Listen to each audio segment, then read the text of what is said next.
Good morning, everyone. Welcome back to SpeedCon 2024, day number 2. Today, we are going to be starting with The Legend of Zelda Twilight Princess by Cash in just a few minutes. I'm Floa. I will be your host for the next few runs. And remember that we are still raising money for Save the Children. And if you have any donations, I will gladly read them.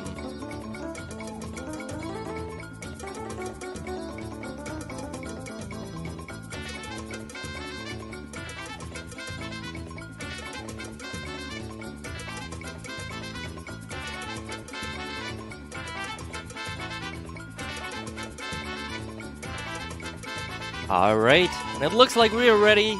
Please, give it away for The Legend of Zelda Twilight Princess by Cash. Thank you very much. Welcome to day 2 to SpeedCon. I'm glad that I can open the second day with my speedrun, which is Twilight Princess on the GameCube version, played on a Wii. Yeah, next to me is Cactus Melone. Hi. He's going to co-commentate a little bit, and then yeah, into it. Where's the timer there? Where's the button? Yeah, 3, 2, 1, go. Good luck. Thanks.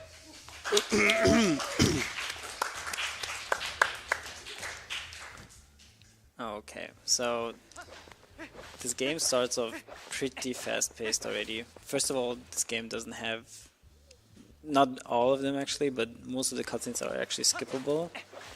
Which means that most of this game is actually pure gameplay and not that many breaks for, toilet for example or anything. The longest break is actually the very last cutscene of the game, so yeah, you have to hold in quite a bit if you don't have a strong bladder.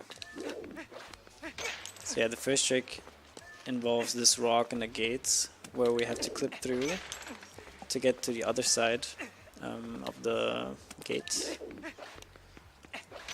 like this. It's a bit of RNG, so not much you can do about it, but it's at the beginning of the run, so we usually reset if it takes too long.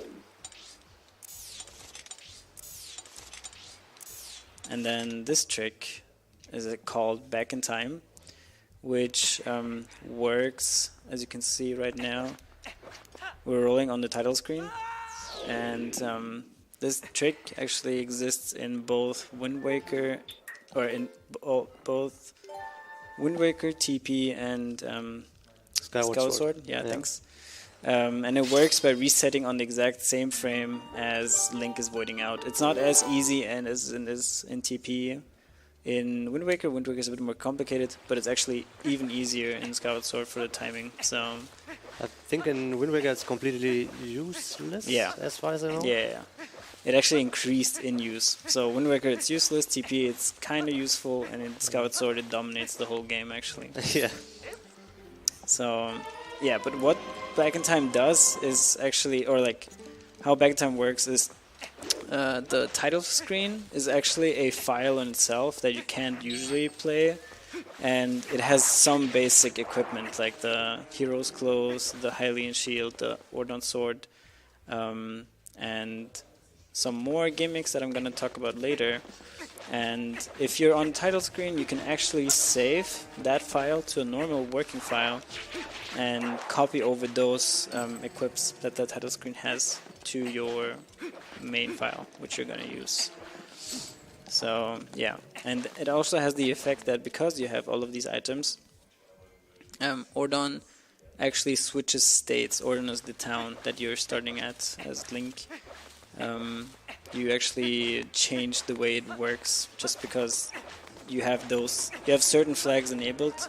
For example, one flag is that Epona, which throughout the game you lose at some point and then get her back. You are already in that state of having her back, and that changes the state of Kakariko, of Ordon I mean, and then that enables us to get an item very early, which you'll see in a little bit, which breaks the game even further. Yeah. So right now we're just finishing the I guess it's the day 2 quest of this of the early game, I suppose. So like there's like 3 or 2 days quests in Ordon to get started, and we just skipped the first whole day with this. Now we're already in the middle of the second day where you have to rescue Talon. Yeah.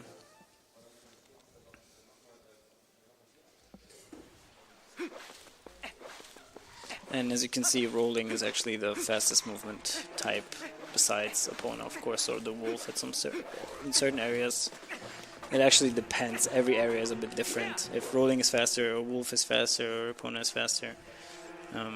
Yeah, they're all a bit different.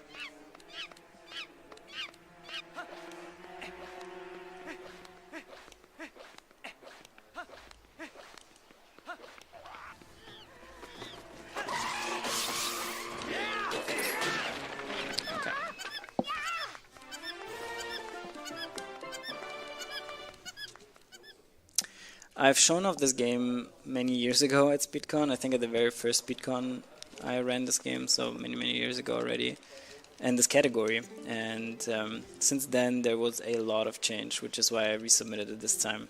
And for a fact, I actually I quit playing or speedrunning in general in 2021, just because of, you know, all sorts of things, family, etc. And just recently, I'm glad I can show off the very cool new tricks, which are actually a lot of very flashy, cool tricks to show. I remember last time you already said you're quitting the game. Yeah. Here. But actually never happened. That's how speedrunning works. And especially this game. This game does make people mad. Because one thing about Twilight Princess, and actually we're in the middle of it, is RNG. And RNG is very brutal in this game. And yeah, there's a lot of... I mean, it's obviously not as bad as like Mario Party, but that's not really an example, really. But it's still... There's no segment in this game that is not just even a little bit dependent on RNG. So, yeah. Actually, one of the differences compared to the casual playthrough is usually Bo, the mayor of this town, or this village, he would be standing outside and just say, hey, now you can go to Hyrule. But he's actually inside and has this is usually a cutscene, but since we're in the middle of a glitched state of Ordon, we have to force every cutscene or every text box out of him manually. So he's a little bit broken, but whatever. So if anyone played it casually, if you return to him after doing some stuff, he actually talks about, oh, you can't go up Death Mountain because you can't beat a Goron. Well, I have a trick for you if you want, I can show you. And then the very famous bow wrestling, oil slap, whatever you want to call it, meme happens. And this is actually just a different version of rock, scissors, papers at this point. So I need to sit down a bit differently and try to mesh. Yeah, so that was actually a bad pattern already. Okay, that was fine. So he has a chance of, in the first round, he has 2 different ways, or 3 different things he can do, which is, yeah. He has 3 different things.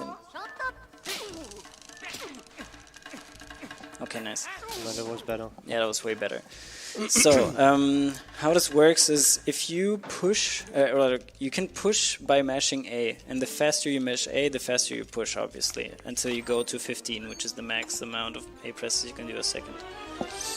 And so how that works is, in the first phase, he has different types of attacks or moves he can do. So for one, he can just stand still and don't do anything. He can try to grab you, or he can try to slap you. That's his movement set, yeah. And on the second phase, actually, he adds another, or like he loses the not doing anything move, and adds a sidestep move. So he can actually wait, no, not a sidestep. You can also do sidestep on the first. I'm waffling, but at the end of the day, the second one is a bit more harder to get good luck on. Yeah.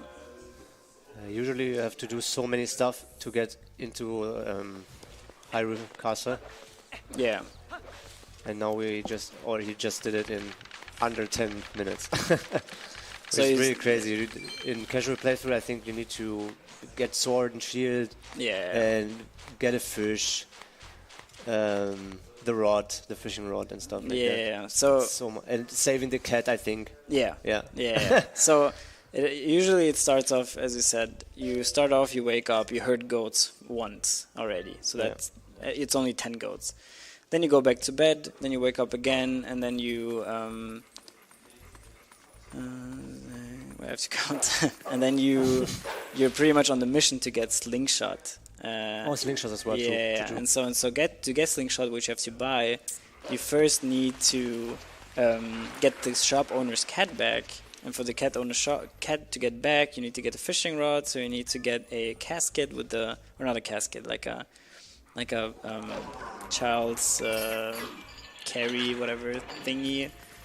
Bring it back to the mother, and then she's happy. She gives you the fishing rod, and then with the fishing rod you go fishing, and then the cat is happy and then runs back to the shop, and only then you can buy the slingshot, and only then you can continue saving Talon, which I already did much earlier. So, and then you have to do goats again, which I did. Yeah, and then you get to this part only.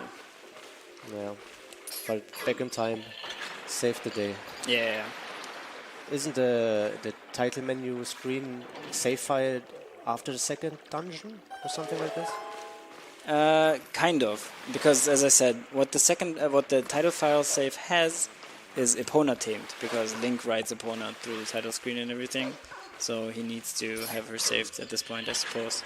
And you only get Epona saved after the second dungeon, yeah. So true. and that's why the state of Ordon changes through Back in Time. And the side effect of Back in Time is actually that all of those things that I mentioned earlier, the fishing rod and the slingshot, you actually can't get. You lock yourself out of those because they get permanently missable after Back in Time. I'm not sure about the slingshot, but definitely the fishing rod. Yeah, and this is just a bit of traversing as Wolf. It's kind of like the tutorial level as Wolf. The game kind of just wants to teach you the moveset a little bit.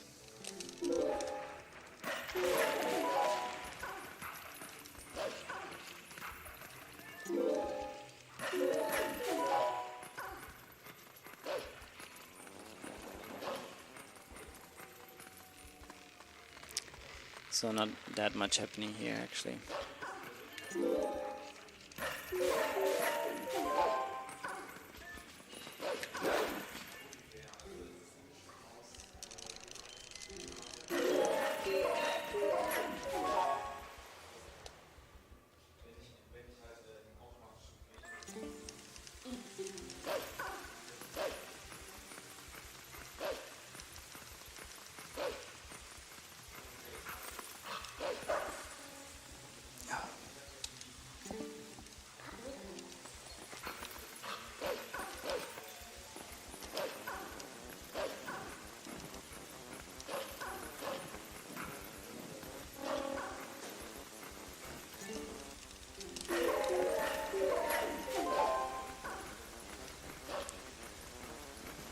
If we have some time, can I talk about some upcoming incentives? Yeah, sure. Alright, cool. So, coming up later today, we have 2 file names still to determine. One for Celeste and one for Fire Emblem. Both are currently at $0, so we're still looking at some file names in here. And yeah, would be a shame if we had to do these runs without any creative file names. And I'm sure there are some people out there who can give us some very creative file names. Yeah, remember, everything you donate goes directly to Save the Children. And yeah.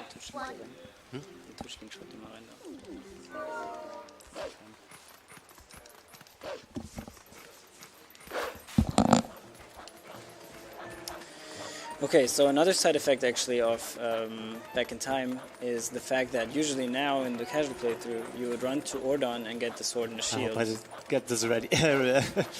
Not wrong. You can test it by clicking. Yeah. And the negative side effect is actually that because order run is changed, you cannot longer get the sword and shield. But in front of us is actually a trigger where Midna says, hey, go back, you need to get the sword and shield. So you can't go further. And this would technically be a soft block. But there is a way to skip it, which I'm going to do and then try to explain later. Lucky this guy is here in this area. Yeah. If not, you couldn't even pass through it.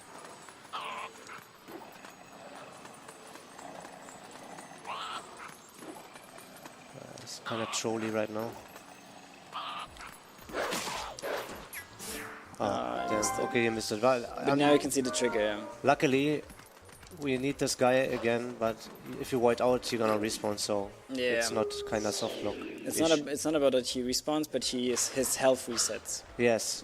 And so he has like two health. He has 2 health, yeah. And the thing is, if he dies, however, he will not respawn. So we need to make sure that, and you need him to be at full health for this trick. So yeah. But we can just try again. And I think the the first trigger, the midnight trigger, which you got right now, was a ground trigger. Yeah. And the other one is kind of also in the air. Yeah, exactly. It's both an air and a ground trigger, the second one, and the first one is only ground trigger. So how it works is we put him into this very specific position, and then you attack him, and then you attack him again, which causes a glitch called long jump attack, which I'm going to explain later a bit.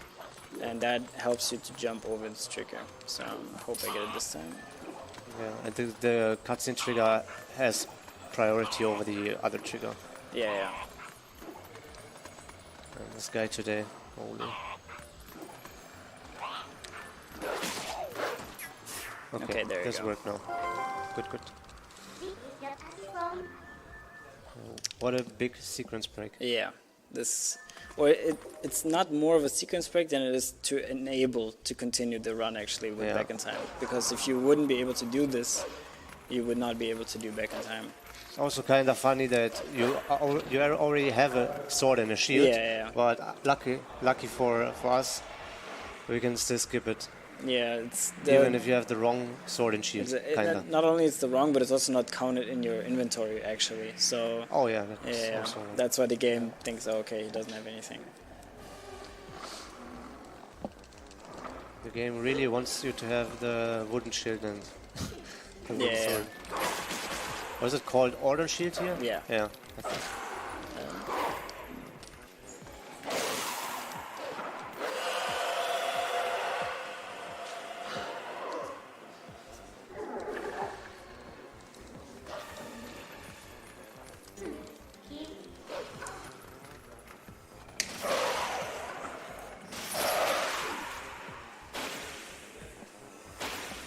So this is where you learn Midnight Charge. There's actually a way to skip Midnight Charge, but it's useless because you need it in the game. So.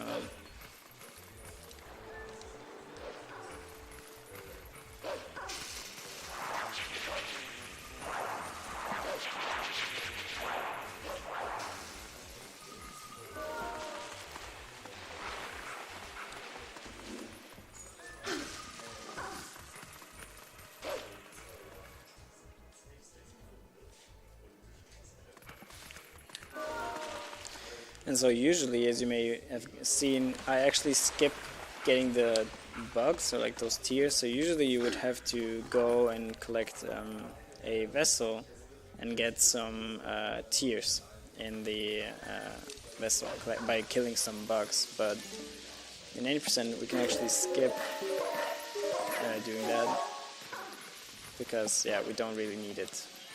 And I'll explain why later.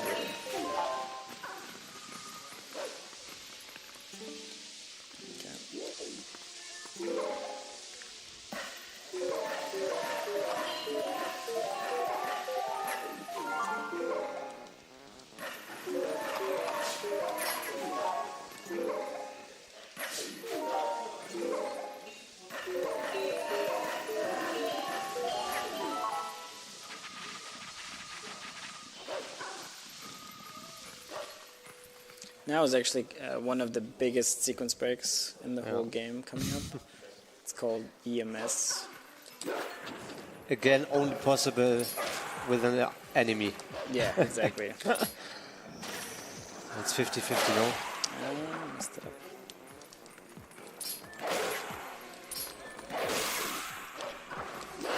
Was it the right swing No, animation? it was the right swing animation, yeah, but the camera was very weird, so...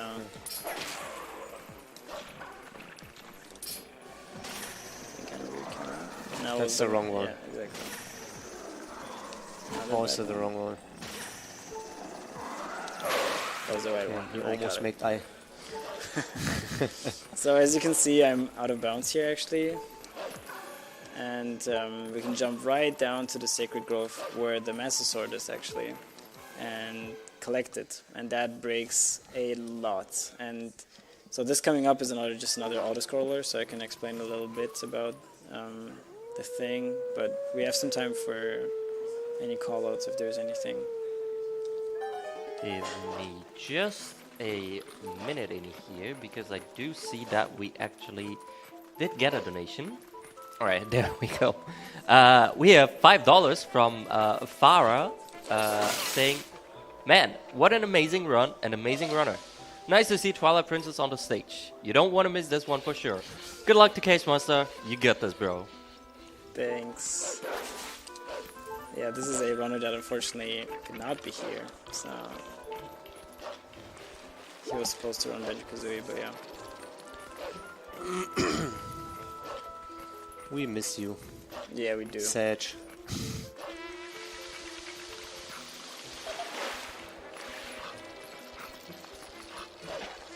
So, let me get, okay, so EMS, yeah. So as you saw, I used a attack by the enemy to so I charged an attack at the enemy, a midnight charge. And midnight charge is a bit crazy because they attack certain parts of the enemy, and in this case, for example, the arm of the enemy, which enabled me to use his swing, and he swings like the way you would usually swing, and then he has like an apex of his arm, and if you release it there with a certain movement, Link jumps towards the arm and right out of bounds on this area. And yeah, Sacred Grove, and this is all connected. Usually you would have to fly with like a chicken all the way to some like swings and everything until you get here, and you can just bypass everything that way. And usually you would only get the Master Sword after beating the first 3 dungeons. And the game is designed this way so that because after you get the Master Sword, you actually get not only the Master Sword, which is the strongest sword in this game, but you also get the ability to transform anywhere you want, as well as warp anywhere you want, which you're usually also not supposed to be able to. So, and this completely breaks the game, because being able to be wolf where you're not supposed to be wolf in the beginning, as well as being human where you're not supposed to be human at the beginning, is because they never intended for you to be, or that to be possible. You can bypass a lot of things, and you will see that a lot coming up. Because we're only starting to beating dungeons actually 1 hour in or so. So up until then, there's so much stuff you can do besides that. We're building up to it.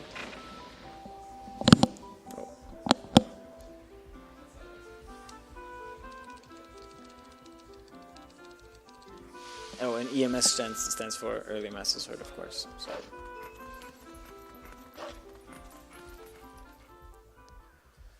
And also one of the cutscenes I think you can't skip. Yeah, right? yeah. This is the longest known. No. Except the last one. It's long enough, I think, that if you sprint and the toilet is right next to your room, then you can maybe get it. With or without hand wash skip? Of course, no, not with washing hands. Ah, okay. So no skip, no That's skip. a pretty decent cutscene length. Yeah. So there's some of those where it's really just like, yeah, you can sprint and try, but if you're holding in, then if you're holding in a bit for a while, then you're definitely not going to be fast enough. So yeah, make sure to have an empty stomach and bladder before doing this run. When I started running this game, I didn't do much, I know, but I was thinking about, imagine this mini game would be RNG. Yeah. That would be so bad. I mean, we would probably learn the patterns too, right? So where's the toilet again? Oh, it's too far away. Damn. You have like, I think 50 seconds or something before 50 the seconds. cutscene now. Maybe. Yeah, that's more than enough.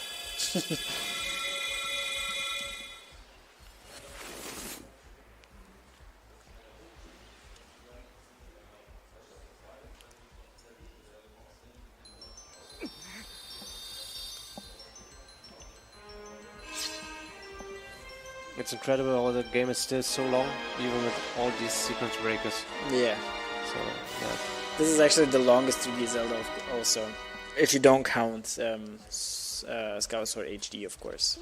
But Oh yeah, HD, yeah, true. yeah, that one's a bit longer still. But yeah, Ocarina of Time, it's so short now. And then even without no major glitches. How long is Ocarina of Time now? 5-6 minutes? Yeah, especially with intro skip now. Yeah. So Oh yeah, true. yeah, Majora's Mask is like 25 with Ace. Yeah. Even without major glitches, it's still like 115 or 112 or something, 113.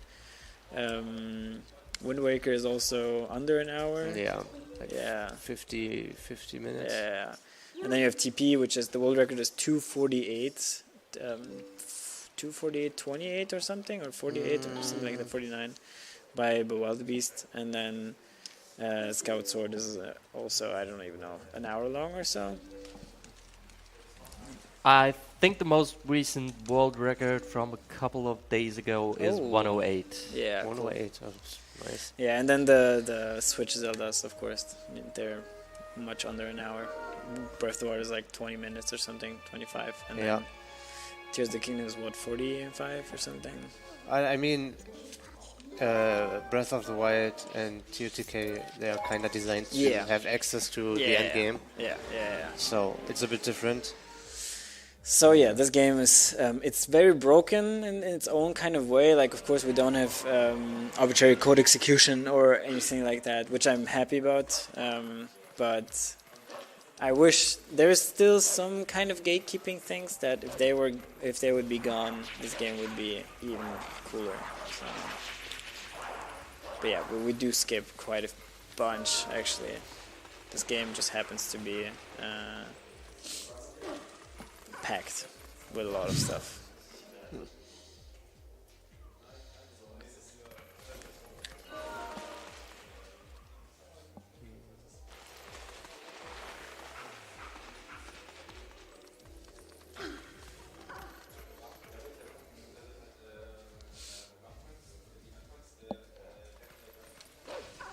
Yeah, so the first instance where we can actually use human in Twilight is already here. So there's this purple mist that you would usually clear with some midna jumps, but for some reason the lantern has the effect that the fog just disappears, and we can... it's not supposed to transform here, okay. Whatever. And yeah, so we can use that to our advantage. Oh, we know this place. Yeah, now we can actually kill those to continue on. There is actually another way of EMS, but on that right pillar actually, and you can actually skip this fight as well, but it's very, very, very difficult to do. So people don't go for it. Kind of the backup. Yeah. If you fail it and accidentally kill all of them. I mean, no, for this part now. For this part only? Where it wouldn't really, okay. it wouldn't matter, because in this part you wouldn't have to kill them and watch this cutscene of the barriers disappear and everything. Okay. So yeah. Okay, coming up is actually another Back in Time. Oh, this one, yeah, I remember. Yeah. Oh. It works the same way, just instead of falling down from the bridge, you jump attack out of bounds. Okay, that wasn't enough. Yeah, Let's try again. Are you not doing a setup anymore? No, we never. I never did. Ah, okay, setup okay, at least. okay. Yeah. My bad. Okay, I thought they were like with the lantern swing stuff. Okay, Oh, like that that. looks good. Yeah. So Nice. another back in time, but this time we actually want to get in the title screen and then do some bit of magic. Pause. Okay. So as you saw, we actually got into the King Bublin fight because we loaded a specific file in the back in time, which triggered the the Bublin fight. And then, what we then did is just we reset out of the Bublin fight. But as we reset, we skipped the cutscene, which actually triggers some boss. So there's a universal boss flag in this game, which yeah, it depends, or like it's a value that controls a lot of things in this game actually. And I could have skipped this, but I'm not going to bother. Yeah, this value controls a lot of things, including boss states. So if you've visited a boss already or not, if the first cutscene of the boss plays or not, and yeah, and it also controls some other stuff, which you'll see in a little bit. So yeah. We will see the boss flag magic next door, I think. Exactly, yeah. This is the magic door. Yeah. So out of one ape, Suddenly they're gonna there's spawn some more. a lot of monkeys. Yeah. And this breaks the whole dungeon, because this whole dungeon is designed to rescue monkeys that help you proceed or continue. So yeah, we just bypass all of that and Very nice. can go immediately to the item that we want, which is the Gale Boomerang. And we can go fight the boss here. What happens if you fall down there? It's very bad, actually. If you fall down there, and for some reason that's the only void in this game, from what I know, it kills the boss flag, which isn't a problem for this now, but we actually need the boss flag a second time later. So yeah. Oh, and Ook is also RNG, as you may have guessed. The amount of hops he does is just random. So yeah, but so yeah, as I said, Forest Temple is designed. You rescue monkeys, they help you get to the boomerang. Then you rescue more monkeys. Then they help you get to the boss. But in this case, actually, we're getting the boomerang, and then we're just going to save up out of the dungeon and leave. And then ending the dungeon is not required to finish the game. So if you know how Ocarina of Time speedruns work, or worked at least in the past, is the game only checks for the last two medallions, so Spirit and Shadow, and looks if you have those, and if you have those, you can actually go to the end and get boss, because it just assumes that if you have those two, you will also have gotten all of the other three.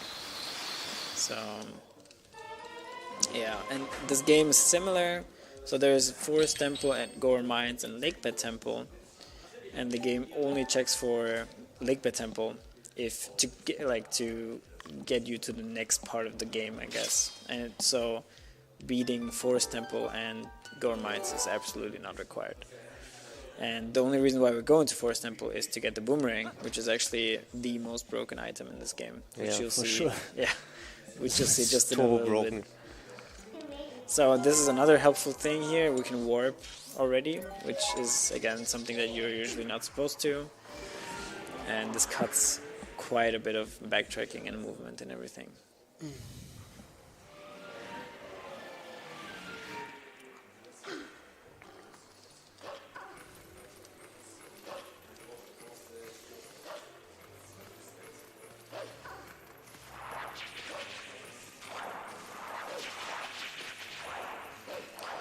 So now it comes back to what I said with the vessel.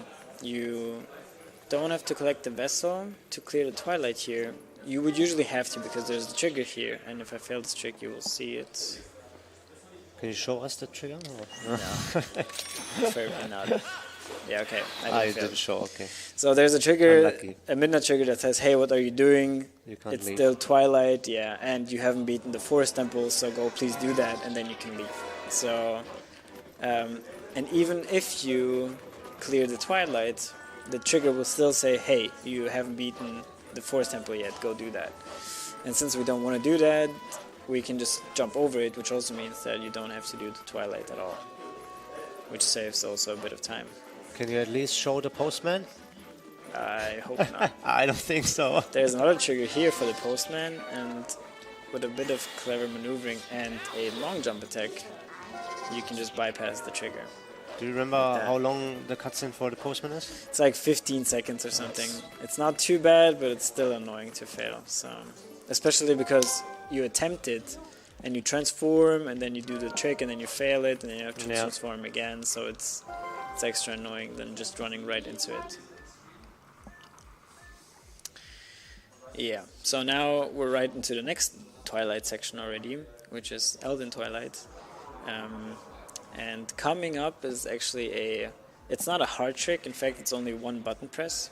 It's one frame, I know. Yeah, but it's a one frame trick in a 30 FPS game, so you don't have much time to react, and the visual cue is, you'll see in a bit, there's like a portal that is going to go out of frame, and there's a specific point of that portal that goes out of frame when I have to press A to do the trick.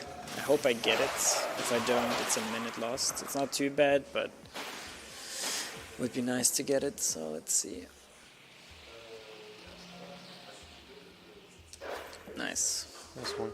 Okay. So yeah, frame perfect trick, 30 FPS, saves a minute, because what it does is we need to go here again, as you see right now, and it just saves some backtracking to get back here, because if you fail it, you get forced to warp away. Yes. And yeah, we don't want to warp away, because we need to go here, so we need to do another trick here.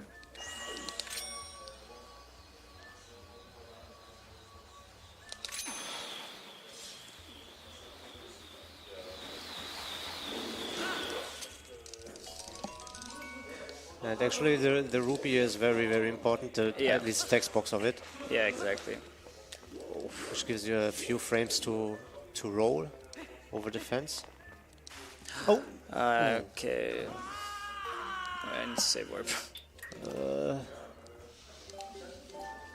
That was pretty unlucky. Unlucky, I had a It was the easier part of the trick. Yeah. I had a bad angle, but it's okay, I can retry. The nerves. So yeah, I just need to jump. Actually, I actually need to not be stupid and actually just do normal setups there. But lucky you can still get the ruby again. Yeah, you need to save warp. That's why I did save warp. I could have just Because you need the text box, and the text box only comes back if you save warp. So let's do it again. For every different rupee color, TP has a text box, no? Yeah. Except for green. Strange. Green doesn't have one.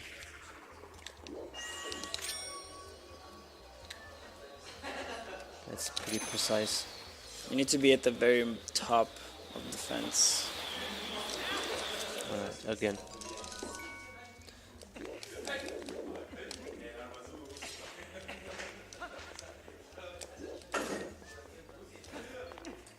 No, nice. Yeah, there you go. Not that hard. And now please, beyond the fence. There you go. That was an annoying time loss, but it's okay. So now we're actually over here, because usually there is a bridge, but since it's not there yet. You can't get the bridge anymore. Yeah, that's exactly it. So you can only warp the bridge if you've beaten Forest Temple and the Twilight, and since we've not done any of those two, yeah, we're locked out of shipping the bridge. So we need a different way to get around, which we just did. Do we have time for donation? Yeah. Alright, we have $5 from Mod366 saying, Twilight Princess, one of my favorite Zelda games. I absolutely love the atmosphere. I see you're running the game in German. Is there any difference with various languages, or does the language not matter at all? Sorry if you've already answered the question. I unfortunately missed the start of your run.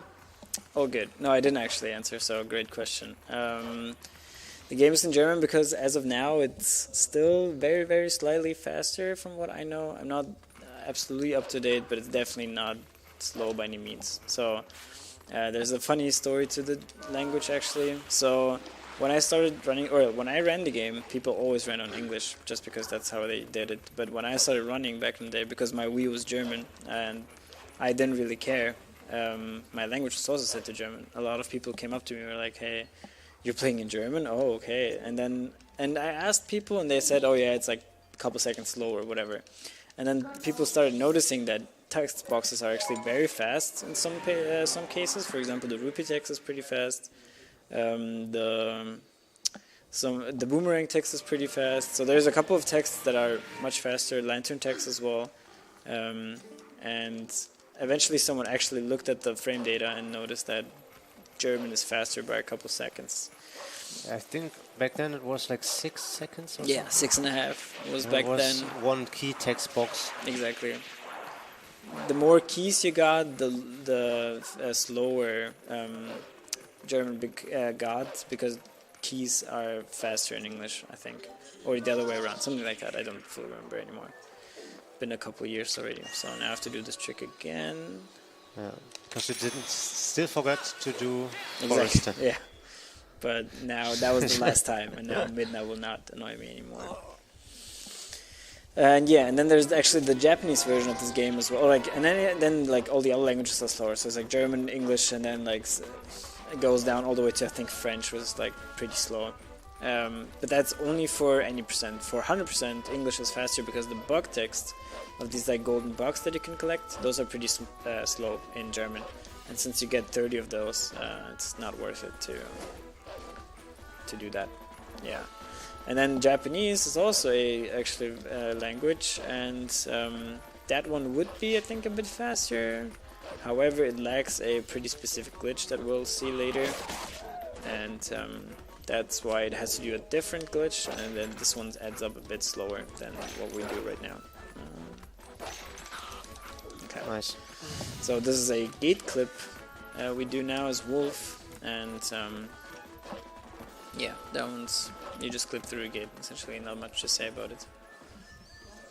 And this is the first difference to the run that I did many years ago. We usually jump down here as human and then had to do a sinking trick, out of bounds trick to clip into lakebed temple. And that we don't do anymore because we have something else to do later on. So for now we're just gonna skip that actually. It was also called pillar clip, no? Yeah. Yeah, it was terrible. It was so very, precise as well. Yeah, not and friendly. your angles and visual cues. I don't know. But now you don't do it anymore. No. Oh, this sound from Sky. I'm actually gonna safety save here, which I usually never do, because if you fail this trick here, you can lose many minutes.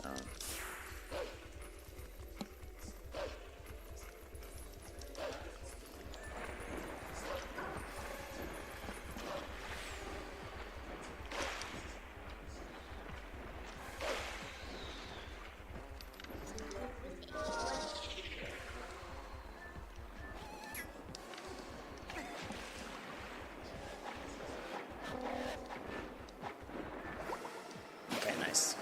Didn't fail. So usually you would have to fight this as Wolf. However, enemies, they die if they touch water, and you can lure this guy into the water and then just have him drown and die. So yeah.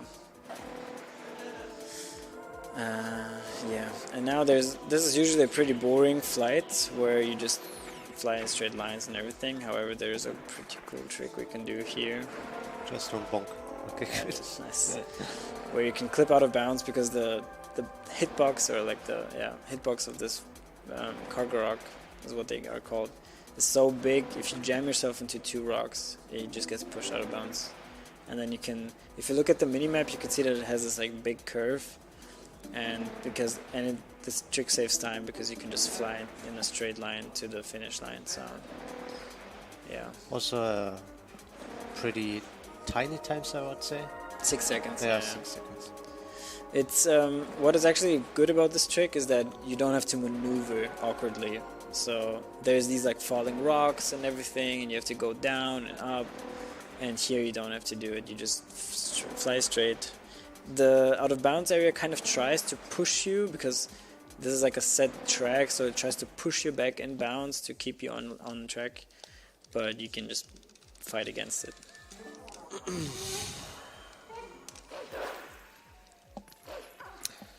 I think now a new one is coming up, the so-called map glitch. Not Or yet. still not, Not yeah, yet, it's no. later, no? Yeah. Wait, Right now we're just going to get a map warp set, and then we can go back to Kakariko yeah, and true. do the Twilight there.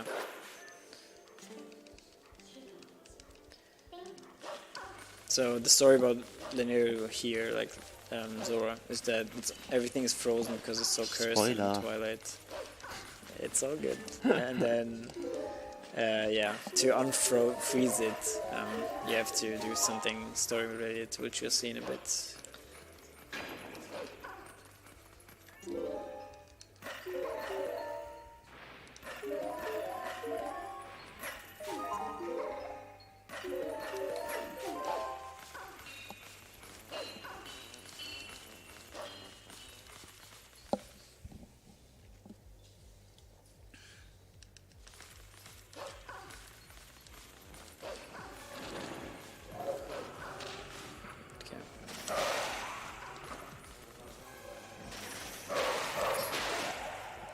I almost bunked the barrier there. If you only kill 2, or like if you kill every but 1 Shadow Beast, it's just going to scream and then revive every one of his friends. So that's no bueno, and that happens often. Sometimes, or like it happens often that you bonk into the wall before you kill the last one, and then you lose time because he just revives everyone. You have to do everything again. So that makes sense because it's kind of designed like a puzzle mini game yeah. where you have to think how to kill them in which order. That's still not a very bad or hard puzzle. No, it's Just a tiny gimmick.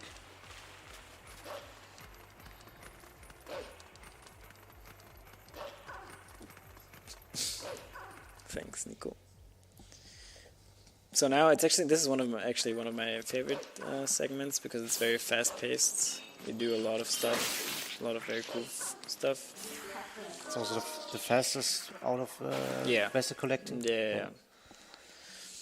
So that's your favorite. What's the worst? Linear, of course. What is the question? Yeah, Linear is pretty bad. Yeah. Oh damn. It's okay, they were pretty close to each other.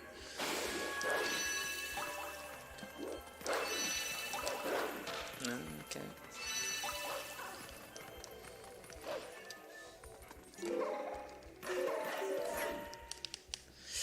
So yeah, there's always like kind of cool tricks the way you collect those tiers, and there's actually one pretty cool trick coming up in a bit, which is like the only actual like glitch in this, I suppose. Yeah, he's the funniest. True. And he threw us. And he threw us. True.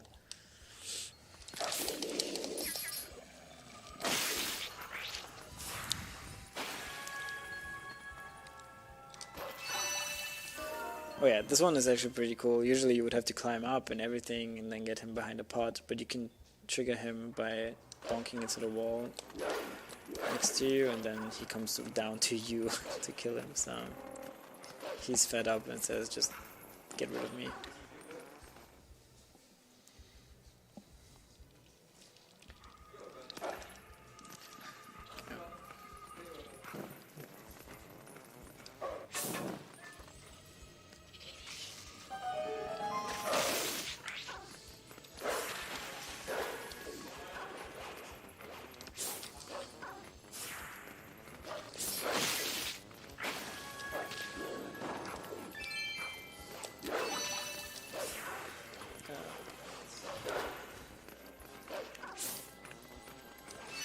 We're also, if you saw, we're also getting rupees on the side, because like at the 2-hour mark roughly, we need 300 rupees to repair a cannon to go to a dungeon later.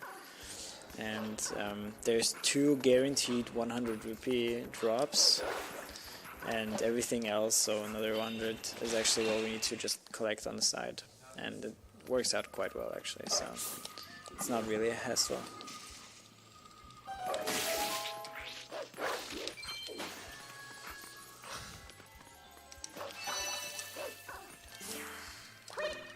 Yeah, no canvas. Yeah, but the cannon is also pretty much skipped Yeah. in this 80% road, which is crazy. That coming up later is actually the biggest sequence break. Yes. In terms of time, at least. Time saved. Okay, so coming up is another trick. I'm gonna do it first and then explain it.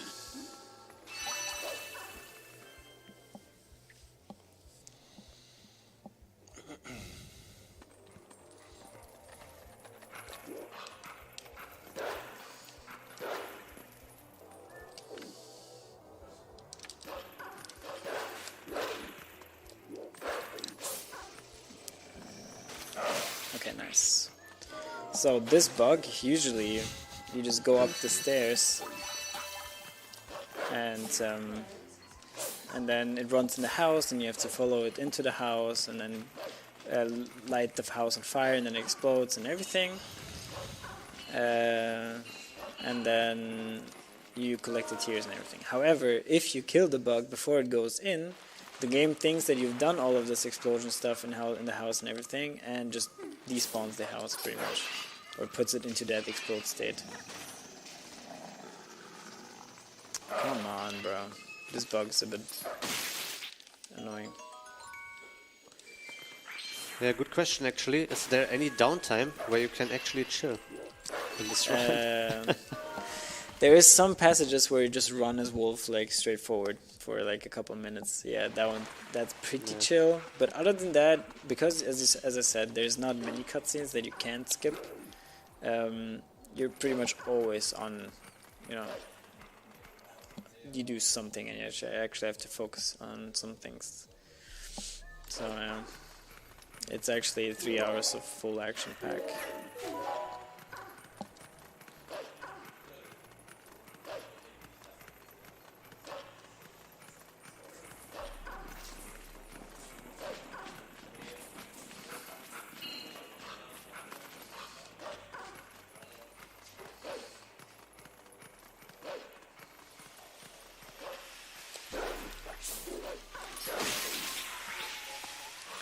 Yeah, also you notice that we're not howling at any of these howling stones, the one I just ran past, because those give you the like special moves, I forgot what they're called, and yeah, you don't really need the special moves just to beat the game. So there's one that you actually are required to get, but that one is not triggered by, or that one is actually triggered by a stone, but we're gonna get it at a later stage. Because depending on where you howl, the wolf spawns, and we want him to spawn, I guess, like on track anyway, on the route.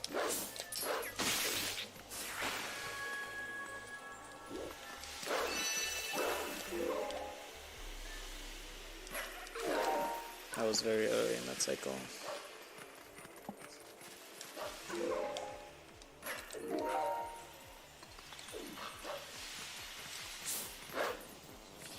And that's the last one.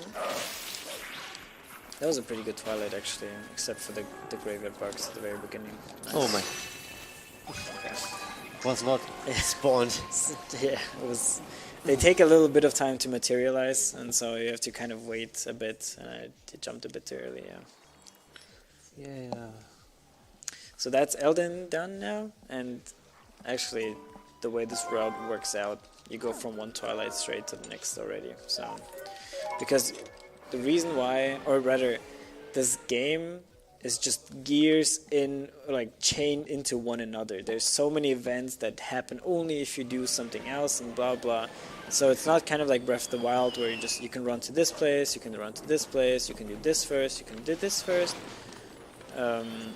So yeah, there's quite a bit action going on, and What is happening? getting destroyed. And so yeah, pretty much there's some things like, hey, why can't you just go there and do this? Well, you can't, because it's not, you can't do it. It doesn't happen if you didn't do this first, and etc. So for example, this big stone. exactly, this rock only spawns if you've beaten the Elden Twilight, and you need this rock to get unfreeze Zora's Hall, like here. So yeah, and you need to do this so you can go into lake bed and so on. So there's quite a few things that are required that you just cannot skip. I would say the worst out of these is probably the ball and chain. Yeah. You only need this item for one specific boss and Yeah. one specific phase of the boss. Yeah. Is I'll get to that in a bit too. Yeah.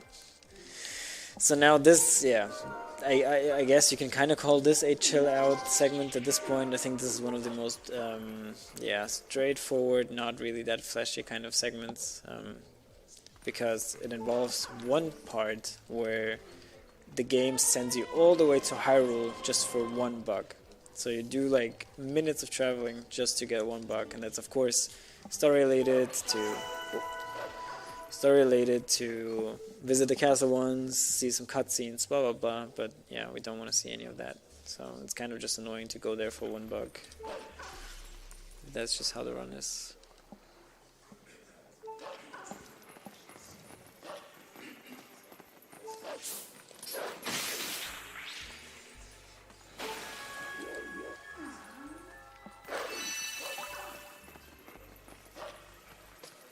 Another fight here.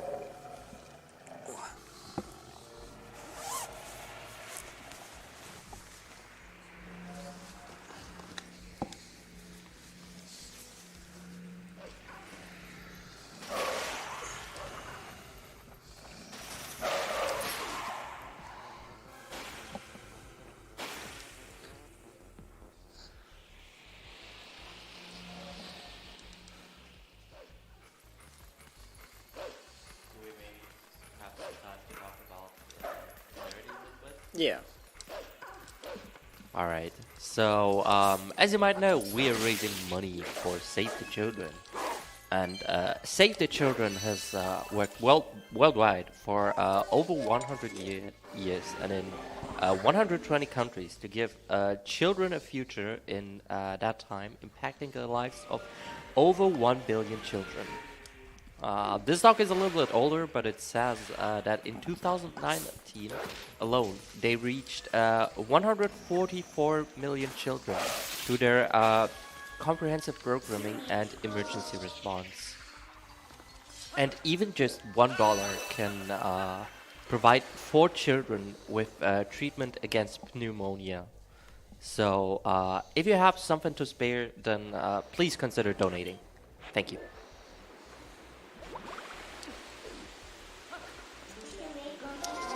So yeah, that was actually a pretty specific side hop. It's like 3 frames or something. And it skips a bit of movement because we need to go down here.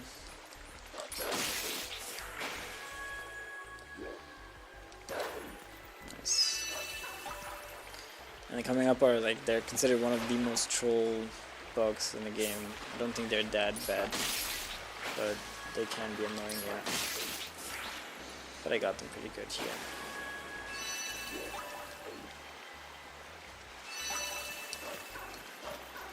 That was pretty good actually, all the movement and everything.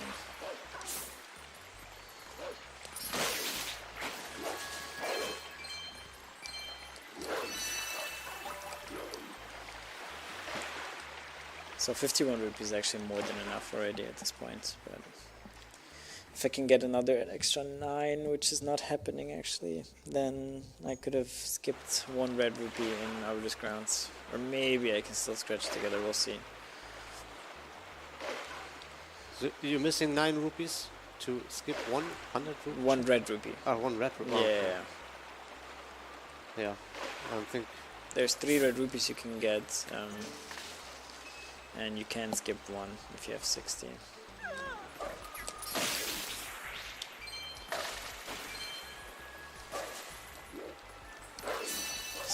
So in Arbiter's Grounds later, there are going to be a lot of like small stall children skeleton enemies, and they often drop 1 rupee. So if I get lucky, I might get enough. If not, it's not too bad. You don't really lose that much time. Cactus and his calculations, yeah. Was Farah and his typing.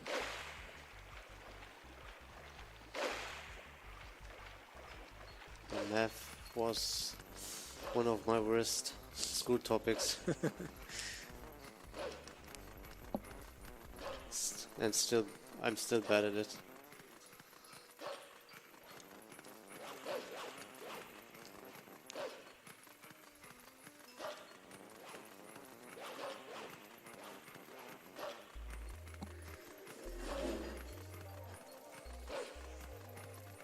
So yeah, that's what I mean by chill time a little bit. So what you do now is really you just go straight forward in a line, nothing else. This is like, there's not really much that can happen here. So yeah, you can kind of unstress a little bit.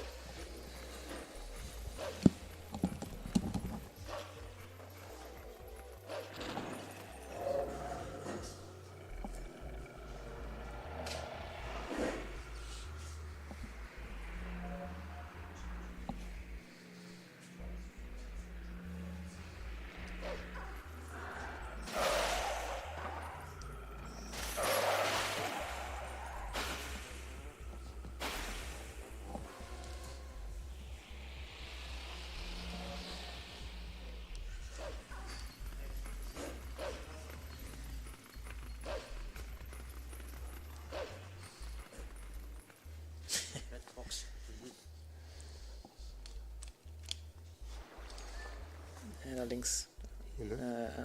This one?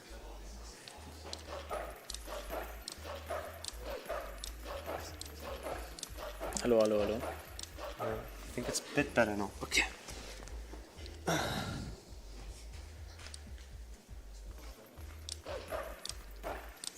So in this area actually it's faster to do like these jump cancels. It's faster than just running because for some reason they nerfed Wolf in this segment, in this area, speed-wise. And also, if you if you for some reason accidentally warp away before you get this tier, you have to run all the way back again. Or like you can warp to in front of the castle and then run back in. It's still very annoying. This segment is so long. Yeah. You are still collecting the tiers. I mean, Nintendo definitely noticed or got the feedback that it was too much. So in the HD version of this game, they cut down so many tiers. They still kept the Hyrule one in, of course, as I said, story-based. But yeah, there's so much less to collect now.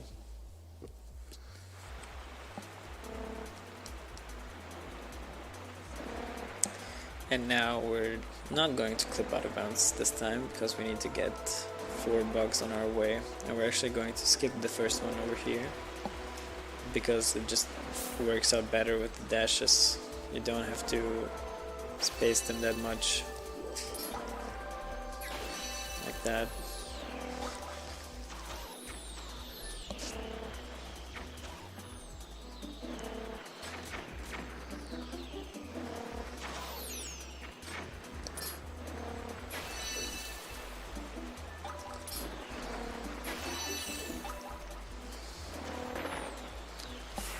Intended bonking. Yeah, that was intended. Not bad gameplay.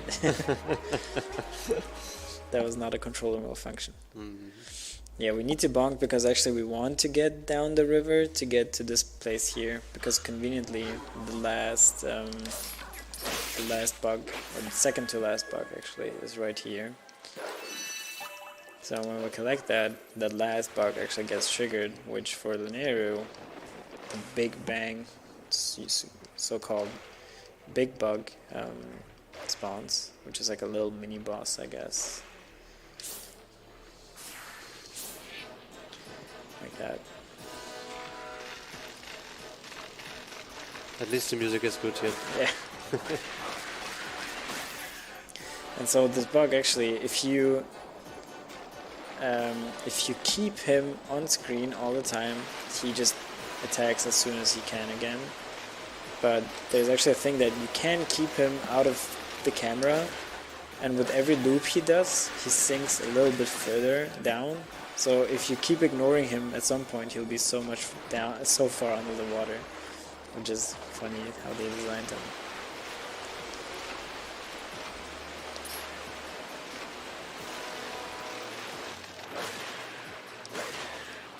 Very nice.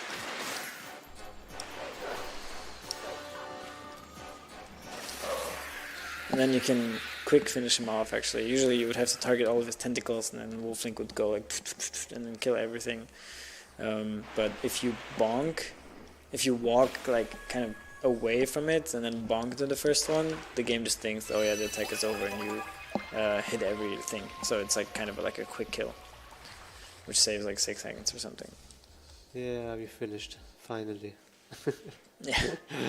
Finally finished with this. Now there's also the first route change, kind of route change happening now compared to the run earlier. So in the old route now, you would start off the same way, get Isa and everything, and then you would actually go to Snow Peak, which we're not going to do. And yeah, that's what I said earlier with the map glitch is actually coming now. a bit later. Still, again? Yeah, still a bit Why? later. It would be coming soon, but it's the route new route changed. change. Yeah, Okay. So we purposely damaged down to 1 heart here. That's also not bad gameplay. We want to be low HP because there's gonna be a trick coming up that involves dying, and you'll see in a bit. Oh yeah, now I remember. Okay. So yeah.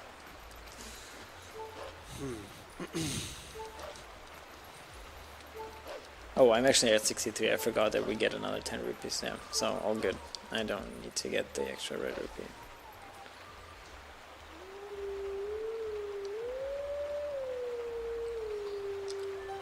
So yeah, this is the only Howling Stone that we actually activate and continue. I'm saying this because there's another Howling Stone coming later where we just howl and leave and don't actually get the skill. Which skill is this one? This one is the ending blow.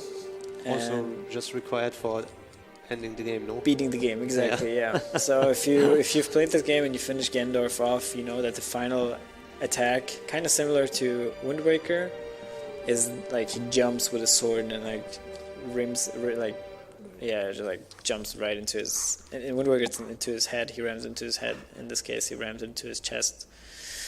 Yeah, and you can't do, like, it's not hard programmed that, oh, you're supposed to have it at this point. No, there's actually runners that forgot to get this and then stood at Gendorf and couldn't beat him. So yeah, happens.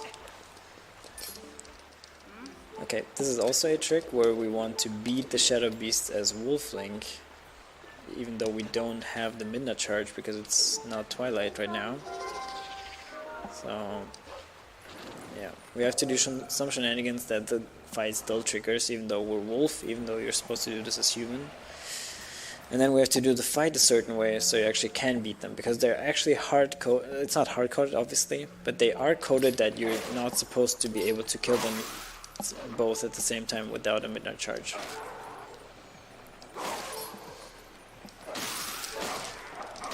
Nice, okay. So there's like a very tiny frame window where you can bite the one to death and then jump attack the other one quickly and also kill him. And this enables you to be Wolf as Isa, like, thanks you and puts you back in. Or, yeah, gets you back in the shed. And then she asks you to help her, and then you say yes, and then she gives you a bomb back. And then we're gonna warp back here, and if you do it again, as while having her bomb back, she gives you a dupe bomb back, or like which actual bomb back, and that skips having to do gore mines and everything to get the actual bombs and everything. So, because in this game, I mean, technically you don't need bombs, but if you don't have Zora armor, you will need bombs.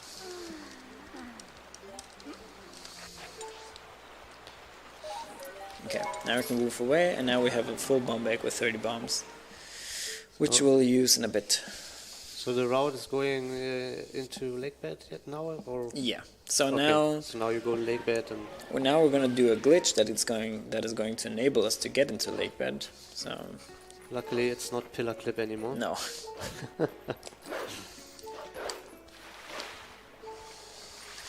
Oh, okay, I messed up. Not too bad.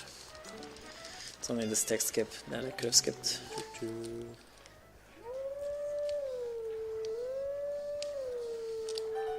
Okay. This trick coming up is called plumb out of bounds. I hope I get it first try. It's not very hard, but it's also easy to fail. So also banger soundtrack. yeah. Okay, Easy. not too bad. Yeah, okay, nice. So I'm voiding and I'm dying. And for some reason, if you void in this area and die at the same time, you set some flags to Lake Hylia, which actually makes it so Lake Hylia is completely drained out of water. And we can't just go into lake bed because it's a bit on the higher ground, so we can't just like walk right in. So we have to do some funky stuff.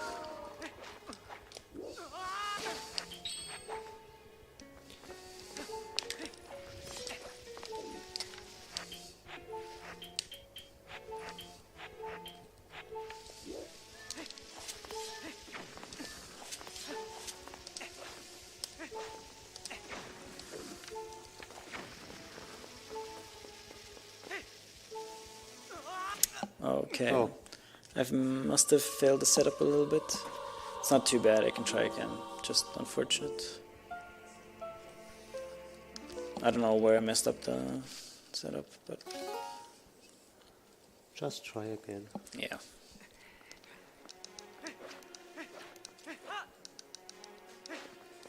Why is he doing the diving animation there? There's no water. Yeah, he thinks there's water.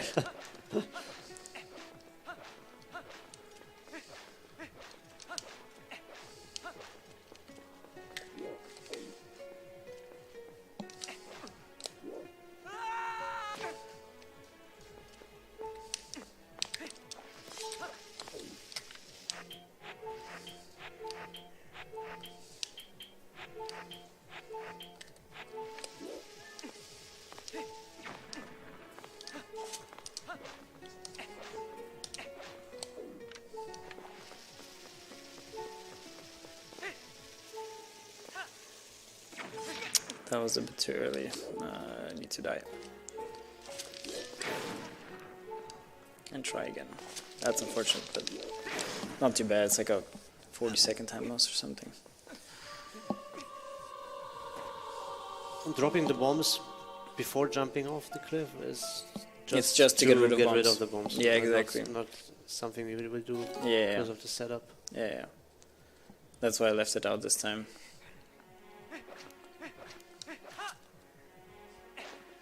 There's still no water link. All good.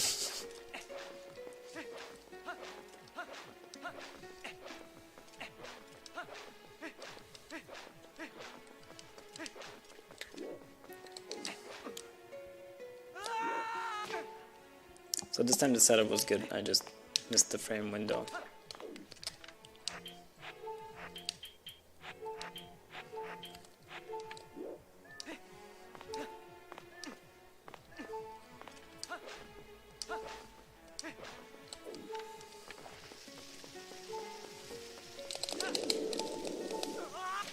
And now the setup was bad again. Okay.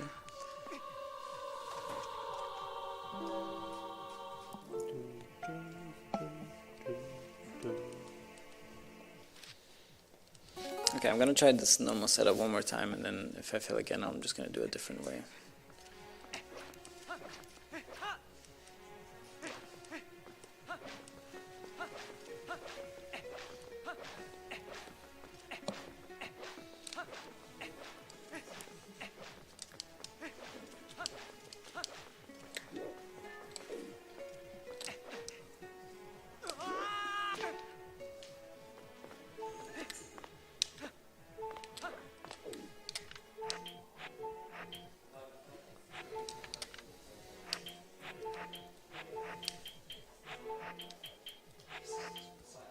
I messed up the angle. Okay, I'm just gonna do it the normal, different way.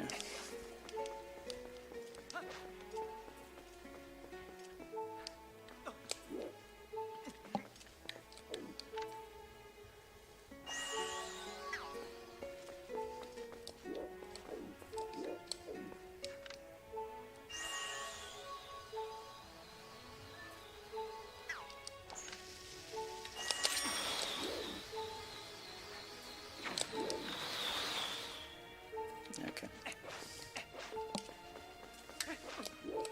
Oh, wait.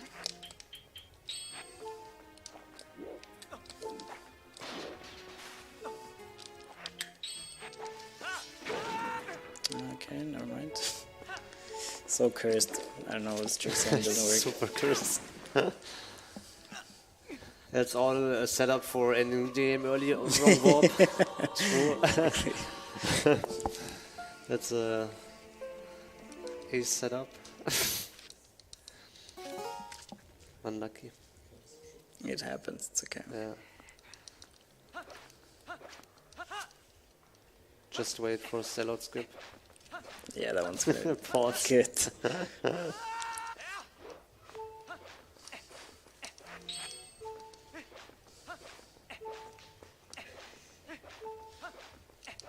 They're still using metronome for...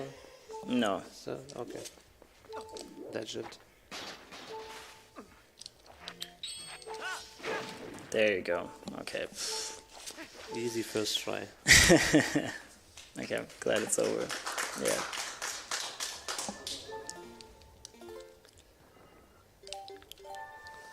Okay. Lost a little bit of time. A little bit.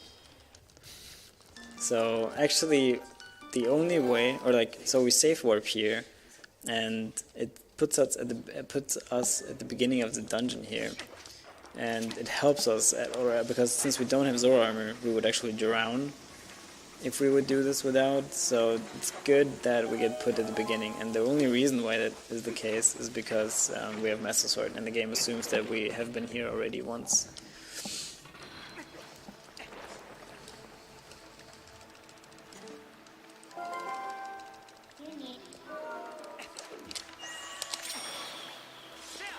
So this time it has some really cool movement segments. Yeah. It's actually my favorite, to be honest.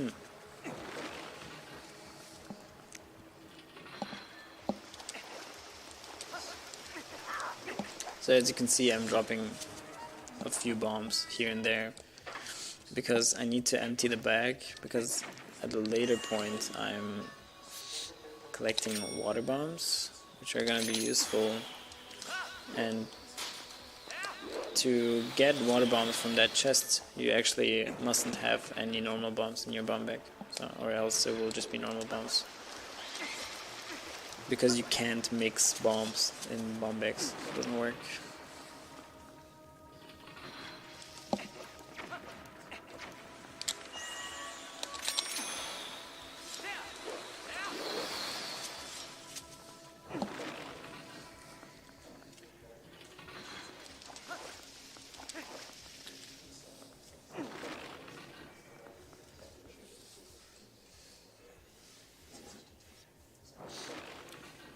Yeah, it's kind of cursed in casual playthrough. Yeah. It's very hard. Oh, and this boss also, you're usually not supposed to trigger him from the back, but... Yeah, Yeah, we just do that.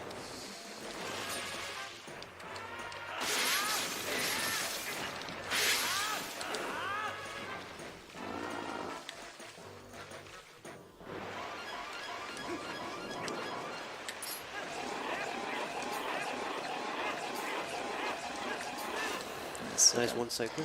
Yeah, you have like a couple of frames. It's not that easy to one cycle this guy, and yeah, if you fail it or if you do like a combo jump, like a finish attack on him, then you immediately go into second phase, and that sucks. So Hook shot. yeah.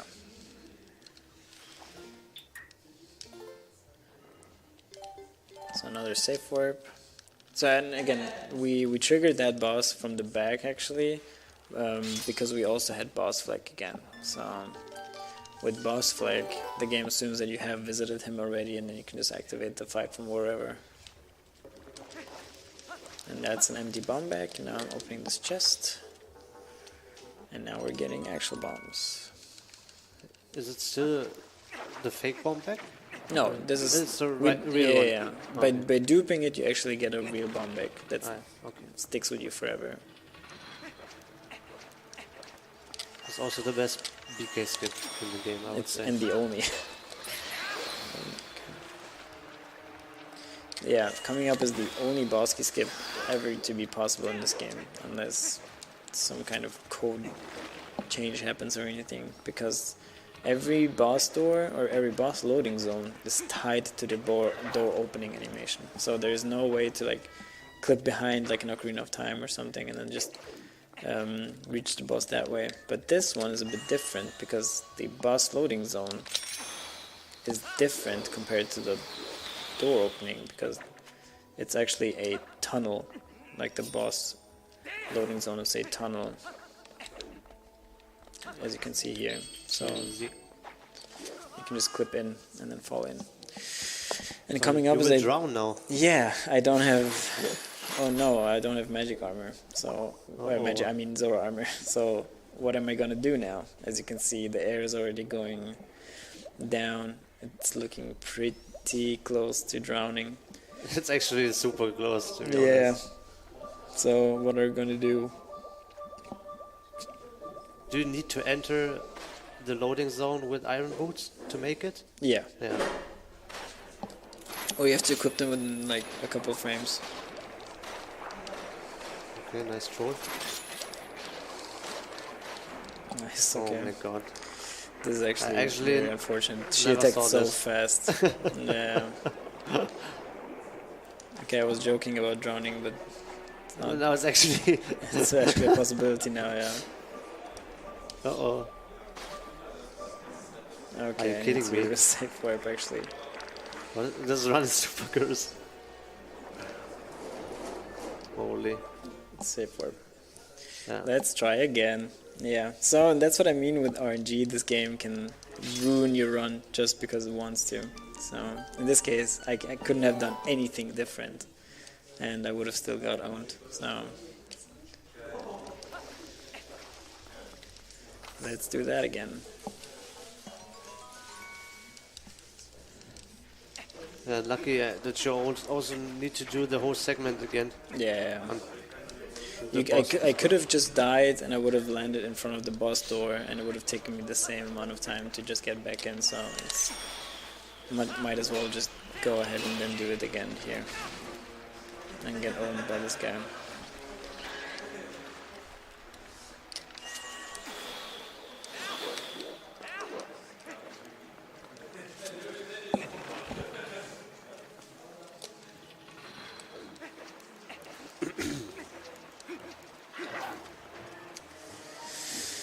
Let's try again. Let's try again. But this time, one cycle then. Yeah. Easy peasy. If I get the chance, I will try. Yeah, one cycling is also RNG based. Yeah.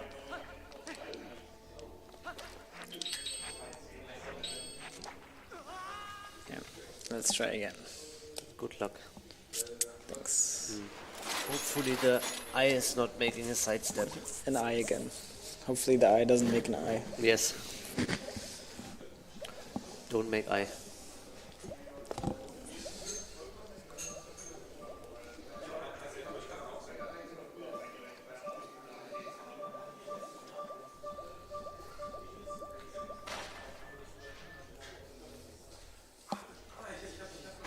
So far in the run.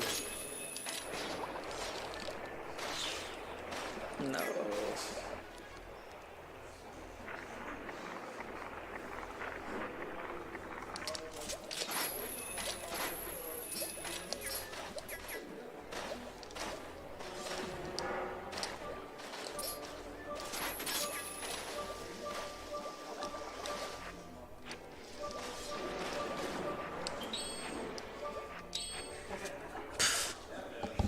Oh no. So scuffed. I'm getting so bad RNG, dude. You would drown just like this. That's what's gonna happen. What would happen if you don't reach the bottom before your breath runs out? You just die and you have to retry. Yeah. But you will get to the ground if you put on iron boots before going into the loading zone. Just barely though.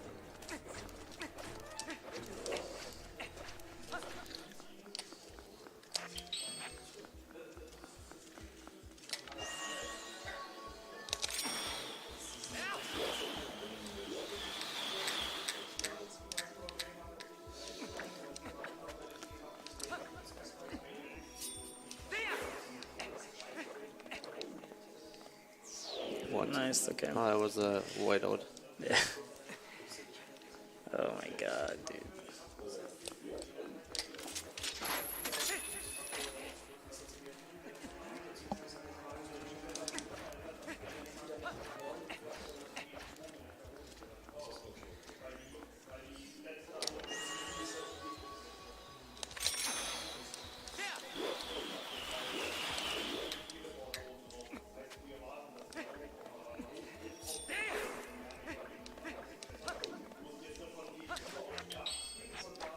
Okay.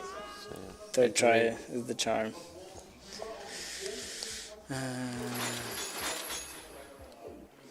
Yeah, but in this case, as I said, it's just RNG really, so not much you can do about it. So you actually wanna jump slash and then spin attack. Yeah, or This you guy, can no? just spin attack, but Okay. sometimes the spin attack doesn't get registered and you just get a slash, and then it's not enough damage to immediately get him into the second phase. But if we get to the actual fight, you will see it's pretty nice. Pretty cool. Maybe the There viewers you out go. there can give you better RNG by donating. True. Yeah, so at least we got to the second Rigged phase. RNG. There you go.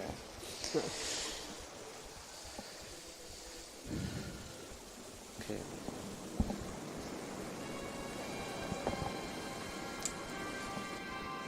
Took a while, but this is actually the boss.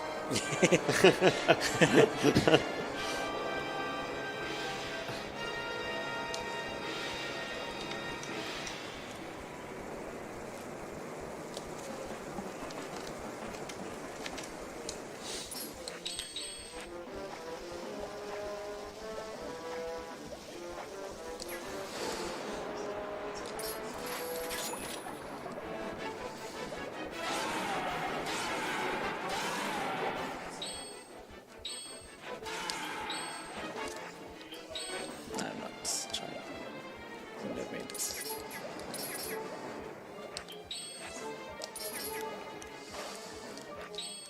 So yeah, but if you noticed, swinging with water bombs actually gives you your airbag. So this helps us beating this boss without solar armor.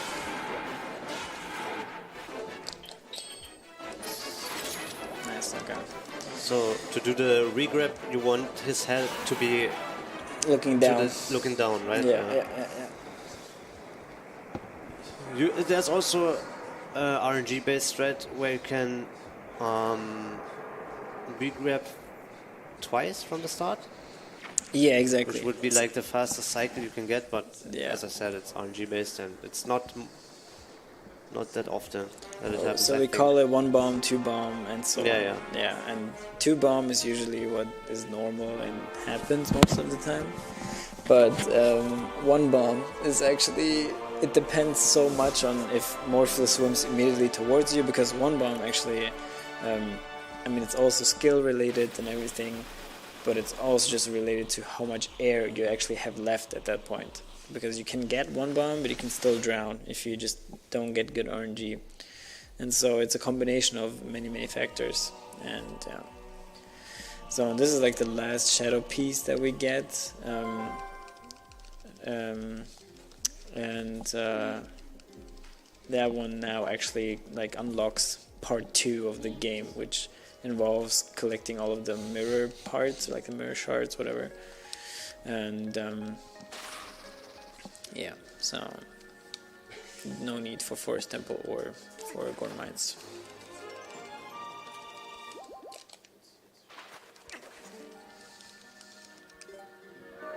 Do you have to collect the container? No, but for Stellar Skip later, it's Okay. very useful to have. You will have to get the time back in that I'm losing here over my estimate with your Gorman run. I mean, you're still fine if you get Stellar Skip first try. No? It's still gonna be overestimate, I'm sure. Yeah? Yeah. Okay. Dying to Morphle is a big time loss, and all of the enter lake bed thingy too. No sub 3 hour gang. It happens sometimes.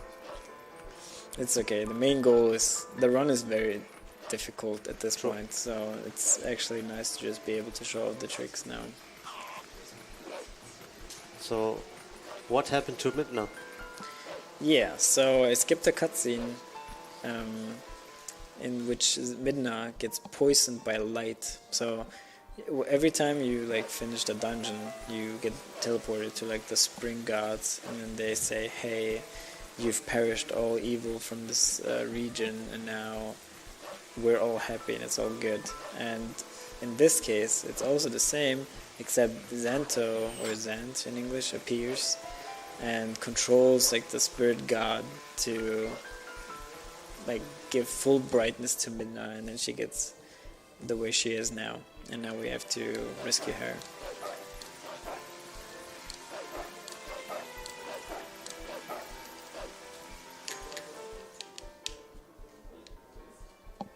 Also very nice soundtrack. Yeah, one of the most famous ones. What was the song called again? Midna's Desperate Hour. Ah yeah. Midna's Emo Hour. This is what we also call the segment. So we call the segment MDH. So yeah, there's actually, I think there behind the story is the doctor. Oh, I actually got a nice glitched cutscene. Oh. Yeah. So usually, if you jump like B attack into this trigger of the cutscene, the game somehow like can't get the camera right. So the camera just gets stuck here. And it saves a bit of time because the camera doesn't follow her around before anything happens, so...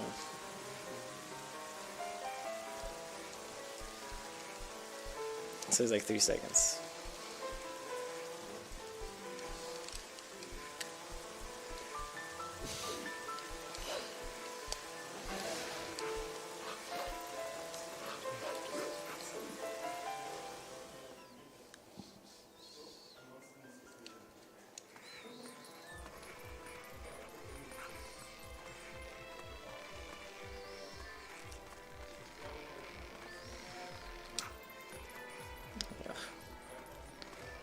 If you break the pots, do you get kicked out? Not if you break one pot, no. He'll say, "Oh, what was that noise?" But if you break it again, then yeah, he'll look up to you and be, "Oh, what are you doing there?" Hashtag awareness. Go on security.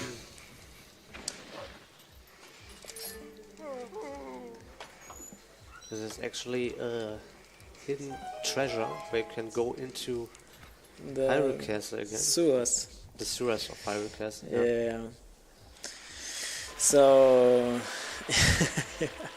it's TTC from Banjo. This is actually the Banjo-Kazooie run. So yeah.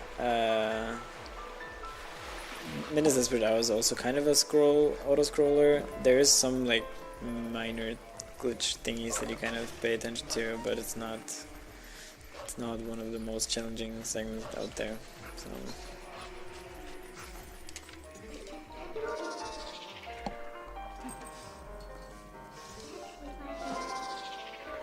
No, it's not real life. No, it's simulation. We're gamers.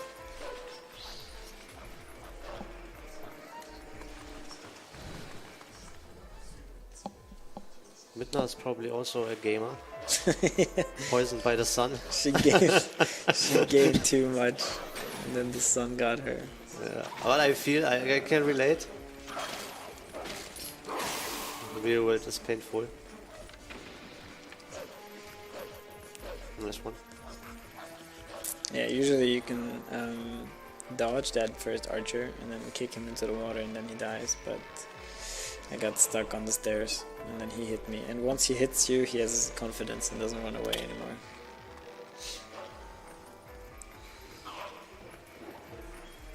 And you actually have to kill him. You can't just... I mean, you can skip him, but then he will shoot you down from all the way up. So, it's not worth it. Okay. Yeah. You wanna make up some time, no? Doing these Yeah, risky jumps. yeah. Imagine falling down.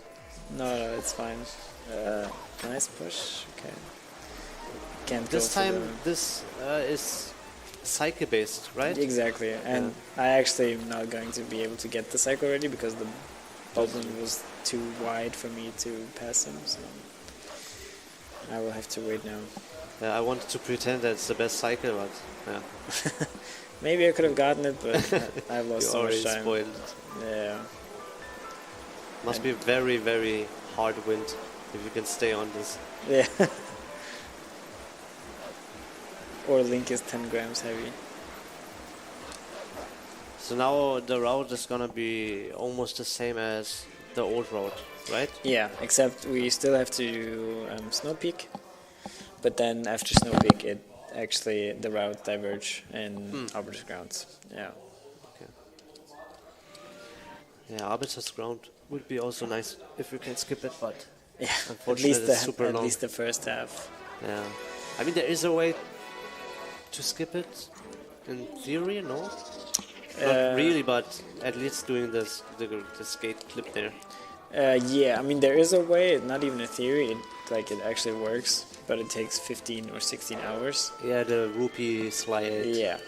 So there's for some reason, when Link picks up an item and holds it in his hand, like a rupee for example, he wobbles back and forth a little bit, and the developers actually assigned a bit higher negative value than a positive value, and so ever so slightly, very very slightly, units, Link moves backwards during this cutscene where he's holding something in his hand, and so if you have enough time, in this case 16 hours, you can stand next to the gate, do this thing with the rupee, and after 16 hours he has clipped in just enough for you to just run through the gate. So yeah, this guy is actually MM Link according to the lore. Isn't it the Link from Majora's Mask? Yeah. He apparently just died and became a Stalfos in the forest. That's what's being said. So, and he's teaching me all of these cool skills now, hidden skills. But the real question is, did he die to the moon? Or did he Who die knows? to Majora? Who knows? Alternative timeline, maybe. Yeah.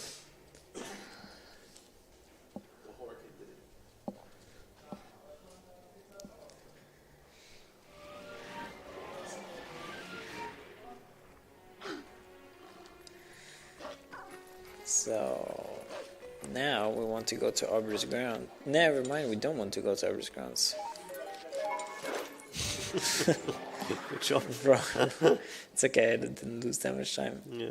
Good that I talked, bro. So yeah, we actually want to go to Snow Peak now. Now the map glitch is coming up. Yeah. Now Finally. And that's the glitch that's actually lacking in the Japanese version. So Okay. So, if you do map glitch. You can't enter. You can enter loading zones, but you're gonna soft block, right? Yeah. Yeah. Yeah. I mean, in that specific loading zone, you're going to soft block, and I'm gonna talk about it in a bit. But first, let me do map glitch.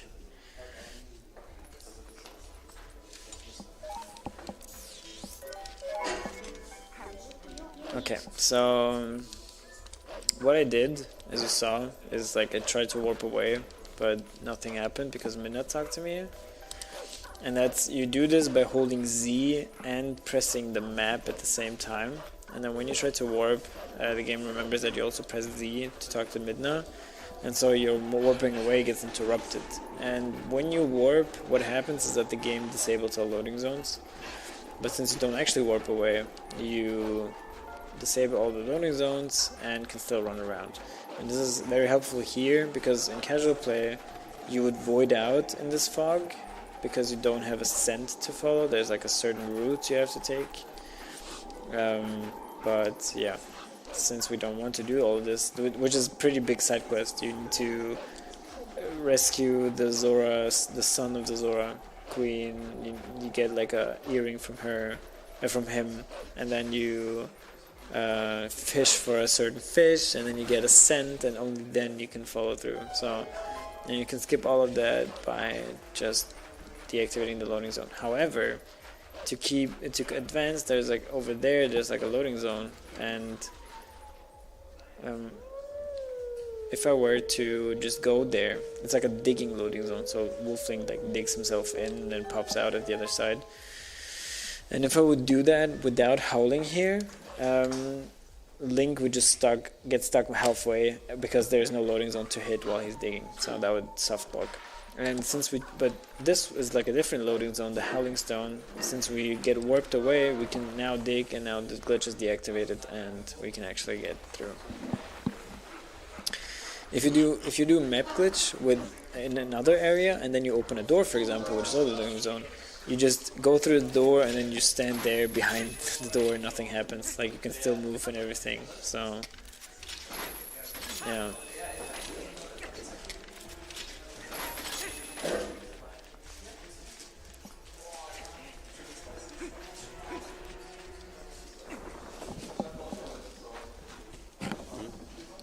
Oh, there's dude.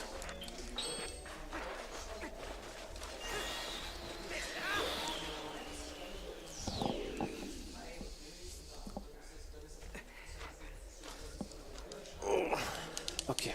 Snowboarding coming up. Yeah. FX Tricky, whatever it's called. SSX Tricky, the snowboarding game. SS 1080 Tricky. Ah, yeah. I know.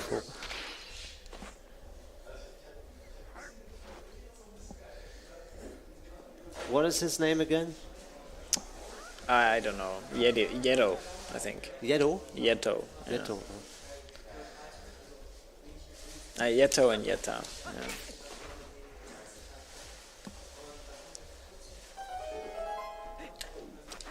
Yeah. Okay.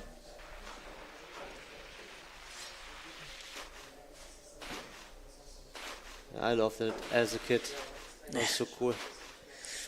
If you notice, maybe, actually it looks very weird and very foggy because I skipped fighting those shadow messengers with that like long jump attack on the side there. The fog never clears for the snowboarding, so it's actually, you can barely see in front of you. You can only see like outlines of mountains in the front, and only if you're getting really close you can actually see something. So yeah, you don't really need to know it by heart, like blindfolded almost, but you definitely need to have a certain feel for where to line up and what to look for to actually properly land. Oh, okay. So in this case, it was just an example. Yeah, exactly. Just to show you what it looks like. So there was just very slightly too far left. So yeah. Oh man. It's not too bad. It was super close though. Yeah. And I'm usually too far right, so now this time I was too far left. Is there not another like a second way you could take? Yeah, it's like 10 seconds slower maybe. I'm not 10 even seconds. sure. Yeah. But it's easy, a little bit easier. Nice physics. I land on the tree.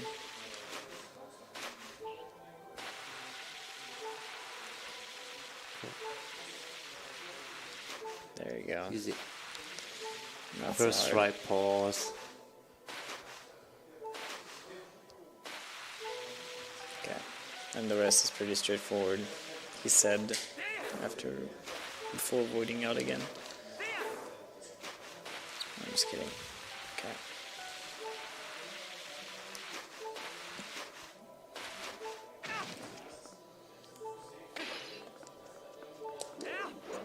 Okay, you can skip this, but I failed, but it's not too bad. It doesn't save that much time.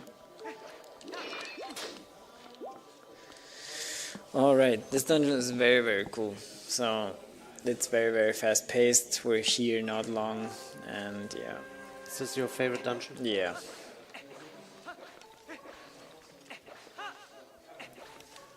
So, too bad we're only here for like 3 minutes or something. Also kind of shows off how OP the boomerang is. Yeah, and how broken this game is if you don't play it the way it's supposed to. So, in the old route that I showed, we would get the small key here, but we're just going to jump down and actually completely skip that key. And instead, we're going to do a nice trick over here. Like that. Clip through the ice. Get to this door. This saves like, I'm not sure how much it saves. I think it's like 6 or 8 seconds or something compared to the other routes. But it's... Is this easier than getting the key? Yeah, I'd say so. And now you're over here. And we can also skip this guy. Like that. And that's pretty much all we're doing in this dungeon. So now we have to fight this mini boss for the ball and chain, and set up with the equips. But yeah, and then it's all good.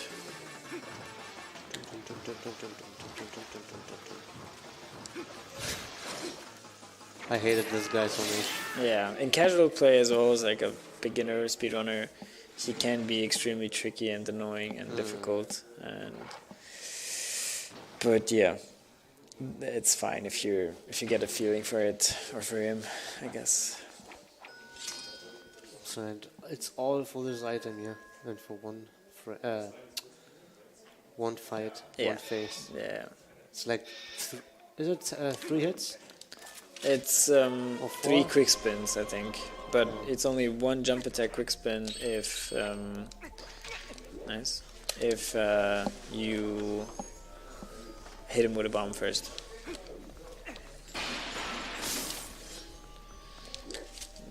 So there's the first rupee. Exactly.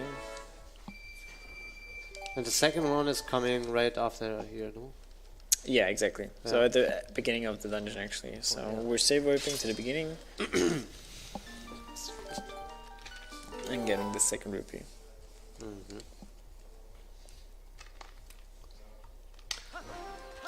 This one.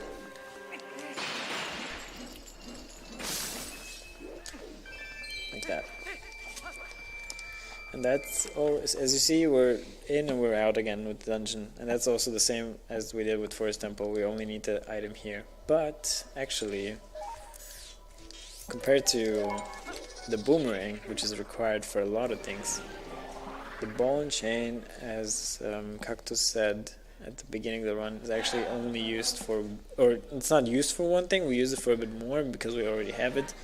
But in theory, you only need it. It's essential for only one thing in this whole run, which is at the very end. So, yeah. So there has to be a Zans skip, I would say, to skip the bullet Yeah, chain. pretty much. Or palace skip, of course, or something like that. Any skip that skips having to fight to the end. So now I think we are going to the desert. Yeah, exactly. So, and I can remember. I guess at this point, so like at this ladder or at this warp is when the routes merge.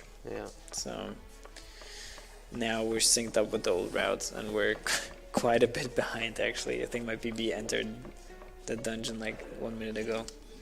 4 minutes ago? 1 minute ago. 1? Yeah. And we have like another 6 minutes to go or so. Oh yeah. Enter. So... But yeah, again, Yeah. it's okay. minus 2 minutes time save from Stellar skip, easy. Easy, yeah, Easy. first try. Yeah, first try. The way this run, Imagine. the way this run goes, that's the only possible outcome, really. So It's a pretty cool skip though. yeah, I really just want to show it off.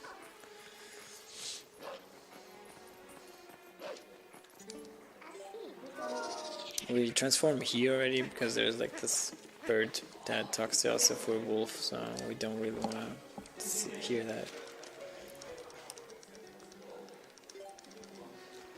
Oh, okay. This guy's gonna shoot you to the desert. Exactly, so that's the first cannon shot. We're actually doing cannonless, not doing cannonless.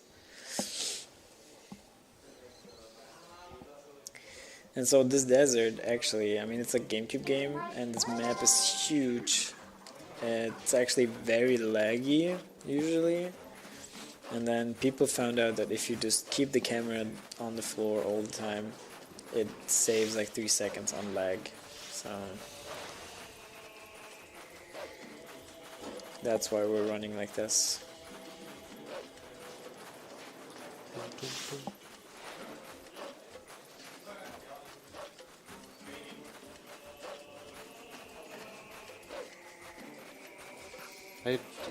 There's another map glitch coming up here, Yeah, right? yeah. Map glitch seems like your favorite glitch. Every map glitch coming up. Oh, map glitch.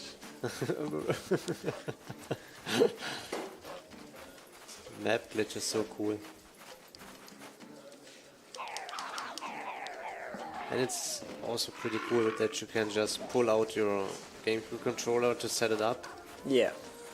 You can, if you're very risky, if you like that, you can actually hit the X button and the D-pad button at the same time and then just try your luck like that, but it's way safer to just do it by unplugging the controller, because the game still reads inputs as soon as you put it back in. So there's also another way where you like hold a certain button combination and then let go. There's like a button combination on the GameCube controller, I forgot which one it is, which resets the controller. So if you have like a stick drift or something, you can hold a certain button configuration and it will reset the controller, and you abuse that mechanic by also getting map glitch that way, so that also works. There's no faster or slow method for that, really. XY start, yeah. Thanks, guy.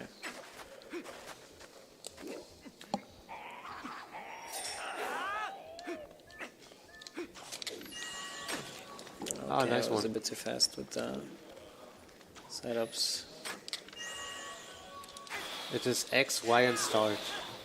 Yeah. I just remembered. I hope that was fine still. Yeah, okay. Yeah. So this is also a cutscene trigger, Yeah. I think. Yeah. Nice. So yeah, we did map glitch again, as you saw, to like to get out of the map almost, I guess. And that enabled us to hit this trigger from below. And usually you need like a small key and you need to kill a couple of those boblins and everything. And you can just bypass that because this trigger is like a ground or air trigger, whatever. It actually extends infinitely downwards. So you can be at minus 1 million and you can still trigger that cutscene if you just like hit it. And then it puts you right back up.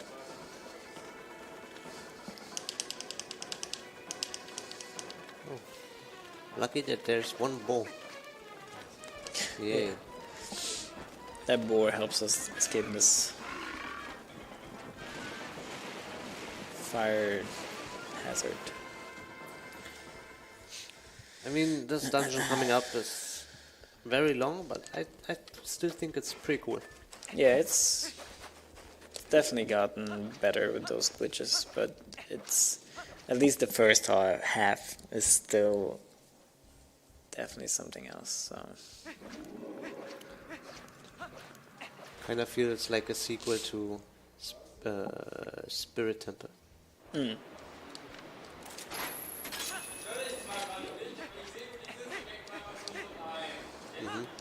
Okay. What was that word for that? Who?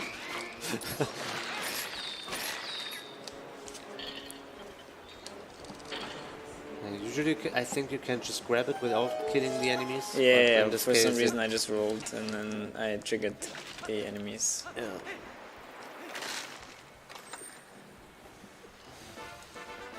If you Yep. have some time, we can just do rupee slides if you want. Yeah, it's sure. only 15. Yeah, we're gonna just roll them. Yeah.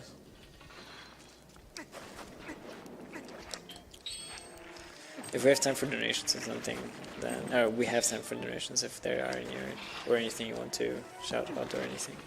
Yes, of course. We do have a $40 donation from Damn. Labellock saying this is to bribe the RNG. Wow. Wow, thank you. Thank you very much Now for your I will donation. definitely get first try everything. Bro. So there, how many posts there are here? 4? Yeah. But you so can skip 1. exactly. So you can actually skip the very last one, and it's also the only one you can skip. And because, yeah, the other ones are actually checked. So for some reason, one poll they just programmed to not check.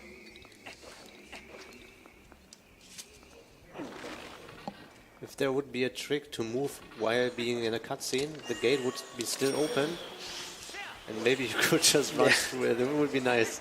That would be really cool, man. Yeah.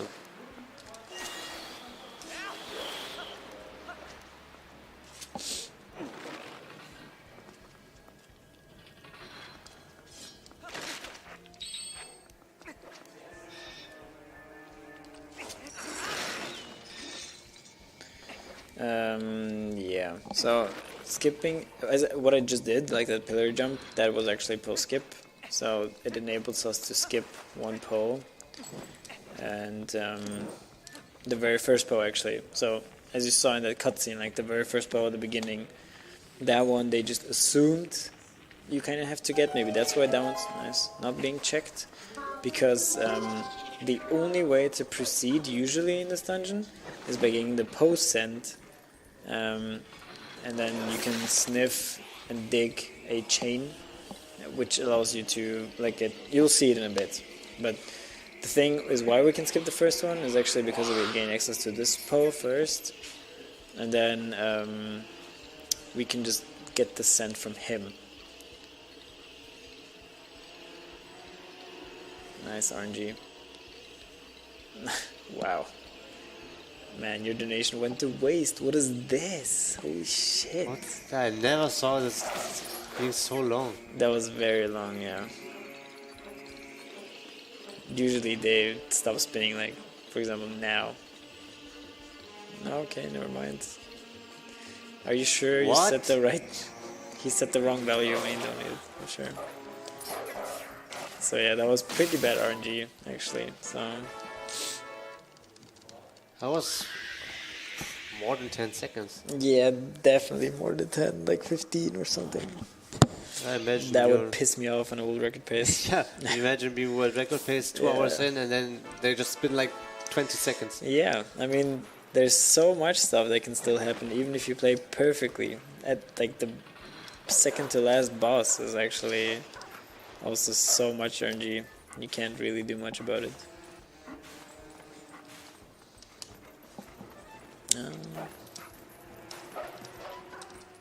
So yeah. Did I swear? I'm sorry. Hmm? I don't know if I sweared. Maybe I did. Did you? Yeah, so as I said, we can skip this Poe because now we got the scent and now we can just dig this. And that's the reason why for one Poe they just said, okay, surely he must get it because he can't go anywhere unless he kills it. So, but we proved it wrong. And this way we did Poe skip is actually so much easier than how we first found it. There were many like theory ways of doing it, but yeah, they were pretty bad, and now we have a pretty good thing. And by now I mean like not that old. Oh, nice. Don't you need the rupees? I do, yeah. What? Stop. But the rupee is gone. Nice. It's okay. We can still get another It's rupee. okay. I'm rich anyway. We can get another rupee, but that was crazy. It's okay. Maybe someone in the chat can donate 20 rupees if they want to. Yes. Save the children and my speedrun. Okay, save both, please. These bubbles are sabotaging me.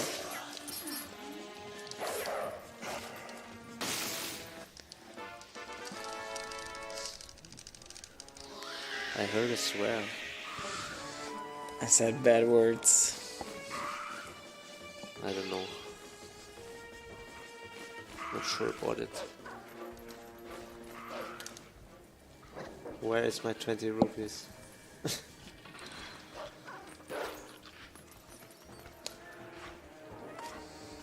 Nice. Nice, he's so good. Poor Red. He did his best to hit me.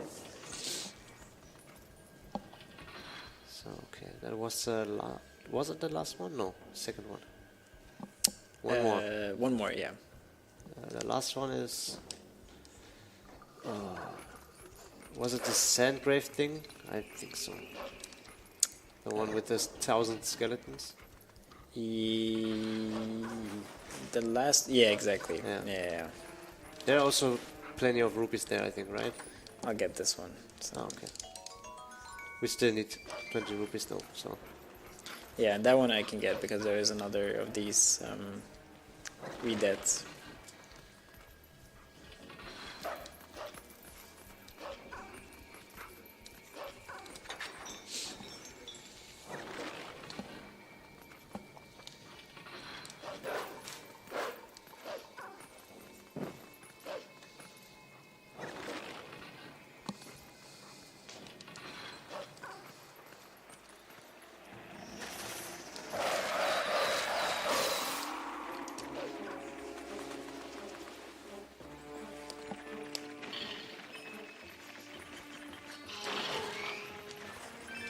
There we go.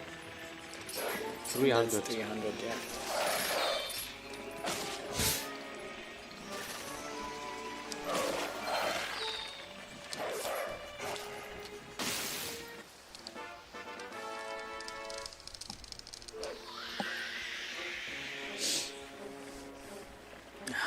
Okay.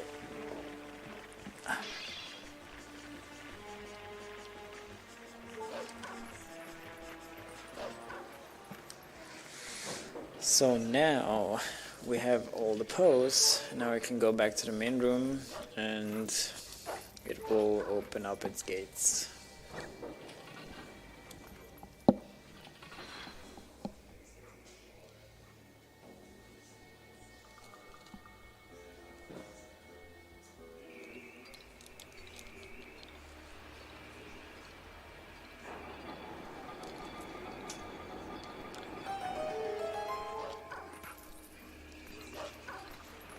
And it's not the end boss door. No, no, It no. still takes some time. That was only the first half. But it is getting a bit more pacier now. So now we can actually skip this part. There's also quite a bit big sequence break. You're not supposed to be able to go like this to the, like not get the boss kill like that. So yeah.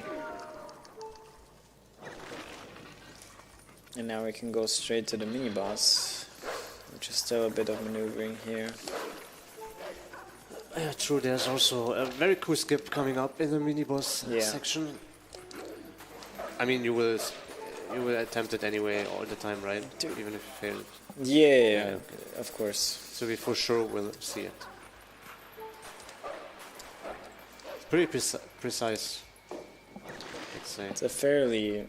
That trick was usually, like when it was found, so many people just did not understand how it works, including me. Like I spent hours and hours on Dolphin Emulator, testing, trying to figure out the frames and when it works and when it doesn't work, and it was definitely a big headache. And then at some point it finally clicked, understanding the trick. So...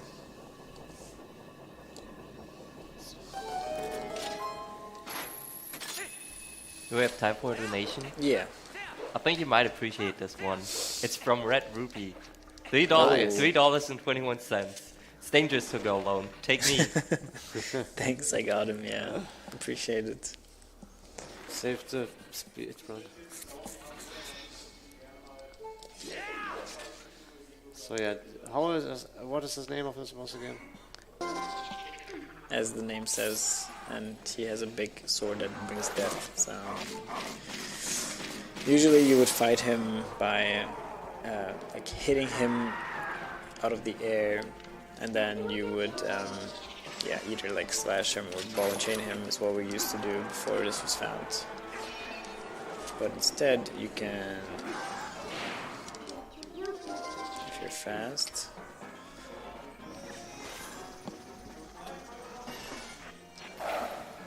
just skip him like that. Nice. Easy first try. Now also stellar skip. Yeah, First so try. that's one mini boss skipped in this dungeon actually. This saves like a minute or something, 45 seconds I think, if you're really good. So I'm glad I got that at least. And now we're getting to the premiere of the whole run. So like, this is like the by far, and The hardest trick, yeah, by far. There's so much that can go wrong. You can retry it, but yeah, it's really, really crazy. So we still need some pause champs. Yeah. That one was implemented that one was found in a task actually, so someone tasked the game and then just got to Star-Lord and figured that out, and it was just considered task only for so long until crazy people. And the thing with TP is people got desperate because we don't get time saves at all in this game. Like we're so dry. People just go and do stupid shit like that, and then eventually find setups and consistent angles and everything. So I mean, kinda fair. The run is still super long.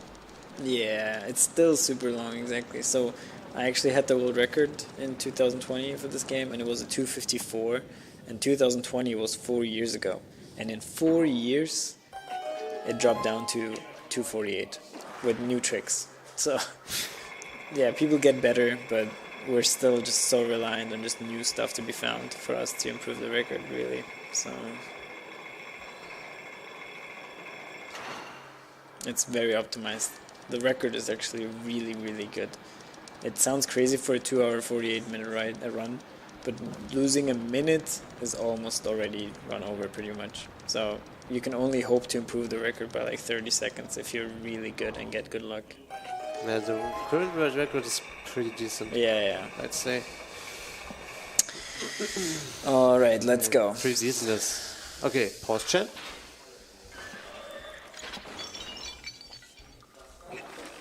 So, no time for donation in this boss fight.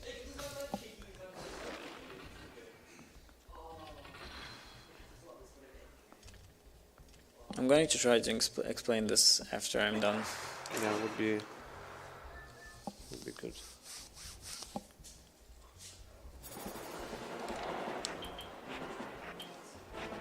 Okay, that was a weird diagonal.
It's a little bit too far to the left. I think I can still manage, but if not, I will have to redo the beginning.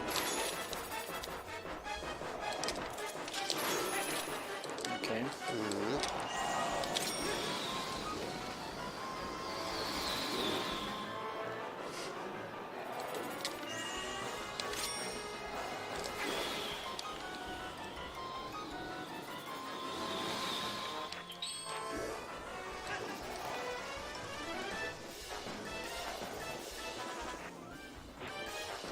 Okay, that was bad. Okay, I need to retry again. It's time to try again, it's no problem. Actually, never mind, I need parts first.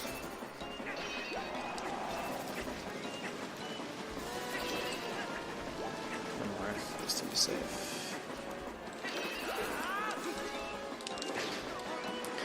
Okay, so actually the first part what I'm doing is I'm getting a specific angle, because this starts off with a very precise angle you need, like that, and then you can keep this angle on the spinner. The link actually doesn't move or change anything, and then you hold target like that, and then you have to do some more inputs, get in a pretty precise position.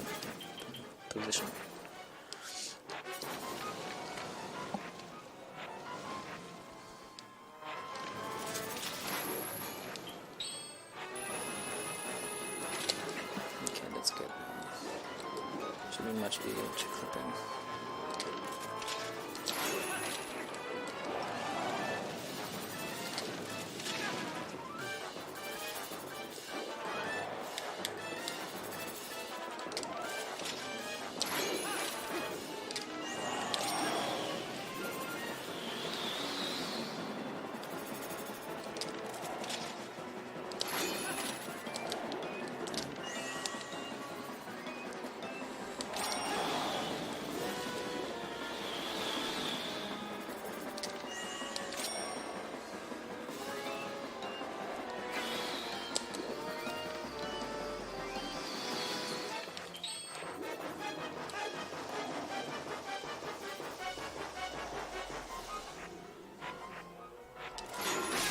Nice. Nice, Okay. let's go. There you go. So yeah, we just skipped Stellar completely. If you get this first try, you save like 2.5 minutes. Roughly. Maybe a bit less, but yeah. Nice. So that was the hardest thing by far. So I'm gonna try to explain now what happened. So at the beginning, as I said, you do like C up, and then you can hit item wheel and check for your angle, and there's like some angle where you can hit item wheel, and if it's the correct one, you can just keep it on the spinner, go on the other side. Yeah, and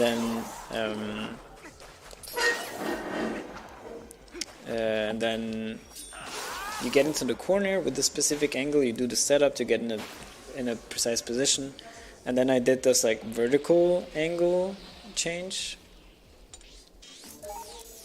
Let's go here, and to get on a certain horizontal angle. So it's as I said, these are like all setups that were found. This used to be all setupless. And then you do placement is what I did with this like stealth troop, where I pulled him into the corner, and it works by doing an L slide. So Link can like shoot his claw shot. I can show it later. You can shoot a claw shot and then have Link like slide to the side a bit if you like jam your angle into a certain direction and target. And if you do that, and while you pull someone, or like while you pull an actor with that, or want to get pulled to the actor, and you fall off a ledge, instead of getting to the actor comes to you. So like you can pull the actors towards you, and this is what happened with the stealth troop. So we got him into that corner, stuck in that corner, and then you can do this like claw shot L slide, which I also did to get into this like pillar out of bounds. And then you saw that I had to boomerang Stellar a couple times because his breath damages you and he like messes with everything. So you just try to stall him and then you have to have a certain angle where you throw the bomb. You have another angle where you claw shot that stealth trip in the corner, and then you have a 3-frame window where you can shoot the claw shot, and the bomb is going to push you out of bounds behind the loading zone, or like next to the loading zone, and then you can just exit the fight. So it's very precise, it's angle precise, it's timing precise, it's frame. There's some frame tightness to it. It's just crazy. It's like almost engineering to the point where like even finding this trick, and then engineering finding these setups, and then learning this trick.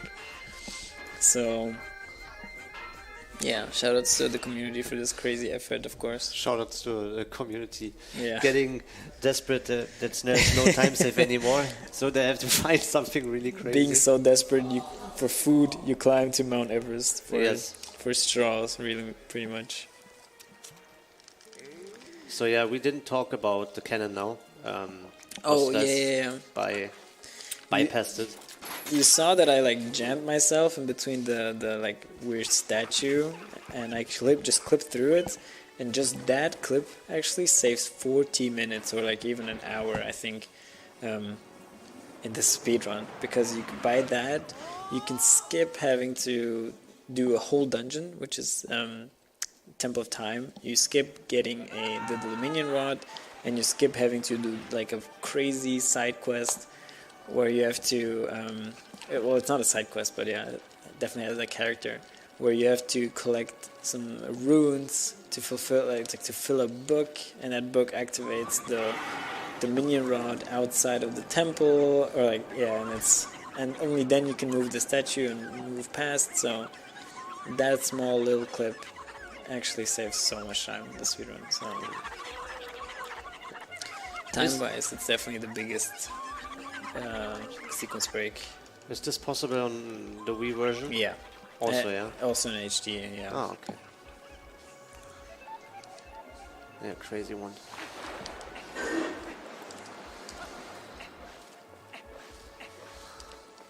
Like in comparison to this super hard sellout skip, the time save between those two tricks.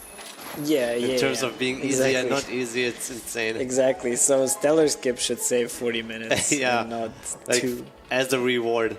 Yeah. It's like that trick is difficult, and the effort to learn that trick is so difficult too. Like, it takes so much time. I don't think there's anyone who was like, yep, I just learned it within like an hour. That does not happen. And as you can see, I'm opening the door as Wolf here. And that has a good reason, because if you enter as Wolf with a certain distance to the door without having been too close to it before, you actually bypass a certain trigger, and that trigger triggers a fan in that main room to spin, and that also skips quite a few extra steps you would have to usually do. It skips actually almost all of the second half, because the second half is all about traversing through different parts of the dungeon to get to that room.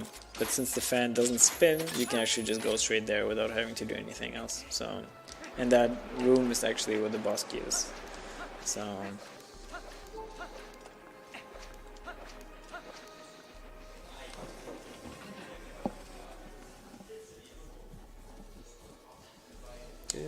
my hip is starting to hurt. I'm not used to sitting for so long. Yeah, it's a very comfort chair as well. I'm an old man. It doesn't matter about the chair. It's really just sitting is what I'm usually always like in motion. Old man? Did you say you are an old man? Yeah, I'm an old man. All right, I'm off. Bye-bye. Then, yeah. What am I almost dead then, or? Yeah. Oh, okay. Cool. Yeah, I'm getting close to there too. Cool. No counterplay.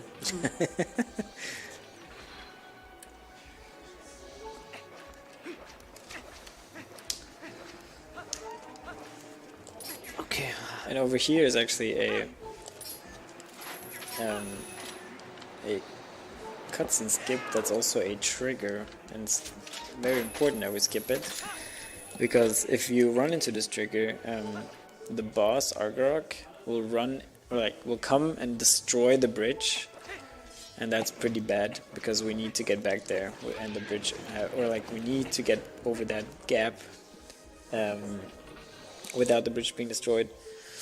So yeah, and also if he destroys that, it also resets your safe warp point because, or rather, later on you'll see we're going to save warp, and we're gonna get spawned right back to the chests at the small key, and that's because the game really wants to make sure that we get to see that cutscene. So that if you do the same thing as I did, you go to that small key, you get the small key and you safe warp. It doesn't put you to the beginning of the dungeon on purpose because it wants to make sure that you see that cutscene first, because else you would also just you would probably get lost where to go next and everything. So and we abuse that because we want to get there, because it's actually faster to go from there to the main room instead of the start of the dungeon. So that's why we also want to skip the trigger for that cutscene. So yeah, the next step is getting the double claw shot now. Yeah. To perform, it is a pretty new trick, I would say, right? The clip, or is the it? The clip is not new, but the way the setup. The setup's new. Is new, yeah. So and it saves, yeah. Saves like really, what, 40 seconds or something, because you also skip that mini boss.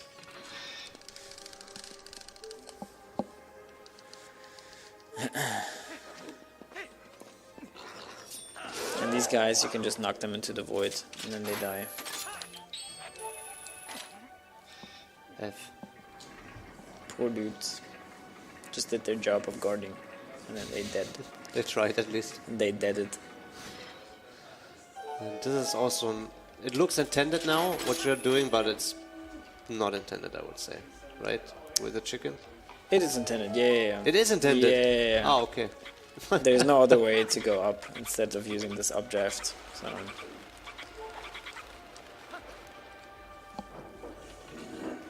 But this is not the intended. Next one, yeah. So this one is also intended, kind of. But the next one is not intended, no.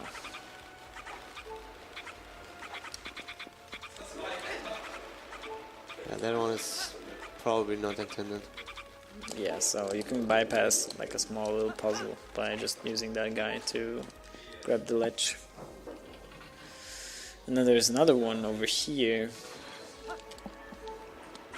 which you can also use to just go straight down. Like that.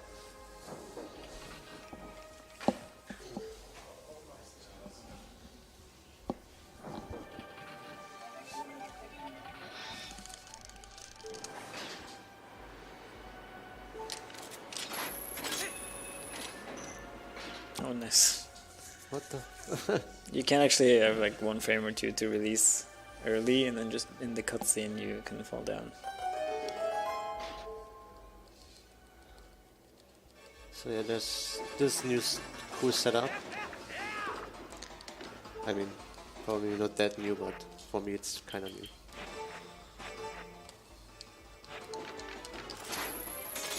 Nice. So usually back in the day, you would just like aim the claw shot and hit a specific pixel.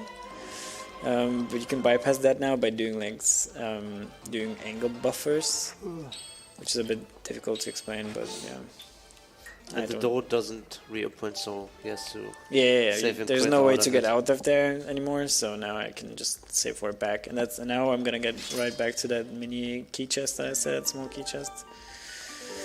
And have a quick route to the main room now. And this is actually my favorite segment, speedrun wise. I just like it. It's very fast paced, it's really cool. Happens a lot.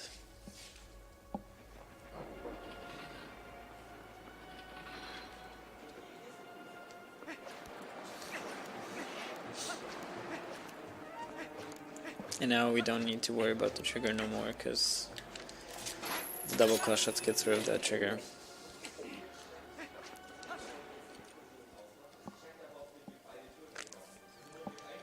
And now it comes in handy what I said earlier about that fan.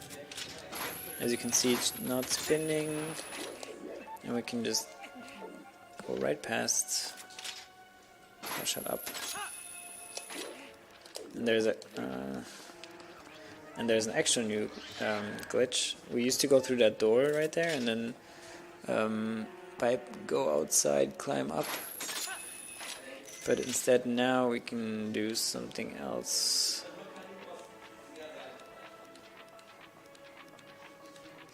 I messed up the angle. It's okay, I can try again. Nice one.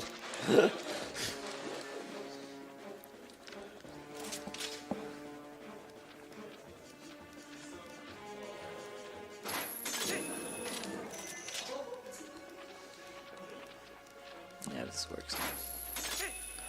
Nice. This pretty much skips all of the outside. Yeah, exactly. I didn't gain any time now because I failed for the first time, but it's still cooler than yeah. doing the LJs outside. So yeah, you can skip a bit of movement outside by doing this. That was pretty much it with the New tricks. Yeah, that's about it. It's also the ending of this dungeon. Almost.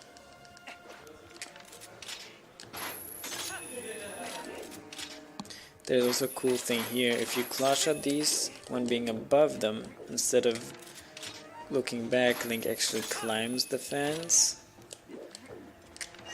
And then you can stand up here and do a double LJA like this. And you can just land right over there. The boomerang is so cool. Yeah. It's super broken, but it's super cool.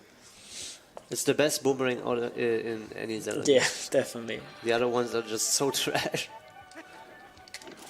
Do we have time for a donation? Yeah. Alright, I got a $5 anonymous donation here saying, handsome runner, good commentary, nice game. Best way to spend a Sunday. Oh, wow. True. Making me blush. Oof. How can I focus on my speedrun now? That's why it was anonymous. Probably my girlfriend.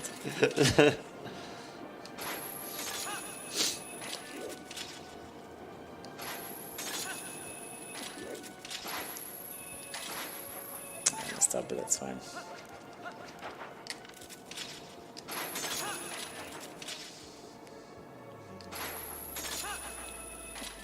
There was like a fast cycle I could have hit, but it doesn't matter.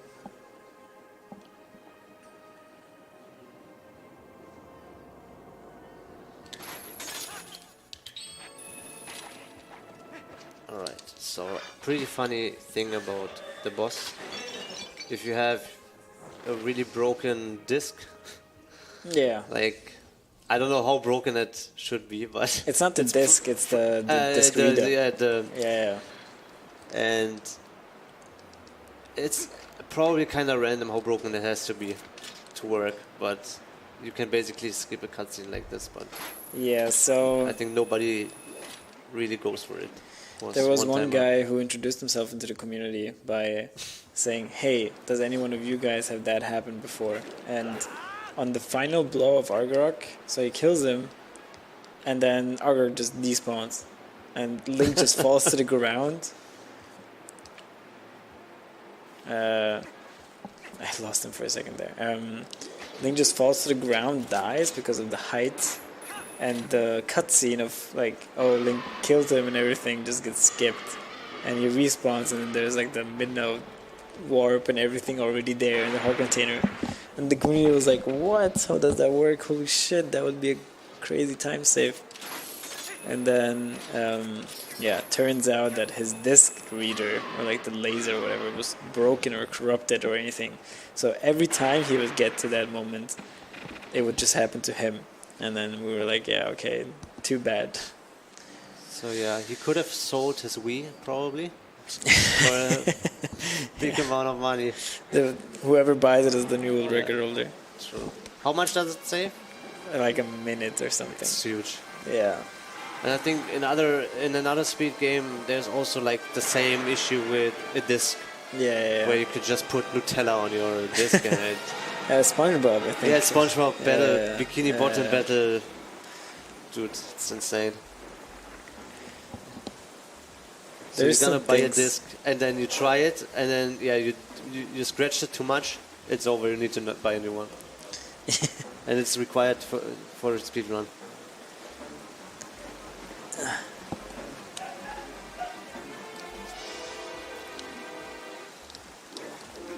So you have half an hour left. Are you able to do it? Most likely not, but I that's believe in you.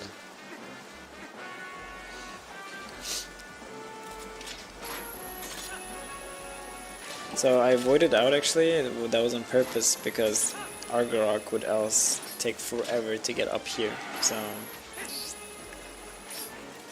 and there's also like a little manipulation we can do to have him stop breathing a bit earlier, and then we can just go straight to his back like that. It's quite tight actually. I think if we would have like sank a bit further, he would have attacked me again. So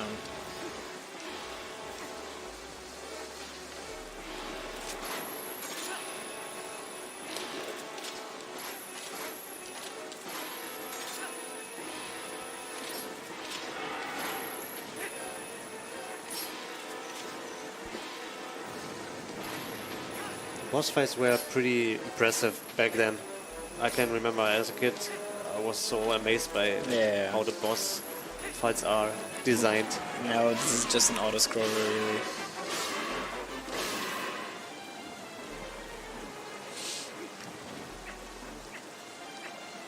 Pretty good ending to the GameCube era. Yeah, The I game. think for sure. I think TP is way ahead of its time still. Yeah. Was also one of the last games.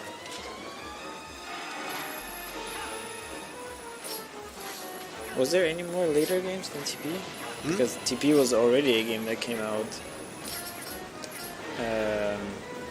with the Wii together. So Yeah, they just released it for GameCube, and then at the same time the Wii was already starting up, and yeah, so I'm curious if there's actually any GC games that came after TP still, even though the Wii was already released. So yeah. yeah, okay. If there's any, there's more time for like any shoutouts or anything. So now it's just a cutscene. Give me just a minute in here. I can talk about help. I can talk about what SpeedCon is. SpeedCon is an annual marathon, an annual on-site marathon live here from Potsdam in Germany. Yeah, we are raising money for Save the Children, an amazing organization. If you want to stay up to date with SpeedCon, you can follow us on Twitter, I believe Blue Sky as well now. Or you can just join our Discord. That is always a possibility. Yeah, we also have an online event sometime later down the year in fall, October, November, I believe, around like that. And yeah, that's always great. If you haven't yet, make sure to follow SpeedCon here on Twitch and also subscribe to our YouTube channel. Go do that. And like the video. Like the video Yeah, already. subscribe. And likes the video. Don't forget to ring the bell. Yeah. I hope I remember when I'm doing my runs to say at the end, like the video.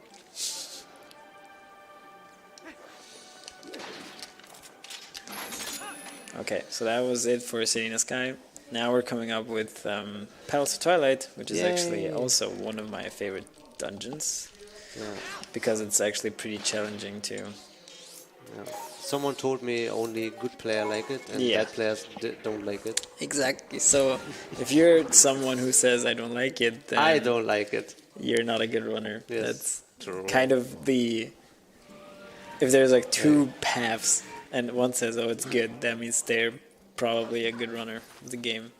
Which is actually natural, because beginners are just having a very bad time in that dungeon, and it's perfectly normal. I hated it too until I noticed that But the more you practice it, the better you get at it, the more you understand how really cool it is. in terms of the mechanics, I can see it, but Yeah. just for the look and the design, bleh, it's so ugly. I really don't like it. Yeah, like, I mean, if you're a speedrunner, you don't really look that much at the True. design or anything at this point, so True. it really just comes down to the tricks and how... I think what I like about Palace the most is just how rewarding it feels to get a good Palace. You just feel like, man, that was a crazy segment, whereas for other segments you're like, yeah, that's normal. So...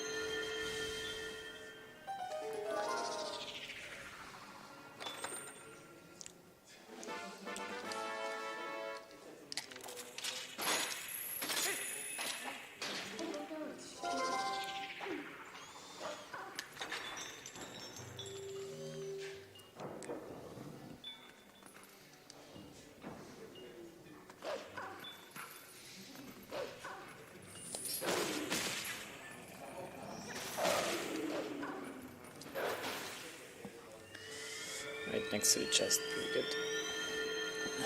And now I can hopefully just mash A and he will automatically open the chest.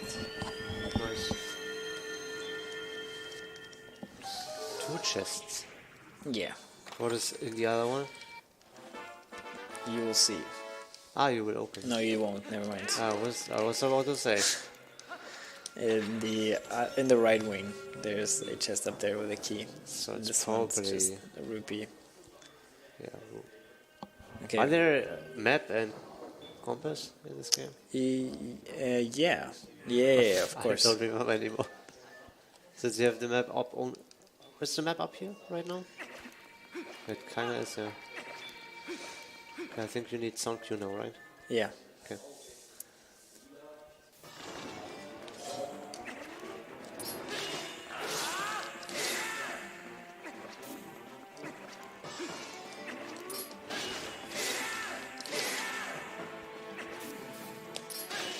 Nice. That was a very What lucky did you spawn. actually hear now?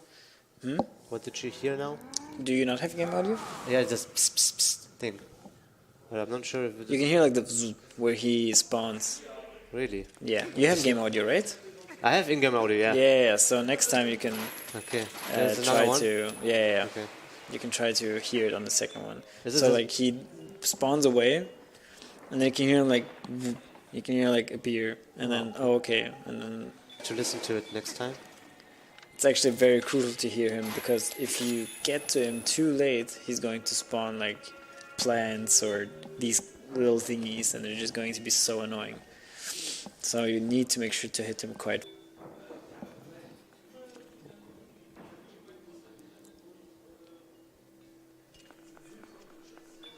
Oh, there's the light board prevents you now from getting into Wolflink again, right? That's what. Not necessarily that, but like it gets rid of this like black fog, which would turn me into Wolflink. Yeah. Oh yeah, so you saw those like the L slides. Like try to yeah, it's gonna come up later a bit again. But that's what I did with like Stellar and Stel Troop.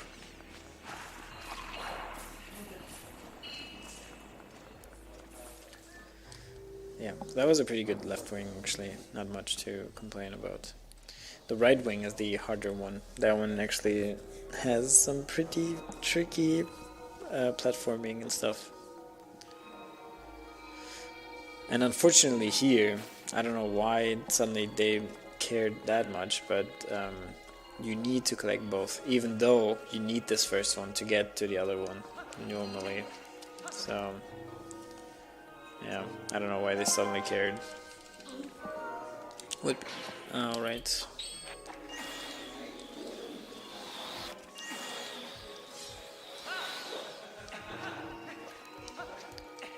So yeah, usually you would have to take the elevator, get over there, blah, but we can just do a long jump and take over.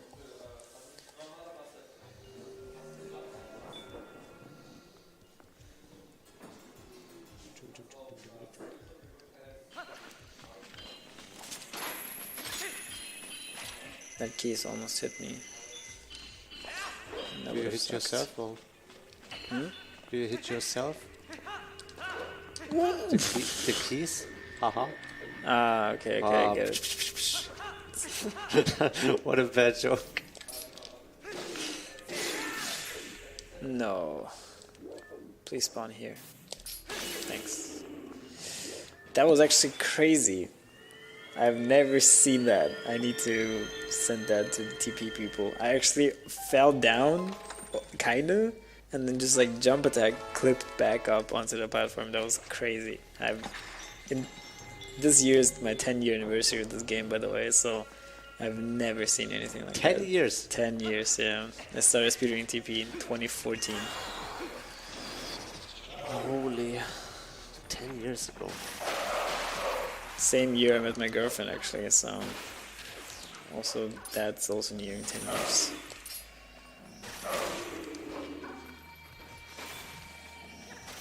So whoever said handsome brother, I'm very sorry, but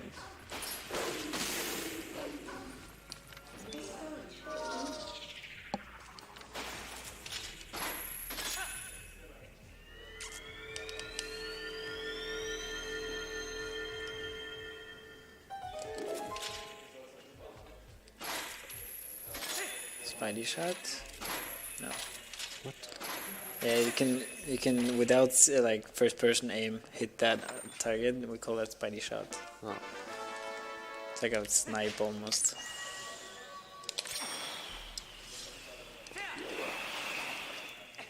Do you know how much time the boomerang actually save in the whole run?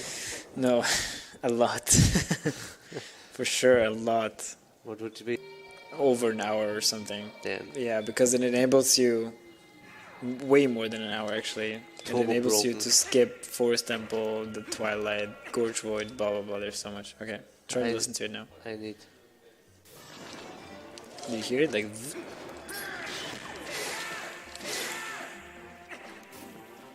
Oh, that was so quiet. I don't know. I don't hear anything. You're not trained enough. Like only the one sound that sounds like if you zap through the TV. No, he does like, and then he like moves away, and then you can hear, and then he's like back somewhere. Ah, okay. So.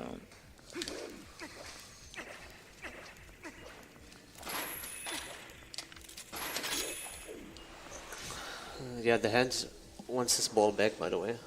Yeah. So he's gonna chase you he's chasing the whole you, time. yeah. And if he catches you, yeah, you have to take the ball again. Yeah, if he actually gets the ball through a wall, it's not like he can go through. Like, let's say there's no slide. Let's say you get the ball to the very last room, and then he steals it away from you. If he goes through the wall, if you go through the door again, he's not gonna be there. He's gonna be all the way back. So even if you say, "Oh, okay, he just got it back through one wall," no, he gets it back all the way, and you have to do everything again, or at least run there again.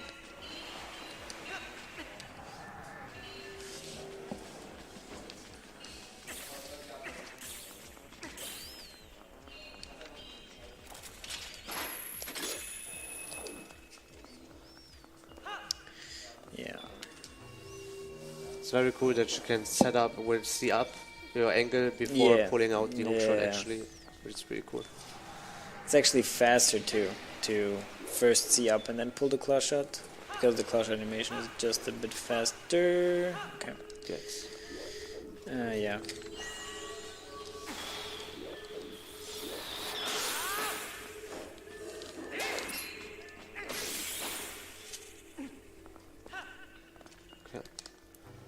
So you got finally the second ball. Pretty good light sword segment actually. I wish I could have timed that. I'm sure it's like a 11:15 or something, which is pretty good. It's not perfect by any means, but pretty fast still.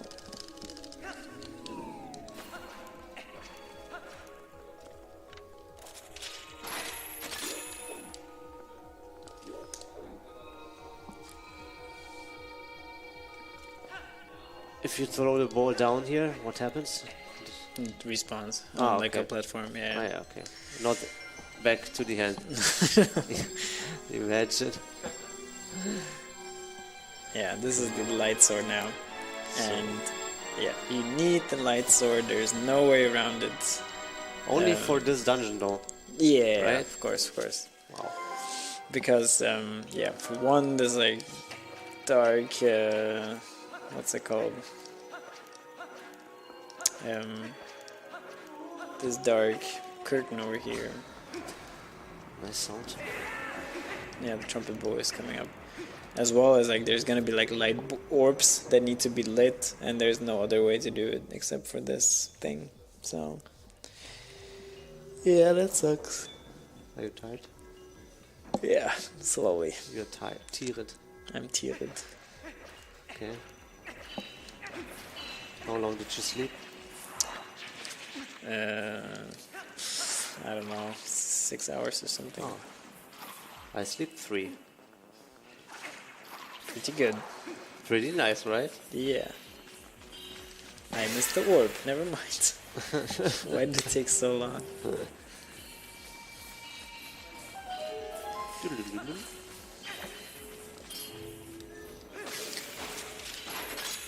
Oh, nice hard grab.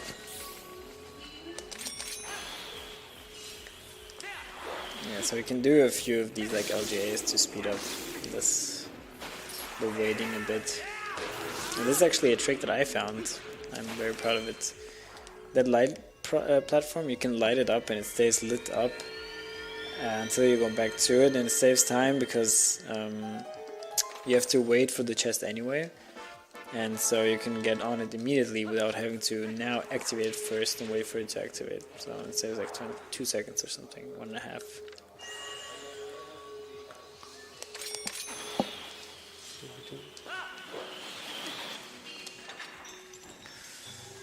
Like that. So in this outside room is also pretty challenging actually, because so the easy way now, the boss key is like on top of, like there's a black curtain, I can show it in a bit. The beginner way is to actually get it now and then do this what I do now. So yeah, that spin tag hitbox by the way. So yeah, over there, up there is like a boss key.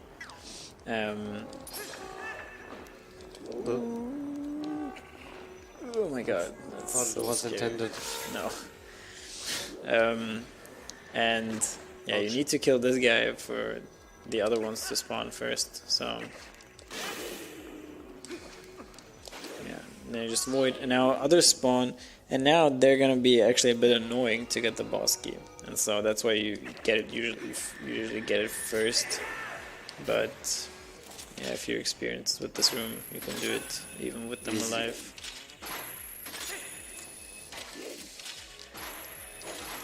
Get up. Okay.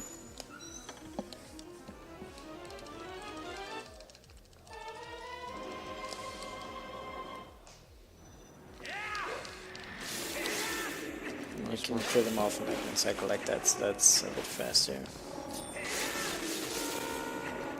The lag in this area. Yeah. There's so Holy. many enemies. Enemies, yes. Frame rate, no. Oh, I'm not used to sit on a couch that long. Yeah, that's Anymore. what I mean. My hips, bro. My hips don't lie. Good song. I mean, you are almost. You are so old, as you said before. Yeah, for sure, for sure. For real, as the new kids say. You're so old.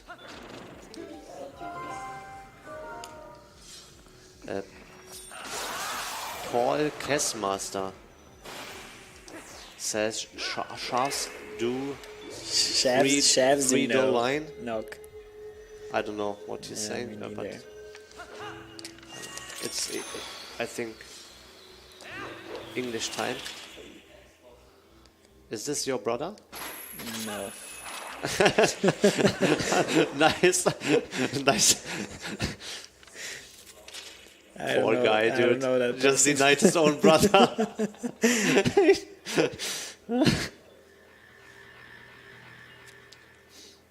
Holy.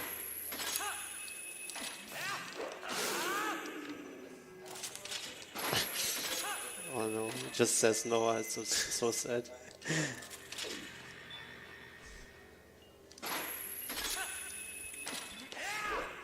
Yeah. Do you think Nintendo was inspired by Spider-Man in the second?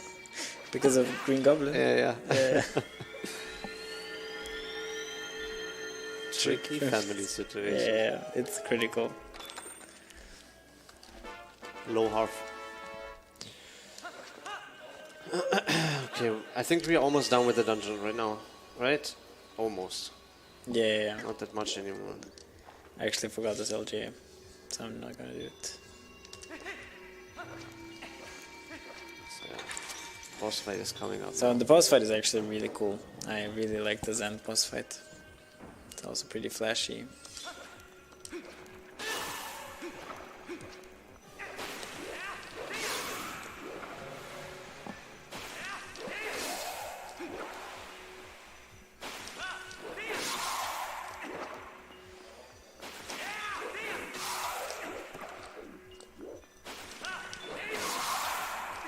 Man, how do you know where they're gonna land? I'm counting frames. I don't. Oh, never mind. Okay, so now. Alright, that time. boss fight is really cool. Yeah. I mean, it's basically a copy of a few boss fights. Yeah, So, pretty much. yeah. I think it's it's not the boss fight, the first one, right? It's the mini boss, I think. The first No, one... the first one. Wait, what was the first one again? I don't remember. Anymore. Take a look. Was so it Goron Mines? No, Forest Temple. Forest. Yeah. So Forest Temple is the first dungeon, and Ook is going to represent Diababa, which we didn't even see in the speedrun in his first segment. True. And Luker Rishlik Rai Hangon. Okay. I don't know. Weird language they're speaking. Must be Swiss. Yeah. Oh yeah, true. This is actually. Dude, I didn't remember this face anymore. Yeah, so this is Diababa's room. And then next is Dangoro, which we also didn't see, which is the mini boss to get the bow in Goron Mines.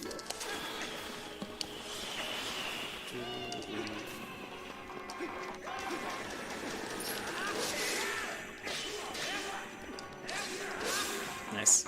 I got the one cycle. Yeah, there's like a certain timing of inputs and like hits you can deal to him. And if you do it properly, then you do it. So this is Morpheo. We've had plenty of fun with Morpheo today. We got some flashbacks here. And the same problem here, we have no armor. So what are we gonna do? Well, we keep water bombs in our pocket exactly for this fight. We're just gonna refill once. Yeah. And then hopefully get the next one. And it should be enough air to wait for the heads to come out. And then we refill a second time. And the Zand always comes out inside the head that is the furthest away from you. And so you can time already starting to swim towards it in that case. Nice one. Yeah, so that's that. And now It's gonna be coming up is Oogzend. soundtrack's so nice. And we had Ook.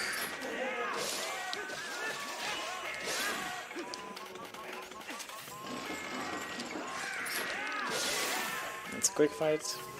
I like it. It's so cool. Like it's so quick. And now, And it's the now- ball and chain.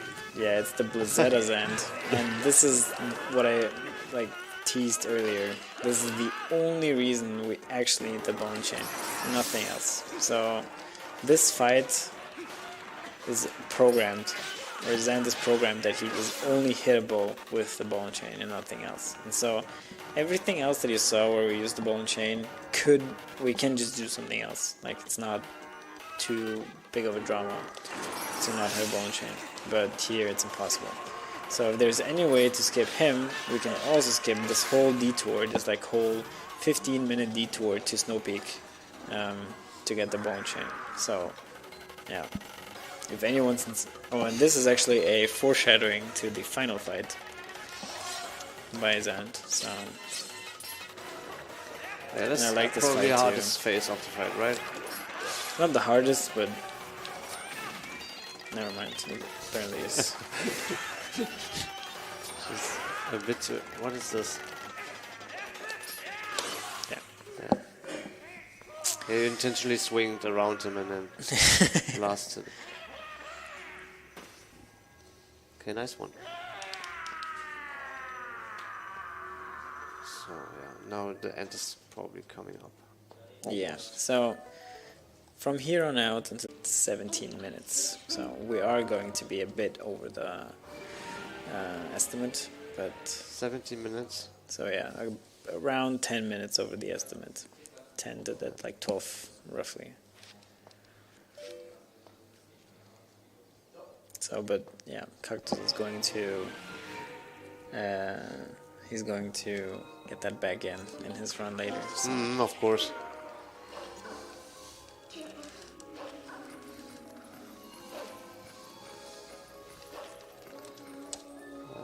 Probably not gonna happen, actually. I'm gonna call it a soft lock, but we will see. That would be the Or hard lock. cherry on top to my run. I have my cheat device with me today, so Oh, as nice. a backup.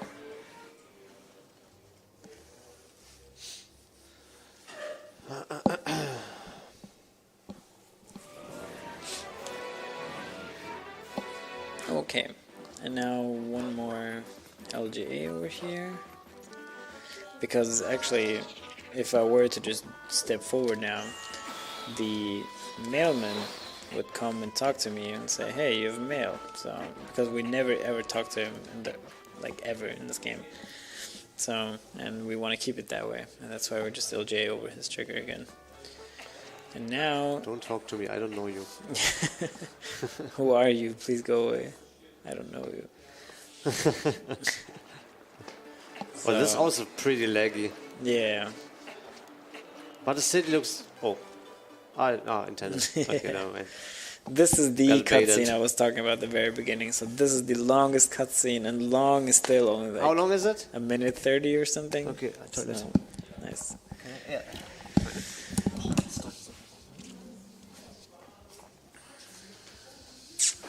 Hey Julian, was geht?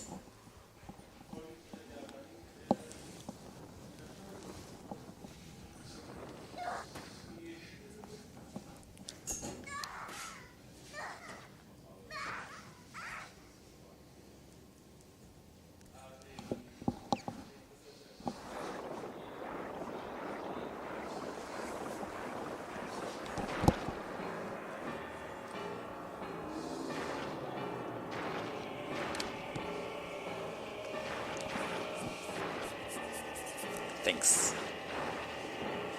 Yeah, the guy behind me has Riz.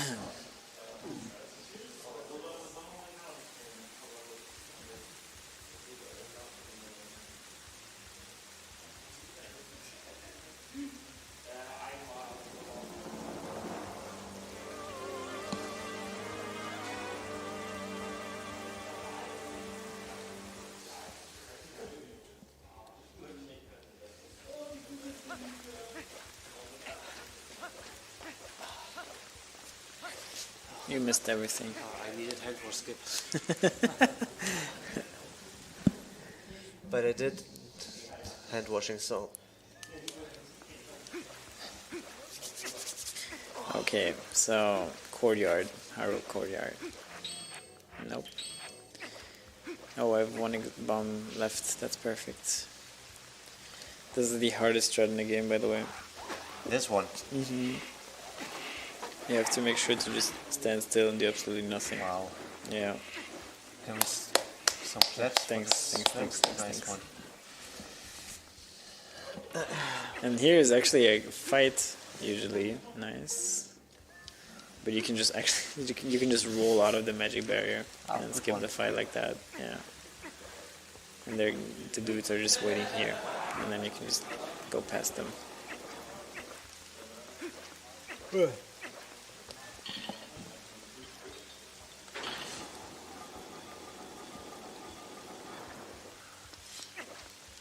And now is the last Bubbling fight. So the usually 4, but in this speedrun we had only these 2 actually.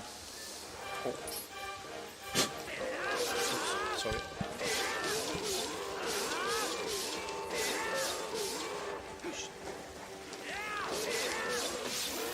And we just own him with quick spins all the way.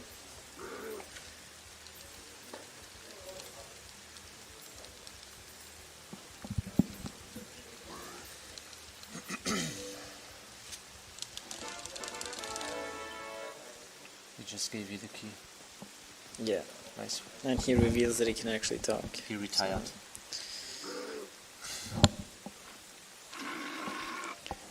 So what's your guess on Zelda RNG? How many blue balls?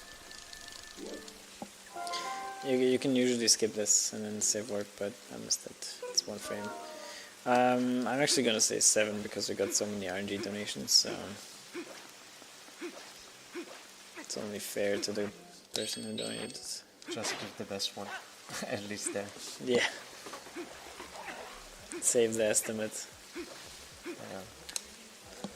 So there's a maximum amount of blue balls she can do, right? Exactly. Or is yeah. it unlimited? I think No, it was 7, right? 15. 15? Yeah. Okay. 7 is the least she can do. Ah yeah. 7 attacks, yeah. And 15 is the max. Holy.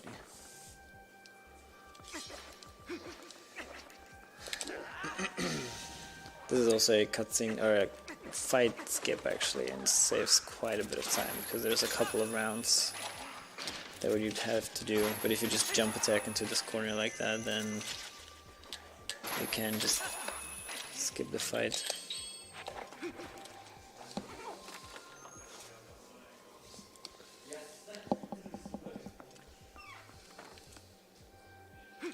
Here's a knuckle fight. I like the knuckle fights in this game.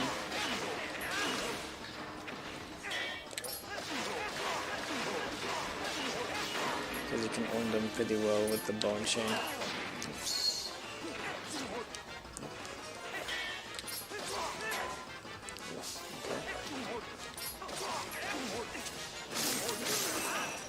Okay. Why am I checking my clock so much? It's because I don't want to be late. But I'm already overestimate, so... No, I'm getting messages, that's why.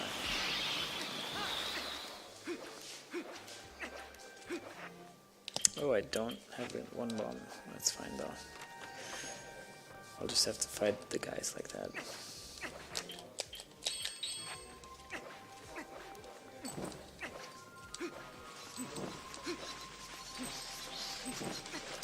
That was too slow. Yeah. What? Was it too slow? Yeah.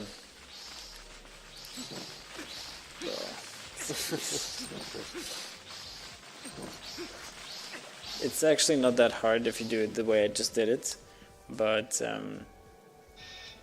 you can actually do it out of order if you're really fast, and I failed that, so I had to do the normal order.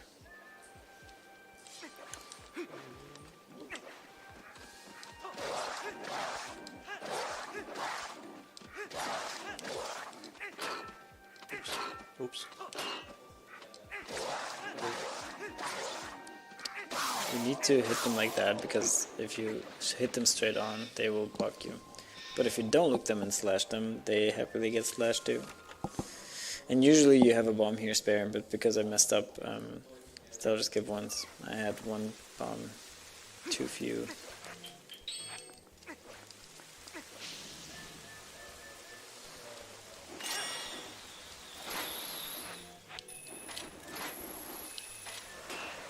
Yeah.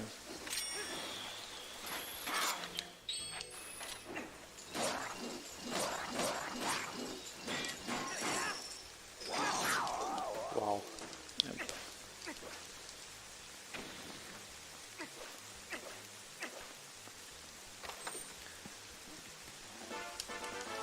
I have one more request for you. Can Okay. you end the game with iron boots? Okay, sure. I Okay. can do that.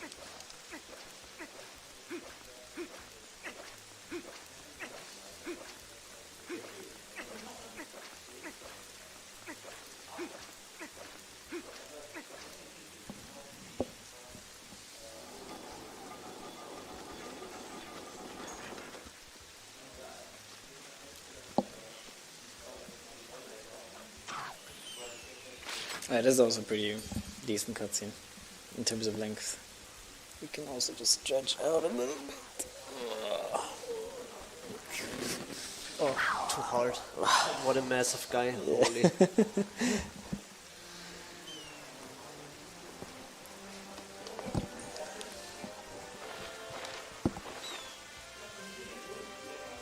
The useless character is helping.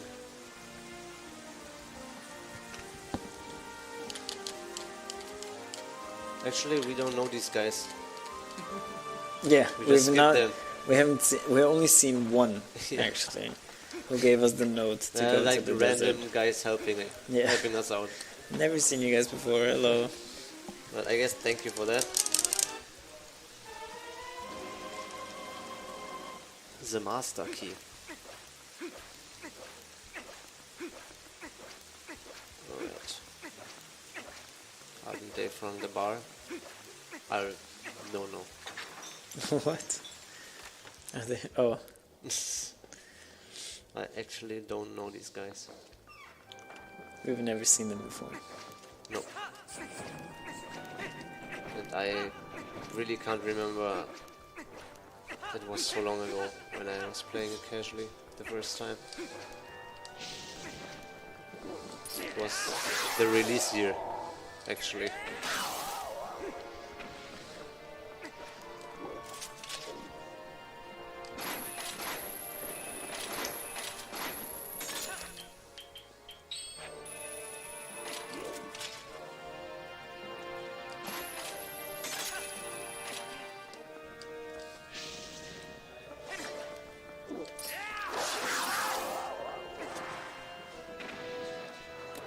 Oh, a bit too early. Bonk. Oh yeah, in this Dark Knight fight actually it's pretty hard, so we have to make sure that we just skip it. Like that.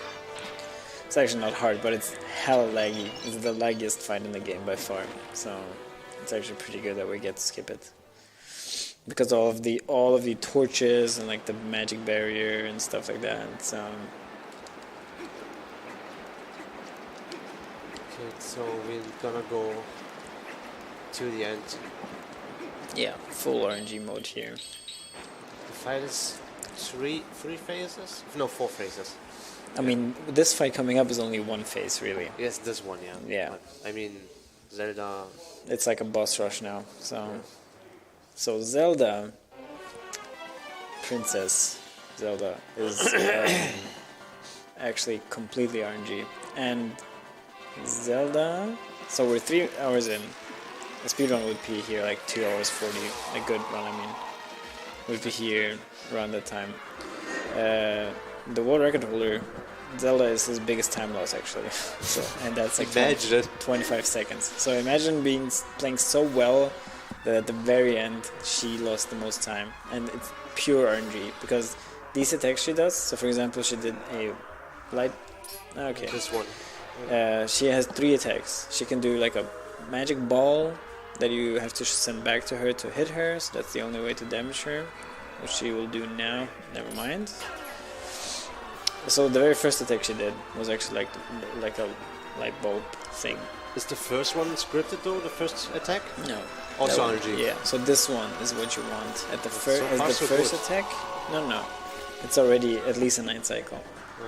So you want the light bulb at the first hit, at the third hit, and at the 7th hit, and everything in between would be perfect if it was like a dash attack like she did.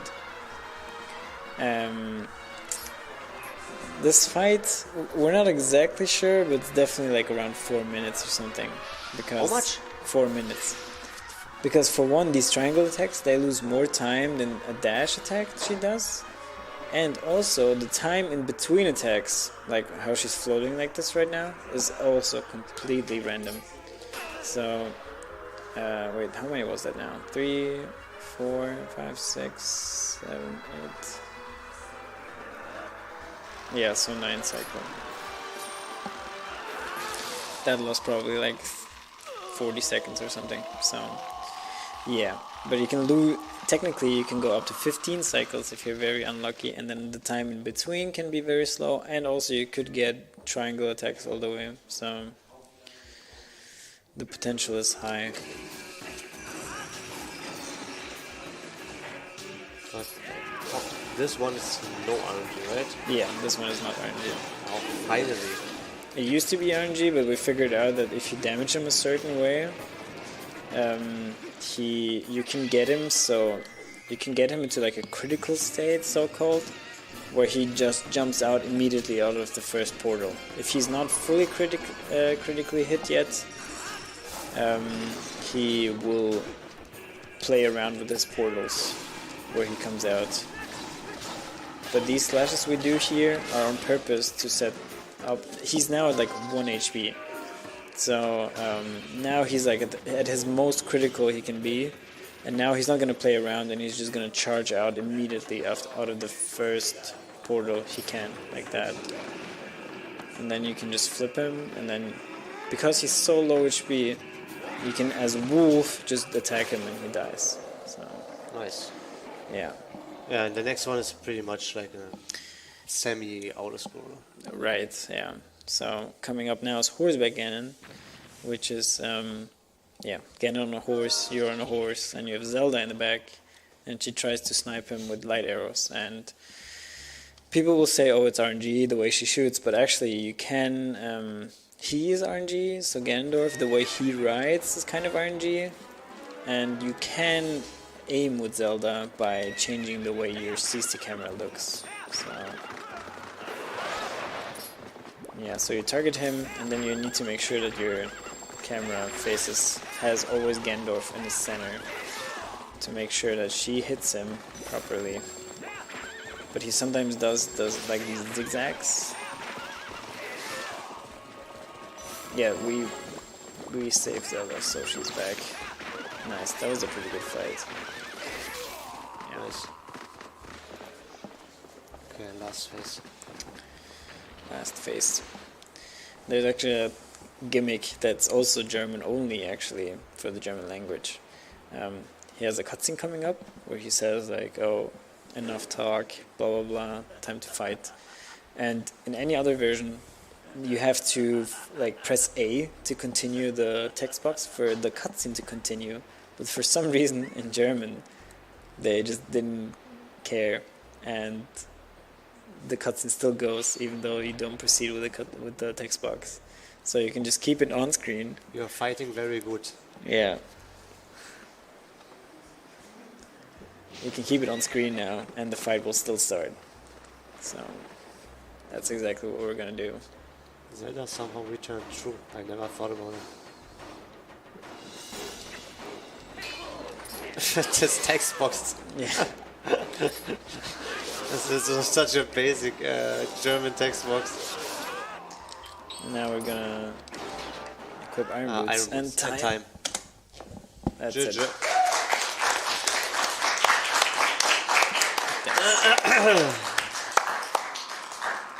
Alright. that was a train wreck, but I got to show off many cool difficult tricks, so at least that worked. And yeah, I just want to quickly let this cutscene play and then I'll be done, because it's pretty funny. With the Iron Boots equip at the end, it actually is like, it's still the same Link, so he still keeps everything because they wanted to keep that. He has like Zoro armor on or whatever, and so he will also keep the Iron Boots on. And yeah. Well, meanwhile, while this cutscene goes, I would just want to give shoutouts to the thanks for organizing this. It's really nice, and to everyone who watched, I appreciate that too. And there's going to be many cool runs. There's going to be Wii Sports next, and then also Goemon, which is a really cool run by Cactus over here, so make sure to check that out as well. And yeah, if you're interested in this game to speedrun it, the Discord to it is normal TP Discord. I think it's discord.gg/TP or something. So, and there's just many people that are very grateful and happy to help. So yeah, if you need anything, just make sure to go there. Okay, and now the cutscene should be starting soon, where Link, I'll be quiet and then you'll hear the Iron Boots. Troll. No, I don't.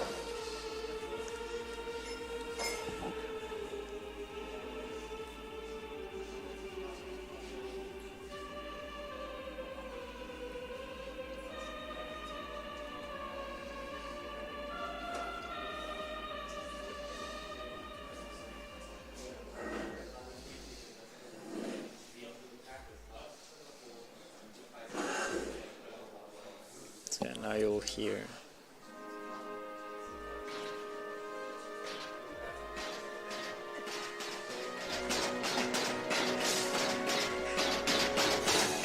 So yeah, he's Rock Lee with Iron Boots running up the hill. Extra heavy. Forrest Gump. Alright, yeah, so that's the Likes run. the video, likes the video. Thanks for watching.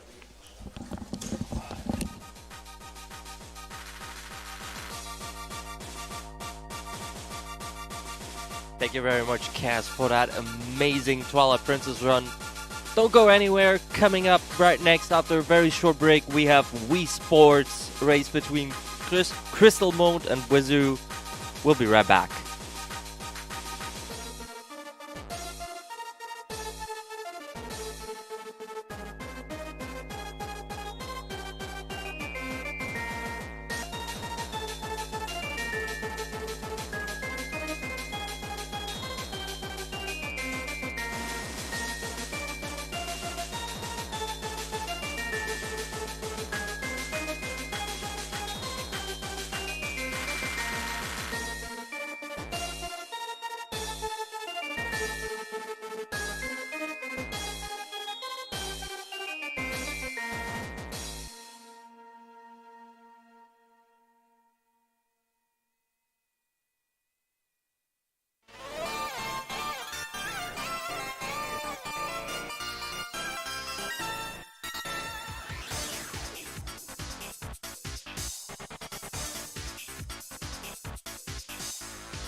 the eyes of a corpse, the screams of a loved one. All bodies leave their mark.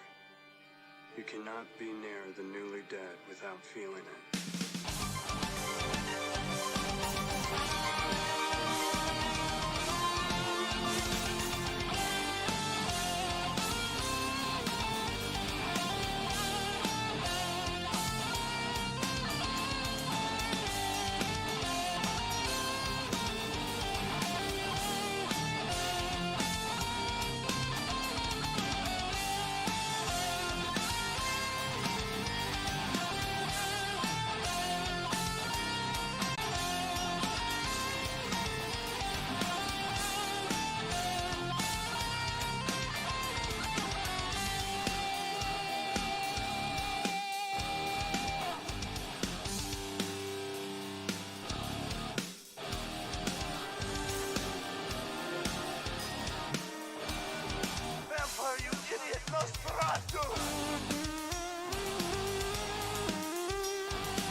I'd always had nightmares, but now the ghost didn't wait for me to sleep.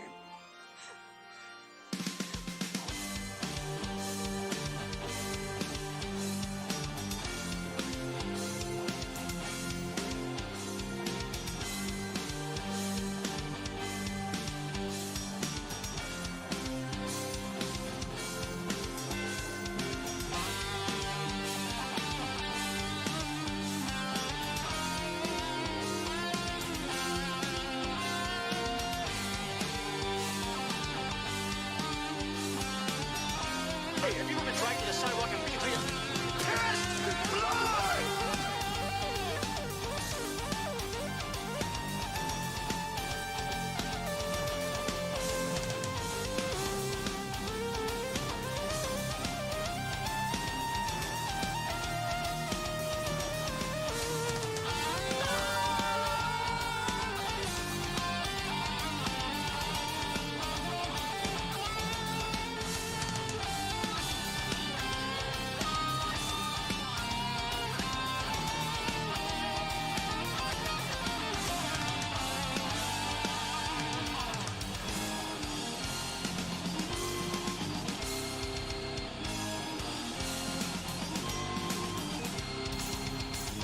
How did you burn?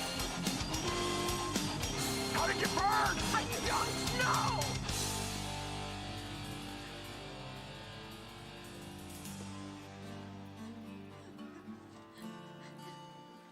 Why did you kill me? I didn't mean to. You should have helped me. I tried to help. I wanted to. Rose? Don't you love me? Rose! Rose?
Alright guys, we are ready for some activity in here.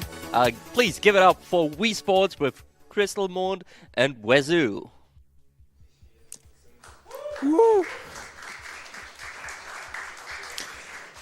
Hello everybody, welcome back to another day of SpeedCon 24. I'm sorry, Floa, for ripping your ears. 24. Alright, so, yeah, I explain myself as well. I'm Christomon, this is Vasu. You might be a bit confused about why I'm sitting on the couch, because I never really used to play this when I'm standing. I always use the couch. I'm more the couch sport type. So yeah, this is Wii Sports. We will start this game here on the single game in tennis. We have like 5 different sports categories, so yeah, we will go to that in any cases. Trying to be the very best, or I guess. So yeah, unfortunately, don't blame me. I never played this game, never did a speedrun of it, and he is a speedrunner of this game, more or less. So it was all his idea, and I was just, okay, come on, I will do this as well. So yeah, with further ado, I will say 3, 2, I will do this. You don't need to. 3, 2, 1, go!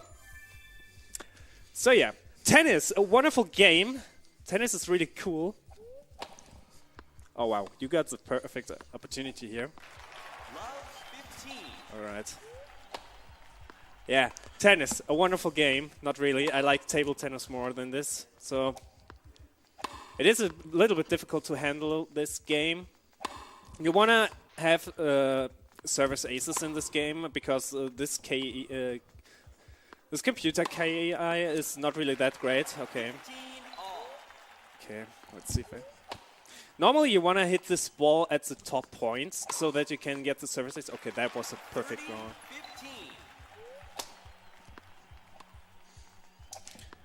It is a little bit difficult for me to handle this game. I'm not really good at this game. Oh, that was stupid from me. I'm really bad at making the service.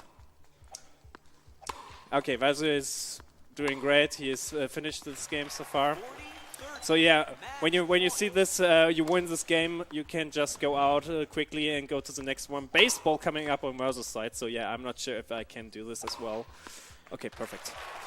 Okay, now I can. I need to wait here. There are 2 different versions of this game. Oh, I did start over. I want to quit. So yeah, baseball is a little bit difficult to handle in this category. There are several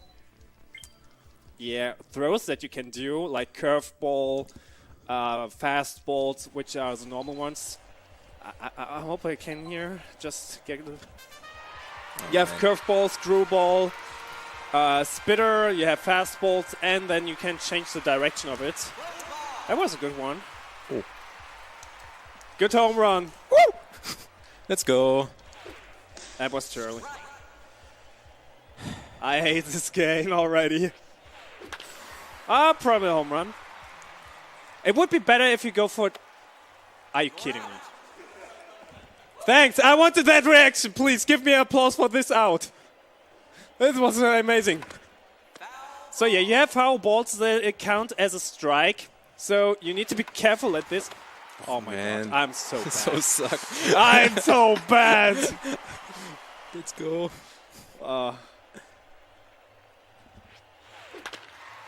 Can you stop doing? Okay, now Okay. I have to. Double? This is Double. double. Okay, Yeah. okay. Okay, It's- never mind. I for will double- start for- over here because I don't want to get to my throws earlier. For double was fine.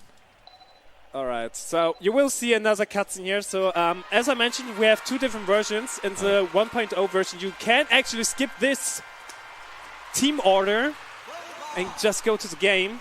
So it can cost a little bit more time. Hey, you're out. Hey, I'm out. Okay, that looks good. Please, don't. Don't! Of course! Man! Why do I have this TK? Why do I have those CPUs? Please? That was a fall Okay, ball. there we go. No? That was a fall ball. Oh, okay.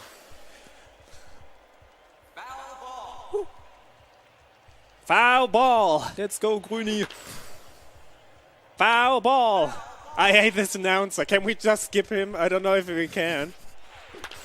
Okay, that looks better. That looks better. It's a double. Perfect. So normally what we are wanting to... Oh, there could be a triple. No? Okay. No. So what we are going to do... Okay, no, he's... No. No, not on my watch here. I hate this. Oh, man. Foul ball. Perfect. Now I have to stand. Oh, no. Oh, man, they changed the side because it's so boring to stand. Oh, shit. Oh, Okay, please, so what we are going to try is we want to have like 5 points and win the game with 5-0 with our throws, because then there's a mercy rule and the game is ending automatically. So, but I'm so terrible at swinging and playing baseball. I never will be a baseball player anymore in my life. Probably. Okay, that... Oh! That looks good. Are you kidding me? Can you stop? You need a lot of space. I don't want to get hit by him.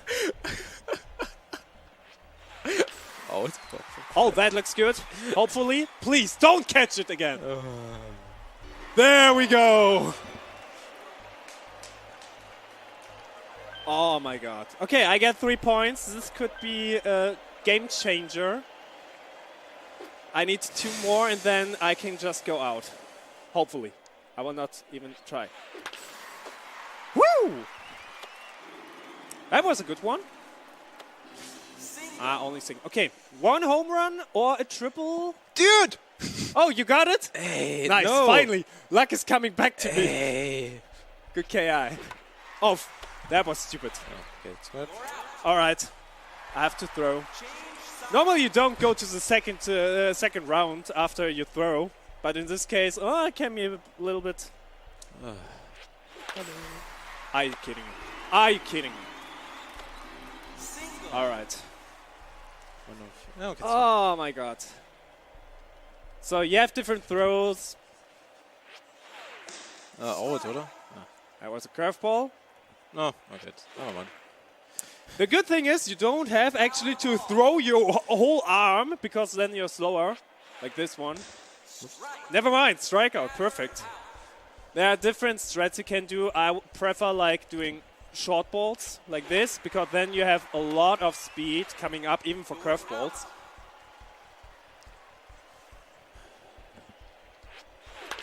Okay, that's good. So now I try another category. I will try a spitter ball. Or not, because it's a strike. Okay, fine. Perfect, strikeout. All right, one more time, please give it to me. I need that. Come on, don't. Okay, perfect. 1 point at least. Oh. Yeah, Okay, still it's fine. single. How it really is, how the points are getting like single, double, or triple is depending on how long the ball is actually on the track, and when they can catch it. That was stupid. Yeah, I'm out. Finally. Again. Come on. Come on. I don't want to get out here. Come on. My own me. Oh, I'm just okay. Sometimes it's really annoying to try and even hit the ball right. So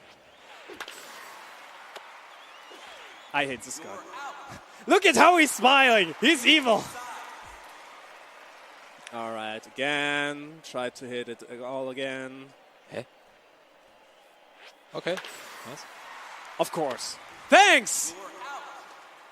Thanks!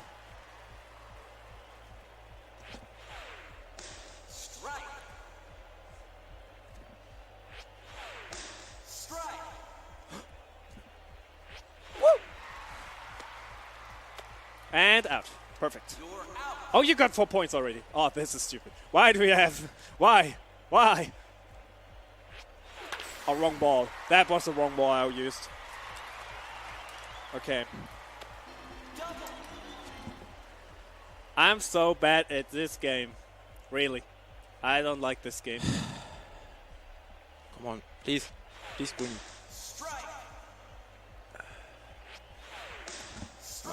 Crap. Foul ball. You as well? Oh man. Perfect. Okay. Now I have to hit the balls to win. Let's go! Oh. Okay. That looks okay. No, he will catch it. Huh? Of course he will catch it. Oh wait, okay. Wait to find it.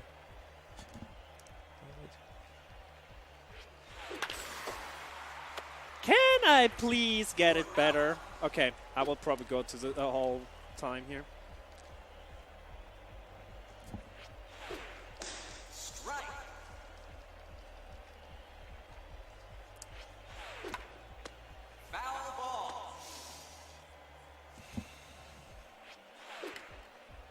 Come on.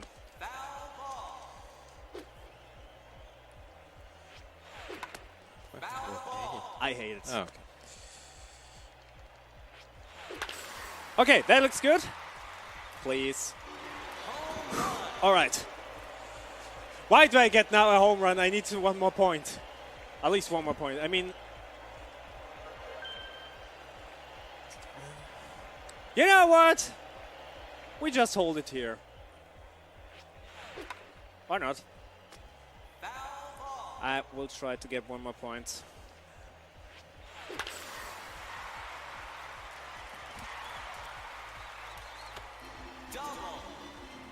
It is actually getting close.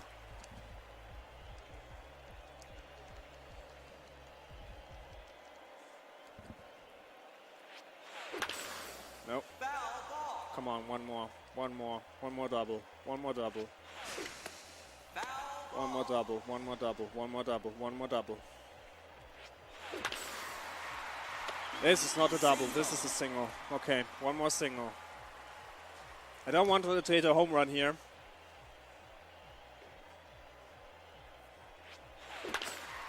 Shit.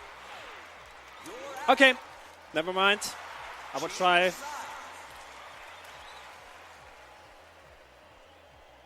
think it's really interesting for 10-0. Was not even okay. It's not ended.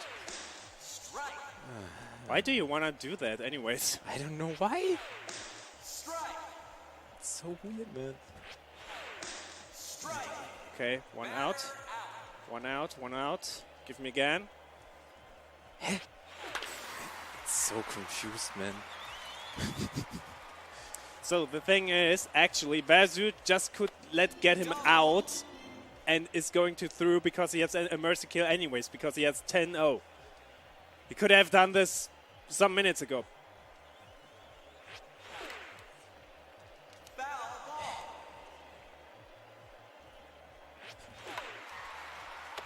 Out. Perfect. 1 more.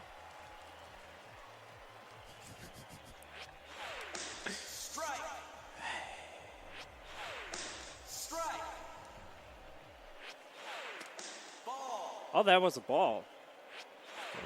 I'm striking. Okay, fine. Whew, baseball's done for me myself. I'm not sure why he's even doing anything here. Dude, just hold the batter up. Go to a strikeout, please. You don't want to do this. Okay, now I can quit here. Okay, time for the next sport. That is bowling.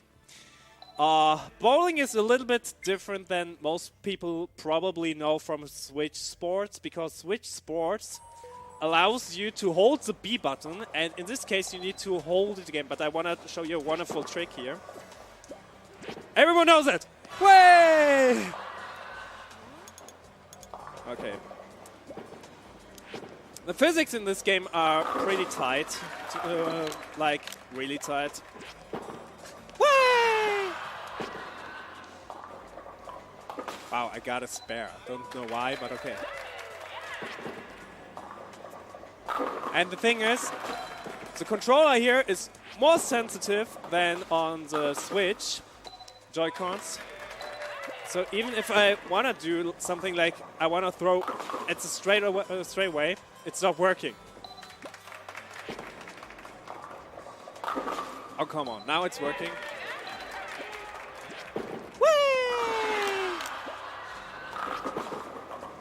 Ah! No, not a strike. Okay, never mind. I would just try and hit the strike somehow. I want to get a change here. No, oh my god. This looks terrible. So even if you see me, I will drill it to the right, and he's going to the left still. This is annoying sometimes.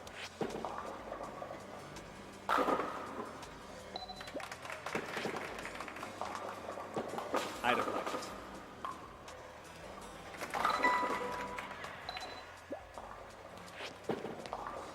How did you got a spare strike? That's unfair.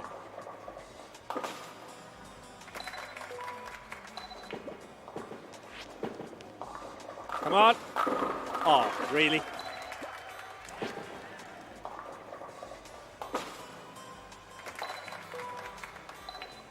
So yeah, at the normal point you want to have as much strikes as you can, because then you don't need like 2 throws. And in this category you want to get the last one out of the way, like here.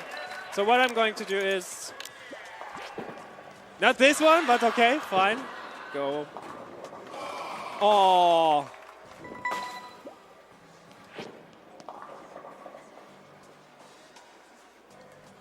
Hey, 1 pin down.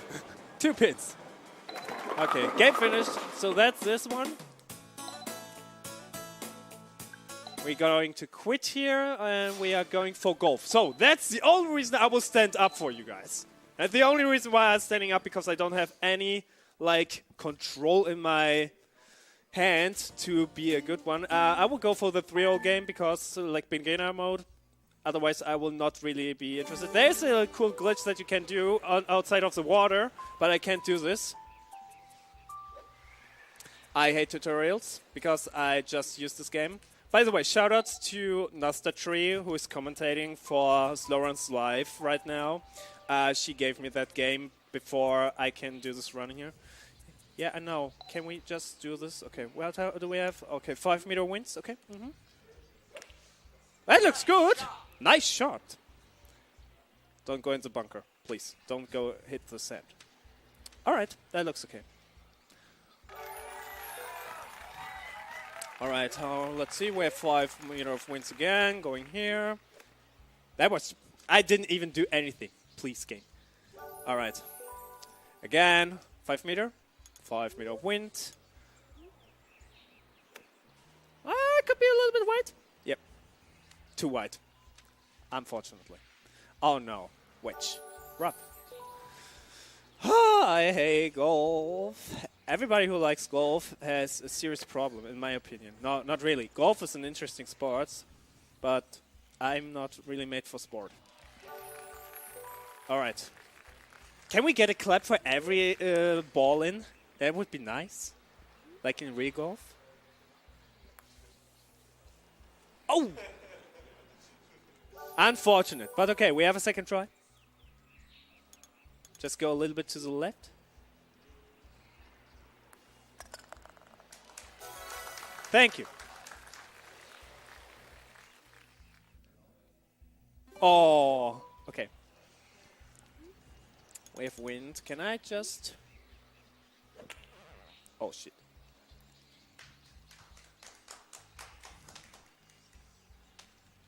That's a good one. He's okay. I will try something different here. Let me try if I can get it. I don't know. How many? Okay. Oh, no. A little bit to the left.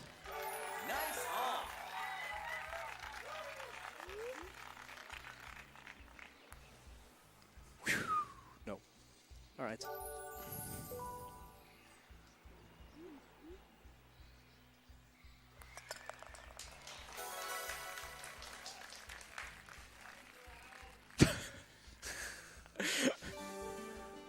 Alright, I will go for another strat here because oh, I don't like this wind here, but this should be fine.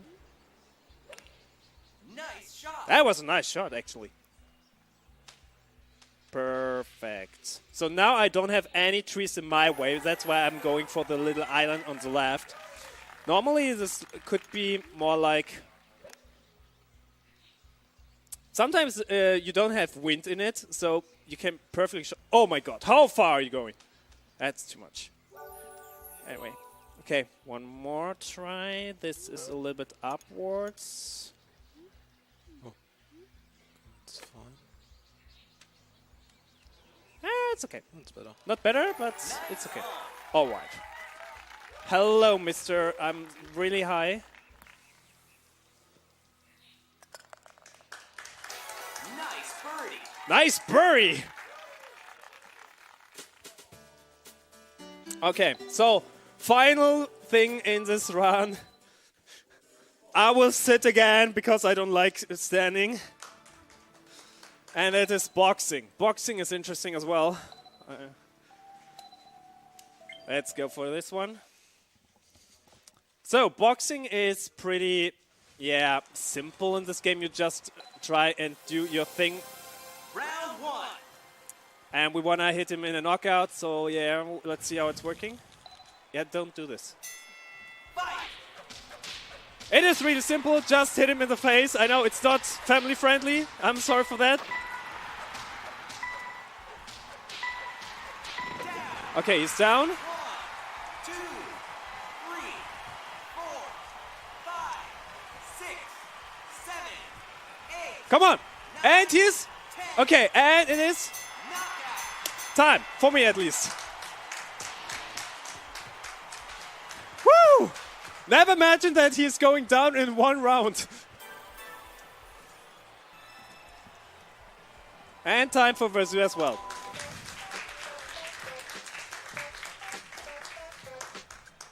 Oh, I don't like this game. I will probably never, ever go again with this game. Never, ever in my life. Okay, so yeah, that was Wii Sports. As you can see, all sport categories. I hate baseball. But yeah, it was fun to do that. Thanks to Vasu for inviting me for this one, even though it was more spontaneous than ever in my life. So yeah, shoutouts to Nastatri again for doing the commentary on the Soren's Life. Thank you for giving me the game. I will send it back to you after SpeedCon. Definitely. So yeah, next up we have Musky Ninja staring Gomon. So yeah, do you have anything to say, Vasu? No, Okay. thank you for racing with me, Moon. Yeah, no problem.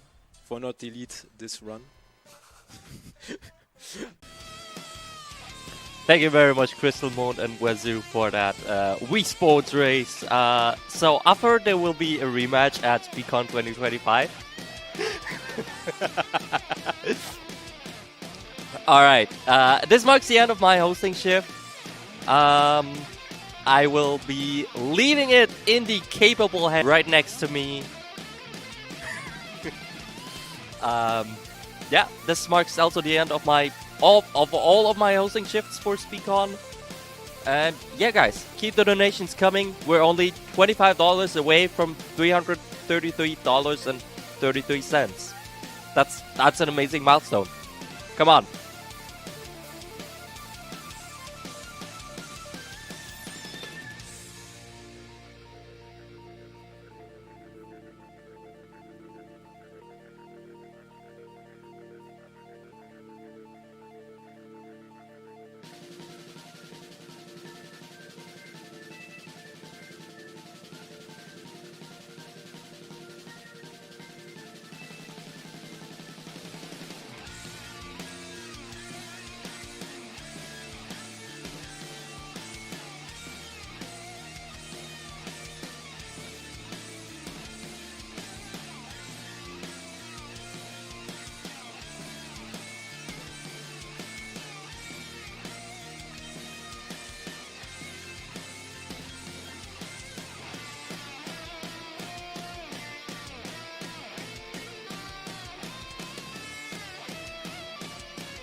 Hello, hello, and welcome back, everybody, to SpeedCon 2024. I'm Zed. I'm going to be the host for the next 2 runs for you.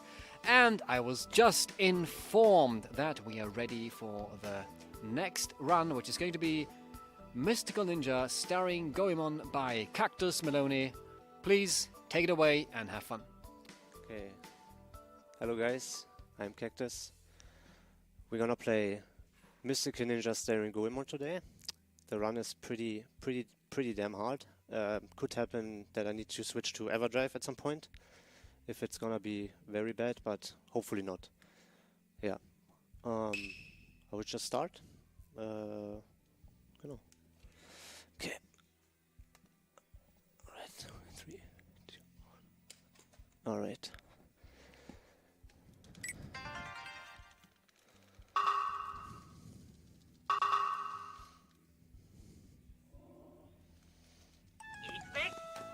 So right at the start it's pretty easy, you just have to walk a bit to the first dungeon.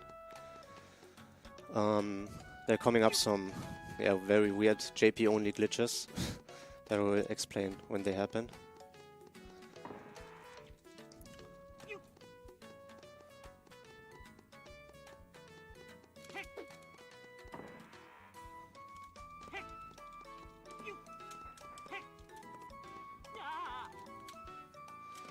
So that's the first one. You can just clip through the sign and you get pushed until the bottom, the top one, and you can straight walk up here. Saves a bit of time, and you can actually save getting the chain pipe. That takes about, I think, 3 minutes to take it from Mount Fuji. So we're just gonna go to the dungeon. And then we're gonna start doing some coin collection. We're gonna need later to buy some items, necessary items to progress through the game. There's a quite new route where you don't get over 1,000 Rio coins here. You just get 500 and the other one in the other dungeon, which saves a bit of time if you do it well. It's not a huge amount though.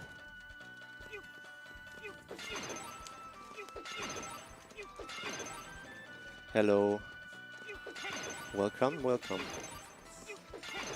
The legendary keys. Hopefully.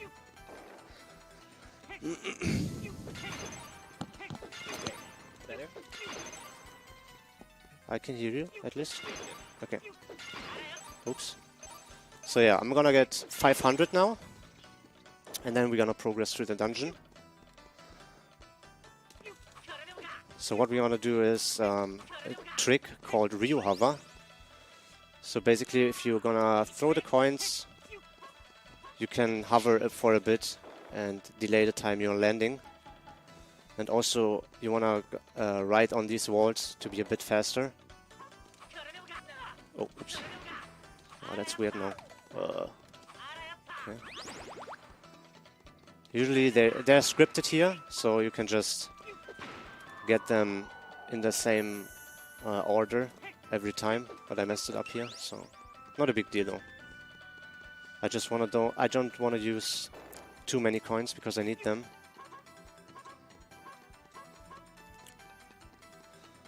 And yeah, this game is, I don't know the term, how to say it, but it's so super scuffed that we have to play it very safe for this marathon here, I think.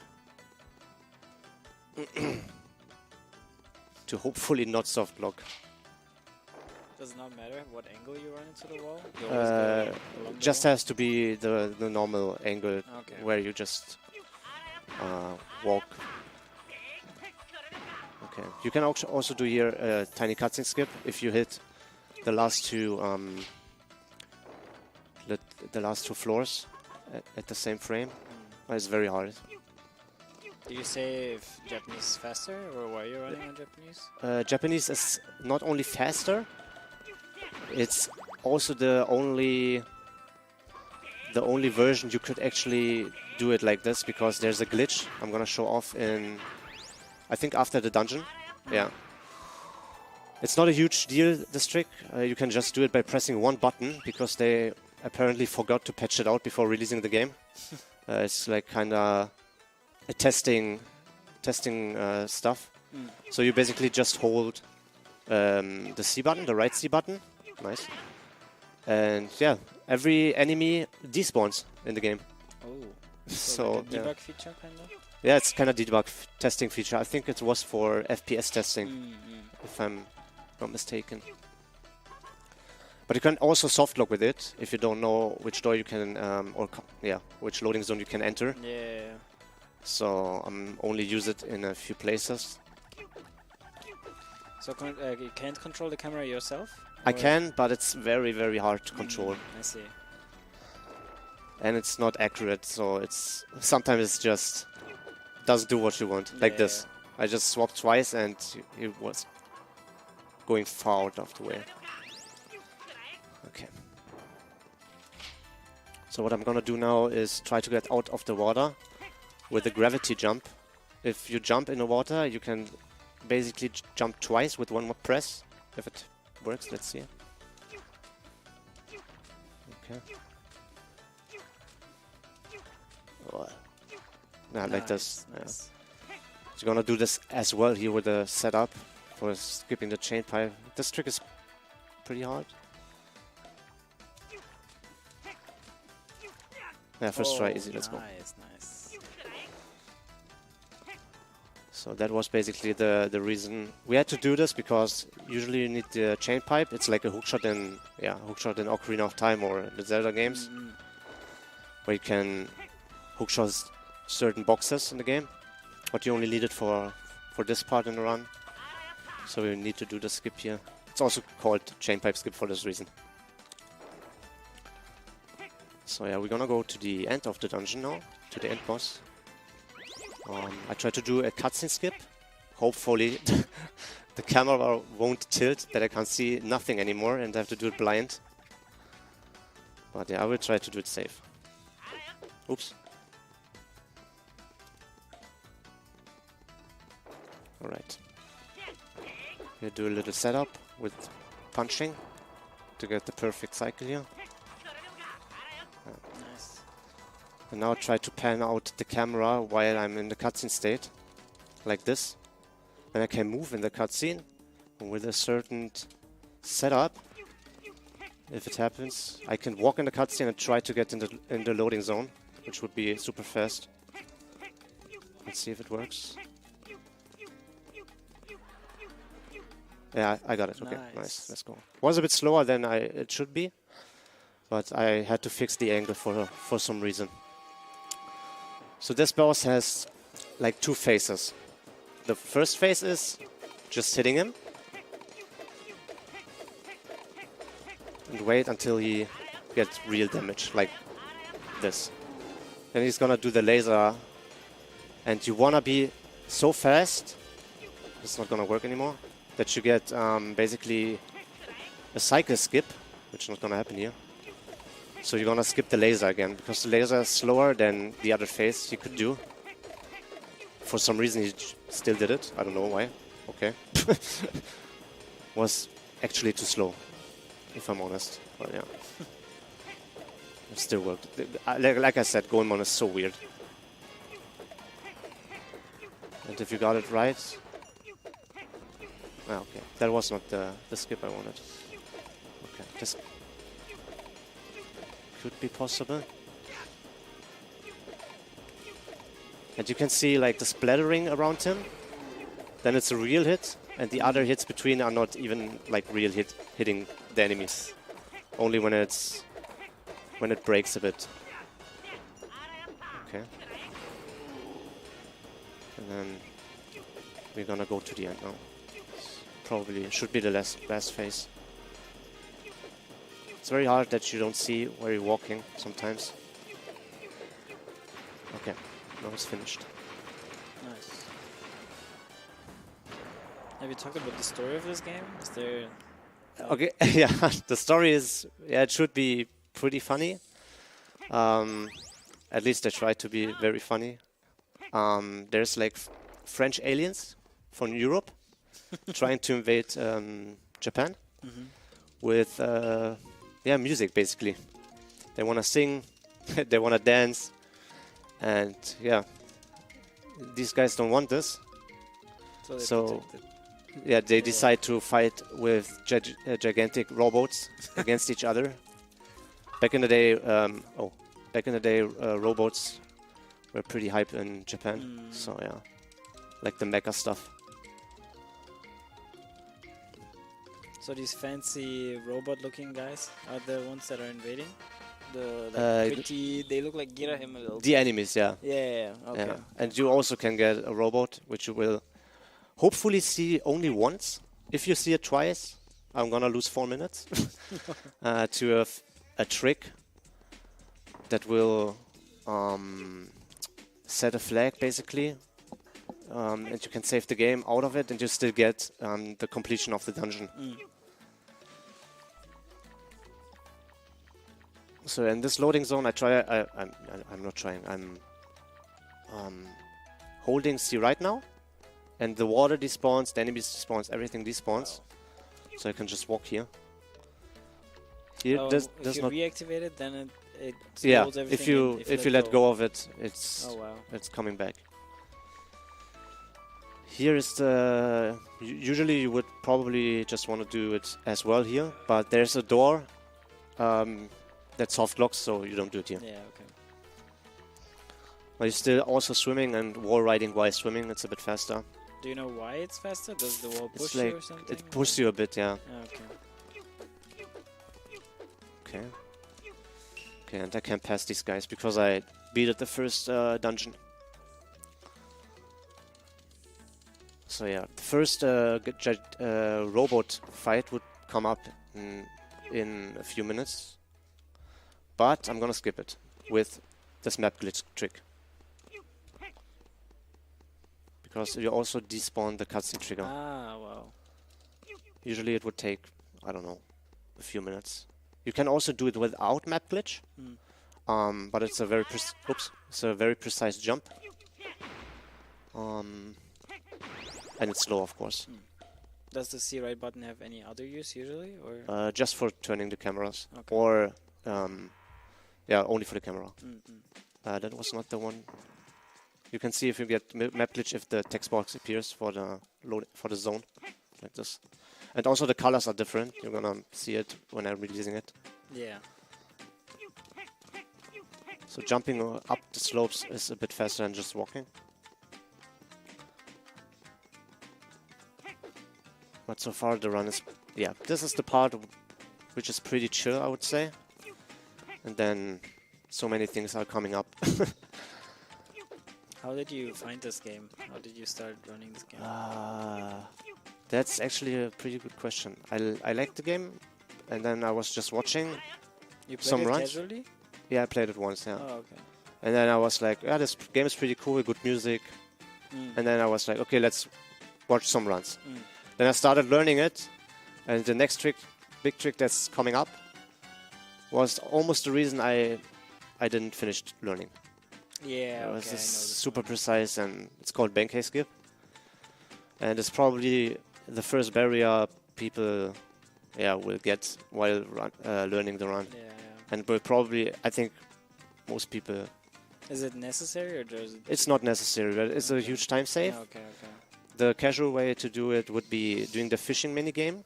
So Benkei is a guy that blocks the bridge.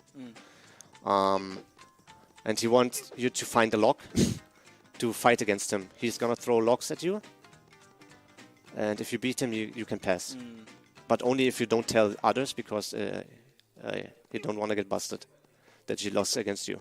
I see, I see. So you're gonna take some red fishes, yellow and blue fishes. Then you get the lock, and then you can basically get through Benkei. But we don't want to do it. We want to try to get with the glitch, of course, because it saves about, I don't know, 4 minutes and 20 seconds. So yeah, our first companion that we get. We had Ibizumaru right at the start. You're gonna see him soon enough for another big glitch.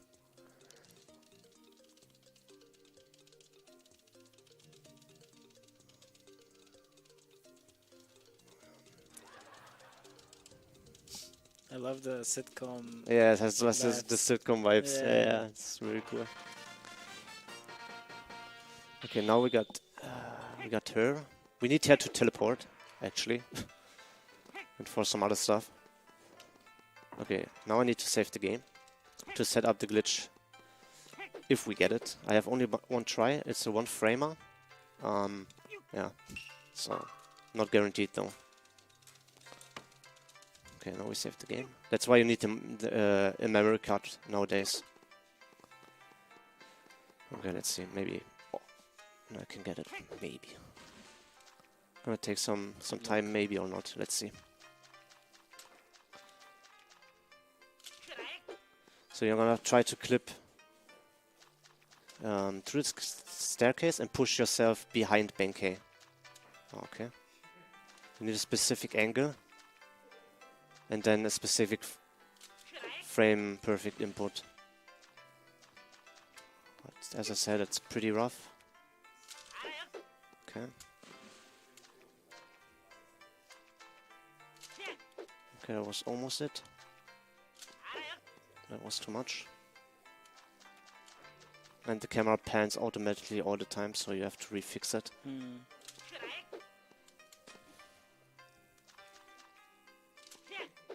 Okay. Good thing is that you have many tries.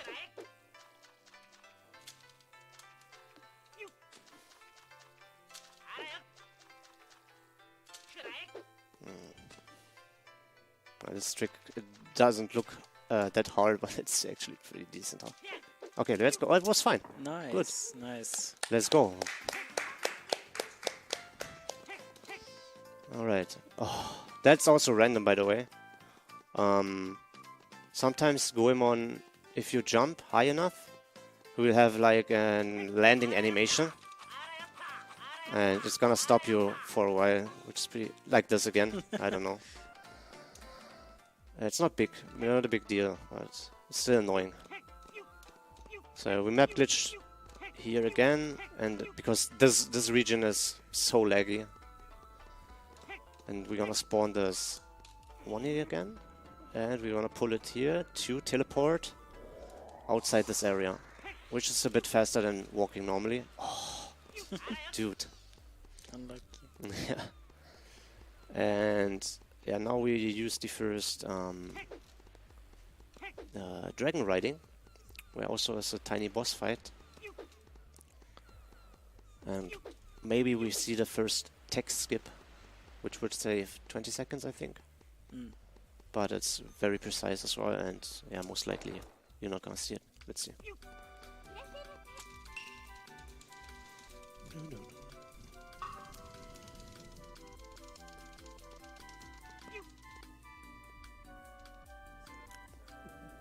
So some things in Goemon are very hard to explain, because some things are not really looked into it very hard, and if you ask someone who is very experienced in the game, you somehow often get the answer, yeah, I don't know why it's like this, but yeah, it's like this and this, and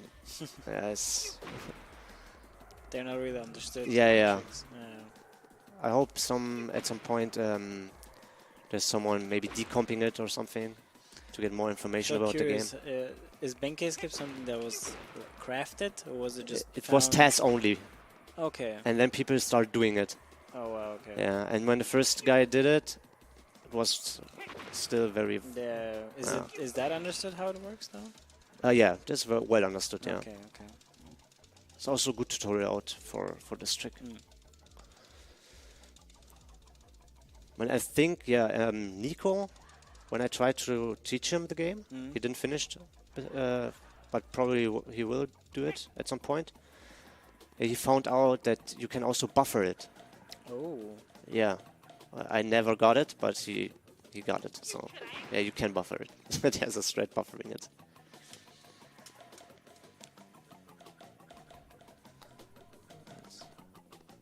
I thought it's not consistent at first because if you pause buffer, you advance 2 frames. Yeah, it's like TP buffering. Yeah.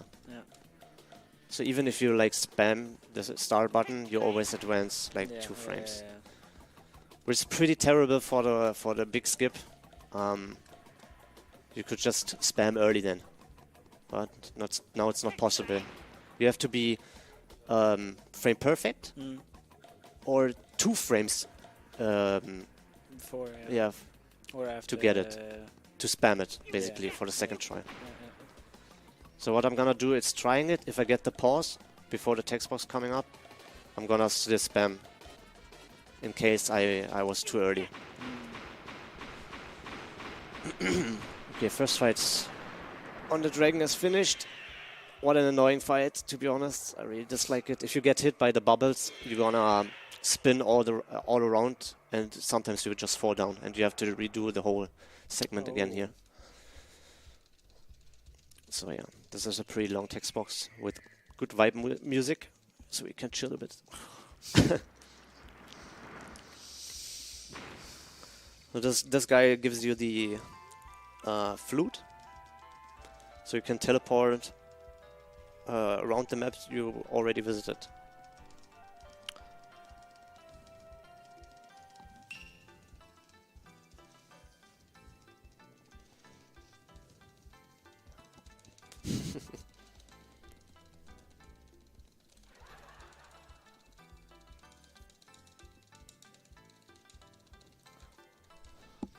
I think the whole game is written in hiragana and katakana, to be honest. I'm not sure. There is some kanji. Yeah, some, yeah, but very few. But I never give a damn about the text boxes in this game. Yeah. I see you only mash A. Is A the only button that advanced text? It's the only one. You can do it a bit faster, I think. But yeah, it's not necessary to break your hands for a couple frames. Could also do it like this, maybe. But yeah, it's not necessary, I would say.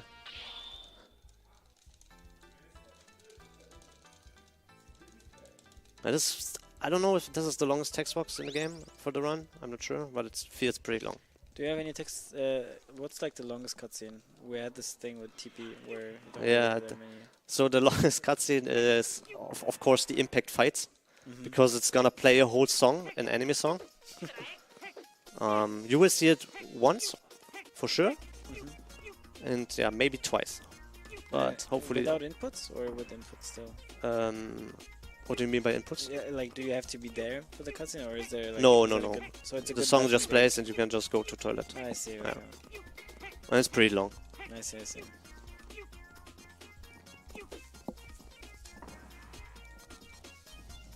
Is there a 100% category for Yeah. this game?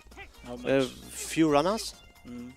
but because it's not that interesting, I would say, because 100% is just basically there are some cat dolls Yeah. you have to collect for.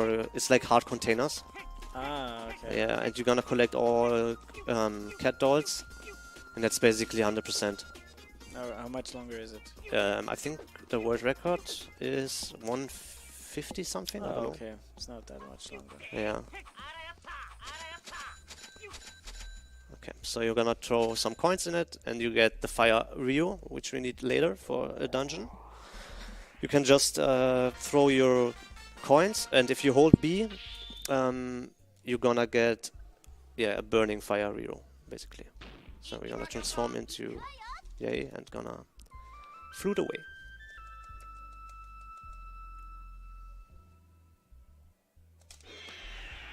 So yeah, if you game over in the game, you're gonna spawn at the last save you did. So I'm probably gonna take an extra save somewhere, just to be safe, I guess. Because if I'm dying in the last dungeon, which is most likely the case, if I die, I have to go back to the beginning of the game, which would be sad. So yeah. So this segment is just going up here to the coffee shop to get a flight point for later on. So yeah, most of the time I'm holding map glitch like here. And in the next area I'm gonna do map glitch and try to get a time stop, which doesn't save not much time, but still good if I get a miss. Let's see. Yeah, that was good. So yeah, now the time is stopped, and this wooden bridge won't push me down. Like the bright ones are falling down if you step on them. And yeah, it takes out a bit of lag as well. So it doesn't save that much time, but it's super easy, and you wanna do it, of course. So here I'm gonna wall ride a bit, and then I'm just gonna do the jumping here. Yeah, well, you just have to sing all along to this game. It's so good.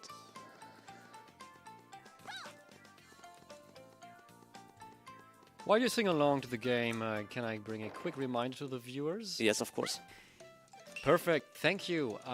I want to remind everybody that while we're enjoying this awesome speedrunning event with all these amazing runs, we're also raising funds for charity, and we are once again supporting Save the Children. They're doing an absolute important cause by saving children all over the world, bringing them help where they need them, because children are the most vulnerable people we have, and we need resources to help some of them in some parts of the world. And if you want your donation to be allocated to a goal, we have a few bit wars open for the next few runs. So the run after the next one is the Celeste run, which you can choose the fire name. Currently we have only Ichigo as a fire name with $5, easily beatable if you want to have a different fire name, or just cement this one that is currently on there. Just donate $6 or more. And the run after that one is Fire Emblem Engage, where you can also choose a fire name for the run.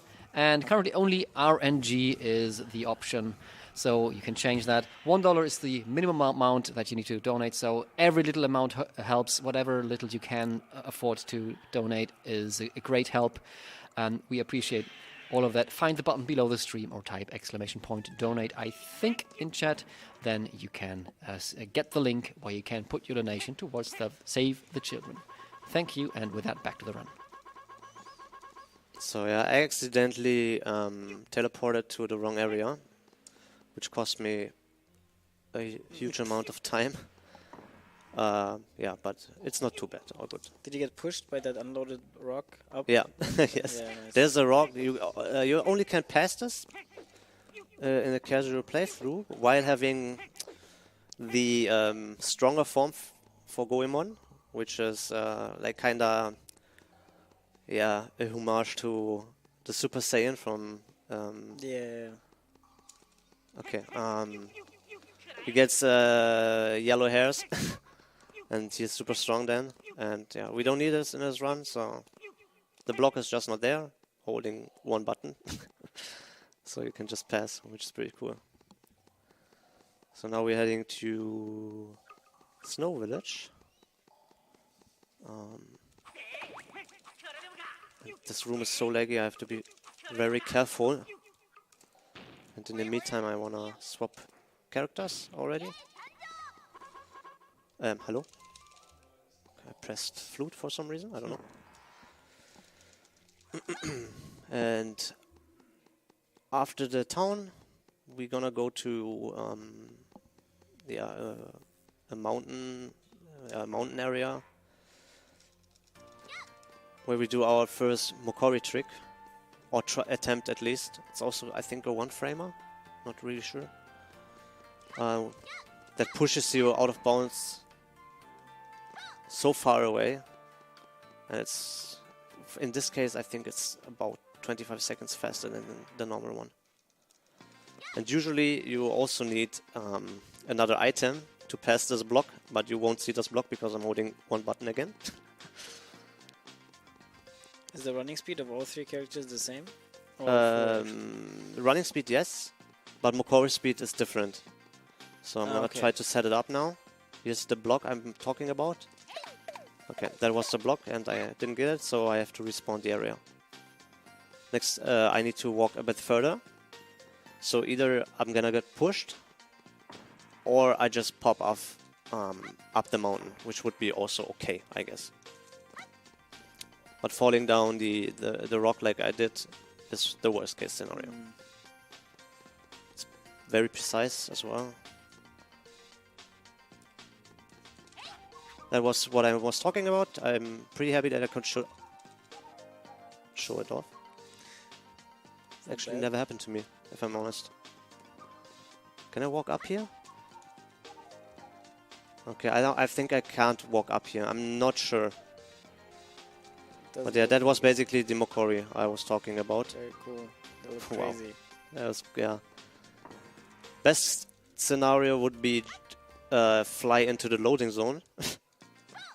But yeah, okay, I showed it off once, so let's just walk now. How much would it save usually? Yeah, I think half a minute almost. Okay. So I'm just gonna attempt it one more time and then let's see. Okay, never mind. Yeah, it's super hard.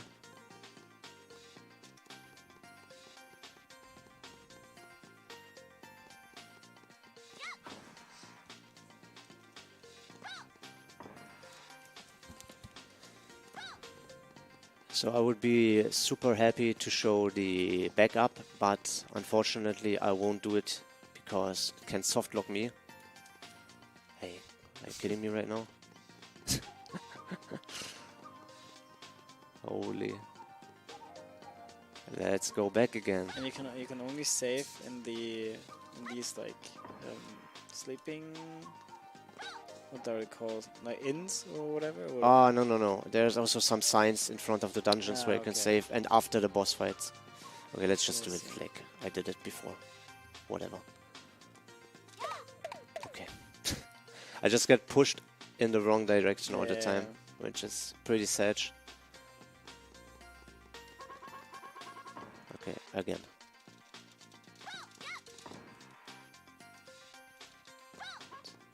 But the estimate is pretty set up high, so yeah, good to go, I think. As I I said, think good decision as well. You have to save some of my minutes.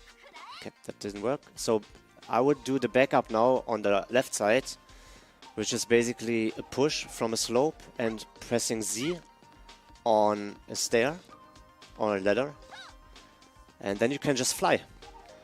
But you have to stop the flying animation at some point. And if you miss it, there's no way going down again. And there's no void out on the top. Ah, okay. So you're just gonna fly for hours and hours. Which would be bad, so we don't do it. So we just go here like normal. And we're gonna buy, yeah, a fortune tell. Which is pretty useless, but we have to pay it because she's a scammer.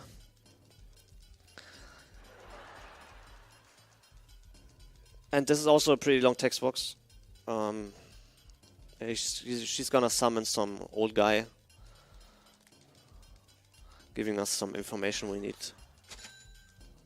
Spoiler, we don't even need the information. And then we need to pray that we don't get the random mermaid soft lock. I never got it actually. Yeah, never in a run. Should be pretty rare, but can happen. And if it happens, I have to switch to Everdrive. But hopefully not.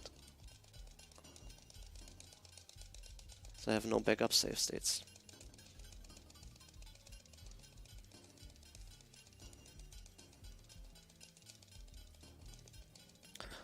Yeah, they're talking so much, so we just need to press the buttons. Music is trippy. Hmm? The music is trippy. Yeah, true. Okay, that is it. So now we're gonna use the flute. Going back to Snow Village. Yes. And then we're gonna go to the door where I did reset all the time for getting the trick, because there's the the next dungeon. There's also no specific order, it's just because of the route. You could basically do every dungeon in whatever order. But for this, you need the mermaid.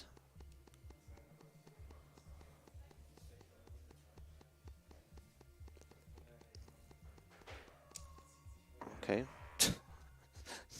Just go in on things.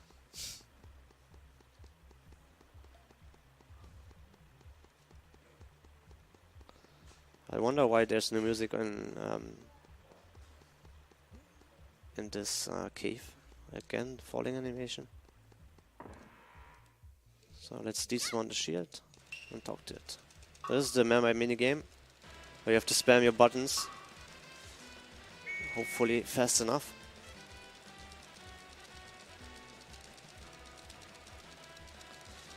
And this is also JP only, that you can go to the left side, and there's not a single enemy coming, which is JP only. They fixed it somehow in the English version.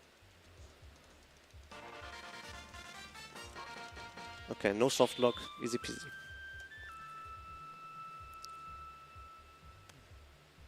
Now we're gonna go back again. And then we go to Gourmet Castle, which is another place castle by the French guys, with a eating theme. But you won't see much of the castle, to be honest. Only a few chopstick and ramen bowls. Yeah. I also need to be careful here because there's like a slope, a hidden slope that could push you off.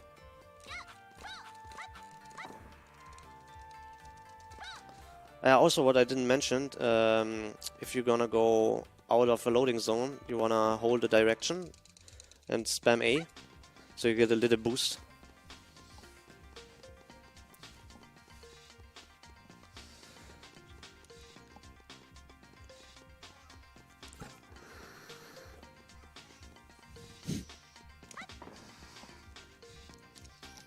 Oops, I forgot to press map glitch. It just saves a bit of lag in some areas like this.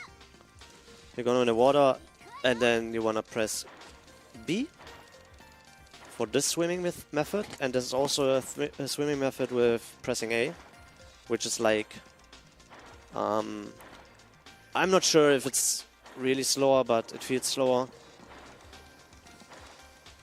So I'm just gonna go for the B presses.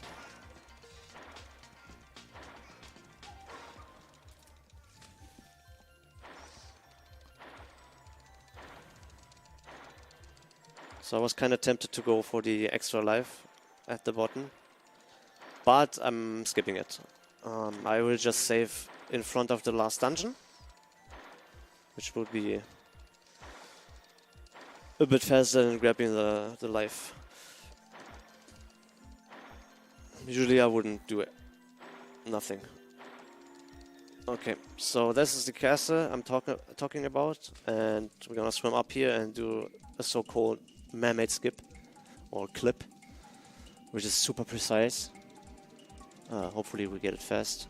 And don't soft lock here, that would be also great, because there's another soft lock you can get. So angle has to be straight. First try, let's go. But I need to swim up, please. Okay. Just transform, please. Transform, please. Okay, thanks. And now you have to push. Okay, oh, I'm so happy that worked out. Holy fuck. It's so scary because if you get stuck in the out of bounds area, you actually can't void out anymore, which is super bad. Was the first try, which was good. So now that what I'm doing right now is collecting the rest of the coins. I need 800 now. Okay. I could have done it in the first caster as well, but I do it here just because I'm used to it now. So you're gonna respawn again. Yeah, the pots are nice pots. Okay.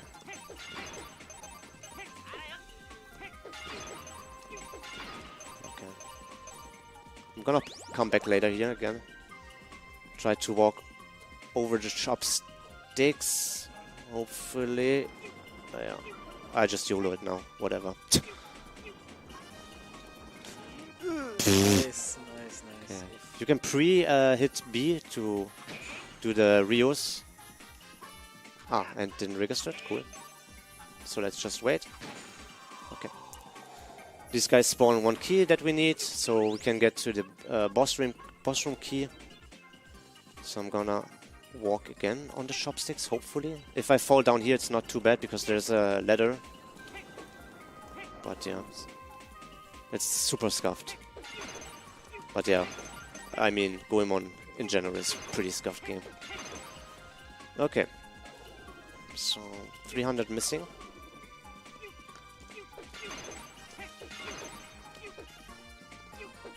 At least you can enjoy the good music here.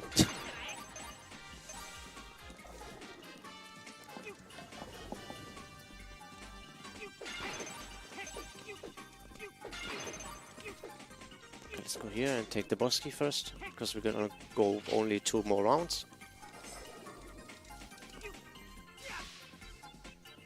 So the boss keys in this game are, I think, diamond keys. There are also golden keys for certain doors, and there are also silver keys, which are the normal ones. Okay. I think 1 more round, if I'm not miscounting. Let's see. And maybe I get an extra pot, I don't know. Let's see. Yeah, I need 1 more. Yeah, give me 1 more.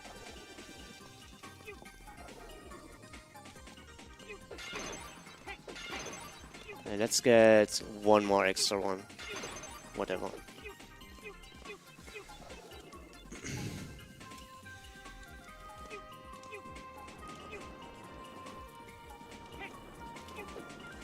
Okay. That's the boss door. That's spectacular door. And then you can just walk to the end of the boss room where the big skip is coming up. If I hit it, as I said, it's a 1-framer. There are also, in between, there are 2 other tech skips I will try to attempt. They're not that important, but the third one is very important. But I'm happy that this trick is actually not run dead if you don't get it. It's just a time loss, a huge one. So these are the French guys, right? Yes, they're trying to invade. They probably missed, I'm not sure. No, I got it. Nice. And now there's another one when she start hitting his husband, I think. I don't know. Let's skip a bit. It should be fine. Maybe, I don't know. There was the second one. Are these all frame perfect? Yeah, it's just a one pauser. And now I have to be very careful. Just gonna go a bit in front of the TV.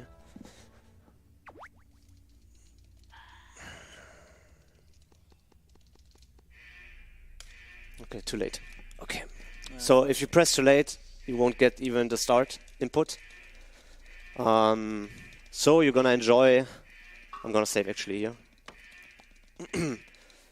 You enjoy, the cool cutscene, which you're gonna see twice now. So this is a 4-minute time loss. Yeah, 4 minutes. Or a bit more, I think. But it's the best music. Yeah, at least you get something good out of it, right? So while we're having 4 minutes of a time loss to fill in, maybe I can quickly remind you, we are raising funds for Save the Children. It's a great charity. You can donate by clicking the button below the stream or type !donate into chat. Floa earlier made an excellent suggestion that somebody or some multiple people combined should donate $25, so we get to a $333.33 total donation sum. I think this run deserves this amazing sum to be displayed. So who wants to help out reaching that sum? Or maybe there's somebody who wants to donate too much and destroy that wonderful goal. Both options are perfectly valid. Let's go. Dash. Let's spin the head a bit. Bangers. This is basically an auto-scroller. You only have to jump. You're gonna hold forward to have the best speed. You're just gonna spam B, hitting all the enemies. And usually you wanna jump out of this, but it's not too bad.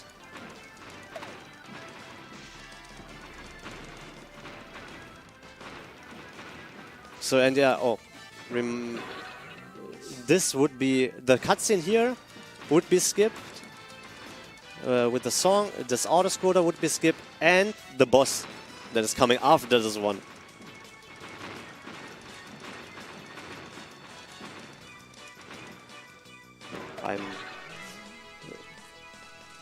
Quick reminder, I'm already 31, so my reactions are not the best anymore, as you can see. Alright. Alright, the boss is called Tai Samba. He's like a fish, gigantic rowboat. The submarine one, I don't know. I think he's supposed to be a fish, right? I'm pretty sure. Yeah. And yeah, you are actually gonna play as Impacto.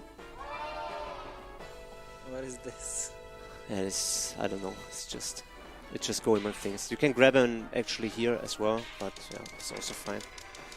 Try to get a technique. Okay, I didn't get it. I need to switch my fingers. Where is he going, dude?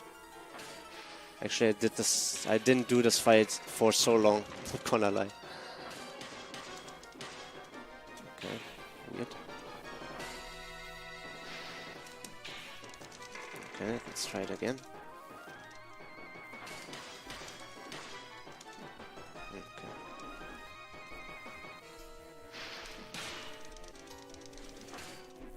Hello?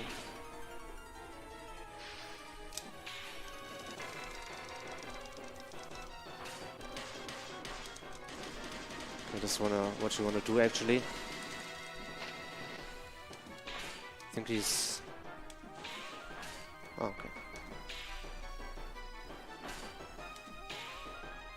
At some point you wanna dive, but I lost track of it. I think now.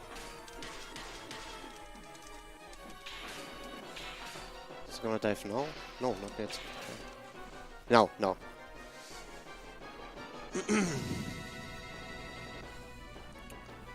So the fight is gonna be underwater now, but it's still basically the same. So hype. Hype fight.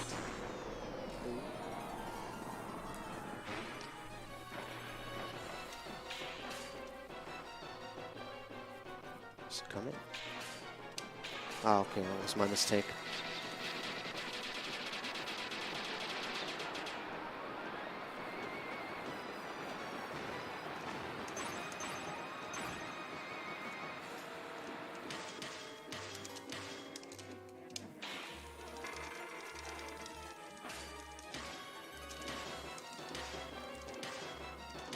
Hello?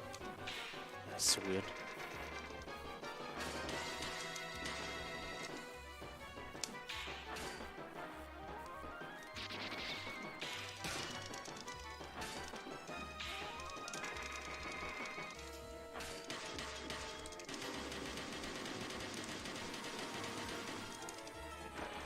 Yeah, terrible fight, holy.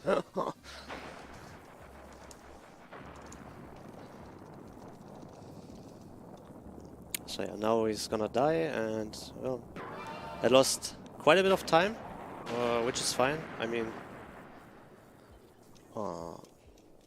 I have to remember.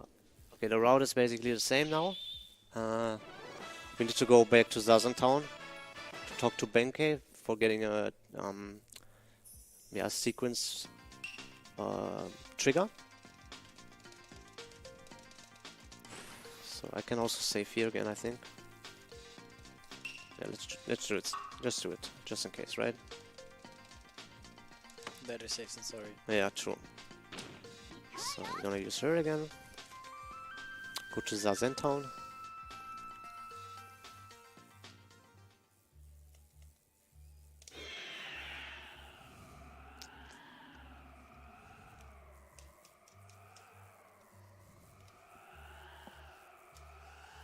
So now we're gonna get an ability for Ibizumaru. This is the blue guy in our team. He gets an ability that shrinks you, and this is very useful in the speedrun, and we're gonna use it a lot. Like really a lot.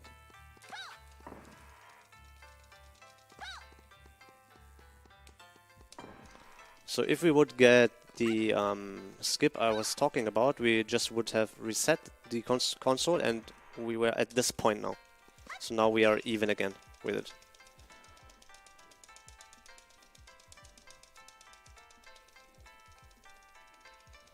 So you have to talk to this guy. You can progress without it. And then you go to the dwarf.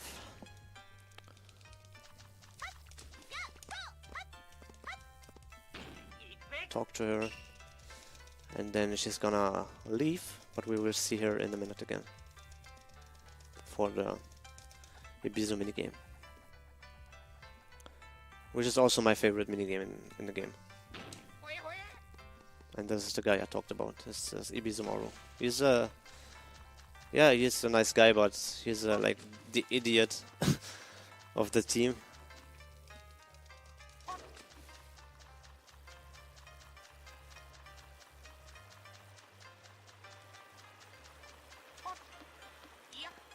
Nice jump.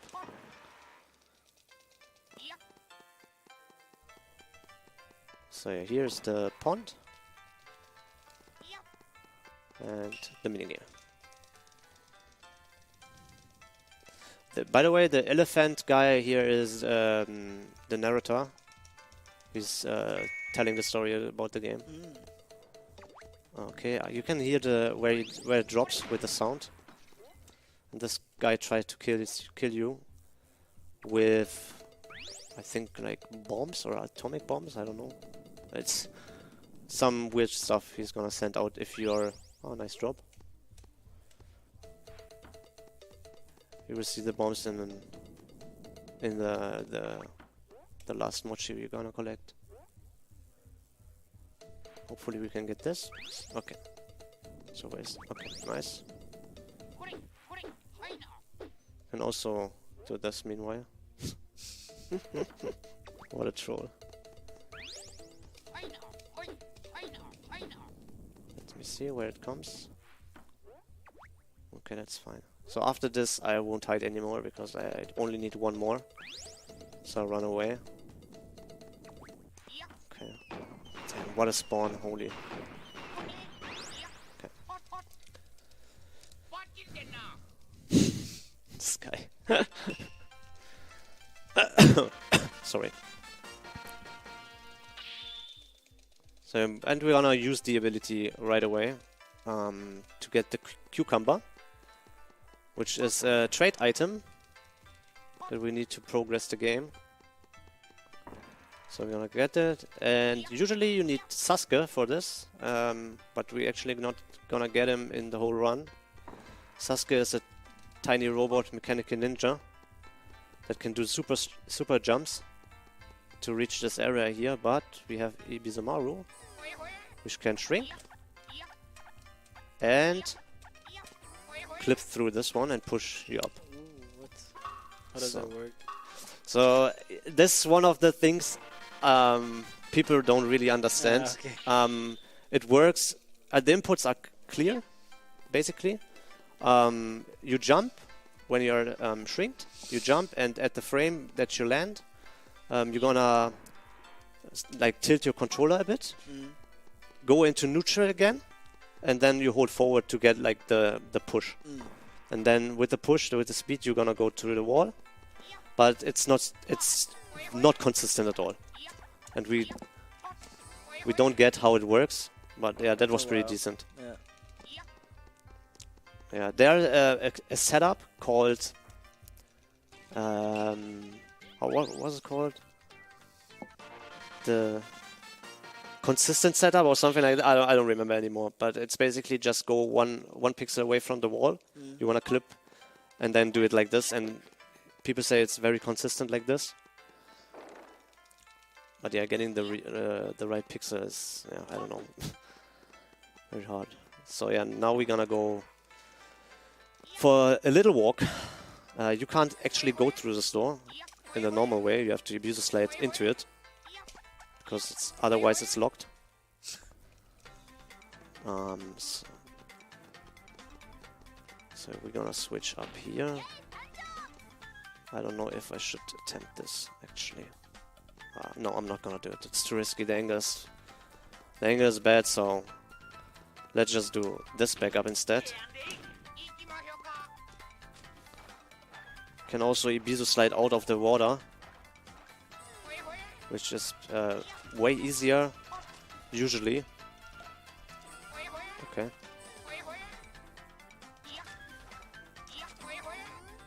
Yeah, usually, as I said. It should be easier.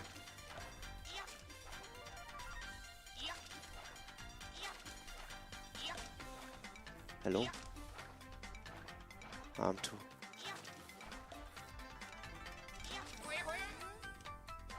Okay. It should be easier, but yeah, I should have just walked, I guess. Okay, like this. Good. I lost still some time to just normal walking, but yeah, it is what it is.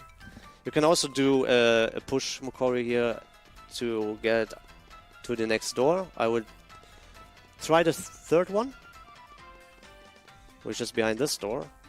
If you get it, nice. If not, also okay. Not hard to try at least. Then another cool thing is coming up. Hopefully we can get it to show it off because it's super funny. So yeah, you wanna go to this wall. There's actually there's a sign you can see right now. If you're in the right position, yeah, there's a sign. You saw it. The sign is gonna push you, and if you have the perfect inputs, it's gonna push you through this whole area to the right door. I'm just walking right now. But at this the Mokori strats are super hard. And now, let's see if we can get the Superman, so-called Superman. So.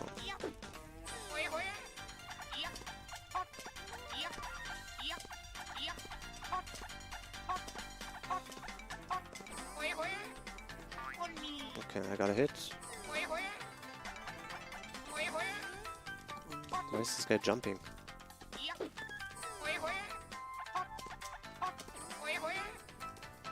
Okay. I'm gonna kill him. Oh, cool, nice jump. Just erase that.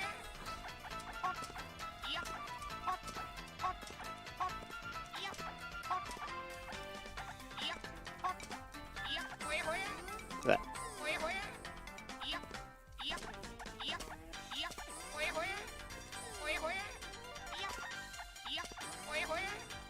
Yeah, this was what I want to show. So yeah, the abuser slide gives you the property if you're gonna touch a slope, you're just gonna fly like this. So yeah, you're basically Superman. At least the movement is like Superman. I think it's pretty crazy. But yeah, that's going one. Okay, so here I hold map glitch. Usually in the casual playthrough you need to do the same route here, but without map glitch it is only accessible with Sasuke again, which we don't have. And Sasuke has an ability that's basically a bomb.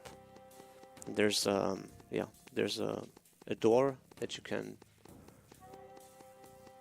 damage with these Sasuke bombs. So I'm gonna walk into it. And we wanna do some more Ibisu slides through this dungeon. So the first one is coming up right in the dungeon start. We wanna go into this wall and push up. And then we're gonna get the golden key.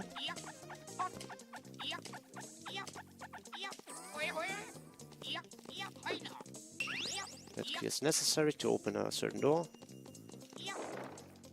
And yeah, I don't want to take damage, so I'm gonna go pretty safe because the boss fight is pretty hard.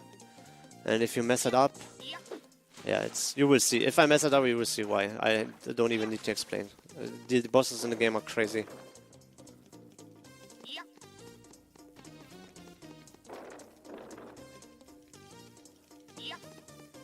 So yeah, this is the golden key I needed to open this door.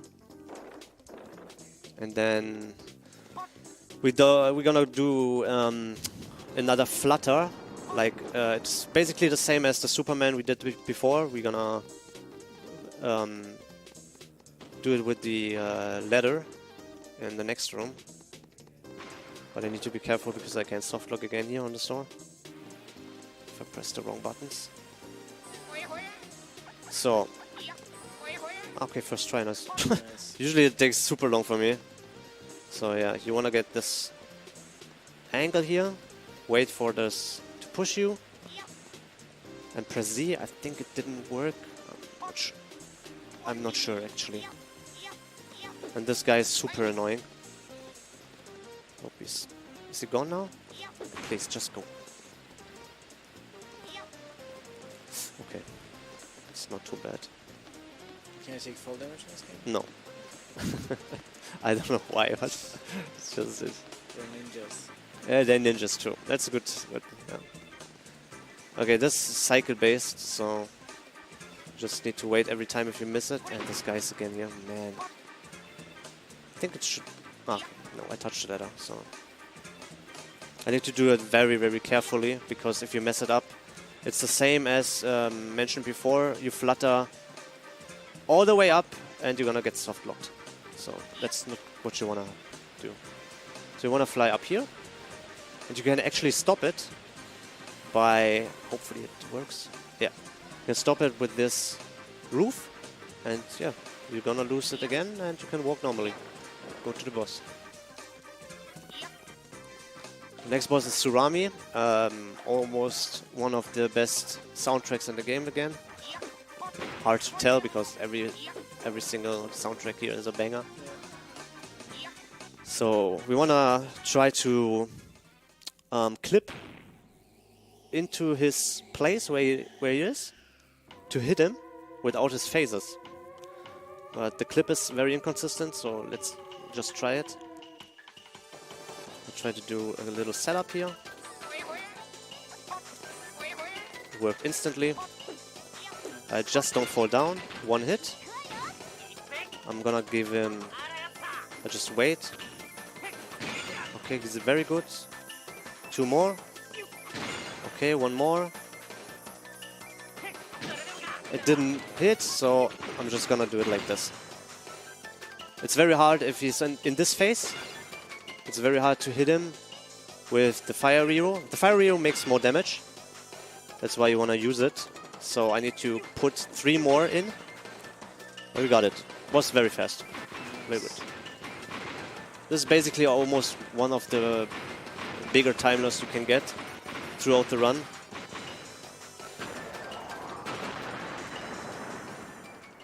And then we gotta go to the hardest dungeon right away. It's Ghost Toy Castle, where you get a new item for Ibizu.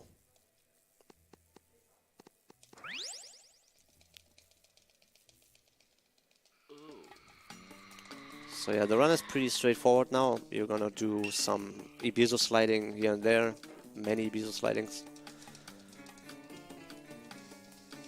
And then 1 more tech skip, which saves a couple seconds. So now the run is a bit more enjoyable again, in terms of nerves.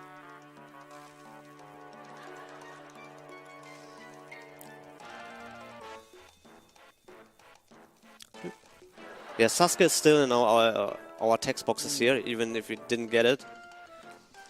To get Sasuke in the game, you need to collect 2 batteries, because you get it from Benkei, but the dead version of it. So you need to collect 2 batteries to charge him up again, and then he joins your team.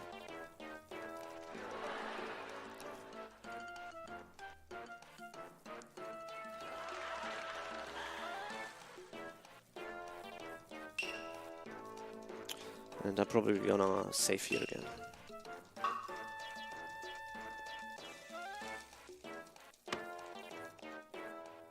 Alright. So, switch to yay. Teleport back to the coffee shop. That's why we went there in the first place. So we can go with Mini Ibizumaru. We can go to this part of the game, which is locked behind it.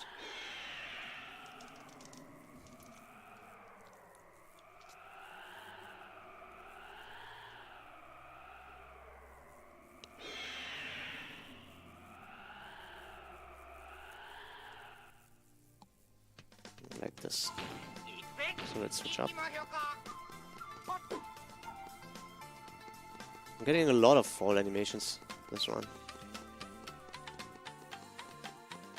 So yeah, this is the hole I mentioned. I want to go through it. I want to try to maybe use a slide out of it. Yeah, was not good, but not good. And then we do another slide to push up this one. Saves a bit of time, just instead of walking around. Good health, nice. We need to switch to Goemon to pair the fire Rio again. So that's actually, I think, the only real necessary place that we need fire Rio to open the door. And then we're gonna clip between this corner. Easy. Dude, the business slides today are super good. That's the cat doll I mentioned about 100%. I don't want this. Now we're gonna get the camera with the crane minigame. Where am I? Hello? Okay.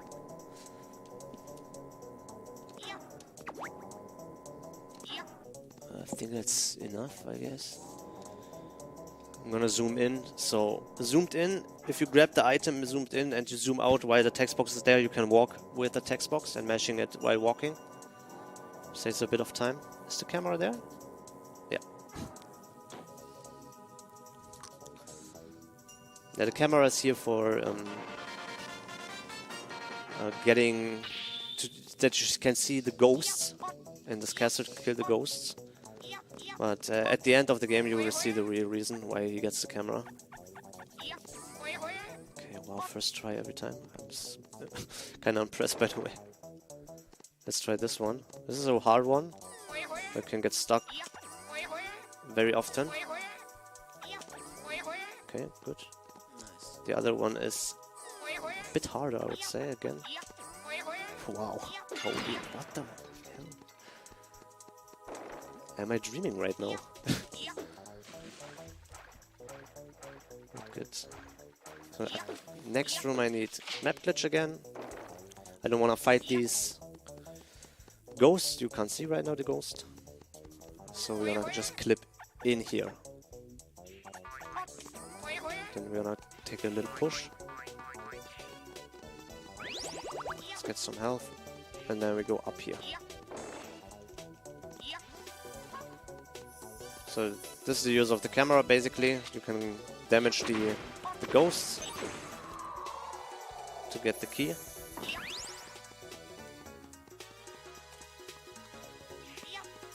And you actually want to take some damage, but I will try to do it safe.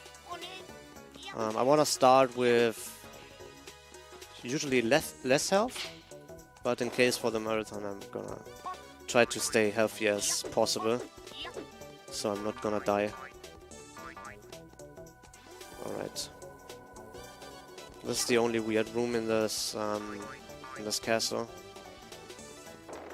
So this door has the property, if you don't get if you don't die, you're gonna get soft locked while walking out again, which is pretty bad. So I need to death warp here for sure. This don't gonna work. Yeah, so I'm gonna do the other strat, which hopefully.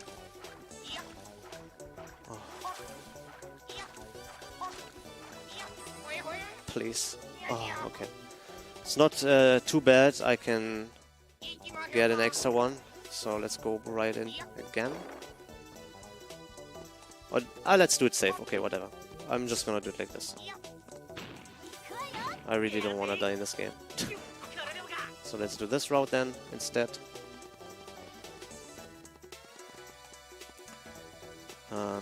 I don't need to do death warp here, because I didn't activate map glitch, so I can use the door just the normal way, which I will do because I don't want to die again here. I need another death warp later. Alright.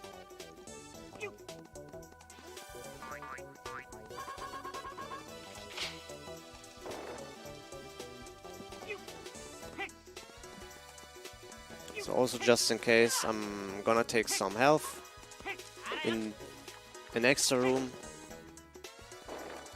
This one. Oops. Wrong character.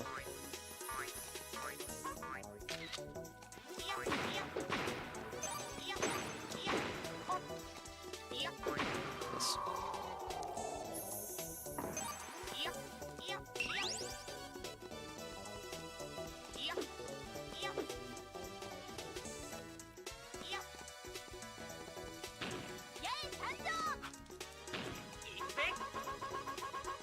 You can actually just skip one cycle here, but it's very precise and the camera doesn't play with me all the time. So I'm just gonna wait one time, this thing is going back, and then we jump on the last one here.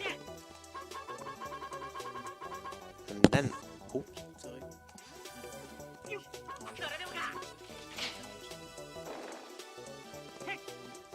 Sorry. so I'm gonna go in this room. Usually you don't go into this room, but there's some safe health. I think in the first one. Yes. Let's take this.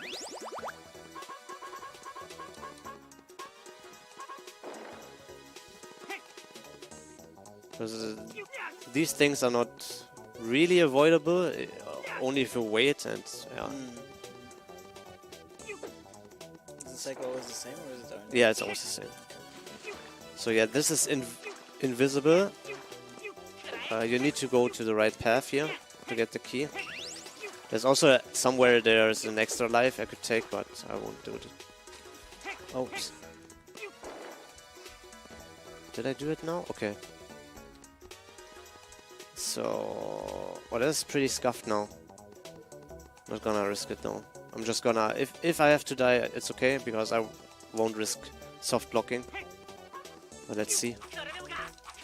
I don't, yeah, I'm gonna die here, for sure. Okay, there's another backup I can do. It's not too bad. It's better than soft blocking, of course. Okay. So I wanted to have one more life in this area. So I have to remember I don't press map glitch in the next room. Because it's the same as before. If you do map glitch, you can't go out normally again. Hello? This room is pretty hard. I tried to do my best.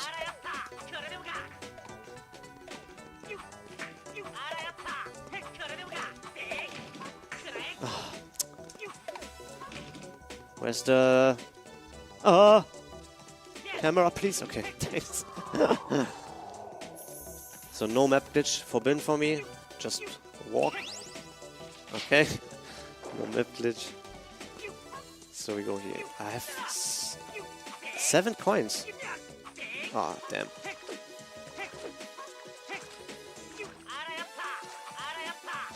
That's so bad. Oh. It's super bad.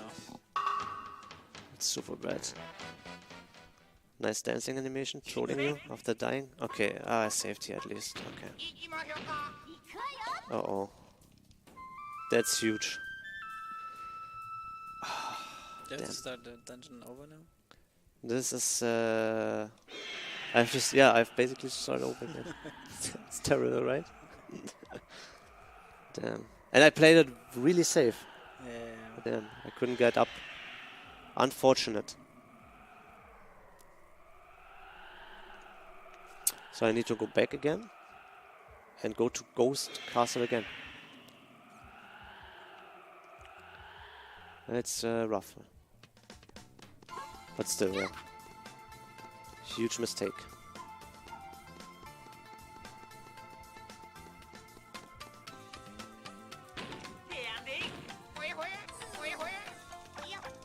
Let's get it faster.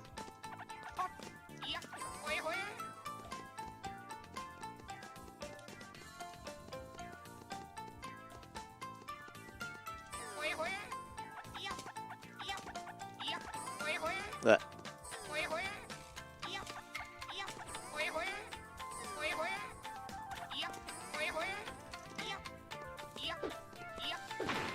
I don't think it's gonna happen again, but in case of that,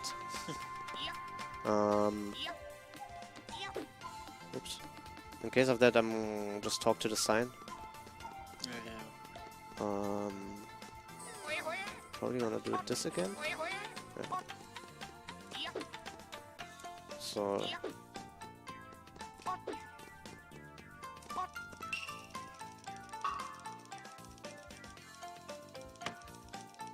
Okay. Let's do it again. Yeah, it's just such a cool dungeon, I wanna play it twice. Of course.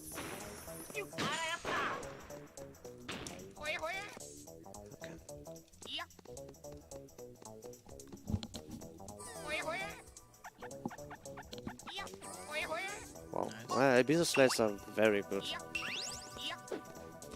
Okay, this time I didn't get the door. Let's see. Okay, well, it's just by feeling. I didn't see anything.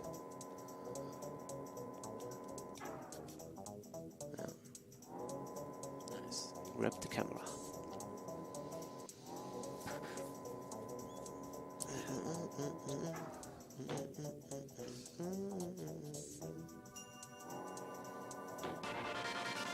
So I can zoom out here again.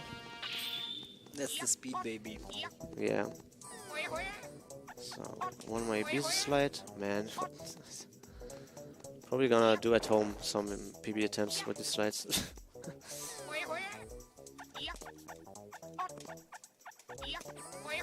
Okay, whatever. I'm gonna show you if I'm here. I'm gonna show you the other way. This is the usual way you can do with the slides to the wall. It's the shogi area. It's not that much slower, to be honest.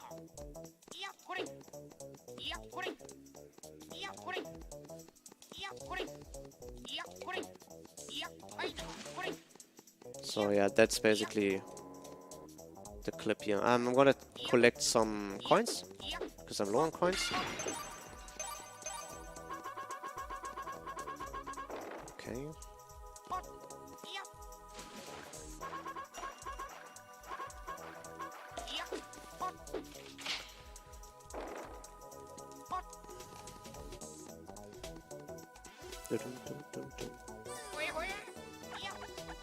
All right.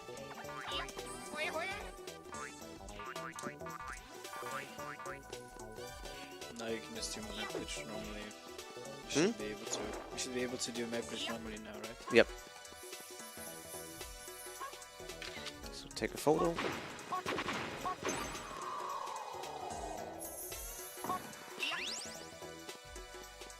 And then it reopens and you're gonna go back.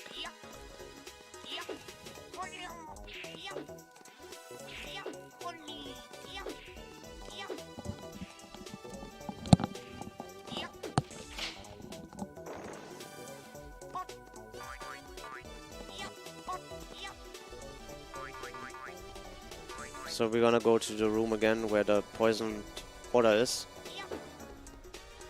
And we're gonna do it with map glitch as well, again. Because why not?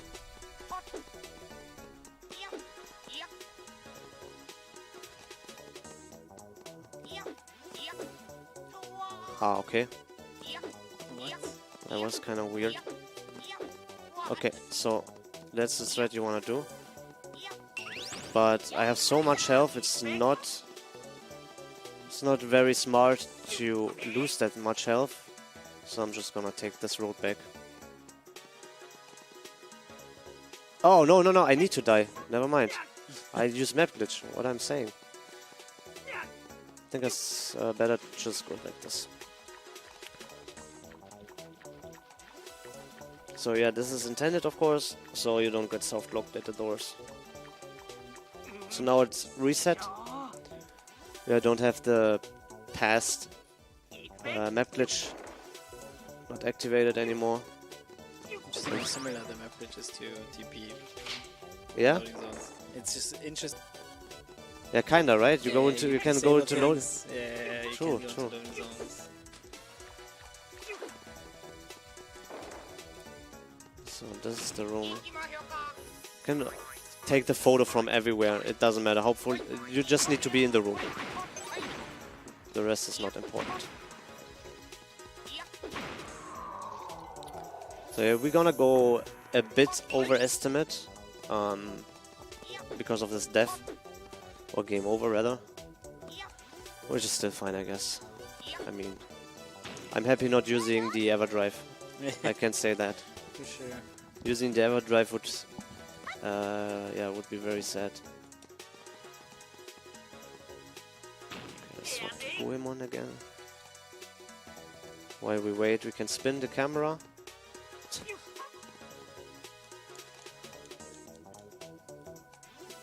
Yeah,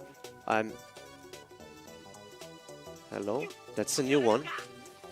What? Oh. Couldn't move? Yeah. I just couldn't move. Okay, but I can go up here. And I think there is... Yeah, okay, I can go back up here. Just don't press anything. Golden rule in Goemon. If you don't need to press a button, don't press it.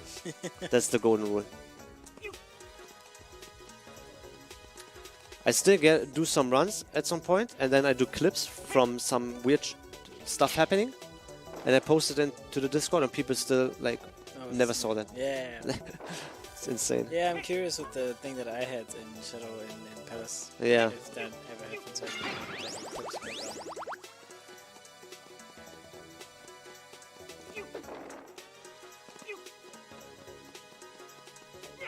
Ouch. Ouch. Okay, maybe I can Oh, cool. Good.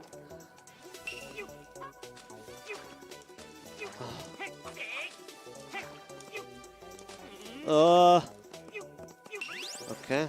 Oh, damn. Oh, please. Okay, I'm gonna do it safe now. I'm going back without map glitch here. And I'm gonna get some more health again. Just to be super safe. This dungeon's so cool, you can do it the third time too. I don't wanna be that guy that delays the marathon. Oh, sorry, because I delayed it by 14 minutes. I promised to bring it back, but it will gotta happen. Yeah, but maybe. I'm not sure which time I can get here, but it's not that much over that, probably. Okay, so again, we're gonna go to the billiard room, or pool room. This time I can use map glitch in the next room, because I have one more health. So let me try to get the green one. Should be fine. Nope. Okay. Where is it? Okay. Okay. One of the hardest section in this castle. So I'm gonna activate map glitch here. Then everything is despawned. Then I'm jumping here. There's a key up here I wanna get. There he is. And then I'm just gonna death warp because I would be soft blocked again if I'm going the normal way. But now you have only zero lives left. Yeah, and now oh, oops. And now we're gonna go to the boss fight, which is right to our left side. If we're gonna go out here, I'm try to get a Ibiza slide here, just for fun. Okay, didn't work. So I'm gonna walk here. It's not huge, it's like only this corner here. And then we go to the boss fight. Which we also need the camera one more time. So like this. Okay.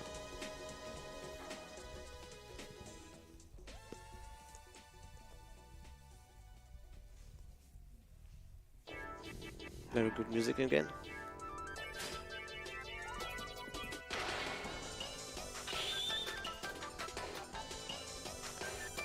Always reminds me of Dr. Eggman. Oh yeah. So I'm gonna switch to her, because we need her after the fight to float away. He has two phases. One is the shooting one. He's gonna do it like this. Then his heart is gonna pop off again. I try to hit it as much as possible.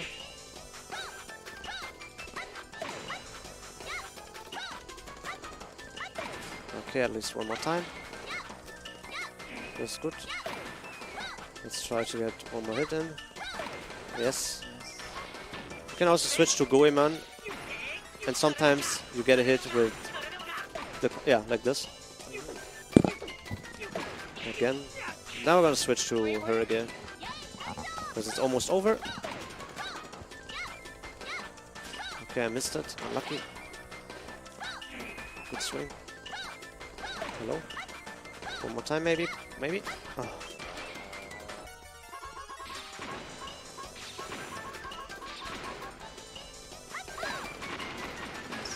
And then you kill him, switch to the flute, so you already have the flute, so you can just mash B after the cutscene here. So yeah, and now we're going to the end of the game. And I need to go to the toilet. Already again.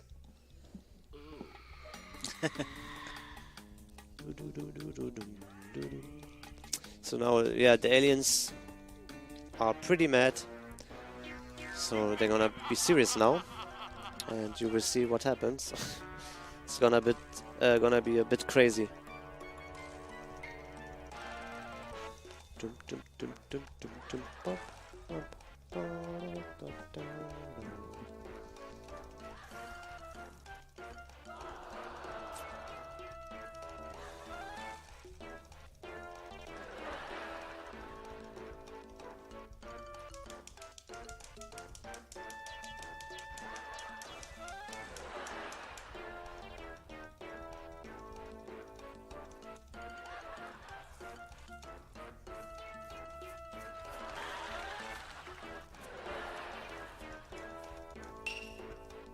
That's safe.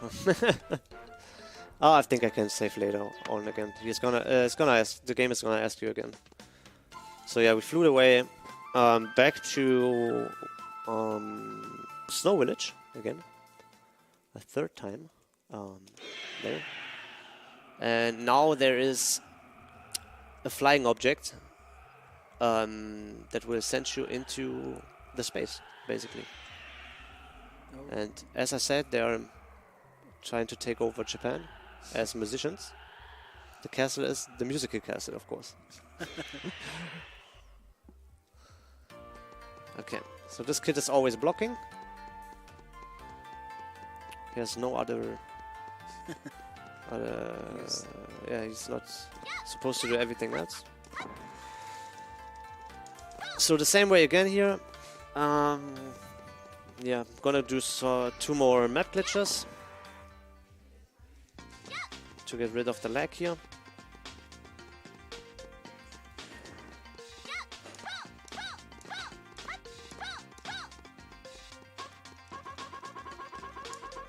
Okay. Also the mountain.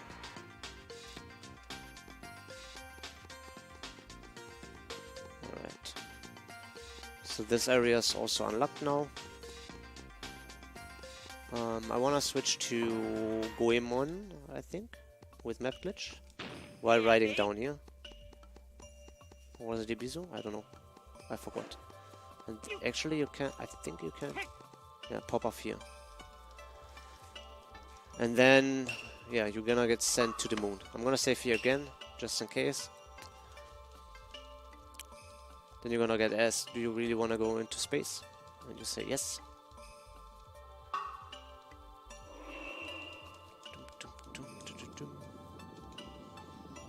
And now enjoy the moon, enjoy the good music, again, of course. Yeah, weird skips and banger music is a very good term for the run.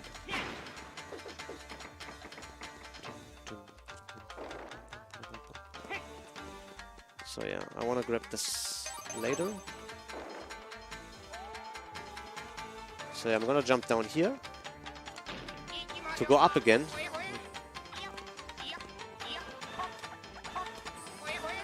It's not how it works. You want to clip into this wall. Sometimes it doesn't work. I don't know why. Let's see.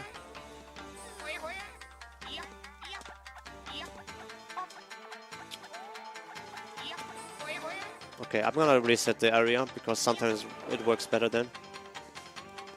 Maybe it's just placebo, I don't know.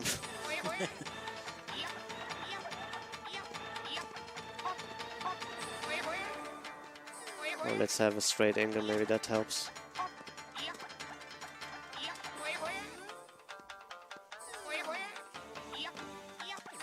Okay, this works. So you're gonna get pushed up here because something, an area is above you, and then always if something is above you, it will push you up because he doesn't know where to place you. So yeah, we're gonna go as Goemon into this room because we're gonna do the Rio hovers, which hopefully we get. The fans, don't get tricked by the fans here. The hitbox is not real. You only have this tiny spot in the middle. Or basically the end. Yeah, it was kind of slow, but better than falling down maybe? Yeah. So I can do 5 rear hovers here. This animation. And then we're gonna get some more money here, full health. And go back into Ibizumaru, because we need him again. Cool. For a new slide. For the golden key. Usually you need the Super Saiyan mode for Goemon here. Didn't work. That. Didn't work. Okay. I said resetting is sometimes good. Maybe.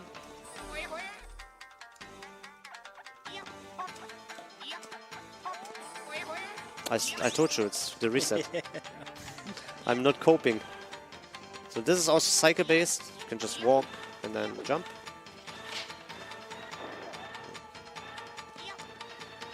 And after this, the dungeon is almost done. Almost.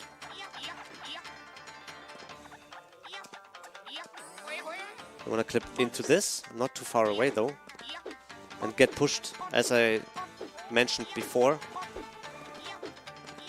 But you have to be careful because there's the door that pushed you out again. That was fast enough.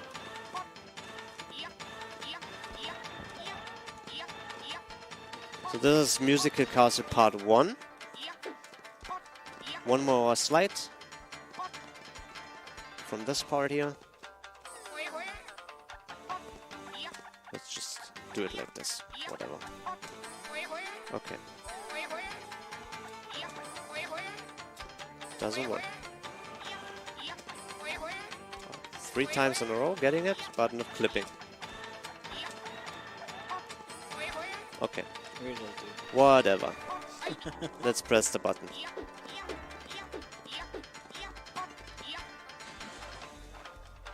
Yeah, swimming in this game is not super fast, so you want to clip up here. This is also a slide that is pretty weird, yeah. Okay, sometimes works, sometimes not.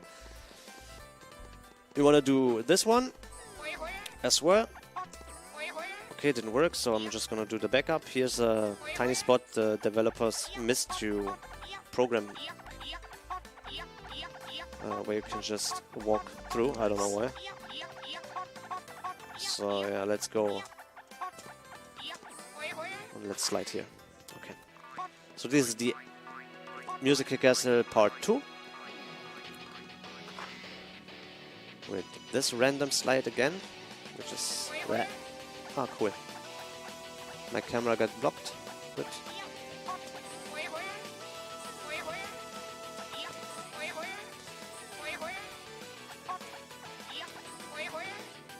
Okay. As I said, resetting the area is very good.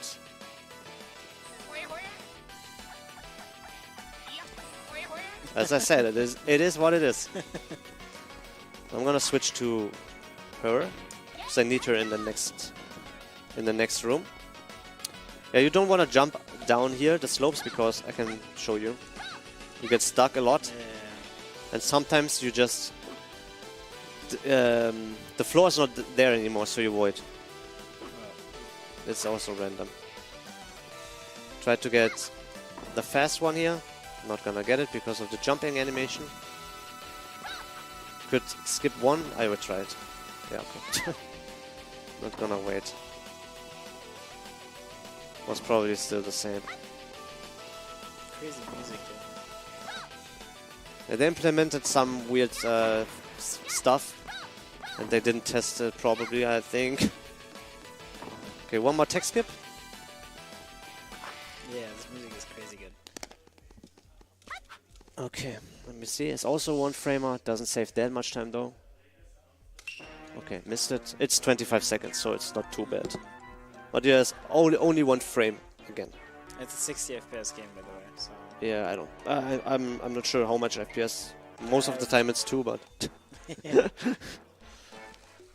But this is basically the ending. You only do one more Goemon transformation into Impact. And then we're gonna fight Belbera. And then we're gonna fight, I don't know how to pronounce it. It's like Diluit or Diluit. I don't know. It's like something French. I have no clue. But you're Italian. You should be able to. Yeah, but it's way different.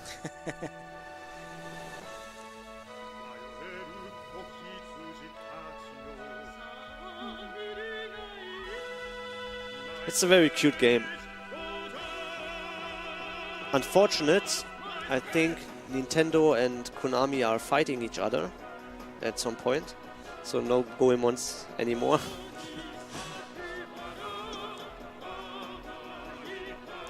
It wasn't also big localized in the US region. Imagine the developers of this game also made Street Fighter and Yeah. Resident Evil. No, Street Fighter is Capcom. Oh yeah, wait, never mind. Konami was like Castlevania also. Resident Evil, no?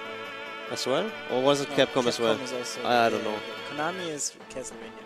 Castlevania, yeah. Yeah. True. And Yu-Gi-Oh! And Yeah. Pro Evolution Soccer. Oh yeah, right. Yeah, they're best games.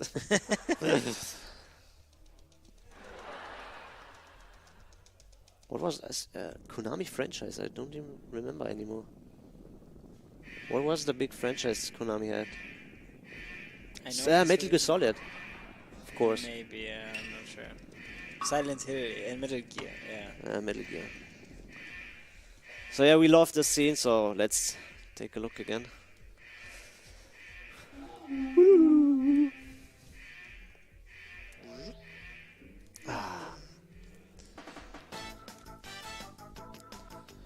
Dup, dup, dup. Dup, dup, dup, dup. Da da dash.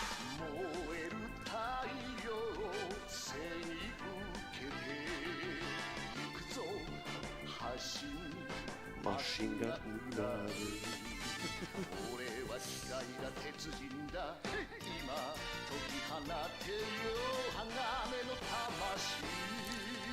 DDR license as well, yeah.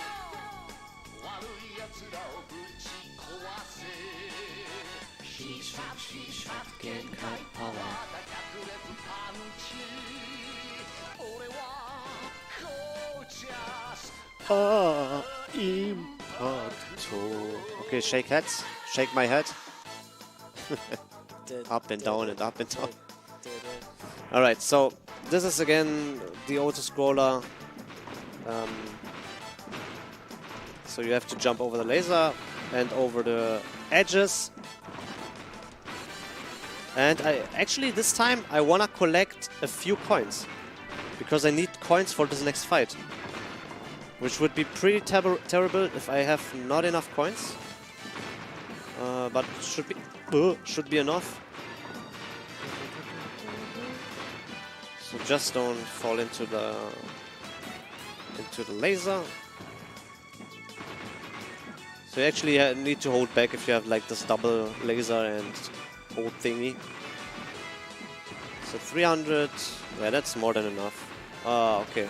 Oh, thought I'd die. Yeah, that's more than enough. Could also troll a bit, but I won't do it. So now, in this section, you need a very, very fast finger, because you want to one cycle him, and unfortunate, you're gonna shoot with Z button. Oh wow. Which is pretty bad button to mash, I think. Yeah. But yeah, let's see. I wanna get under 600 health to one cycle him, or roughly 600. Everything under 600 is considered pretty good. So let's see. We're playing Star Fox 6 right now.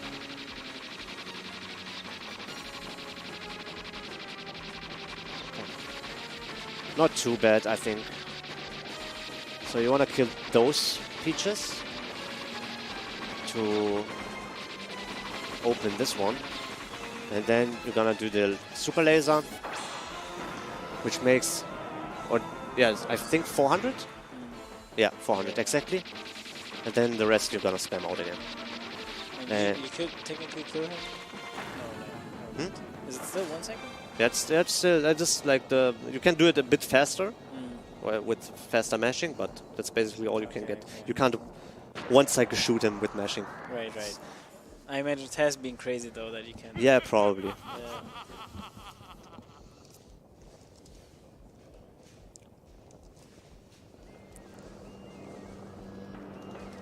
So hopefully we get a decent fight to end this not as bad as it could be.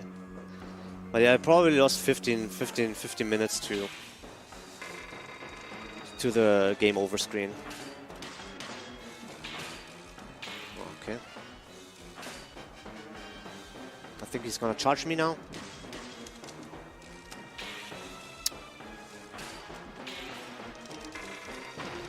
Just wanna hit him, please, for a few times. It's nice of them to show you his health.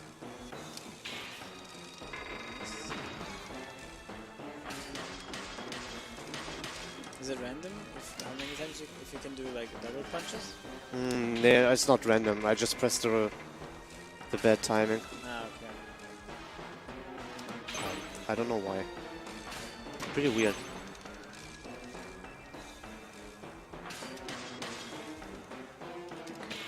Okay. Rough. Nah.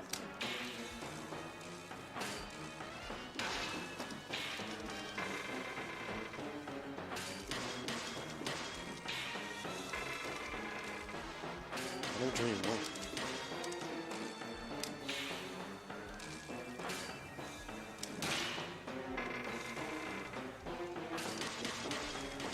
Finally, what? Is that a button combo? Or Yeah, it's a button combo, yeah. It's weird to press, I would say, sometimes. Okay, if he charges up, I'm just gonna shoot him, because I can't hit him and grab him, so I'm just gonna shoot him for 400 damage. Do you only have one laser to use, or how often can you use the laser? At a certain health. Ah, okay. So I'm gonna re-grab him one more time. Hopefully I'm gonna get the combo. Okay, that's not what I looked for. Yeah, super strange. Can I grab him? Yeah, okay.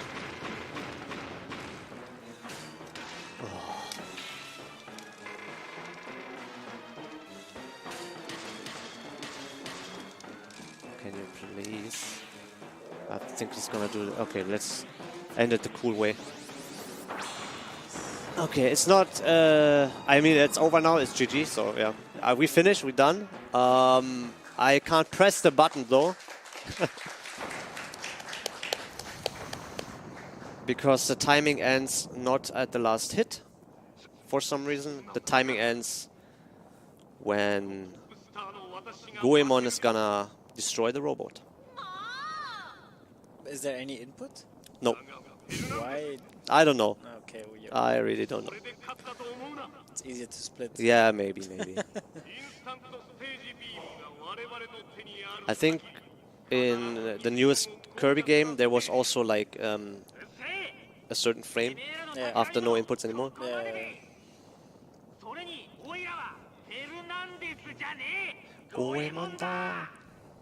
For test runs, actually, on a side note, test run timings, they start from First frame to launch, last frame? Yeah, Ah, to okay. final input as well. So we wait until it's fully white, like this. All right, only only 15 minutes behind estimate. I'm really happy that the run didn't die and I didn't have to use this cartridge here to fix it, which is pretty nice. I'm happy about it.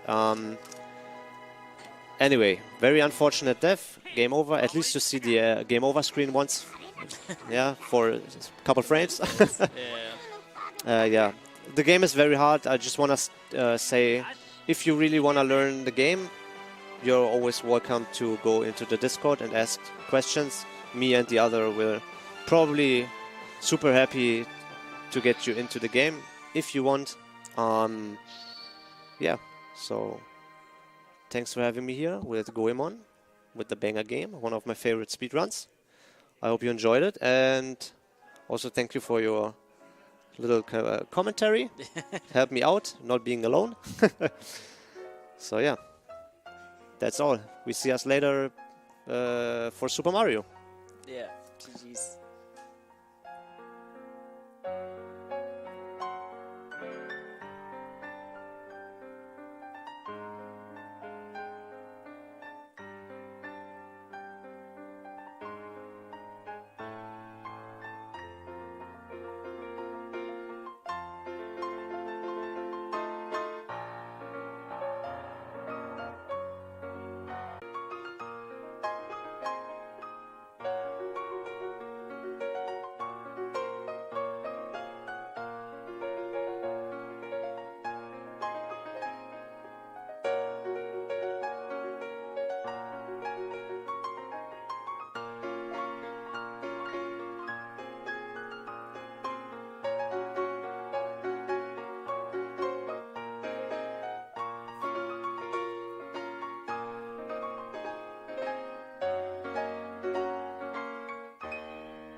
Hello, hello, everybody. Welcome back. You're watching SpeedCon 2024. We are raising money for Save the Children. Remember that the button to donate can be found below the stream, or type !donate in chat. We have the next runner ready for the upcoming run, which is DreamWorks Dragons Dawn of New Riders, ran by MOD366. Take it away, buddy. Thank you so much, Zed. Hi, I'm MOD366, or just Mod for short. This is DreamWorks Dragons Dawn of New Riders. This is my co-commentator, Evie. And Evie will have a very important role, because Evie will maybe get you to donate some money, because for every $5 donated, I will pet the Evie during the run. So, the category for this is any percent VSync off. During my practice, I forgot to put VSync off, and I was kind of confused why one of the skips didn't work. So VSync off allows me to perform 5 skips. I will tell you what they are. But yeah, that's basically why the category is named like that. So time starts after this first loading screen. So let's go. Okay, so here we see Hiccup and Toothless. We will not play as either. We will play as the guy that we will meet shortly. So these two found this cam totally destroyed, and they were just checking out, hey, what's happening here? And yeah, over here we find this strange guy. No clue who he is. His clothes are a bit weird. And also he doesn't know who he is, but there's a dragon egg next to him. We have no clue why or how, but apparently he seems trustworthy to Hiccup, because he tells him, hey, dude, please guard this dragon egg while we check out the surroundings. If anyone wants to steal the dragon egg, there's some chests up there with weapons, so you can defend yourself. Oh, by the way, you have this notebook with you, right, where you scribble things. Your name from now on shall be Scribbler. And yes, that is definitely all in the lore of this game. I don't get it either, but, you know, whatever. Here we have some hunters stealing the dragon egg after a smoke screen. Well, that worked with guarding that egg. Oh, well, seems like we have to get the equipment from up there and get the egg back. So we get an axe, an old axe to be precise, and we get a wooden buckler. So that axe is not used for combat at all in this run, but we will use it for movement. Because what we do is we perform a dodge roll. After holding the dodge roll button, we will do a dash. While we dash, we have a dash attack that makes us jump ahead a tiny bit. And jumping ahead is fast. What's not fast is the ending leg of that attack. However, if we just roll out of the attack before the attack really happens, we can just chain them together, and yeah, that saves quite a bit of time. That's my one. That's the one thing that I added to the speedrun route. And with that, we just come on. We just go through here. Do not get caught up on all the corners. Thank you. Here we have a fight tutorial, and yeah, I know how to fight, so let's just walk around the fight trigger. That trigger would raise this barricade here. So yeah, we never touched the trigger, so the barricade is still down.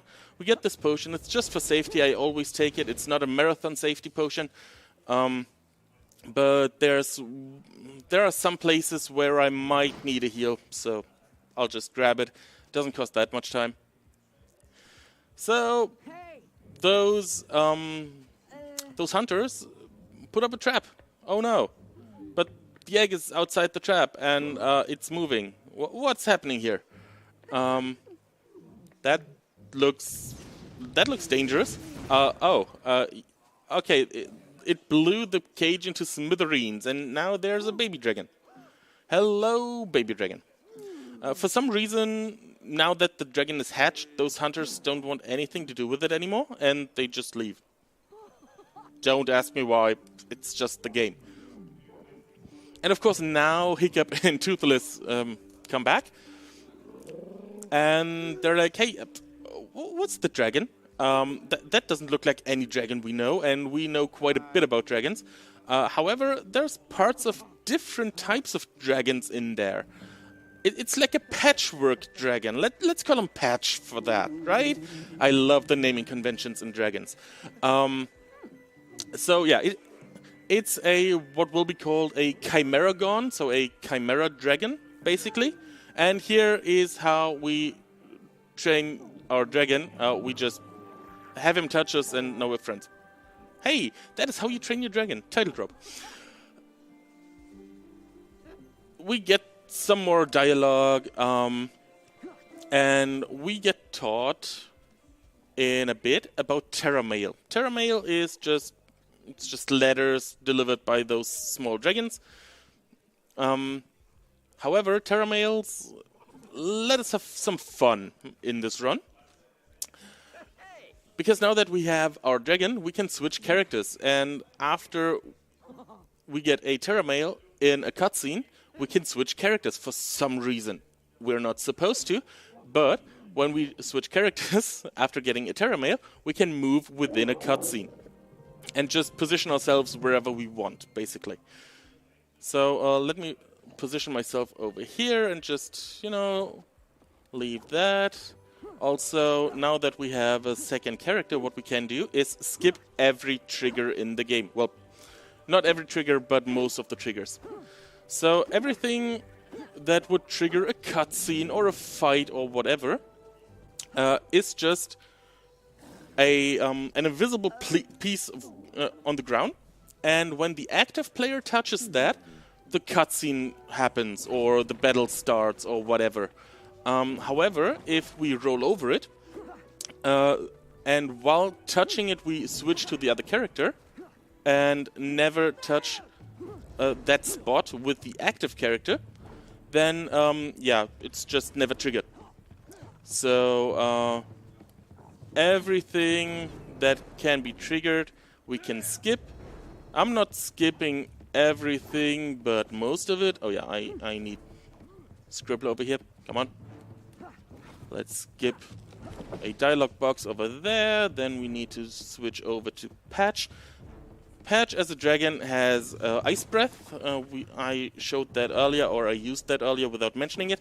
And can freeze water, which is kind of nice because that makes us able to pass through here.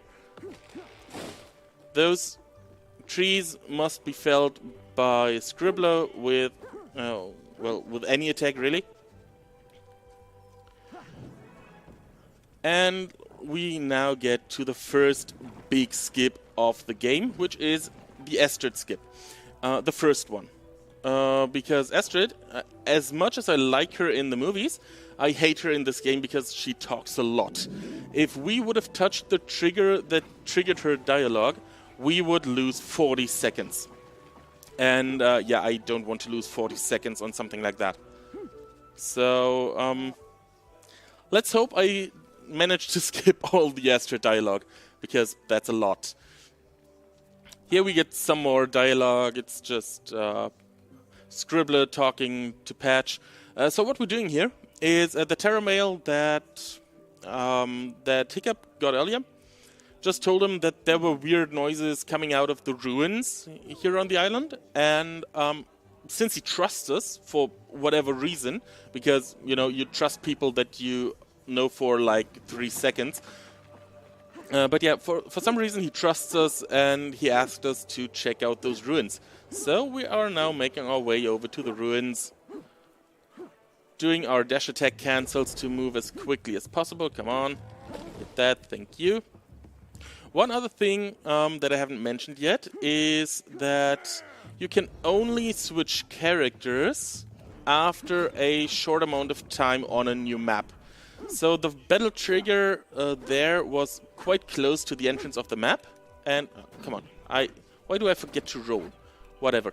And And yeah, if I roll over too quickly, I can switch characters and I would touch the trigger and the battle starts and it's all bad. What we saw just there was an upwarp.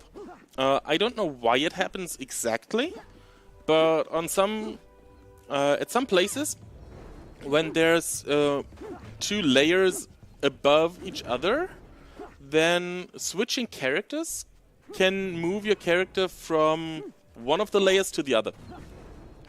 And we use that quite a bit to skip some movement and stuff. So that bridge is too high, we can't upwarp there, unfortunately, because that would save some seconds as well, especially with my bad movement. Okay, so basically whenever you see me roll and then the camera pan weirdly, yeah, I forgot I can't dash attack cancel with patch, not yet at least, but also here, that was a fight trigger that I skipped. So whenever you see my active character roll and then the camera pans weirdly, then I'll skip some trigger, basically. Here we have Astrid inviting us to follow her into the ruins. Unfortunately, we cannot skip her talking here, because here she's also talking a lot, but I mean, everyone needs to listen to that, or needs to mash through that, so, you know, it's a necessary evil, I guess. So here we are in the Havenholm Ruins, the first of 3 dungeons.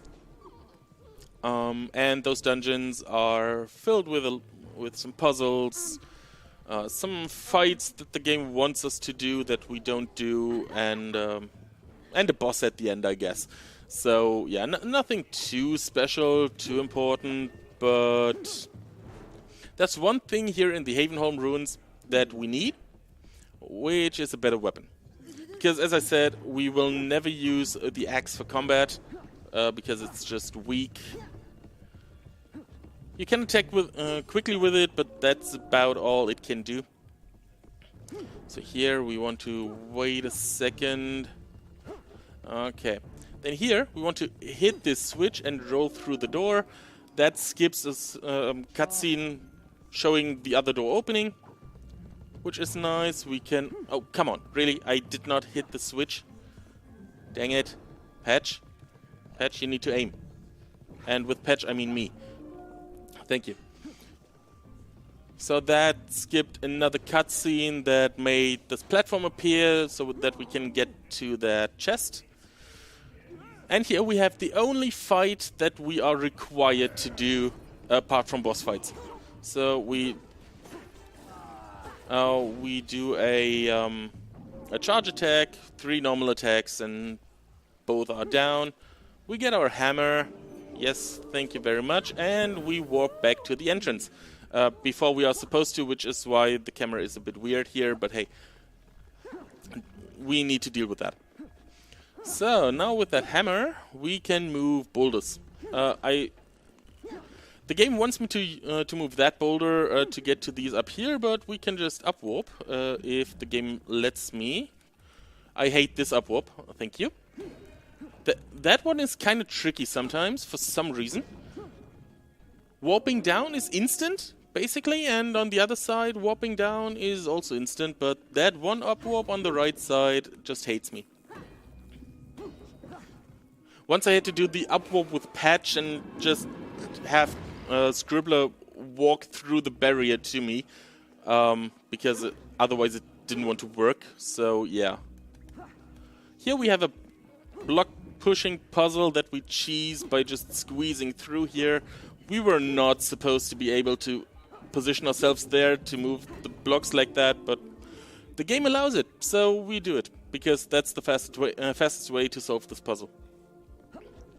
Awesome. We go to the right because the way here is quicker, because, yeah, those dragons are a bit are a bit random where they spawn, but mostly they are in positions where we can just run past them and it's all fine. Here we meet a girl named ? I can tell you her name is Ayer. EIR. We will learn her name at some point. I don't remember when exactly.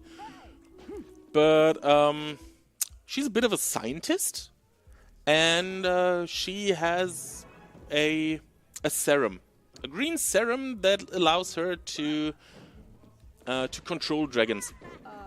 We don't like that. We want dragons to be free and do whatever they want, and and they can't do that while Ayer is controlling them. So we want to free them from her grasp.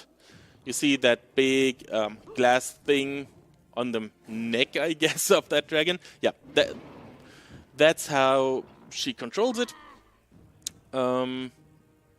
And to destroy it, we have to, I guess, yeah, don't ask for any logic in here, please. Thank you. So here the game shows us, hey, there's these buttons on the floor. What do they do? Oh, well, they raise some stone pillars. Huh, what could we do with them? Oh, that dragon is charging us, and yeah. He's hitting the pillar. Oh, what? Come on. Why are you escaping that fast? Really?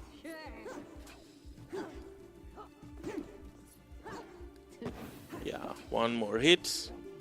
Come on. Okay, that was phase 1. For phase 2, I want to position myself near that button and step on it when this dragon takes to the air. Like so. And yes, that way we can make him fly directly to the pillar and crash into it. And that way we basically skip a whole phase. Oh, okay.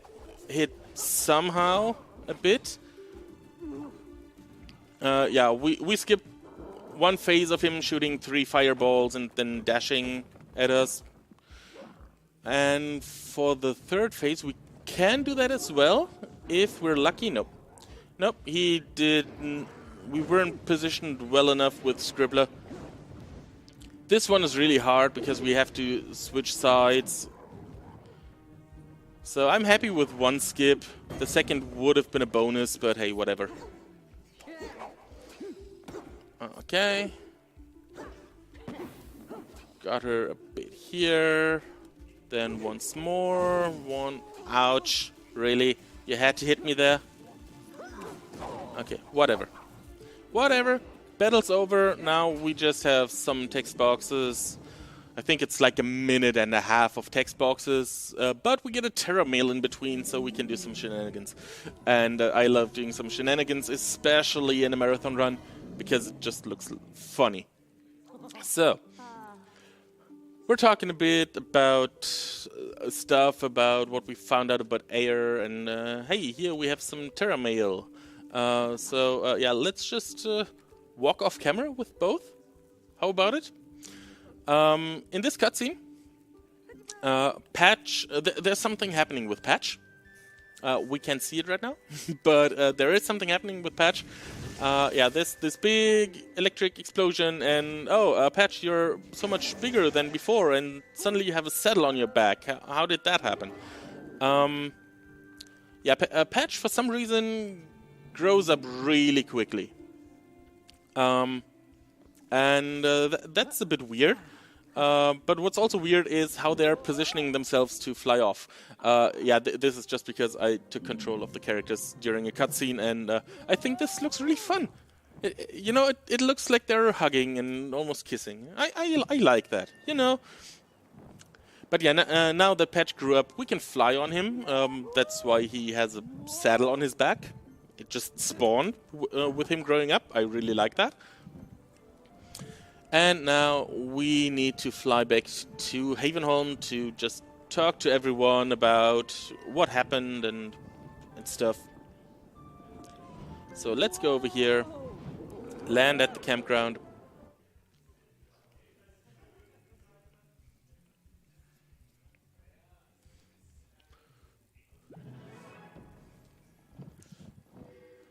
And just talk to everyone we know from the movies, if you know the movies.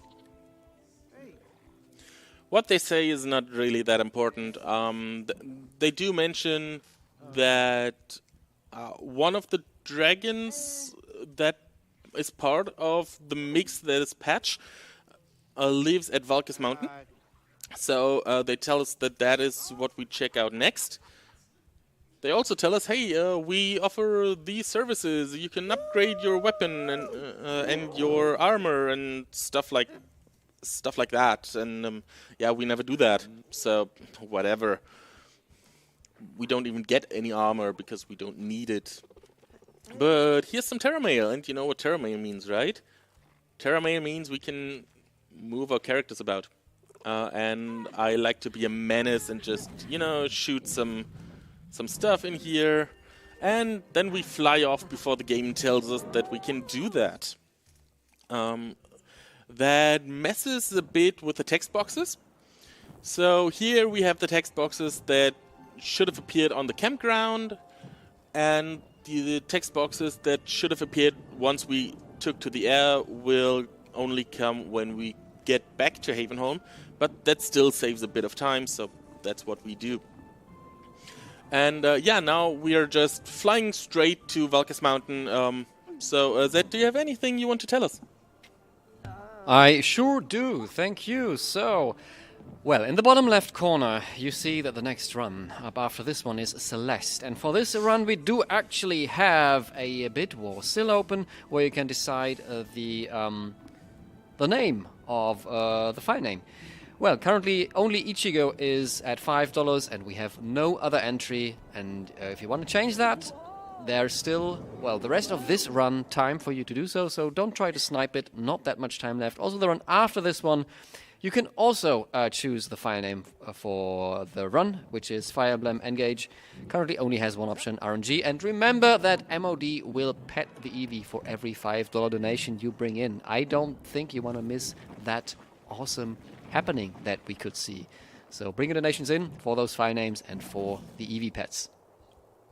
Thank you, Zed. That Ichigo name came from me, so please don't change that. Ichigo, by the way, is Japanese for strawberry, and I thought that was fitting. So yeah, that's that. Now that Patch is grown up into a Broadwing, he also has electric breath that we can switch to. And yeah, I messed up a little bit and triggered a fight. That's not a problem, because we can just leave the map and come back in again. And no fight can be triggered twice, so we don't need to skip the trigger now. Lost us a bit of time, but hey, it's just a few seconds.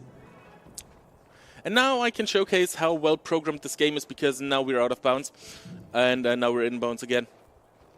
There are some points where you can just walk out of bounds without doing anything, if you know where to walk, and it's really funny. Yes, Ichigo is also the name of the main character in Bleach, but it does mean strawberry. It's also commonly used or commonly abbreviated as 15, because Ichi is 1 and Go is 5. But that's beside the point, really. So here we have a pretty hard fight trigger. Yeah, I ran right into it. That happens to me sometimes, but it's a rather quick fight, so it's not too bad. Come on, let me hit you. Thank you. Oh, also, I've been doing dash attacks as Patch. The game never tells you that that's possible. There's no hint in the game that Patch has a dash attack, and here we can also roll out of bounds, go up here, up warp, and skip the whole map, basically. Here we have forced fight, but we don't care about that, because this barrier is positioned so poorly that we can just walk past it. And then we go down here, up warp onto this bridge. Thank you very much. And we're through that. I forgot that fight. I was thinking about another map right now. Nice. Okay. Second reset. Yes, there's also other characters in other anime called Ichigo. The one mentioned there in chat is definitely named that for Strawberry. But yeah, It's a rather common name, really, to use. So in this room, we see the first application of a VSync off glitch. So what we can do, since VSync is off, is push our character through solid objects, through some solid object. So we position Patch over here. We take Scribbler and push him through that barricade. And we do that once more over here. And since the game thinks we did the puzzle, this bridge here is there even though you can't see it. So... And that skip is only possible with VSync off. There's a one of these electric statues that you can hit not too far away. But, you know, it's a little less walking and it's fun to look at. Thank you for that upwarp. Here we use upwarps in a slightly different way, by rolling off the cliff and just upwarping on top of the other side of the cliff. Okay, didn't get it here. But the reset point is not too far away. Nice, thank you very much. And this way we skip just a bit of puzzle solving and stuff like that. You know, stuff that makes games take longer. And we don't like stuff that makes games take longer. So we skip that. Easy as that. This is the one puzzle that we have not found any solution to skip or even partly. So we have to do that the intended way. However, I found a good position where we can just stand and turn around a bit and hit everything we need to hit.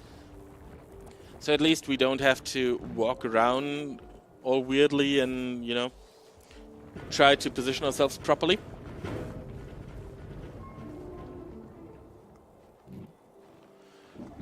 So now we have a way over here. Now on the next map, oh no, not this map, the next one after this I think. Yeah. So here on the first steps is a fight trigger that we want to skip. And now we want to hold left and shoot. Hit that statue, that makes this bridge swing around while we have this camera pan, so that saves a bit of time. And also we have the next out of bounds walk. And literally walk, because we walk over this edge into here, hit the statue that's hidden behind that we would have to raise with some other puzzles, and that allows us to just skip this room entirely. That would casually take like 5 to 10 minutes, I think. So that's a huge time save doing that. And with that, we arrived at the Valkas Mountain Ruins, our second dungeon of the game.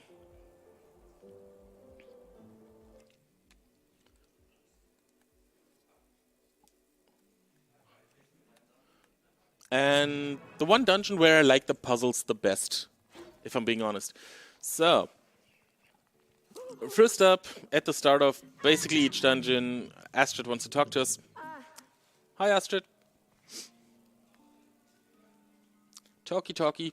Yeah, there's the entrance to the boss room, but for some reason, Patch can't just freeze that water. I don't know. We have to push those boulders into the water to get through there. Okay, fine. Let's do that. But let's not do that the intended way, because that's boring. So what we do is we drop down here. So far, so intended. What we do here is we down warp into the stairs, up warp onto this platform here, and I don't remember how much we skip, but we skip a lot. So here we have our first ice block pushing puzzle. That's not really a puzzle because it's really easy to do, but hey. And now the game intends one of the characters to stand on that button so that the other can go through here, but you know, let's not do that. And having us pushed into this water spawns us directly in front of the door that we just opened. Really practical. Really practical that they do that. So here we are a bit on a timer. Because we want to hit... Oh, did I hit it? I still hit it. Nice. So yeah, we want to hit that switch before it disappears, so we don't have to wait for it to appear again. Now the hardest ice block pushing puzzle, and it's not really that hard, but in my opinion it's the most confusing one, so yeah. Let's push some boulders around. Leave this room, teleport back to the start. We do the rest of that puzzle later. And we go to the other side, where we push this block over and go into the door. Now, every cutscene is a bit borked and lets us move, so we can hit that and instantly go back. And we can also just move while this cutscene is playing, saving us a few wonderful seconds. So here we want to switch over to patch again, because we need the electric breath. Opening the path over there. We teleport back to the start of the dungeon. Go in here again. And now we go over here.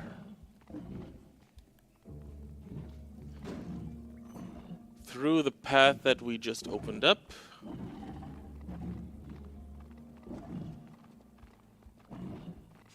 Come on. So here we have a bit of an aiming problem, but I don't have an aiming problem here. Nice. That doesn't happen often. So aiming in this game is not the easiest.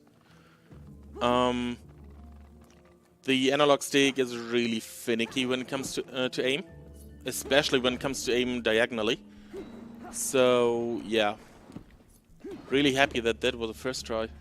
Sometimes I shoot like 6 shots or something until I hit that. So that's the first ice block down there. Let's leave this room and teleport back to the start. We have to leave the room because, as you might see, shown in the HUD on the top right, in the starting room, we don't have that drum or whatever it is, but it shows patch, because from here, by hitting that same button, we can just leave the dungeon and fly off. If we do that, we have to do the dungeon again. So let's not do that, which is why we just had to leave the entrance room, and then we could teleport back to the entrance room to the place where we wanted to be. Astrid is again talking to us right in front of the boss room, just like she always does. So let's get into the boss room. And here we have a Stormcutter as the boss. And this boss is really easy if you know what you're doing. I mean, yeah, most bosses are easy if you know what you're doing. But you know, there's games like Dark Souls. Even if you know what the boss is doing, it doesn't mean the boss is easy. Here it is easy. So yeah, Ayer is just talking a bit. Don't ask me what exactly. I don't remember.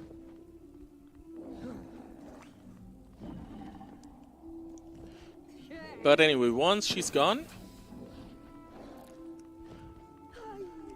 So, first phase. The Stormcutter will shoot a straight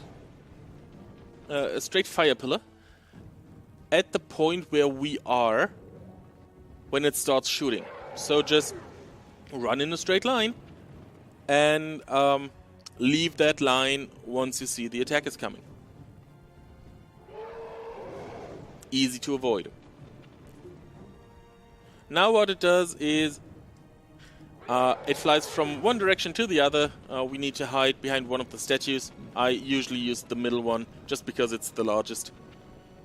Then it comes down here. We hit the statue.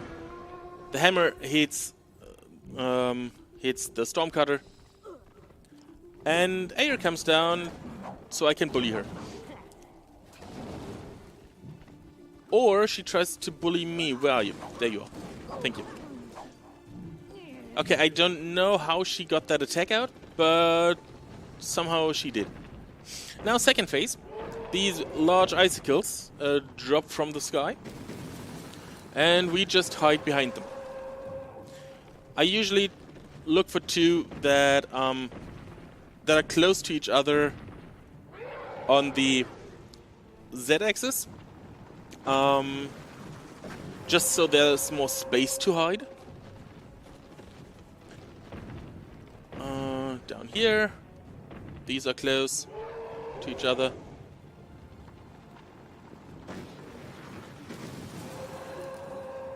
So yeah, that's phase 2.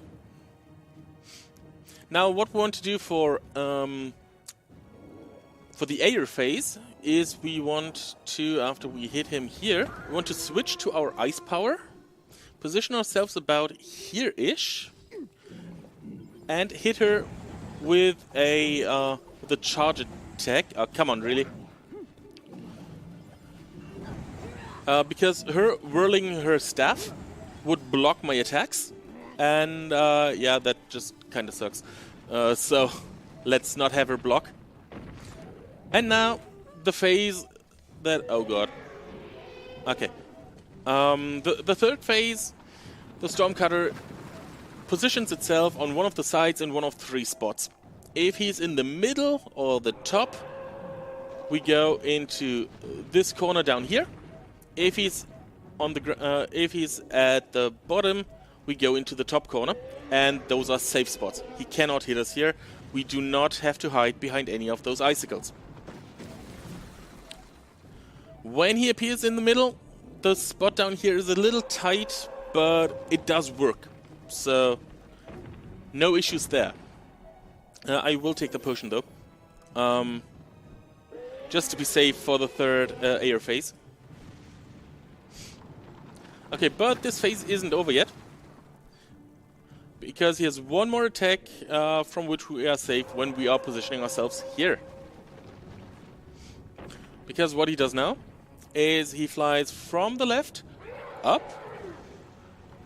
and around, and yeah, just hide behind here, and he will never, ever, ever shoot fire into this top row. So it's easy. Easy boss, not the easiest boss, but easy boss. Oh, come on, really? I missed that statue. Okay, whatever. So, let's get into running for Ayer to appear. And we can bully her again. Okay, I would not have needed that potion. But I just wanted to make sure that in case she hits me, you know, I can still keep attacking her without Patch just lying on the floor. So, we got some more dialogue. We then have to fly back home to Havenholm. So, Zed, do we have something?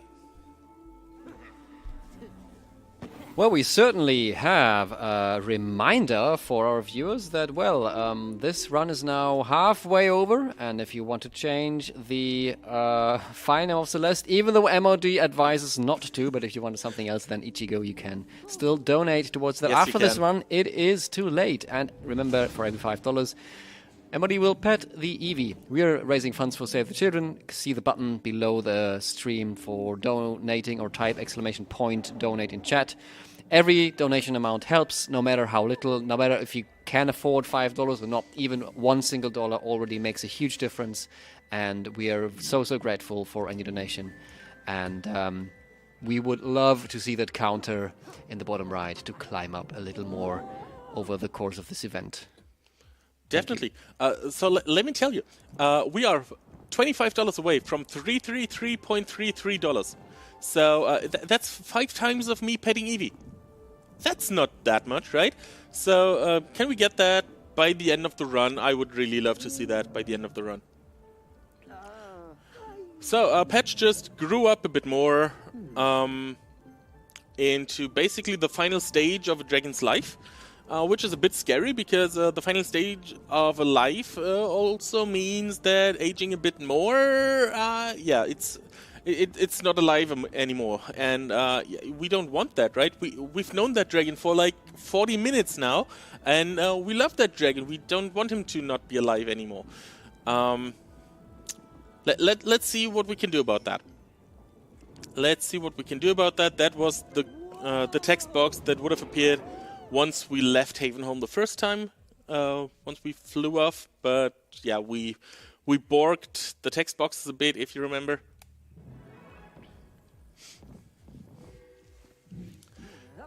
Now then, back in Havenholm, back to talking to people, and we have some more Terra mail, and you know what that means. I can be a menace again, and just, you know, shoot some electricity or do a charged electric attack. I really enjoy being a menace. It's, you know, that's my idea of fun. At least as long as it doesn't hurt anyone and it doesn't hurt characters in the game, so whatever. Okay, our next and last stop is Bloodbriar. I love the aesthetics of the map, but some of the maps on that island are just I don't like some of them. Let's put it like that. But hey, let's see what we can do, right? So let's fly over here. Oh yeah, and do we have any Star Fox or Lilith Wars fans? Because we can do a barrel roll, and also in the other direction. Yay! Yeah, memes. Anyway, let's land on Bloodbriar. So what I didn't get into in Valkyr's Mountain because I just threw over to Zed. At the start of Valkyr's Mountain, we skipped talking to Astrid, and we can skip talking to Astrid here again because Astrid is just about there, and we skipped her dialogue. That's not a really long dialogue over there, but it is time loss, so yeah. Now here we have some vines that we need to burn with Patch's new firepower. So that's what we do. And then we just run through here, ignore those buttons, ignore the dragons I said. Not when they're in my way. But yeah, we just run past them. I don't care. I just care about this tree and getting over here. So here we see some fog. If I remember correctly, I haven't read the text boxes in quite a while, but if I remember correctly, the game tells us that this fog is poisonous and you shouldn't go through there. Yeah, nothing happens if you go through there. What the game wants you to do is have Patch shoot fire to remove that fog, but that would require us to stand still and shoot, and yeah, that's not what we're about to do in a speedrun. Come on, really? Okay, whatever. I do want to skip that one. I want to skip this one. And in the middle of this bridge here is a battle trigger that I really do want to skip, because running back there would be a pain. So yeah, come on, really? Getting stuck in the same corner twice. That is that's something. So this battle we cannot skip. We spawn right on that battle trigger, but we just go back and, you know, the triggers reset and we can just leave. Easy money. Okay, over here we have a battle trigger there. I rolled a bit too early. Okay. Fine. That fight is annoying, so yeah, I am not gonna do that. There's one enemy in that fight that really annoys me, that I don't want to face, so that is definitely faster to just reset. Even though we had to walk a bit. Okay, here we have a room of absolutely nothing. Well, I say nothing. We could destroy some of the bushes for potion ingredients, but we don't need that, so yeah, it's basically a room of nothing. No puzzle, no chest, no nothing. Okay, over here we have a bit of an annoying skip, so we can roll down here, ice this up, roll down here with Scribbler as well, and switch to Patch while he's rolling down, because if Scribbler hits that ground while we control him, then he dies for some reason. So let's not do that, I guess. Okay, we skip this fight over here. Oh yeah, that was also a V-Sync skip that we just did with those metal blocks. That we pushed Patch through that. I forgot to mention that. I will mention it for the next one that we do. I think there was a hole. That's a hole. I saw that one. Okay. Good. Now we need to fill this one. Switch to Patch to hit the statue.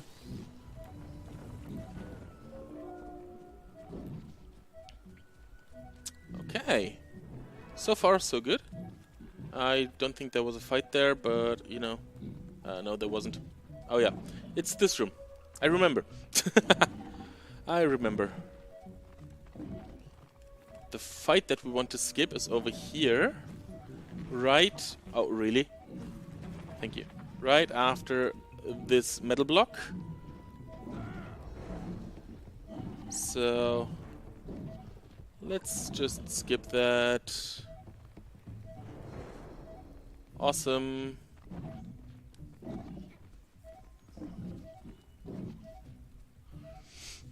Okay. Let's hope I'm not running into any holes in here. Because if we run into a hole before we open up the first part of that of the barrier, we would spawn right on top of that button that we just skipped, and that would activate all the traps in here that shoot at us, and we don't want that because they're annoying.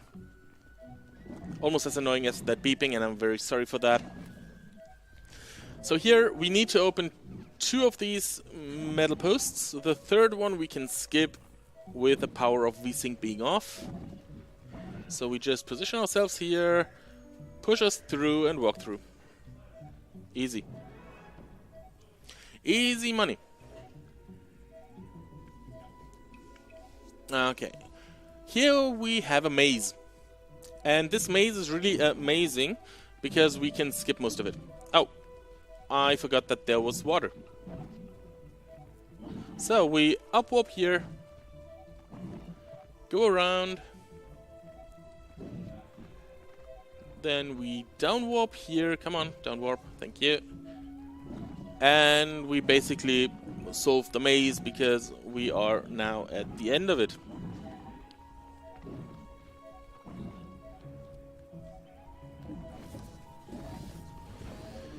Okay, I'm going to switch to Scribbler here just so he doesn't die on the way through. Because him dying would mean I need to run back just to revive him. And yeah, that's, you know, that's a bit annoying. So here we have another fight we want to skip. Nice. Please don't kill Scribbler. Thank you. Okay, here we have a dialogue at the start of this that we can skip, and we cannot skip this one because this one enters us into the ruins. Last dungeon of the game. And we again skip quite a bit of it. So now we're playing hot and cold, because here we have ice puzzles and we have these hot areas that we need to cool off so that Scribbler may interact with them. And this is our boss, a gore gutter. Here we have our last Astrid skip, high Astrid, by Astrid. Push both those buttons at the same time.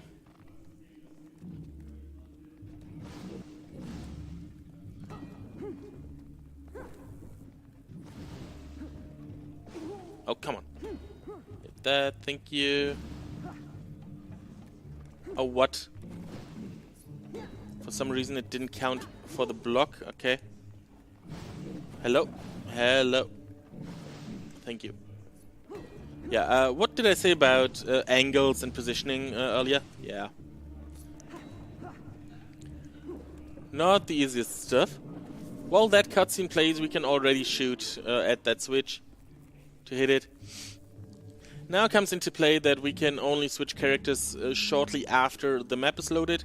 So I had to wait there unless I wanted to trigger a fight. And here is an oversight of the developers that we can just hit that switch with a well-aimed shot without having those spikes lowered.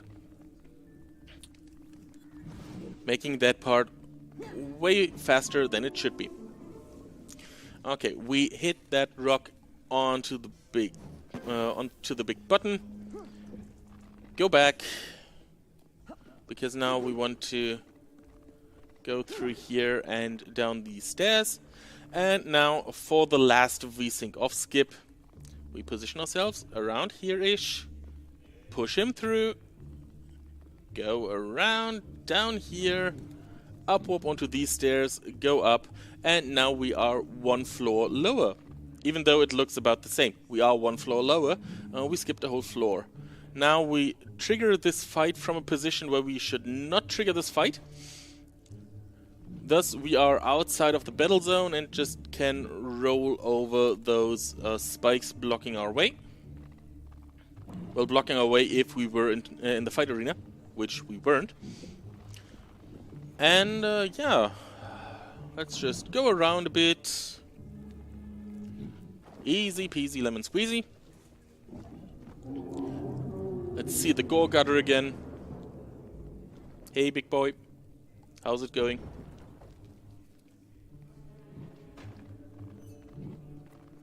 Okay.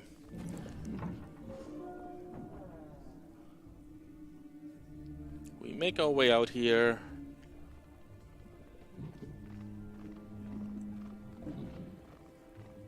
Go out of bounds a bit here. Oh, come on, I didn't want to upwarp, I wanted to downwarp.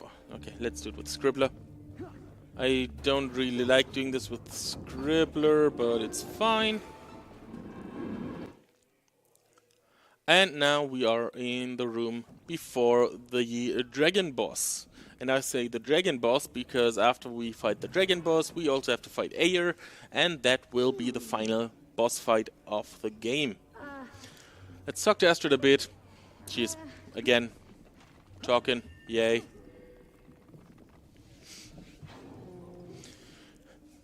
Now we have the third dragon that we have to fight, and this is the easiest of the three. If you like cheese, and I do like cheese. So, what we want to do after the dialogue, or what the game wants us to do. You saw 3 of those green potion vials. And the game wants you to destroy the one on both feet, then hit some statues at the end of the room on both sides, and then you can hit the vial on the head. However, the game only checks if the vial on the head is destroyed, and if that's destroyed, the fight ends. Now, I don't know if you saw, but there are raised platforms on the left and right there. And they are just the right height for us to hit that vial. So if we go round about here, yeah, that should be a good position. Wait for him to shoot to the side. And when his head comes up front now, we can hit that vial twice. If we hit it 10 times, then the fight is over. And yeah, since we now know we have a proper position, I can do that one-handed. Last chance for that pet, everybody. Well, we do have one more boss fight after this, and a bit of flying and dialogue, but yeah, not much longer for petting the Eevee, so get your donations in. Oh, I was a bit off time. Only hit him once, but that's fine.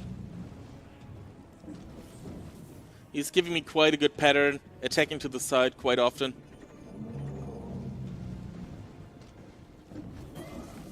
That's the fight. And yeah, since this is not intended, him leaving looks a bit weird. Because those chains are still there, they're not supposed to be there. It looks a bit weird, but hey, it is what it is.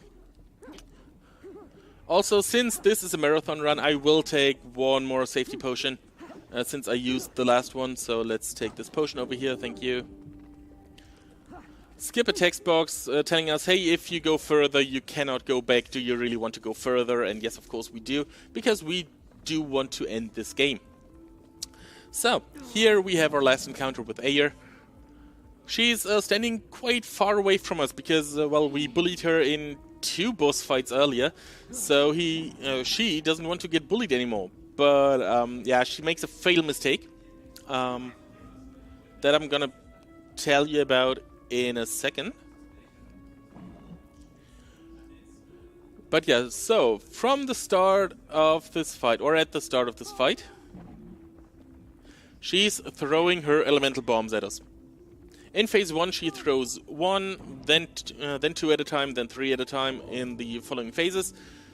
And she does that 3 times, and then she gets close to us for some reason. I guess because she realizes she can't hit us with those things. Because yeah, if we run a large circle around here, she just can't hit us. Oh no, she only she throws 3 in a row, or 4 in a row, whatever. She does that twice, then she comes into the middle for me to bully her. Oh, yeah, we do not want to get hit by those falling rocks. They hurt, they stun. Let's not do that. Now she throws 2 of those bombs at the same time. Oh yeah, she does that 4 times, not 3. Oh well, whatever. Let's bully her some more. Oh, really?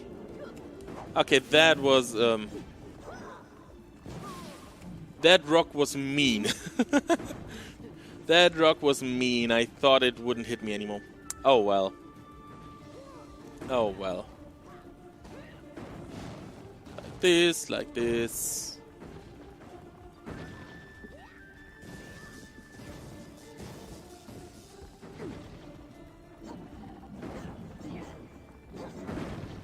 Oh, really? Yeah, I needed that safety potion. Good thing I took it. Oh, come on, Ayer. Really? Really? Okay. It's not a marathon run if nothing goes wrong, right? At least I'm way below estimate, so yeah, I don't have to worry anything about it. Oh. I missed her coming back. Whatever, this fight is done. And the run will be done in about 4 minutes. We just have some more dialogue and flying and stuff. So you have about 4 more minutes to get donations in to either have me pet Eevee or switch up the Celeste file name if you don't like the file name Ichigo.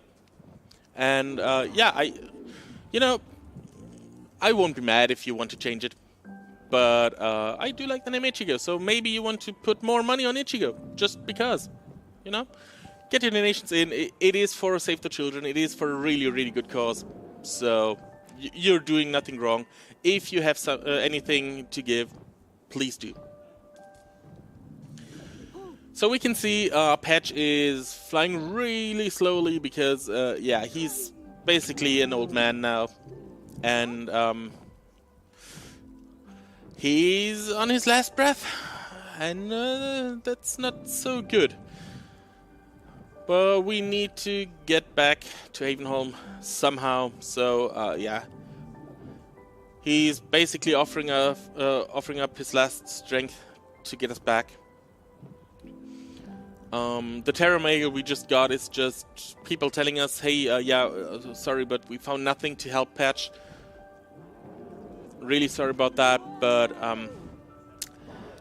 we cannot change the passing of time, even if it passed way too soon and way too fast.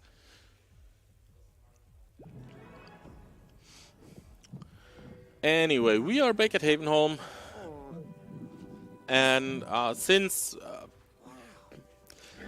everyone is a bit worried about Patch, you know, and rightfully so. As I said, he is an old man, and as such, he doesn't have that much more energy, and I think he needs to take a nap. And no, chat, no. This is not Patch dying. This is Patch taking a nap, and I can prove it to you. I can prove it to you.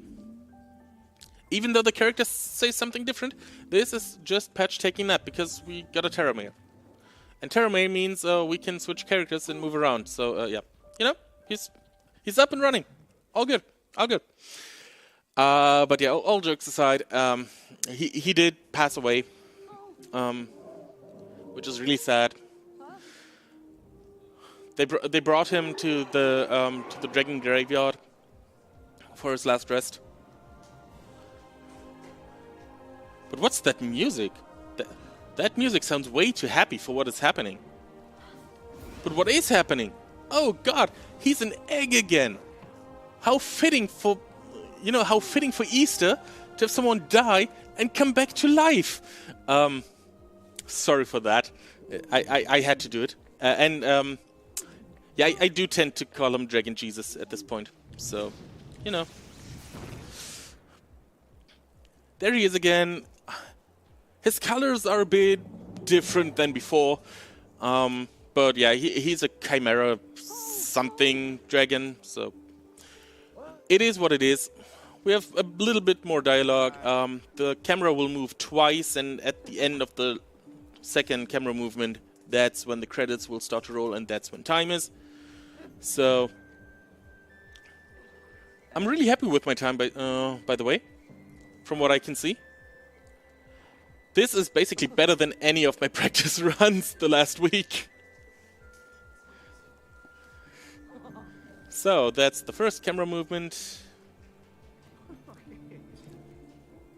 And the second one, and time. Sub 102, I'm really happy with that. I'm really, really happy with that. So, these credits, by the way, if you were to run this game and want to do multiple runs in a row, when the credits roll, press Alt F4 and start the game again, because that's way faster than waiting through the credits. Anyway, thank you for watching. Shoutouts go to Steve TV Online, a friend who showed this game to me, who got me into running this game, and Laws, I think it's __ Laws _, but I'm not sure if the two underscores are in front or in the back. But he's the guy routing most of this run. So yeah, thanks to both of them. And with that, I think I'm ready to see some Celeste, because seeing Celeste is always a joy. So let's not have me babble on any longer. Let's go over to intermission and have some strawberries.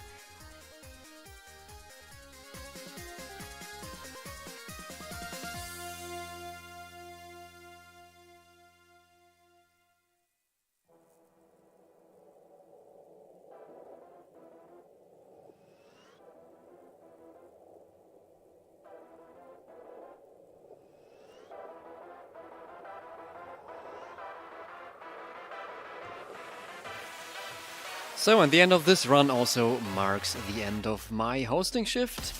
I will leave you in the capable hands of Habkeine Name. Please bring your donations in for Save the Children. Click the button below the stream, type !donate, because it's a really good cause. No matter how little you can donate, every single dollar counts. Enjoy the rest of the marathon, and we will see each other again tomorrow.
Alrighty, ladies and gentlemen, welcome to the next game at the SpeedCon. Hab kein Name, your friendly neighborhood host for the next couple of runs.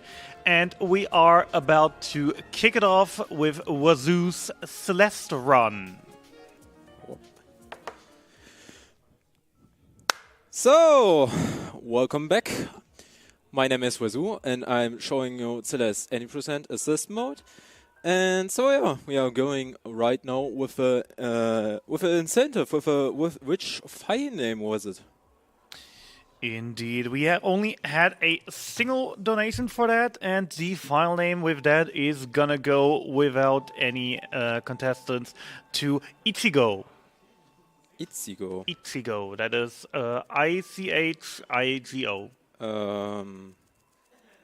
ISC. CH. Also CA. Without the S. Also CA. IC. Okay. ICA. H. Also H. ICHEGO.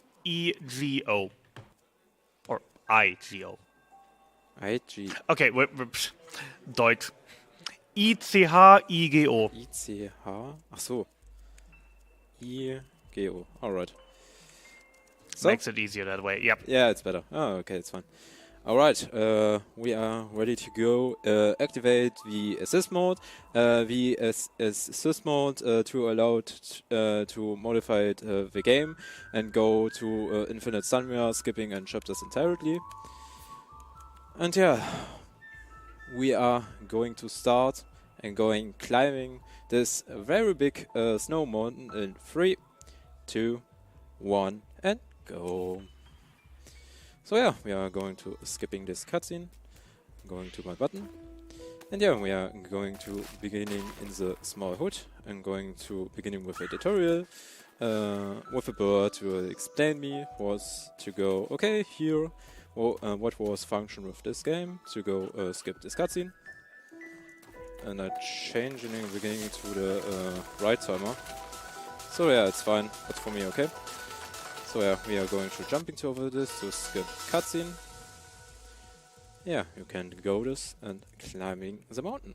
So yeah, after to prologue, we are going to Forsaken City.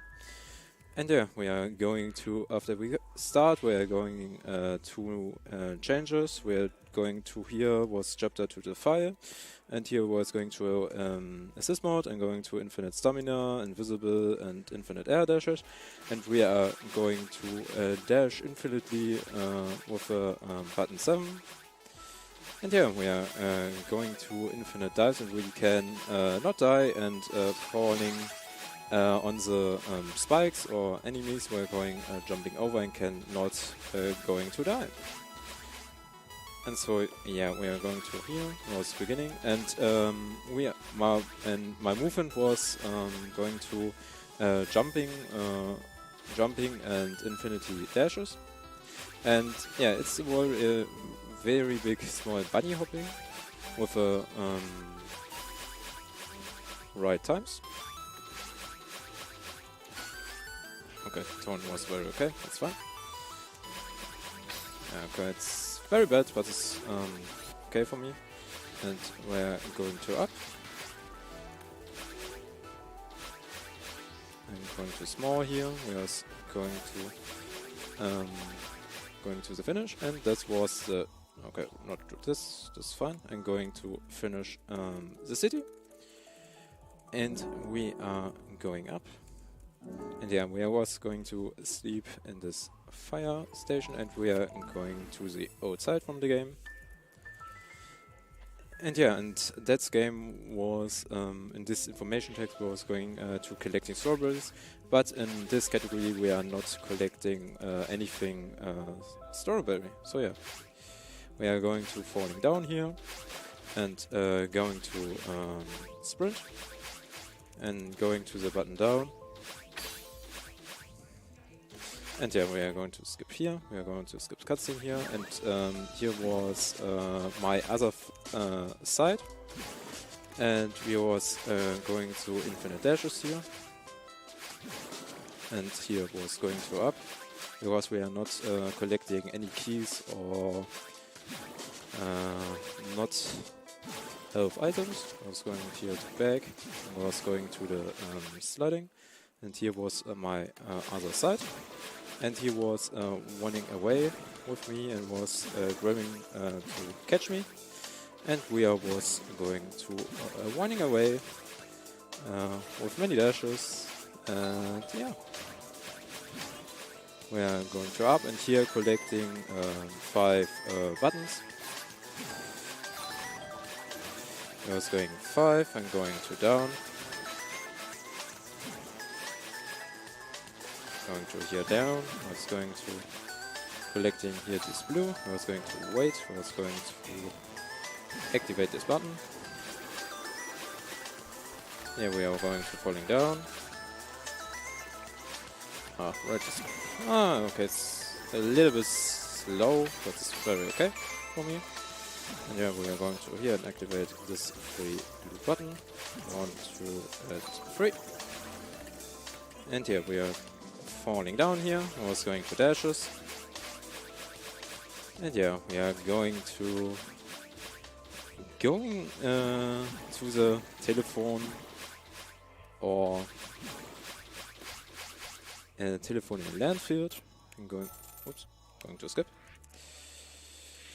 And yeah, we are going back to this side, and we are going back again to the telephone. And yeah, this was chapter 2 after going to the next telephone part. Okay, not right bunny hopping, but it's fine. We are going to finish, and this was chapter 2, the old side.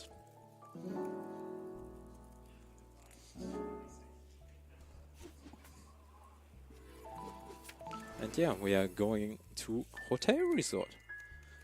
Yeah, we are going to inside hotel resort.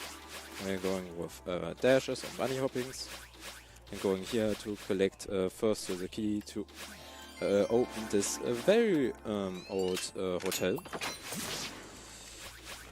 And collecting here X to X, and we have to go inside. And we have to going with dashes here to the middle right, and we are going up here and going to collect right direct the key. Okay, not is completely fine.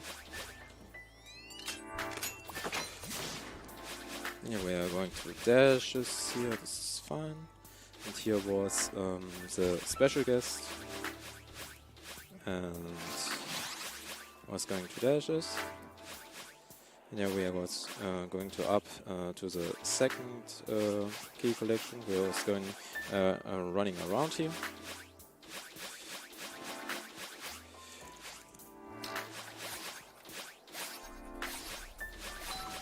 And yeah, for waiting, I was going down.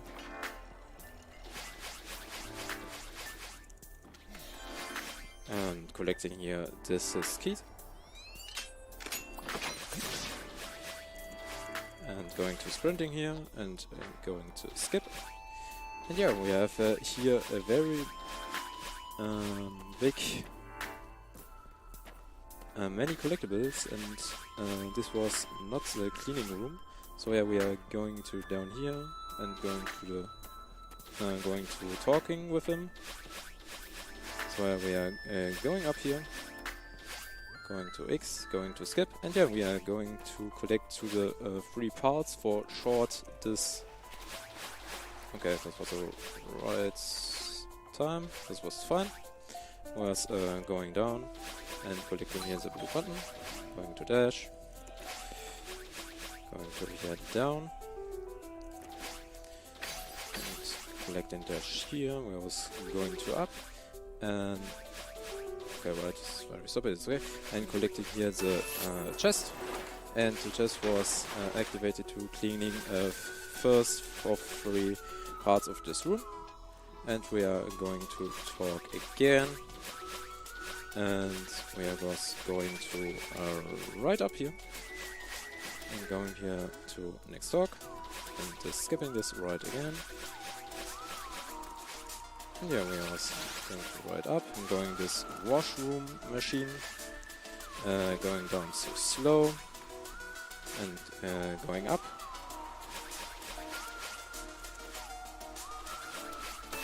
And going to the second part for the cleaning room in the main room.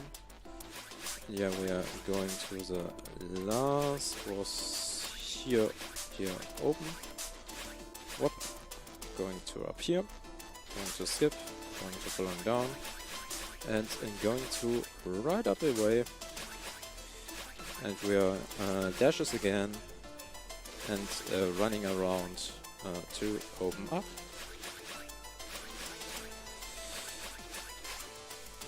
So yeah. When donation or incentive is so take away Abgabenahme? Of course, I was just about to ask, because we actually had a donation that kind of got lost in between the shift change. We had $4.80 from Auberginenwuffel, simply saying GG mod. Oh, thank you very much for this very nice donation for Save the Children. And yeah, we have finished all these rooms and collecting, going to the boss in this room was going up, going down. Okay, it's a little bit slower, but it's very fine for me. And going to skipping this, we was going to skipping it because we can over going to skipping this all because we are not taking damage or hits. So yeah, we are going to skip this and going to this boss fight. And yeah, this boss fight is we was going to sprint it again to me and was going to eat me. But we have enemy stunning us, so not can taking any damage. So yeah, it's but fun. So yeah, we was going to sprinting out to the next passage. So yeah, let's go to the bunny hop.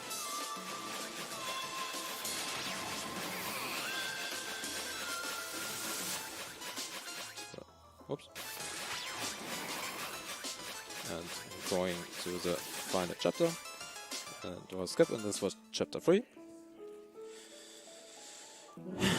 And going after chapter complete, we was going to higher. After resort, we was going to climb. And yeah, that was a many with this Wolken. So yeah, we can go up here. And yeah, it's very dash with many dashes, and yeah, it's a little bit slower because we have windy here and many big windy, and we are going to sloppy. But yeah, it's very fine. So we can go up here.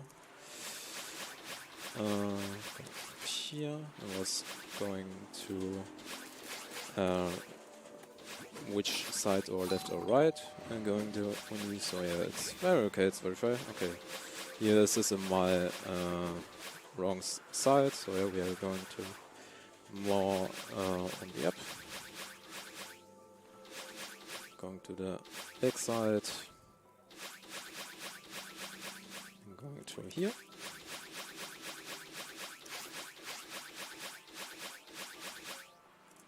I'm going to the next checkpoint here. And he was going right away. So yeah, we have here green bubbles, but the green bubbles was not very faster than the van without with the dashes. So yeah, it's okay, man. But we are also skipping all of this. Oh, this was crap, but it's very fine for me. So yeah, we are going to start. Going up. I'm going to the last checkpoint here, and this was a very windy part, so it's a little bit more. Okay, wait. So it's a little bit more button mashing, but it's very fun for me. I was going to dash this right away. I'm going to the up.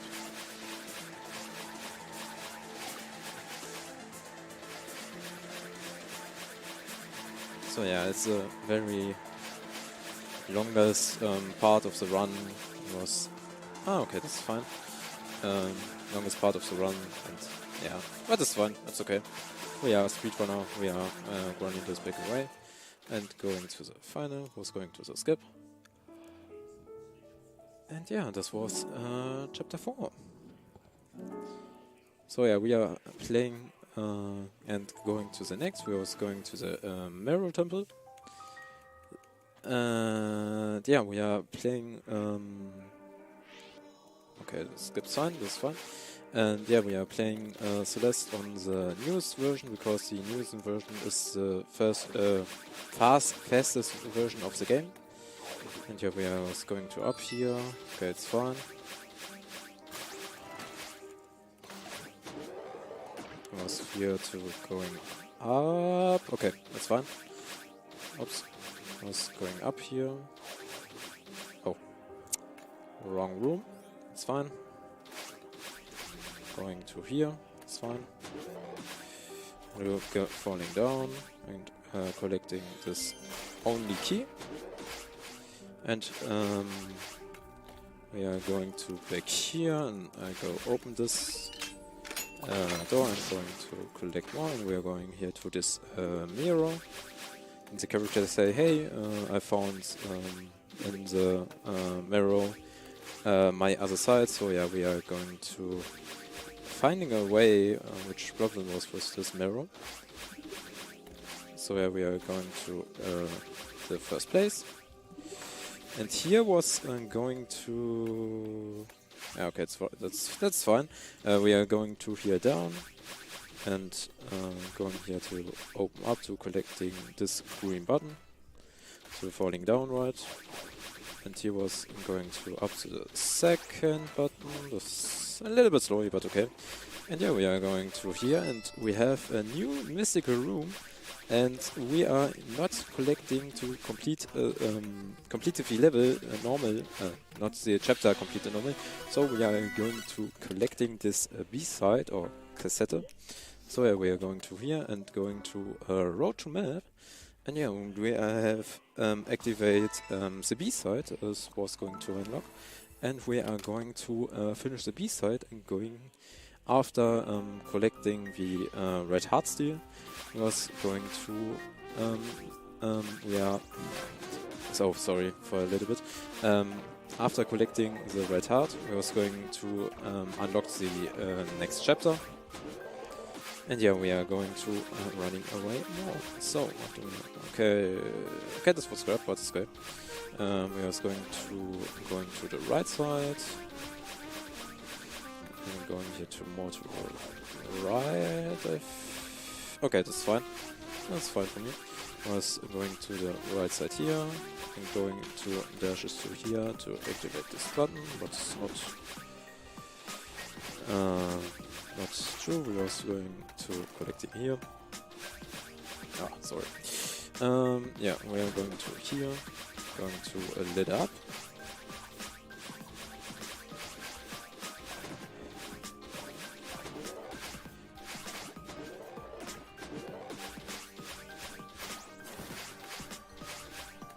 Collecting activate this button when you was going to showing up this very big okay, thanks, very big mirror.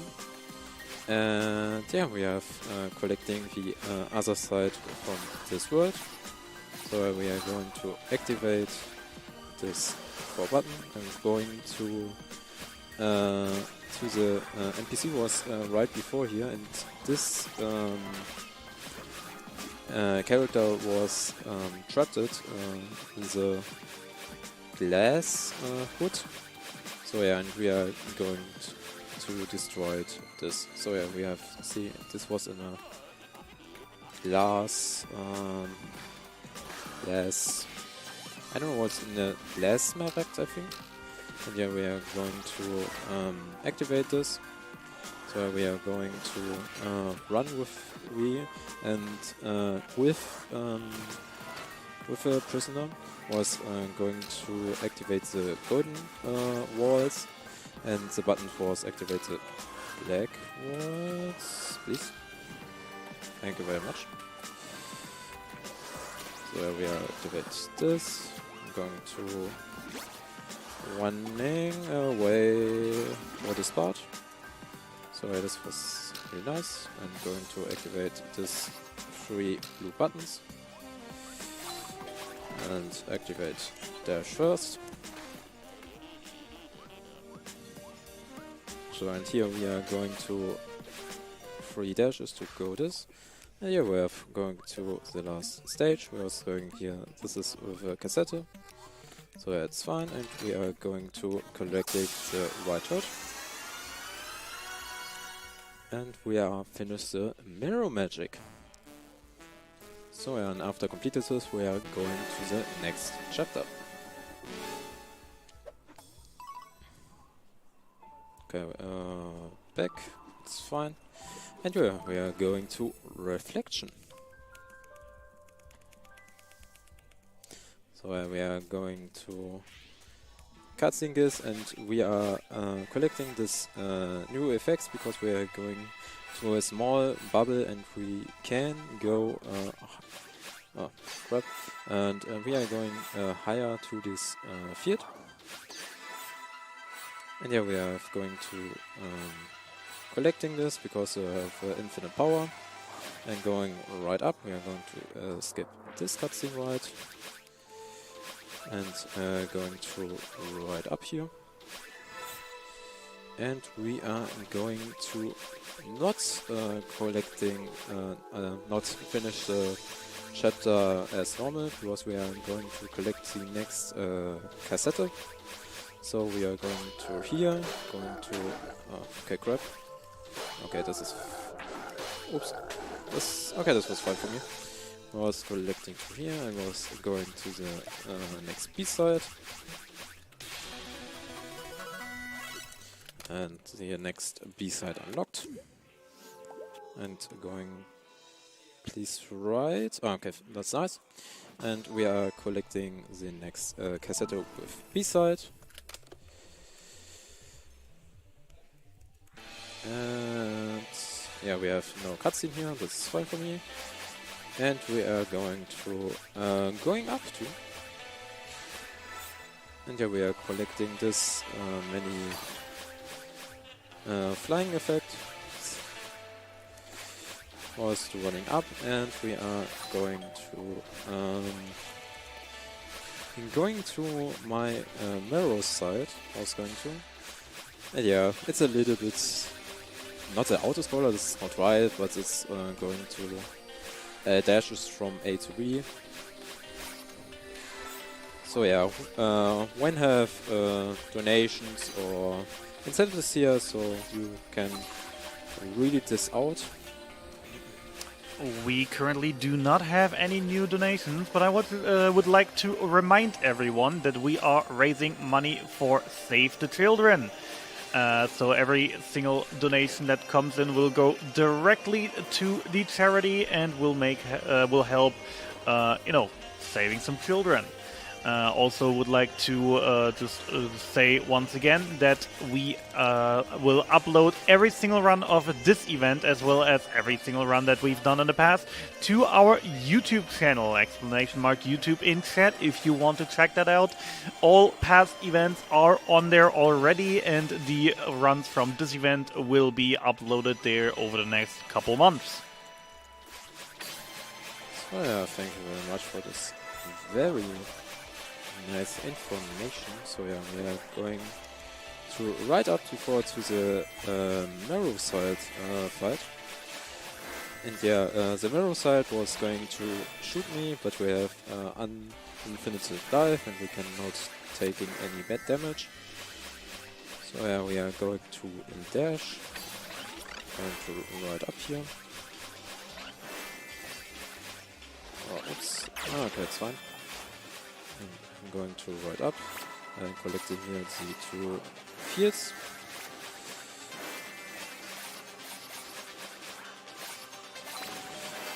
Okay. Okay, it's fine. It's a little bit slow for me, but it's okay. Sorry. I was going to here. Oops. So collecting the next checkpoint. So is this what? Yeah. Yeah, I'm going to right away. And yeah, we are going to taking the enemies.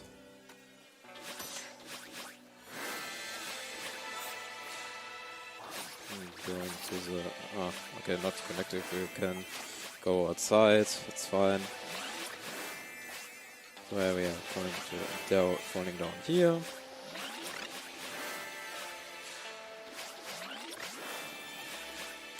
Whoops. And there we are.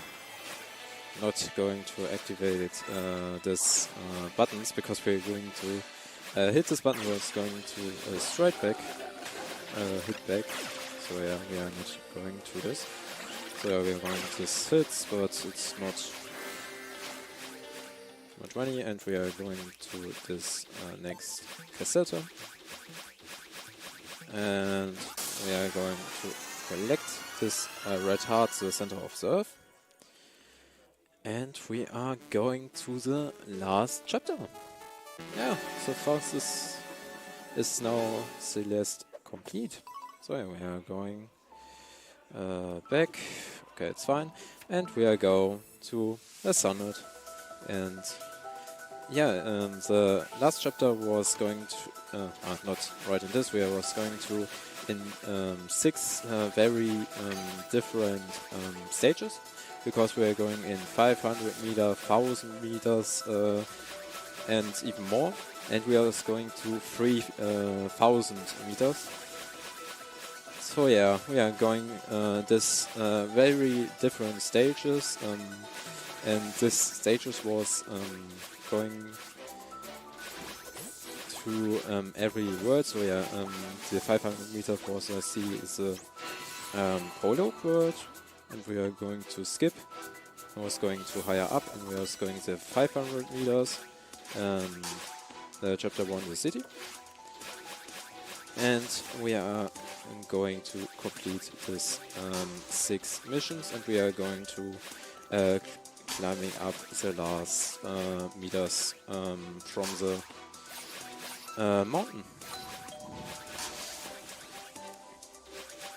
So yeah, we are going to right up. Oops.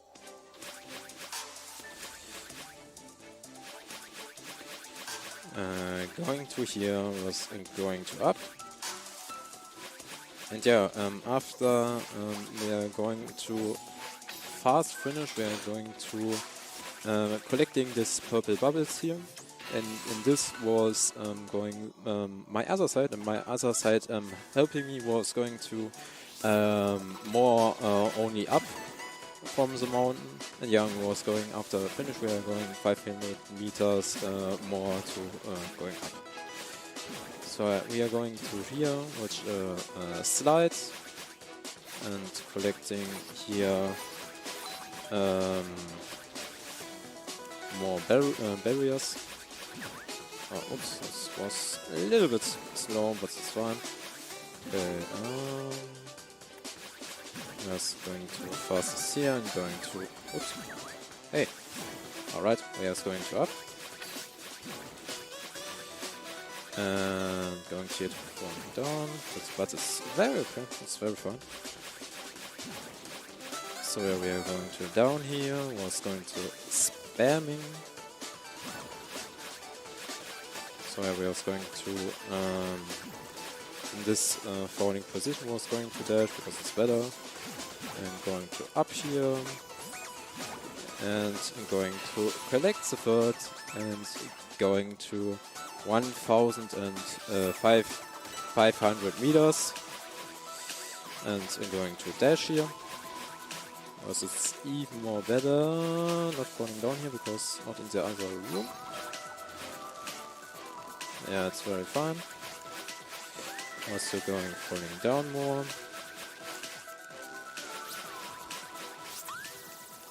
And yeah, so this game was very, what I seen was very concepted for speedrunning as fast as possible. So yeah, and assist mode is for the beginner player, so we can play first with this category because it's very easier and not taking any damage. But the most player was going to playing with a normal version because without assist mode, and going to de-rust this. So yeah, it's a very nice speedrun game, and I hope that you enjoyed this speedrun, and yeah, you're going to playing this casual or speedrunning this game. It's a very nice speedrun game. So yeah, was going to dash in here. We was going to up. Let's go to right up here, right before. I'm going to the right side. And yeah, it's a little bit more with spamming with 7. So yeah, it's fine. And here was the purple.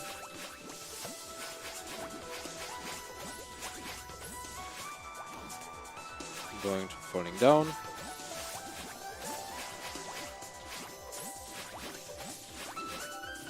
And going to the last 1000 meters. So yeah, skipped cutscene. It's fine. And going to the Marrow Temple was... okay. I was going to the secrets section, but I'm not was function. So yeah, it's very fine to go in the normal road. So yeah, we are going to right up here, and going to collecting this from the right side is the key. So we are collecting here, and goes to falling down, and activate this here, and here was going to right up, and here was a secret room. So that's fine, and we are going to right up here because the other normal road was a very big slower and not faster. And yeah, we are going to right down here and going to yeah, and goes going to open, and we see here have a purple balls. So we are going to okay, not a very nice jump, but it's okay. And yeah, we are going, oops, and yeah, we was going to a little more to waiting to accept. And yeah, we are going to the 3000 meters. And yeah, in this 3000 meters we have 13, 13 different checkpoints. Okay, not right here. Okay, thanks. Have 13 different checkpoints here. So yeah, but not to accept this. So we are going to running around this. So yeah, it's very fine. Oops. So we are going to dash in here right now. And going up. Oops, sorry. That's going down. And not collecting my purple side. So we are going to here. Going right up now. We was going to the final mountain. So yeah, when we was reading next donation or incentive is, so taking away right now. We're still not having any donations, but I'd like to remind everyone viewing that the next run right after this one will be the Fire Emblem Engage run, and we still have a bid war for that going on for the file name, which is currently only sitting at $5 for the name RNG. So you can either, donate to a great cause, which is Save the Children, to change that name for only $6. Or if you like the idea and want to prevent anyone from sniping that name, you could also just donate more money towards it. Time. Yeah, this was time.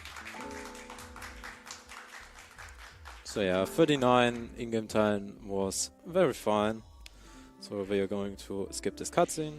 I'm going hood to the hood. I was going to skip. And we have a cake with nothing strawberries. Oh, one strawberry from 157 and 0 death. So it's very nice fun. And yeah, thank you very much for showing this wonderful Celeste Assist Mode one. I hope you enjoyed it. And we are going to the setup and we are going to Fire Emblem. So yeah, have a nice day, have a nice SpeedCon. And yeah, see ya. Bye bye. Thank you very much, Wazoo, for that interesting Celeste run. And yes, indeed, the next run upcoming is the Fire Emblem Engage run by Floha. Fire Emblem, very nice gaming series. I personally haven't played any of the games, but I've been meaning for a while. So I'm actually very interested to see a speed run of them. But yeah, once again, we are having the naming incentive, and I just want to point out that we are raising money for Save the Children. We have amassed a total of $313.30 by now, which in terms of that would be enough to supply 3 families with a shelter, as well as providing some peanut paste for a malnourished child for 10 days. So, we're already doing a good work here, and we're trying to make that even more because, there are a lot of children out there that do not even have the minimum things that every living person should have, such as food, water, education, the things that every single living person should have. And we're just trying to help to give those things to as many children as we can by supporting Save the Children. So, even if you have $1 left over, if you maybe, want to skip out to next Tuesday when you're going to work, maybe buy a coffee less and donate it instead if you don't necessarily need that coffee to actually function at work. And yeah, we'll be setting up and we'll be back in a moment.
Alrighty then, ladies and gentlemen, as we have finished up setting up for the Fire Emblem run, I just want to say grab a drink, get a snack, dribble, that's very important, and kick it off for Floha with Fire Emblem Engage. Hi.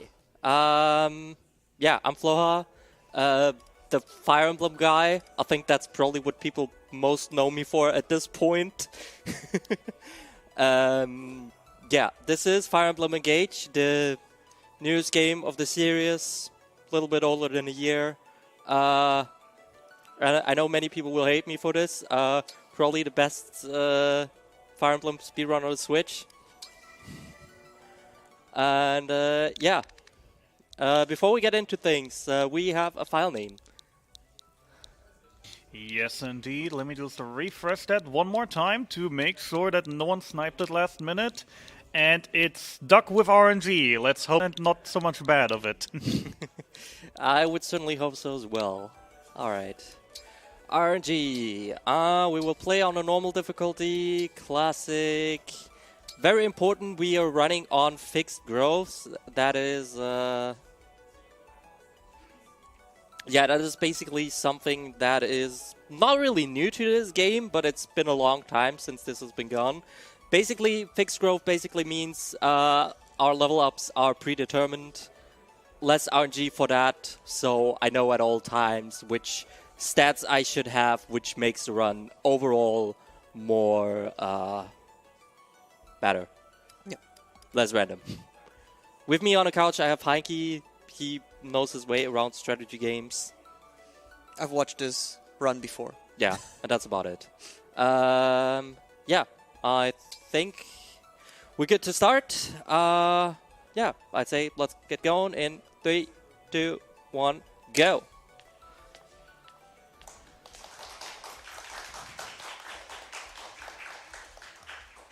Alright. So, with every good JRPG in the beginning, we are skipping cutscenes. Yay! As an RPG runner, very important question. What's the button combination for skipping cutscenes? It's plus. Yeah, basically just did a bunch of settings. Yeah, this is just a tutorial. There's a lot to explain theoretically here, but we're gonna get introduced to all of this again later on, and yeah, it doesn't really make a difference on explaining this now.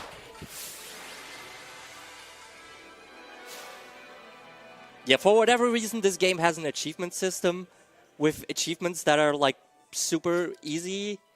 I don't know why. It's a thing. I mean, theoretically, you can get stuff from it, but like, Alright, yeah. So, very important here. We're going one up, and we're waiting our turn. Very hard chapter. We're waiting. We're just ending our turn.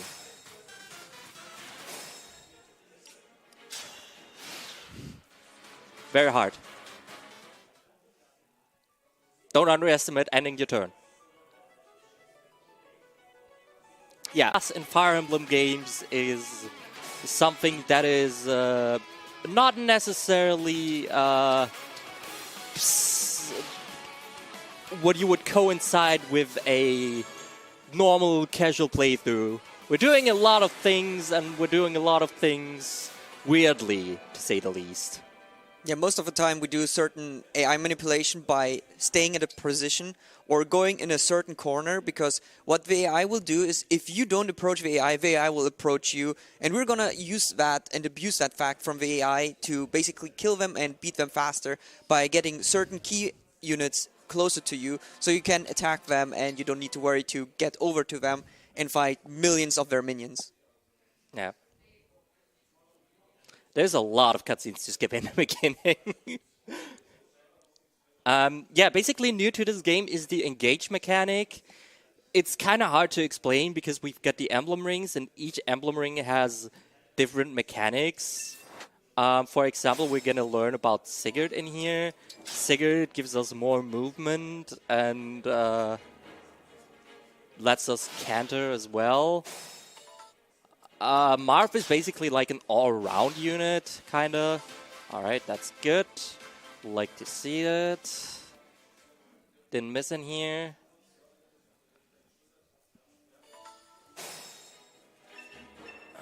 Alright, so... To engage, however, we have what is called an engage meter. Me, right? Yeah, here we're just doing stuff to manipulate the AI. I'll manage. And we're doing Lodestar Rush in here. That is bad. That was... I did not pay attention in here. I hope I will survive this. You're going for Vander. That's annoying. This is bad. My bad. Yeah, okay, yeah, you died, that's okay, and you died. No, you go...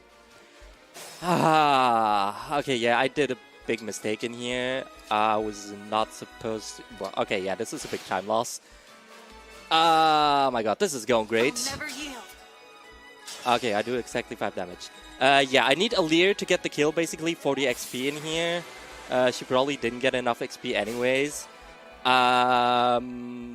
What I didn't realize is that Vander did not do enough damage when counterattacking. So that I could not take Lumera out. I was supposed to attack once more with Vander. Oh well. The good part is we're getting an item later on that lets us basically rewind. We unfortunately do not have access to this item yet. Drawn a godsend, honestly. Yeah. Yeah, it's the mechanic from Free Houses, right? Yeah. Introduced... I don't even know. Was it introduced in Echoes? I can't remember. You go here. As your You over here. And we hope we don't get 30% it. There is a lance over here that could theoretically break me, which would not be cool. Looks like we killed it though. Yeah, we got the cutscene. Looks like we're okay. Looks like we're good. Yeah, okay, we're good. You heal up. This could be annoying. Here until the end. Okay, and you need to Lodestar Rush this guy. And we hope we don't die. This is probably the most random chapter where the most stuff can go wrong. No. Yeah, and just saying that. Literally said it. That was, of course, I called it. But yeah, this is basically like the... I think you have like a 30% chance of just getting hit in here, and then your run's just like over. All right. Yeah, luckily this is like the only part at the start where this is like very heavily random. Like later on with the rewind, we can just modify the... Or in case an error or a mistake happened, we can just rewind and try again.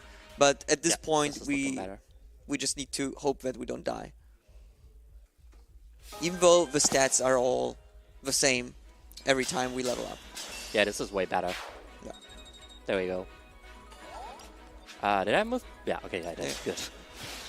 I was kind of worried there for a sec. You go attack this guy. Yeah. Looks good. A lot of health as well. Yeah. Alright, level ups all around. Level ups are something that's a bit weird. I need to make sure to manually attack you. You wouldn't aggro. We're also doing a lot as fast, basically. However, I think go for the aggressive one. Okay, there we go. Nice. However, auto battle is like sometimes does not necessarily aggro if I'm low on health. Sometimes you just have to do stuff yourself. Alright, and now we're coming up to something really great. we're coming up to a nice glitch that lets us kind of skip the entire map mostly. It's a little hard to explain, so I'll just say see for yourself. Patched out by Nintendo nowadays. Boo. So I'm running on a non-patched version. Here, the part.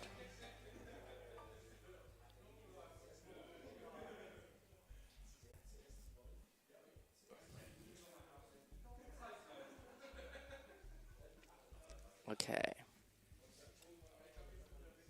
So basically what we need for the glitch is like something that can, an emblem that can give us more movement. In the beginning, we only have Sigurd, but Sigurd is great. I will need you, Sigurd. I will need to swap you over.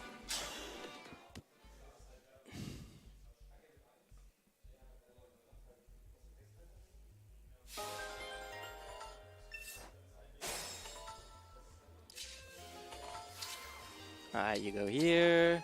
Gotta make sure you don't get broken. Alright, here it comes. Oh boy. Come on. Nope, not like this. Mess that up. There we go. Nice. Yeah. Whooped. And there we go. We're just zooming across the entire map, over rivers and everything. Yeah, so this strategy will be used quite a lot of times to basically get yourself to the target and just beat them while basically half your army is on the other side.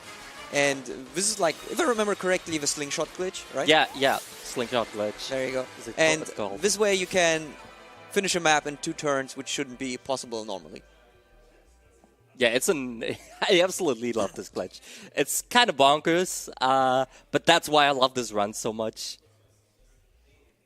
Like, I don't know if I would still like this run if I were to run it on a current patch where the glitches patch out.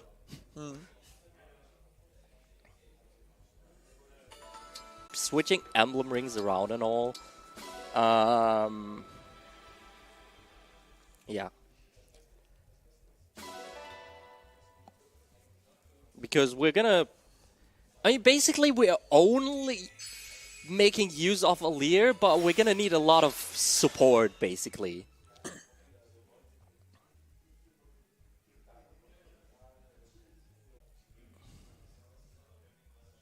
Do you mind a small question from my side? Sure, go ahead. I can't help but notice that the category is set as a beat the game, which is quite unusual for many games, as most games would just go with any percent. Is there a specific reason for that? Not really. I mean, it's like you can't really determine the percentage in here, so like any percent... wait, what am I doing? No, that was actually correct, I think. So like any percent, 100%, it's like kind of hard to determine, so we just call it beat the game, because there's like, you can't really go back anymore. It's just like you do chapter after chapter. Yeah, so it's just called beat the game. Fair enough then, I guess.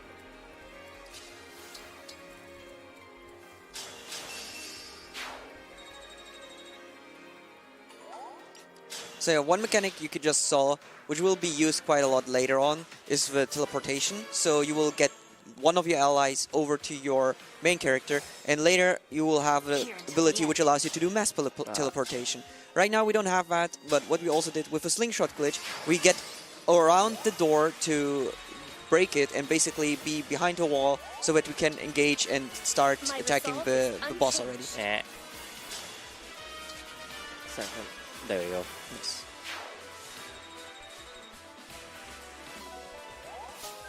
A lot of time saving from in the game obviously comes from menuing. Like, menuing is basically hard in a run, probably. And I'm quite bad at it. Typical RPG runs. Yeah, which is why I'm like still quite a ways away. I was supposed to do equips. Oh well. I can still do it in the beginning of the next chapter. There's also not that many people running the game, unfortunately. How many are there? I think there's like 5 people on the leaderboard. I mean, the Fire Emblem community generally is really small. There aren't that many people running Fire Emblem games. You know what to do, chat.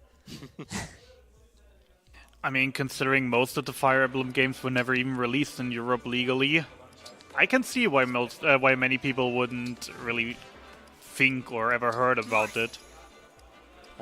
From Celica. Oh my god. That. There you go. Yeah. So this is gonna be a solo mission? More or less. Because we still have our newest recruit here. So we're starting to auto battle, but what's important is we're immediately gonna cancel the auto battle. Because auto battle would have Yunaka engage. And we don't want that. Because we want to keep Yunaka's engage meter. Alright. Whatever you need. You're gonna be attacking that guy. But then we're auto battling again. Just a minor time save in here where we can just auto battle. Here goes.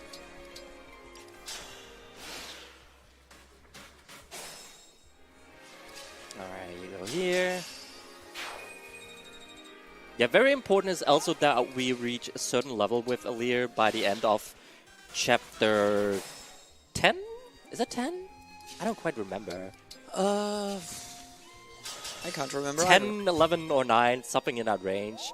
We need to reach 11, level 11 by then, which we're kind of on a good way. So nothing really to worry about that. So now we're gonna have Great Sacrifice in here, which heals all of our allies to 100% and reduces our own HP to 1. However, the enemies don't even care about Yunaka. They just want to go for Alear because they can do something that is called a chain attack. And I say that and they still went for Yunaka apparently. Wow. Or did we just get the torches? And I didn't pay. Oh no, never mind. Yeah. They don't really care about Yunaka with her 1 HP. They just care about Alear because they can chain attack.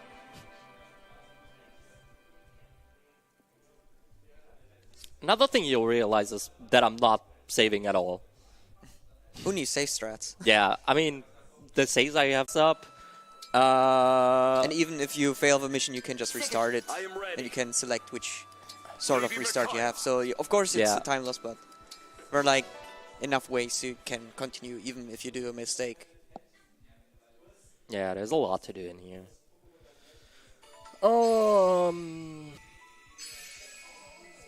Yeah, coming up next is we're gonna have our first deaths. Yeah, we're like intentionally because it's faster. Again, speedrun is kind of a bad casual playthrough if you take it like that.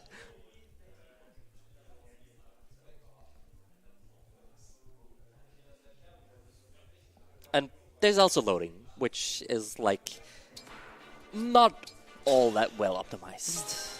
Switch loading. Yeah. We're gonna have you over here. Alright, that basically aggroes all the enemies. I'm gonna mark her range because I will need that later on. Yeah, so this is like one of the tricks where you can see how AI manipulation works. So basically one of the characters goes close enough to the end boss to trigger the end boss, and now the end boss will just charge at us without us actually moving to the end boss, which is pretty good because then the entire army will still be on standby and the boss will just charge in, get killed, and then we're basically done. No, stay. No, that's not where we're supposed to stay. God dang it. Also, something you don't see is like I'm quick selecting weapons with like L and R, which is kind of neat. You go here,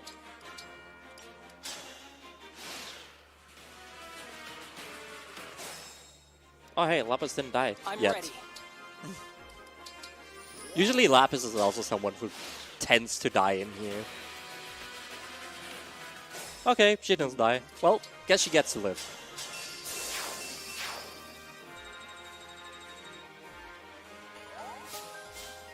Okay, yeah, we got enough XP in here. And then we got Alchrist in here. Alchrist, Archer versus Flying Boss. Pretty strong.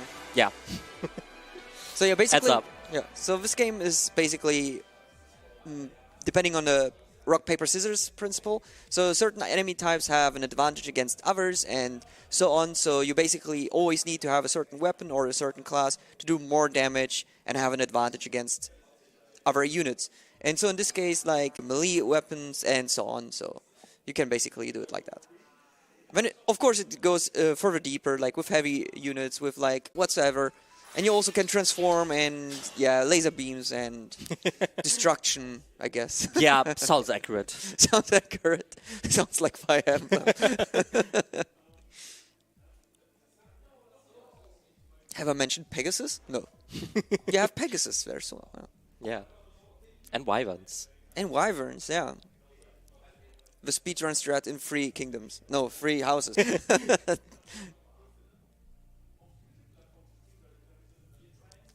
Good old loading times.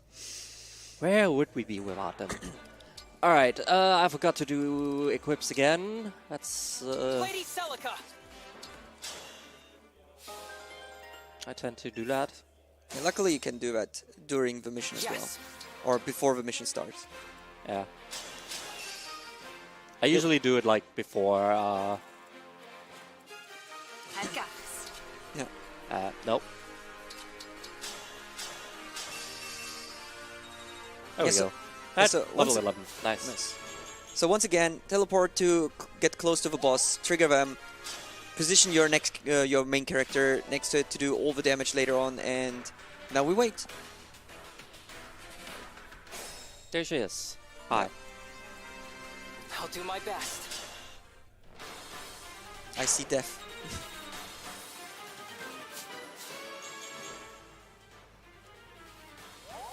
Hey, there we go. Can be that easy. Alright. Now second visit to our hub world because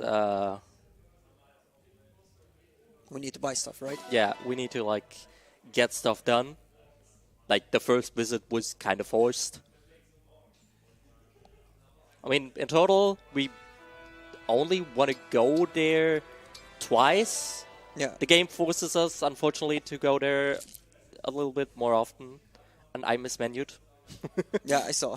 You went to the world map instead of Somnio. Yeah. It's okay. We can say you want to just speed up the cutscene for later so that we don't see the animation. Yeah, that's totally what I was intended on doing. You know, my routes even have it marked in red. Yeah, you misclicked to speed the time. Don't worry. It's not like that happened at ESA as well. No, I would never do that. Alright, Warp. Cafe. Getting Alright, coffee. now we need to do something really important, which you should do as well. We need to donate. Take a note, chat. This is what you should do. Donate. 25k is not that much. Go for it. Exactly. Oops, that was bad. That was Well, not where it was 25k supposed would to. be the dream, but for now, to be fair, I'd love to see another $20.20 so we can reach the free 33. Can we do that by the end of the run, chat? I'm certain. I believe in chat. I don't. I'm just realistic, sorry. If that isn't a challenge issue, then I don't know what is. So yeah, I roughly remember, so we're gonna fight one of the other Fire Emblem characters from the past. Yeah. And something happens after that. It was, I think it's some sort of tutorial. I can't remember. You need to help me out. Not really. We like learn, basically, we get like weapon proficiency basically from this. And we get like new skills basically. That's how it was. That Okay. help us in dodging. Inherit skills. I was thinking on like which menu do I want to go for? Yeah, we get like avoid perceptive, gives us avoid plus 15 if we're initiating. Yes, and this is going to be important for later because certain characters, as mentioned at the start, have different abilities and different skills which we can use for the run. And there are certain strats where we need to rely on that, so basically you will see it later on. Since we are also going to use some of the other side characters besides the main character to do certain strats or to make sure that they survive, for example. Alright, I need to buy some stuff now.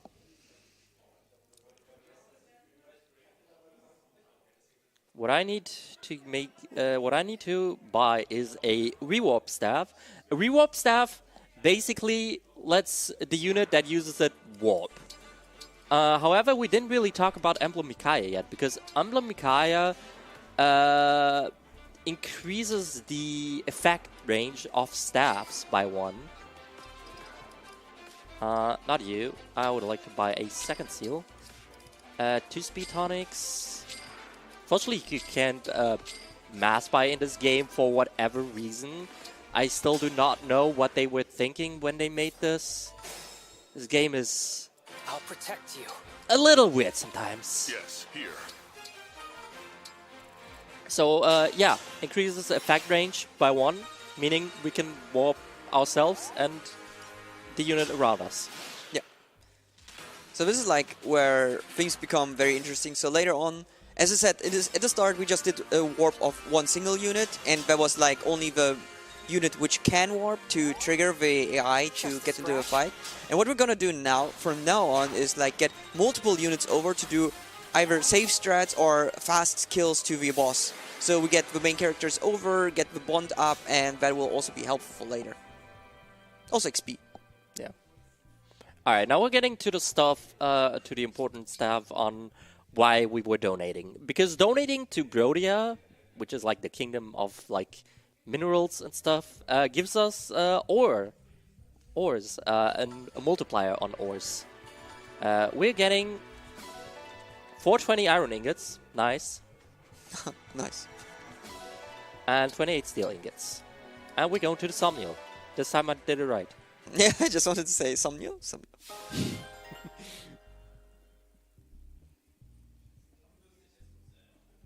Alright. Yeah, because now we're like basically getting our endgame weapon. Not broken at all. Yeah, no, not at all.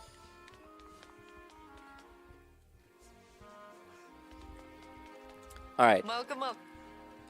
Here's how this works. So, we want to exchange... wait.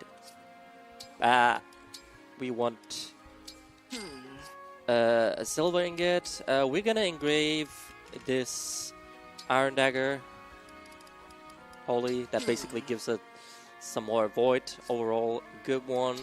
We're gonna be refining this iron dagger to a steel dagger. And the steel dagger goes to a +4 steel dagger.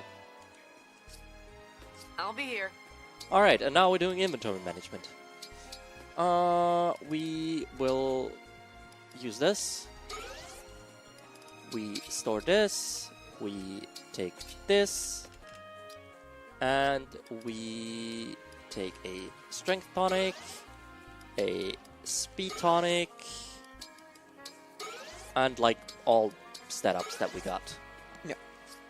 So the tonics are just for one battle only, so the effects will be very crucial since we are gonna do certain strats to get better initiative and to get faster to the next boss. And also some of the upgrades just are permanent, like the secret book we just used. No. Yeah, also some class changes. So Wolf Rider is very important since you wanna go fast later on.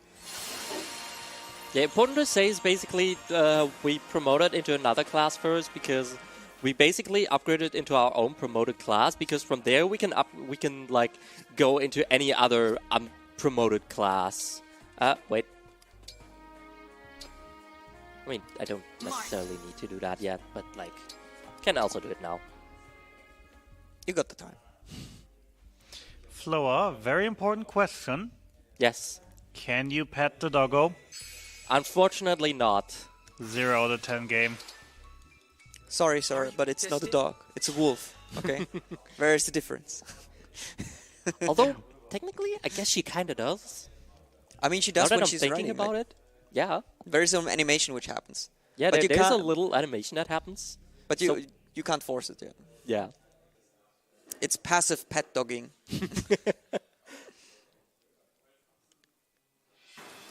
Alright.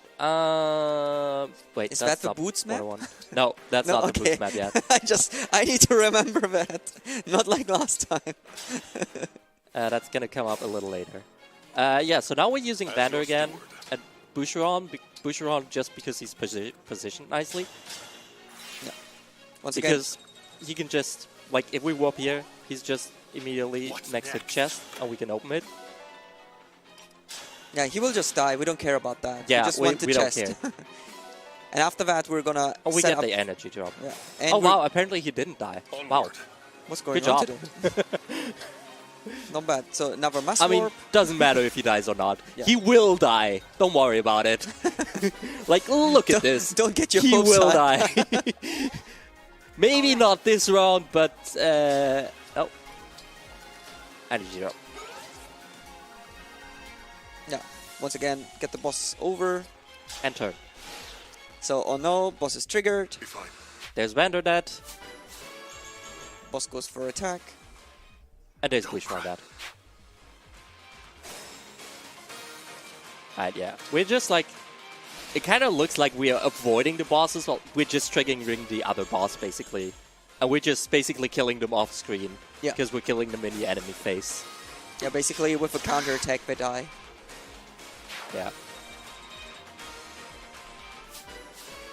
There is a chance to die here, but it's like kind of low.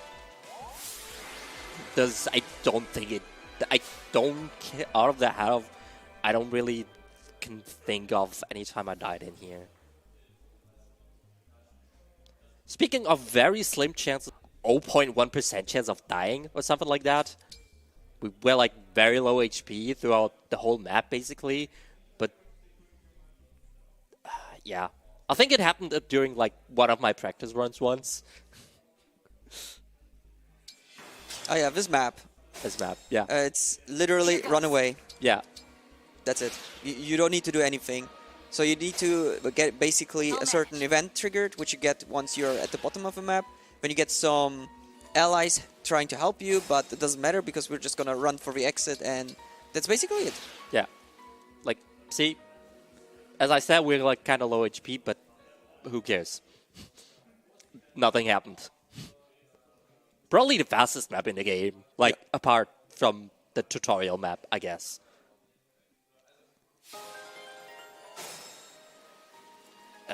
You're kind of standing there weirdly. Oh well.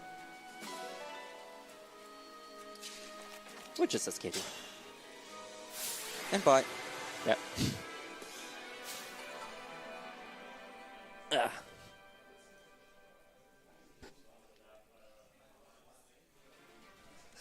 So this is kind of like where the second part of the game starts, so to say. The second part is, I mean, technically you could like 3 parts. I don't really think there's like 3 parts. I think 2 parts is like better. We have like one pre emblem ring. No, we're just literally continuing. There's like kind of one pre. So like basically we just lost all the rings that we had because story reasons. I'm not going into the story of this game for 2 reasons, mainly because I don't want to spoil it, and 2 because that's a very dumb story. It makes no sense, yeah. Yeah, it doesn't make any sense. I mean, you literally fight with units from the past or with the Yeah, other like, characters. The story is so predictable. Yeah, no. Yeah, no. I like that explanation. Who cares about the story? We're here for strategy. You didn't do your preparations. Yeah. This is fine. Yeah. as mentioned before, you can always retry the map, so it's not too bad. Even if you do like a little mistake, especially at the start, it's not too big of a deal. And Yeah, even it's like... yeah, even when we have the game over, you can just still continue. So it's all good. It's like a little time loss because we have loading zones again and all, but whatever. There we go. All right. All right. Wait, what? Yeah, I did. There. They're cooked.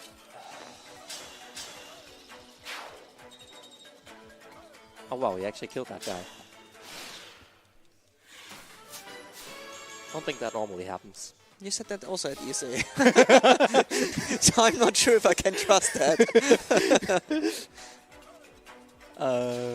You go... Wait, where are you? No. Speed up. What's left? There you go. Devoted to you.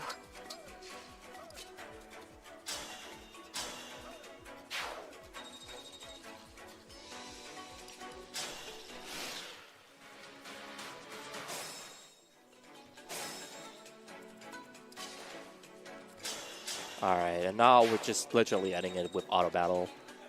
There's not much left. There you go. That's like the last enemy that was still standing.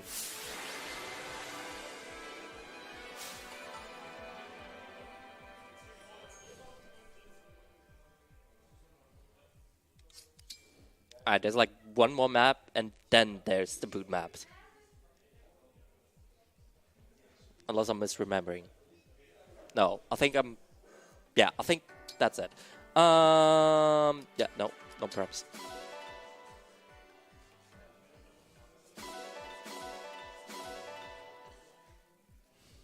The reason why I say the boots map is because I sometimes tend to forget about a very important item. That's why I was like, I saw chests and I was like, boots map? No? Okay. I'll remind you later. Oh,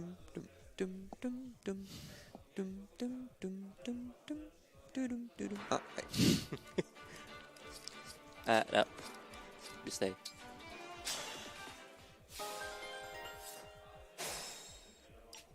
Yeah, right. This map is going to be a bit different, so we're going to use one of the extra characters we have to destroy a wall, right? And what we're going to do now is first we're going to do some teleportation and then make sure that we have enough movement, so that is like important. You go here. That's about the only thing I remember. I just remember destroy walls. Right. Here, you here, and you... Wait, I was not supposed to select you. Yeah. I just realized. That's like the whole thing we're trying to avoid on this map. Selecting you. And I did the one thing. It's okay. Yeah, there you go. The wall is broken.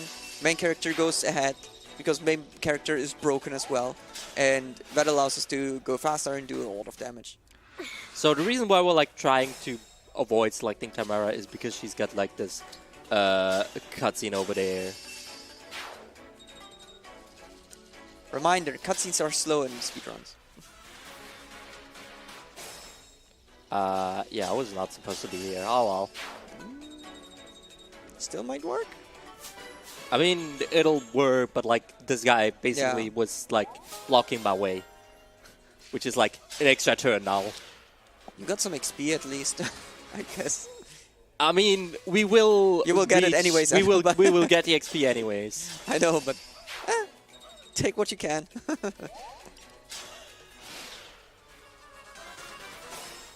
I kind of knew that would happen.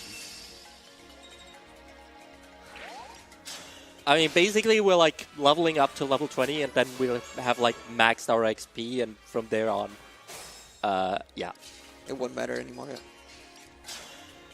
Since we won't change the classes later on anyways, this is gonna be mostly it. Oh, this is interesting.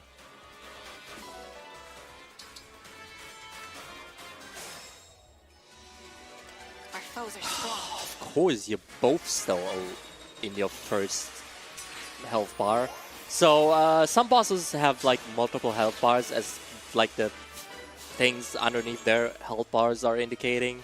Yeah, the small diamond basically, or the red dot if you want. And then the annoying thing is basically that like you can't really. You're very low on HP. Yeah. Can you please not die? That is well. Yeah. I mean, I kind of saw it coming, if I'm being honest.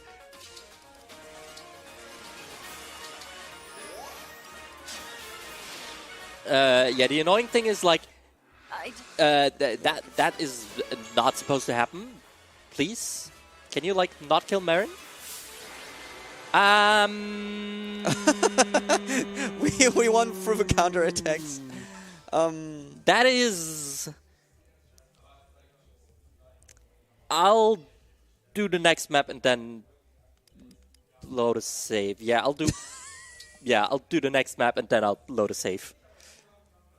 So this is a bit bad because the other character is supposed to stay alive and get some XP, but now that the character because we won, we can't. Because rewind. like it's the end of the map. That's why things are kind of like a little. I can't rewind anymore.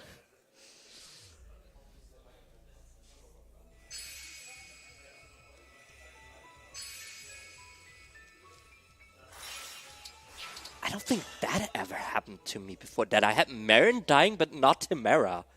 That is like... Why did they not target Timera? Alright, anyways, this is the boot maps. The boots map. Boots. I mean, doesn't really matter anymore because we're like loading a save after this map anyways. But still. It's my only job, so yeah. You need to remember the boots. Ivy, Ike, Zelkov, Lin. Ivy, Pandre, Zelkov. Why did Timera survive but not Marin? That is like crazy. Mysteries. Oops. All right. I always forget about half of the preps. Welcome to RPG speedruns. My notes are basically just one giant Google Doc. Imagine reading notes during a run. Yeah. Wait. Inventory. Ivy. Change class. Basically, Ivy gets like more movement. That's like all we want. Because Ivy is basically going to be the ones who's going to get the boots. Trade. Wait.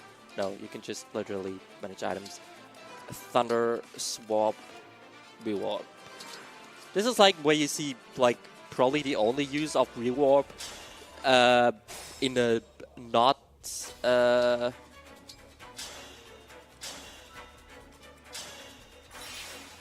in a not Micaiah way, where we're like literally only using one unit. Oh, nice! You killed him immediately. That's interesting. That's pretty good RNG, yeah. No mistakes. All is set.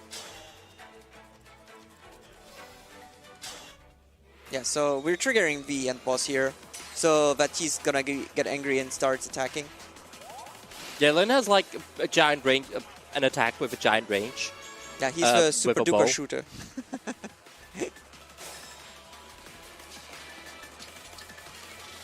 And like, because Zelkov is a thief, he gets like another 5 range, I think, on top of it. Yeah. Hey, all these weapons that are completely useless.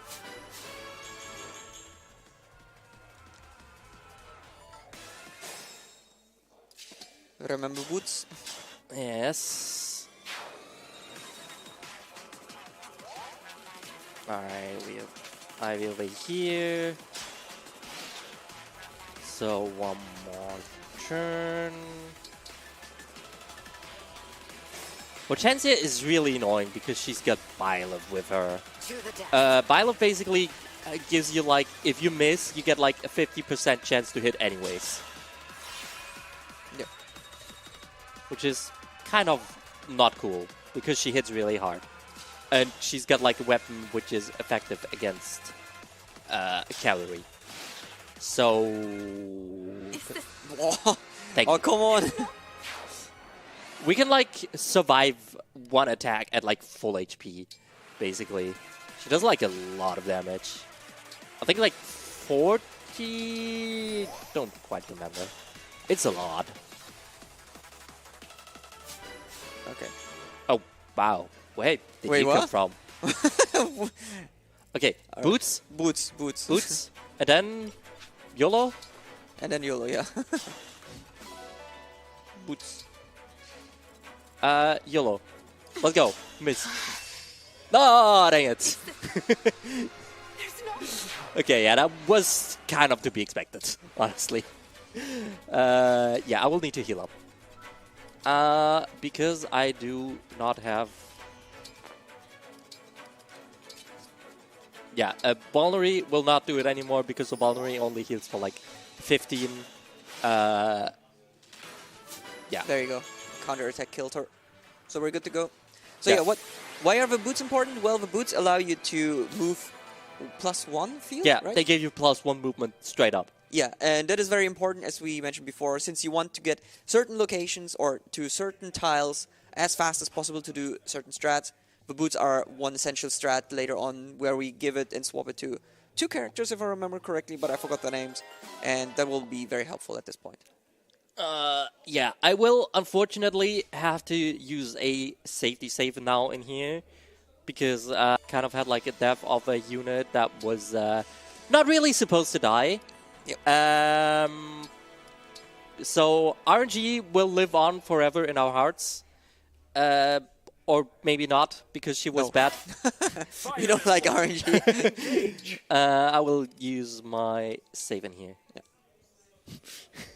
Yeah. Do we actually have a moment? Because we have a very funny donation that actually works very well in the moment.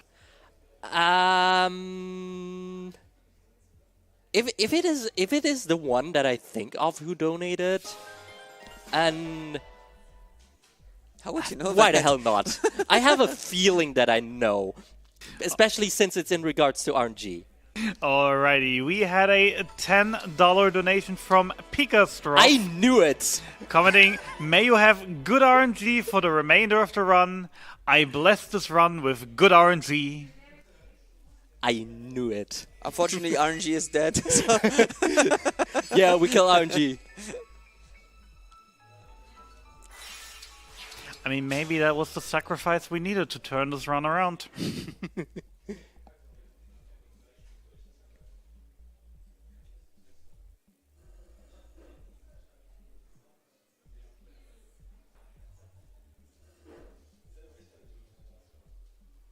Yeah. Ah, man. Why do I always forget about my equips? Ike. Can't believe you're forgetting half your run. By your equipment. I mean...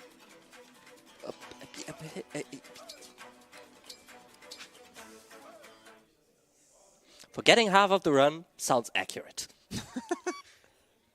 Everything is fine. Take your time. Maybe the in-game RNG is good, but certainly not the IRL RNG. Ah, man. Alright. Inventory. Items.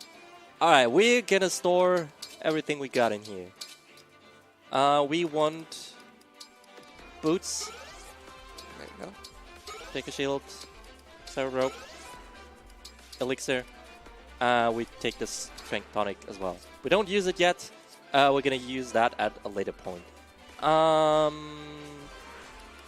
Hortensia, you store this. You take this.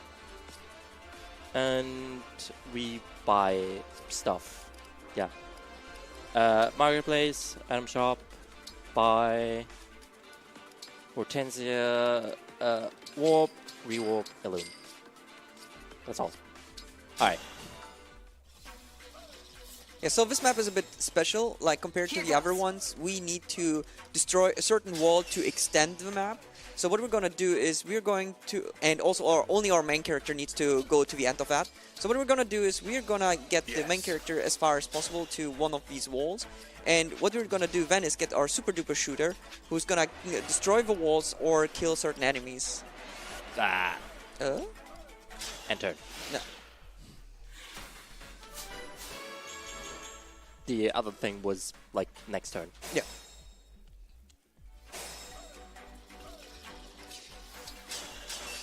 There.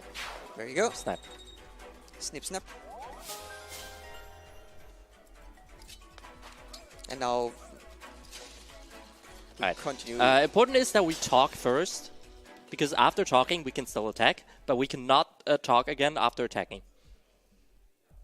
That's just like how stuff works, basically. Yes. And we also like wait, because there's this enemy over here who will just destroy the wall, hopefully.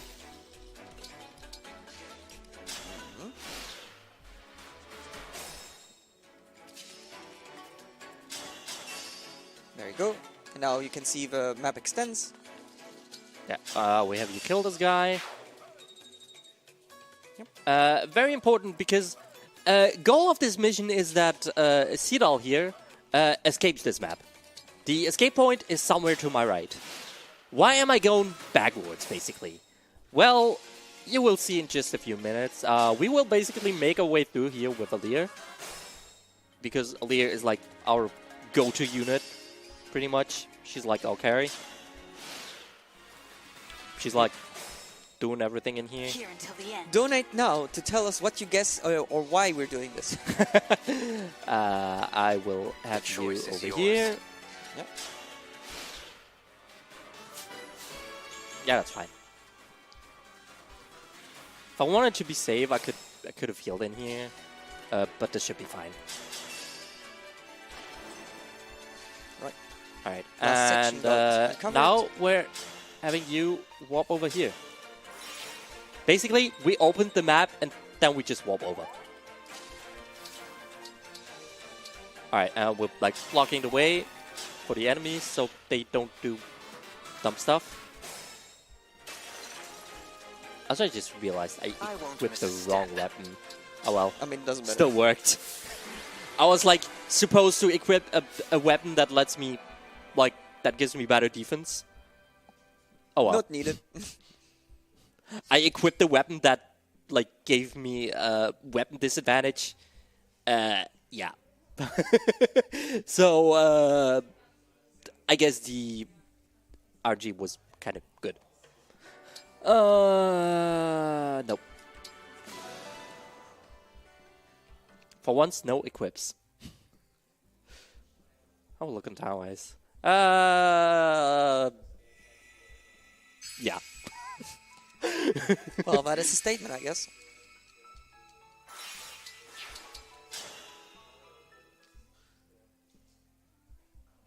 I can tell you this much, this won't PB anymore. This time it's because I used the safety save. That's true, that's true.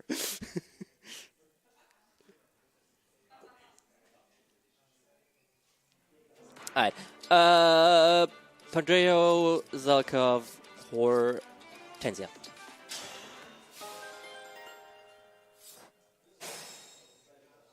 Anything. Super duper shooter.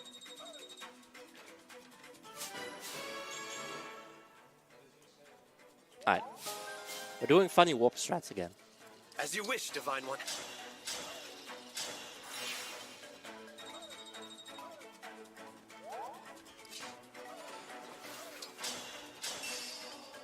Yeah, this is like, this always does 48 damage, unless he manages to crit.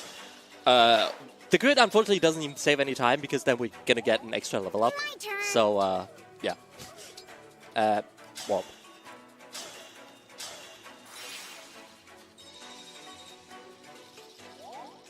I can fight. Yeah, once again, we're like doing the Alir carry, basically. We're making sure she gets to go forward. She's gonna be aggroing the bosses. Do you need to heal? Not for 1 HP.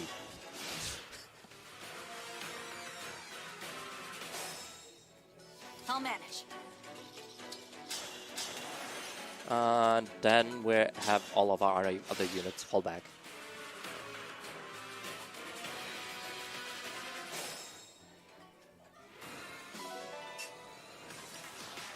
Here goes.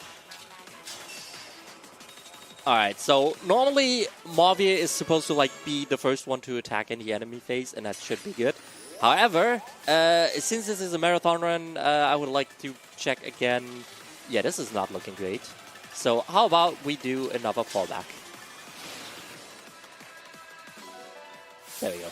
Nice. I just wanted to be certain because Hortensia died to me more times on this map than I would like to admit.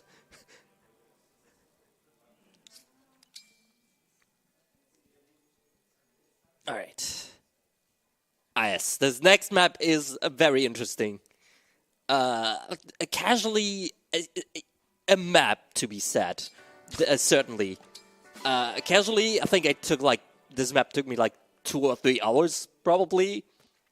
Because we have like 6 bosses on this map. That map. Okay, I know which one you're talking about. Yeah, it's a very interesting map. And the speedrun is interesting in that regard, that we just completely solo it with Aaliyah. Probably because every other unit would just die immediately.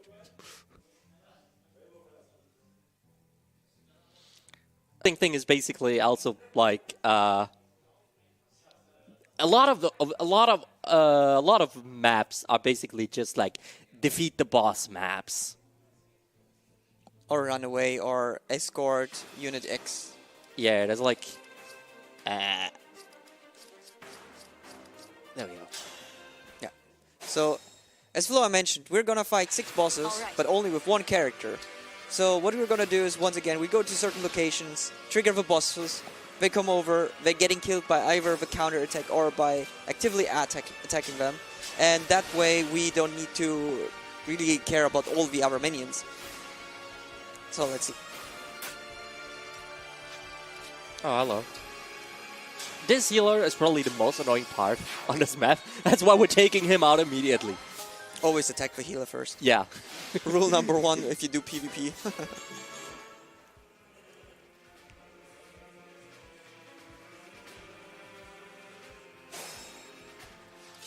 Alright, you go here. Could have healed, but I was still good on heals. I mean, I have to be somewhat conservative on heals, although not really. No, I go all in.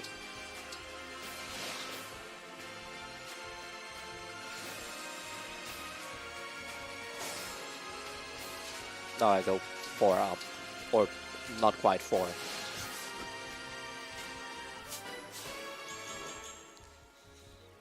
I don't think this map is going how I would like it. Why is Marnie not that? That is certainly annoying. Yeah, so, can you, like, die Marnie, please?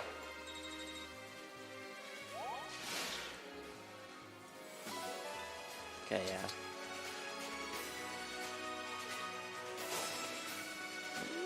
Why the... Okay. How does he still have, like, full... Why is everyone still alive? Yeah, okay, this was to be expected, honestly. Why is everyone still alive? Where the heck did I go wrong? Can we, like, go here again? Where did you just rewind to? Okay, let's go back here. The healer died. So I went... That is after you killed the healer. I went here and, like, did not heal, basically. Okay, let's do... Let me try to go my steps. Boss still alive. Just first health bar is gone. Alright, we go, like, all the way up. Maybe heal a little bit.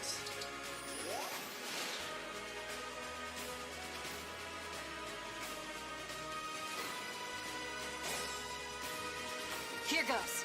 Alright, there we go. We attack you. Yeah, Marnie is still alive though. That's annoying. Mommy is also still alive. Where's Grizz?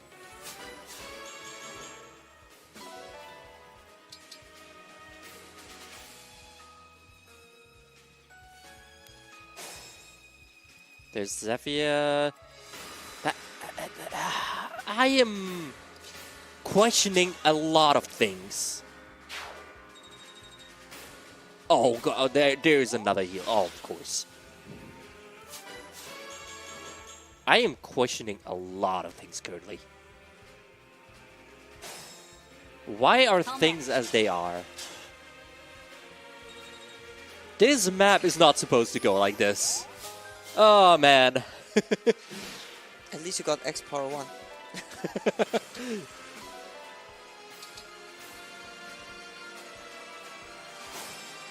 Can you die already, Marnie? Oh no, because you have full out. Die! Please! Thank you! Hey! This map was a train wreck. Oh man. But you got X up, so it's all good. We don't even use X's, but don't worry about it. Man.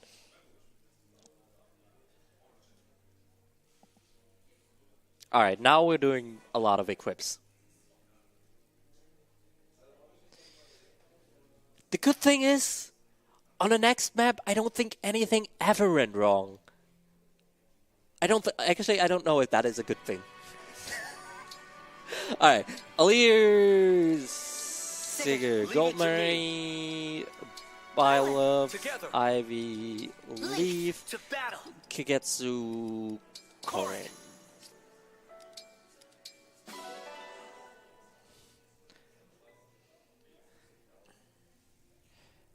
I just blame Pika. His donations never mean anything good. How rude. No, it's always when he donates, everything always goes wrong. You know, Chad, if Pika's donation cursed the run, maybe your donation can uncurse it.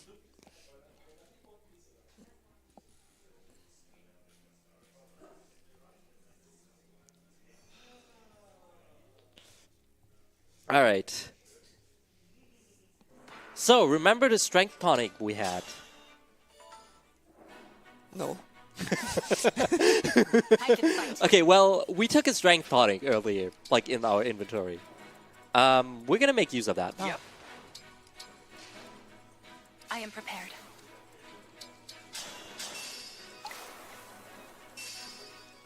So this is a mechanic which wasn't explained yet until now. So we have so-called classes which are the dancers, and they can make sure that you can redo your turn again. So if they used their movement, they can move again. So this is why we're gonna use it, so we can open the chest on the left side, and on the right side we're also gonna go for an attack now. So first of all, I forgot to use my strength tonic. yeah, I just wanted to say you need to use the strength tonic. You mentioned it and then you didn't use it. I mentioned it, and I didn't use it. Yeah. That is amazing. It's okay. There. There you go. And now we just repeat what you just did. Yeah. Because as mentioned, repeat what you just did. Yeah. So, as mentioned, dancing allows you to redo, have a refresh on your turn, so your characters can do the movement once again. Why would you want to cursor on? Good question. Okay. Don't forget to go to the chest now. No, warp, please. There you go. Chest. Alright, there we go. Yeah. And done. Turn 1. Hey. Easy.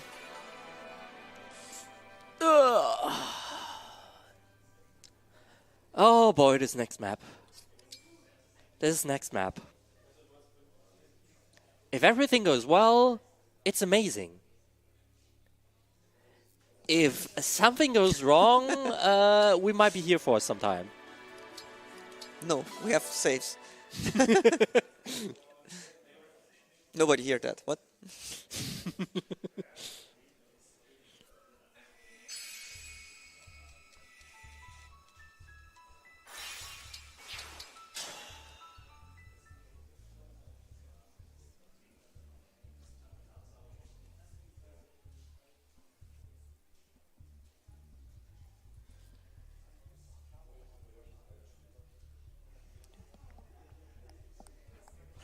All right. Ivy, Kagetsu, Seedal. Ivy, Kagetsu, Zelkov, Seedal. Where did I get Seedal? Am I? Seedal. Ivy, Kagetsu, Zelkov, Seedal. Yeah.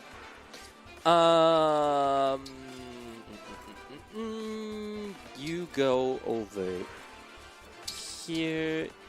Here, here, here. Wait, no. Here, here. That's time for cannons. All is set. Also, of course, once again, super duper shooter, triggering the boss because, well, you can shoot across the map. Then you use the cannon, put some fire on the floor so that they get some damage. No, this guy. Yeah. No, wait, this guy. Yeah, there, in the top. So I was genuinely confused just now. Oh, man. So, like, all the units in there get some damage. That is gonna be important to proc later on the health bar. And, yeah. Now we just wait until the bosses come over. Or that one boss. Oh no, wait, you already did it. You go here and I am full of vigor. here. Dance Revolution later on.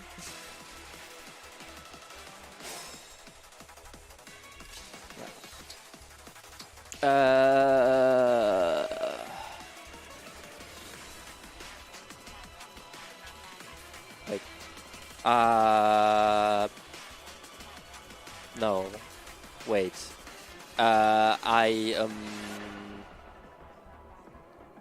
I did something wrong.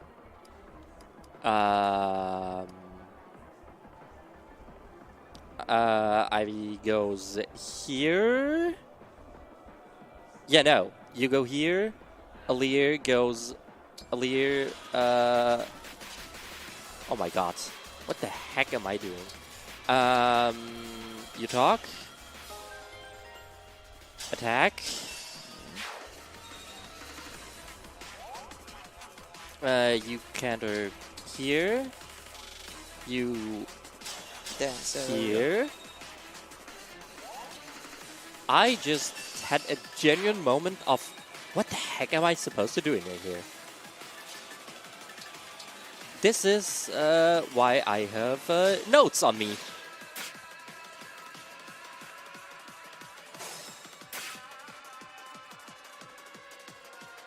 Alright, you go here. Here. Here. And here.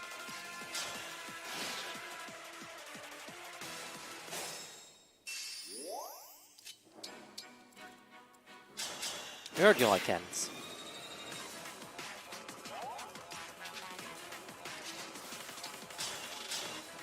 There we go.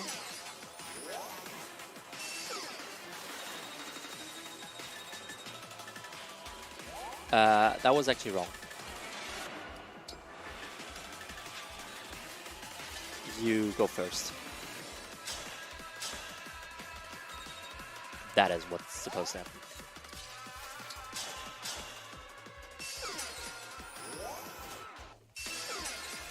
There we go. Work the health bar of second boss. Ah.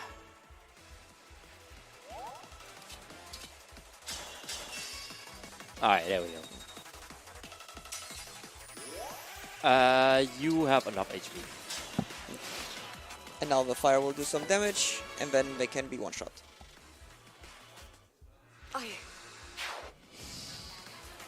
Yep. Yep. This is something that happens, alright. Let's try this again.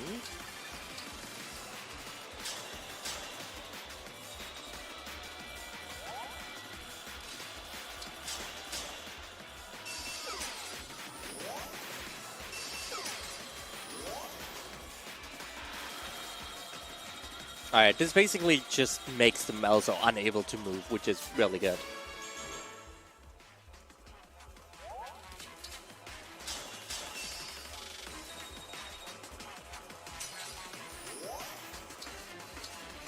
Okay, Ivy, can you, like, please not die?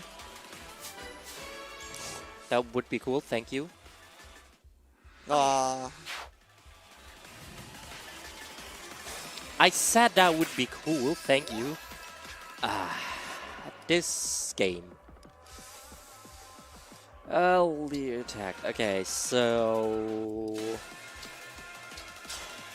How about we have you kill Mavier? Maybe then we have more luck.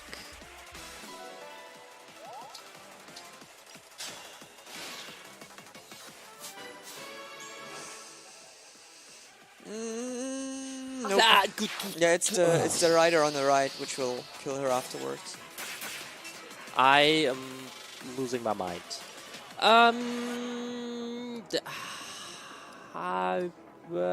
What can I do? Let me think. I could get to... we go before Ivy attack. So we'll have you... I have an idea. You do this.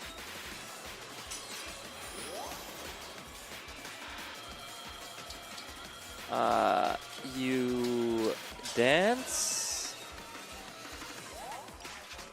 I'll have you kill you. I forgot about something important. That is not right. So before you attack, we have... no, wait, I can't do that. I can try from here, maybe? This is just me improvising. If you have to improvise during this run, you did something wrong, or your run is dead. You can guess what happened. I will leave that to you.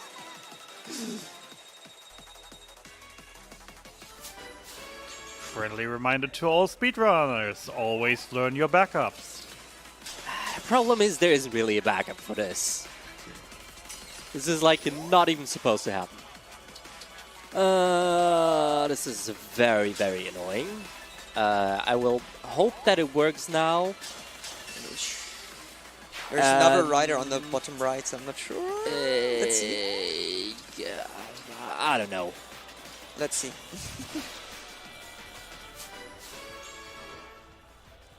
Yeah, I think Marnie crits, just straight up.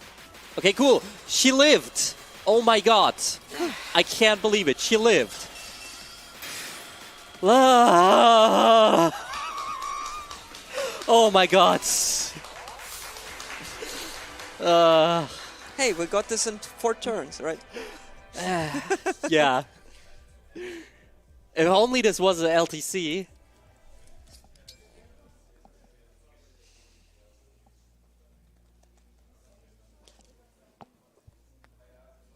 I confuse speedruns with low turn clears.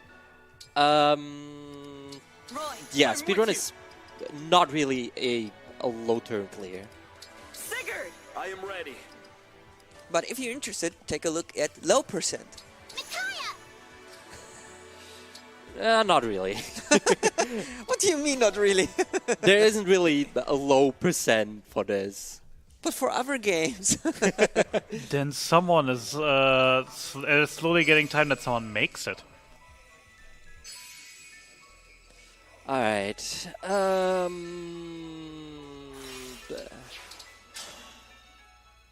remember this glitch that we used during the beginning of the run a few times? No.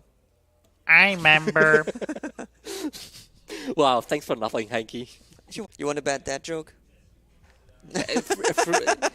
You're allowed to do it, so... I'm a father, so I'm allowed to do that, yeah.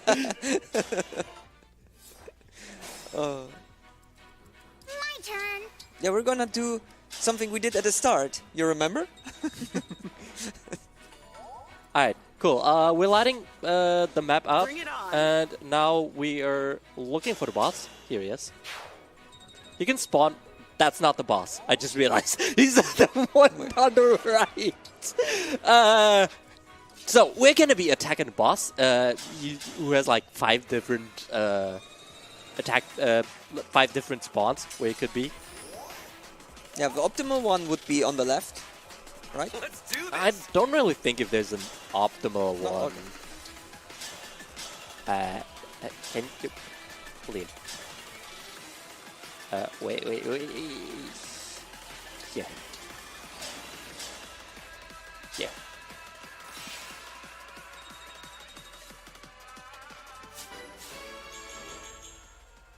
Alright. Imagine leveling up by just warping someone across the best. screen. Yeah, I know, right?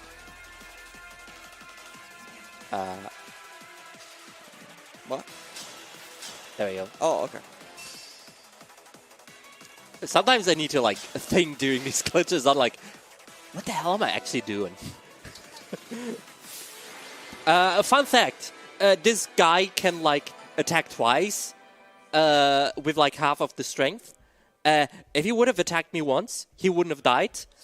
So thanks for that. One turn clear. Huh. Yeah, he still had 2 health bars left. In like the first battle, we like had him once. And then in the other, we killed him. We killed the second bar. All right. Here I need to like actually pay attention to like who I select and who I deselect. Unit roster for the remainder of the run. And if that is not correct, that's gonna be absolutely annoying. So I will have to pay great attention in here.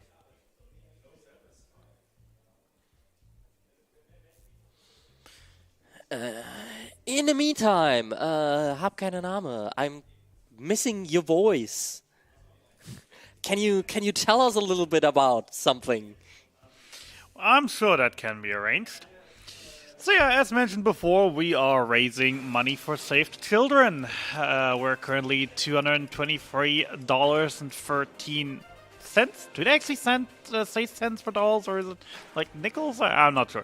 But we raised a good amount of money so far. And just to say that with the little information poster that we have here, that I totally have up right now and I'm not looking for where the heck that is. We have raised enough money to actually build 3 shelters with essential supplies for a family in crisis. So that is a great cause already, and that's just $300 of the dollars. With the rest of the money, we actually have more enough money to provide a few children with peanut paste for 10 days, so they actually have at least something to be able to survive, and as well some money left over for to provide children with treatment against pneumonia. So we are doing a good work here. We're trying to help people doing a good work here. And every single person that donates even just $1, just imagine, Tuesday after the holidays, at least here in Germany it's the holiday, Tuesday after the holiday, you go to work, you skip your morning coffee because you think like, I want to go down from that stuff anyways. So that's like $2.50 that you save. Hey, that's $2.50 you could give to charity instead of buying a cup of coffee. Wouldn't that be a great cause? Alright, so yeah, we just did a bunch of dance shenanigans here. Like double dancing basically. And like all the rewarping and stuff. Which is really cool. Yeah, so basically we just teleport immediately to the end boss before the enemy can do any sort of turn by rewarping twice, having both the dancers there, and then just immediately kill the end boss before. Now we're getting to the second biggest run killer. This map is very, very, very annoying. And it's probably also the longest map we're doing.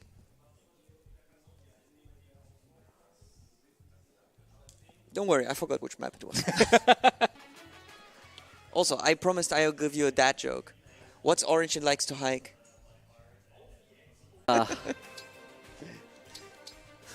What do you mean, boo? I hear that.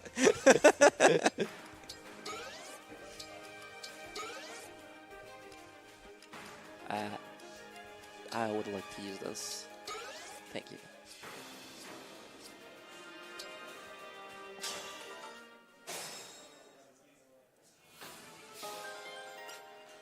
Here goes.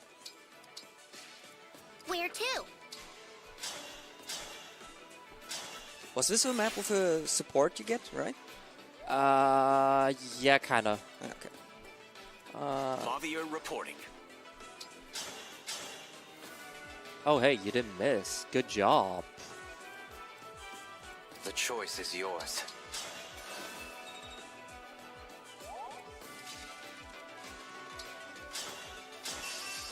That's not the one. Actually, I don't think it really matters. Bleh. Count on me.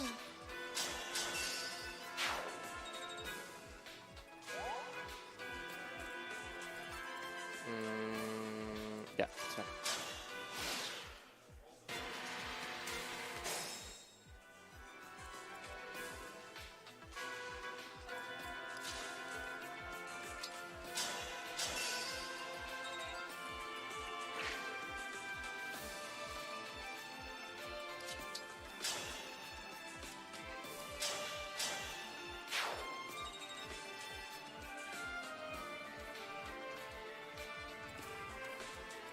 What's up? But I don't know. I hear you.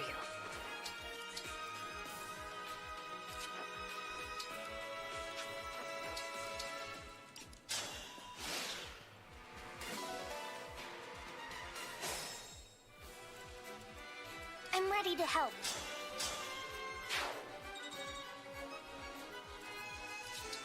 Right, I'll have you heal Vale. Top left rider still alive, that's good. I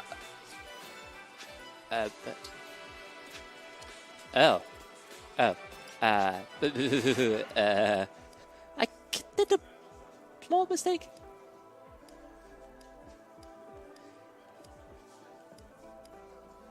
Yeah, so I need you to attack this guy from here.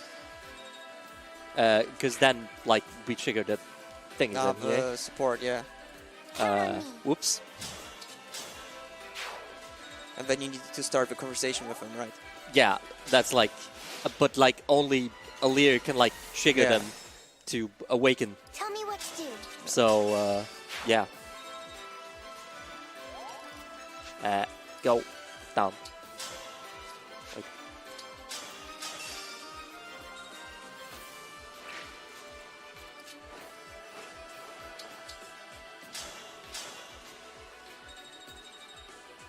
Now you can do a talk, right? Name my target. First the kill. Hey. Alright, good.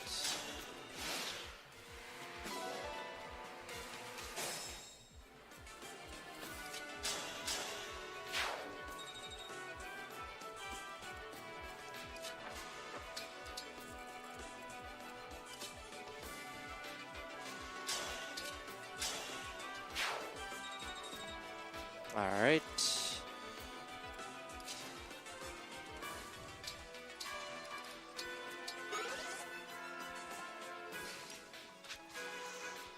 So far, so good. Our foes are strong. So we're like kind of on a turn timer in here. Because at some turn there's gonna be like reinforcements and we like would like to have everything done by then. Yep. Of course, you can't go there yet. I'll have you equip your dagger. I'll probably try and bait you over here.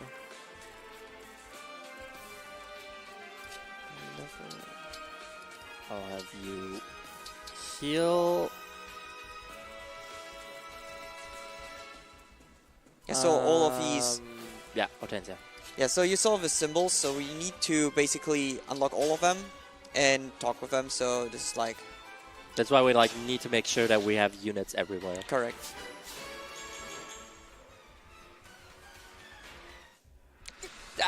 What? I hate you.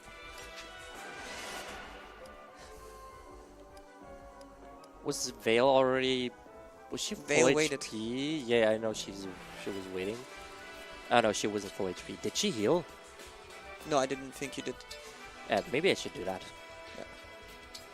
Yeah. But with the dagger equipped. I sat with the dagger equipped. Immediately equips the tone again. Good job.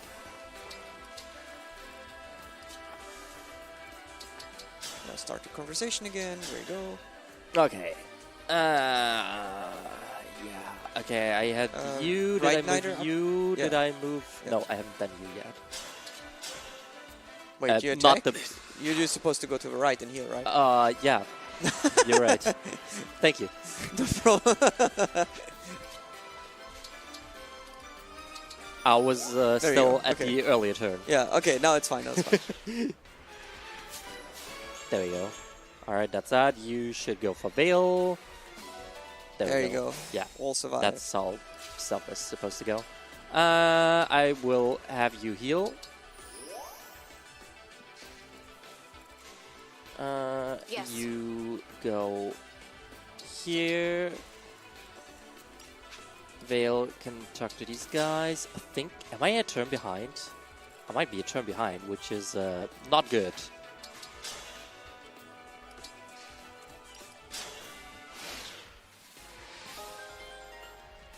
No, I think it should...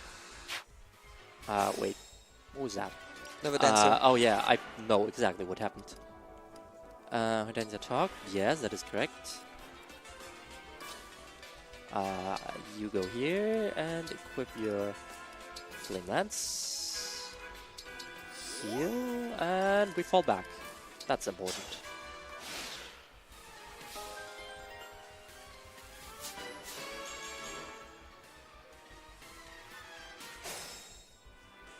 I'll never yield. There you go. So... I would really like it for Alir to not die in here. No. Where the heck is Ivy? Here she is. Okay, yeah. No, I think I should be fine. Yeah, Turn-wise, at you will least. need one more turn. Yeah, I need one more turn. Reinforcement shouldn't spawn before that. Yeah. Do you need to heal the rider up there? Yes. I think I need to heal you. Yeah, and then it should be fine, right? Should be everyone, yeah. Yeah, Okay. there you go. And now just final conversation. Yeah. You talk here, that should be it. Hey, yes. Or not, because What? we still have this guy over here. Okay, go. that's it. Let me think. I'll estimate another 10, 15 minutes. Let's say 15. Although I don't think it should be much longer. But we'll see. Is this already the last boss? No, we still have a few chapters to go. Oh. Then I totally forgot. I mean, if we were already at the last chapter, yeah. We have Alir, Roy, Hortensia, Micaiah, I can do this. Mavier, Sigurd, Saphir, Marv, Rosado, Leaf, Marin. Wait, was that Rosado, Leaf, to battle. Marin, Byler. Sir Violet. Okay, now we got it. Ah, man. Alright, there we go.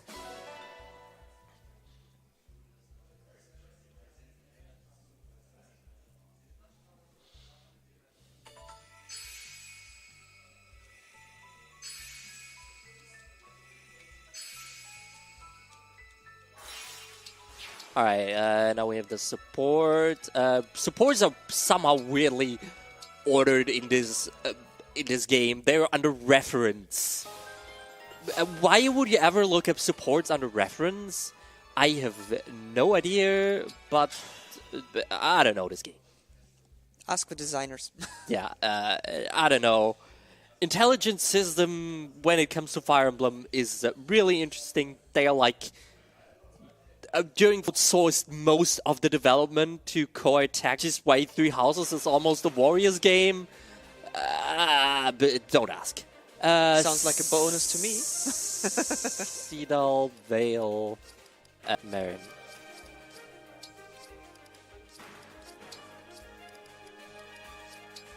That was actually on purpose. That was to get. I've got this. This way. Nope. 2 up to left. Over here. Wait, no. 2 up to left. Over here. There we go.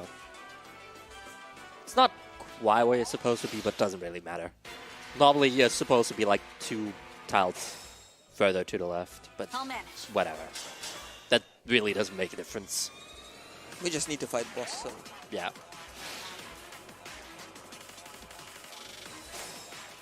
Trying not to die in here. The rest is basically just like... yeah. We're just waiting for everyone to die. This might take some time. We're really just enemy phasing this, attacking them. There's not much to this anymore. We're just waiting for them to die now. There we go.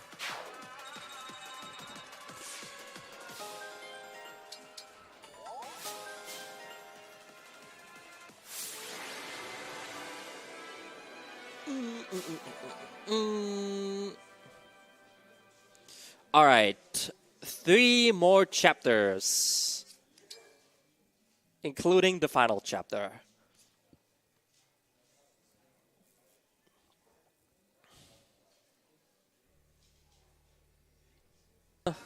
Basically, the story is that we need to like kind of destroy 3 seals now, and then something happens.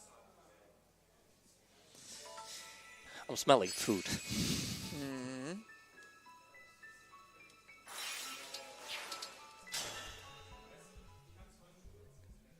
All right.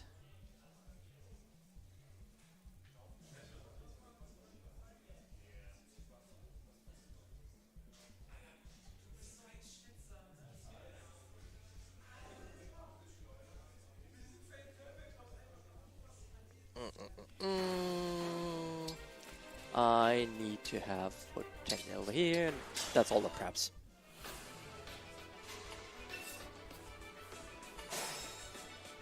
I can fight. The stage is mine. We're just Understood. setting up here, basically. Where to? Varp, varp. We have Hortensia here, so Marin does not get pushed back.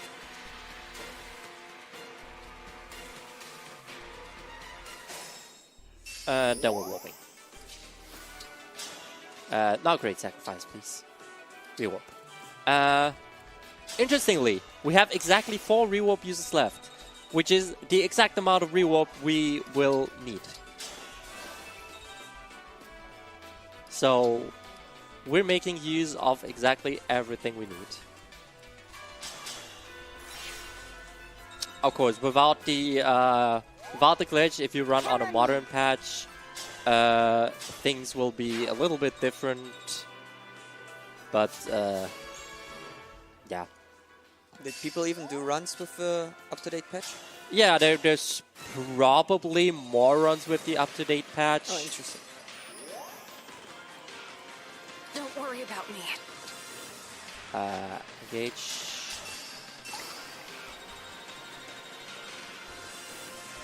I'm healing.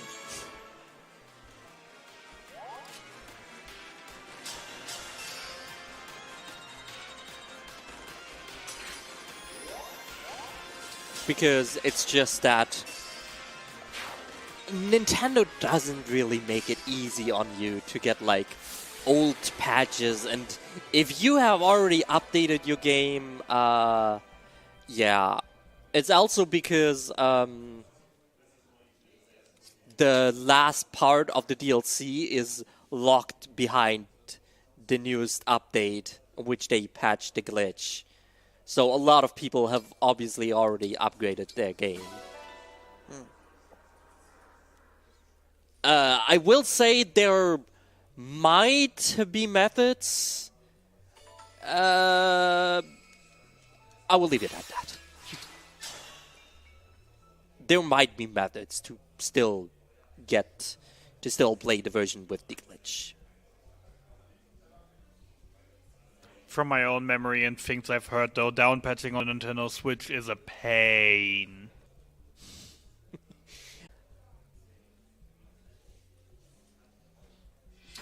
Alright. That's... yeah, no props. Give me strong foes. It was foretold. I will obey. Here goes. Alright. Second to last map. Okay. Alright, rewarp. Once.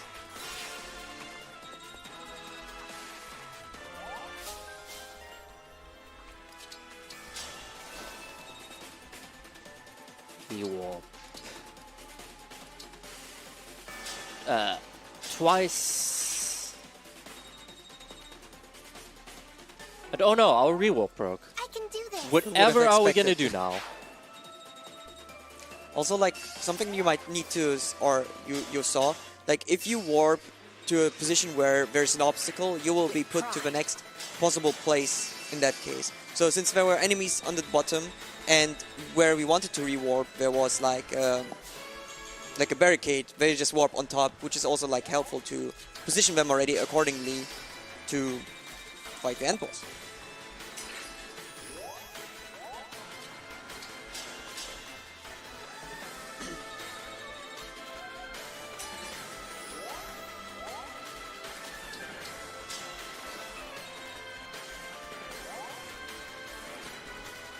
Alright, now we need to like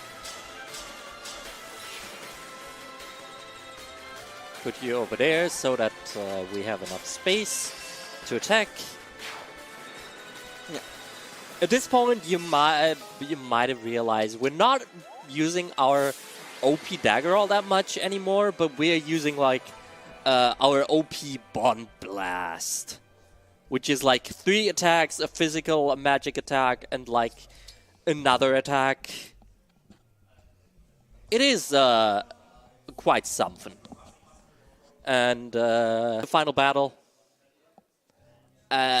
You might think, I don't know, the final battle, wherever could that take place? On like an epic battlefield or something like that? Maybe the map is full of fire.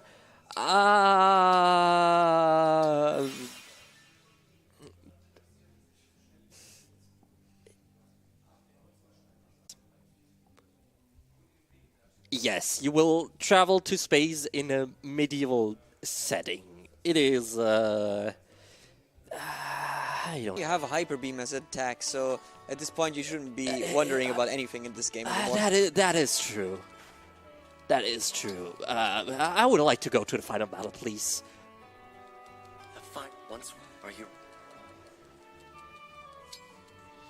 Thank you. Oh man, this run was quite something.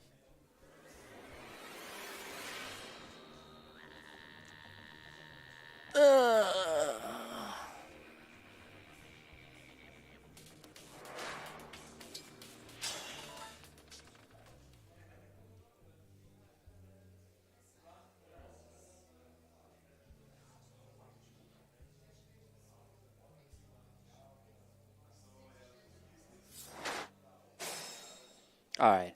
I'm with you. Yes. I'll do my best. Fire Emblem in space. Also, this boss has different phases we're gonna use against it. And there's a little fun fact, like from what I remember, you also can have a bad ending at this point. Yeah. Place, right? Yeah.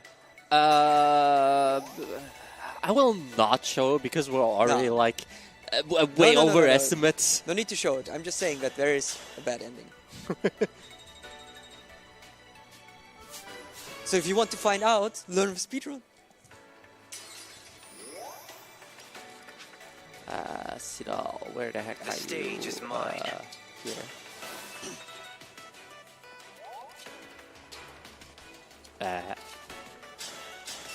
Thank you.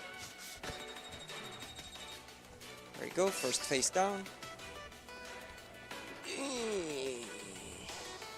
Alright, so basically this guy's putting up a huge shield now. Yeah, he's got like 4 attendants basically that can destroy the shields. The attendants are weak to a specific emblem. They're like supposed to represent enemies from like the arch nemesis of the respective characters' game. Unfortunately, apparently they did not have budget to properly represent them, which is quite a shame. I never asked for this. Yeah, I mean, they're like supposed to represent them, but they aren't really. They're just generic enemies. Time to crack skulls. It's... I don't know. They just wanted to be done with her, so... Yeah. I kind of like realize... I don't know, this was supposed to be like an anniversary title.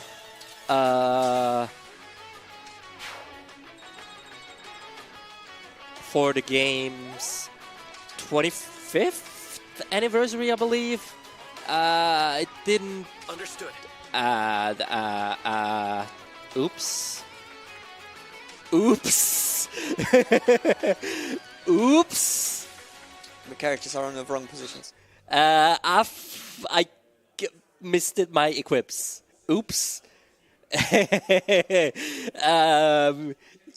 That's another 3 minutes on top of the run. I'm sorry. Oh my god. Pandreo, where the heck are you, Celica? Lady Celica. I equipped Celica to Veil. How did I manage that? I did something wrong with my equips earlier. Man. Yeah, you need to like have Celica equipped for this because there's like the emblem that's weak to Celica. Yeah, okay. So basically everything again.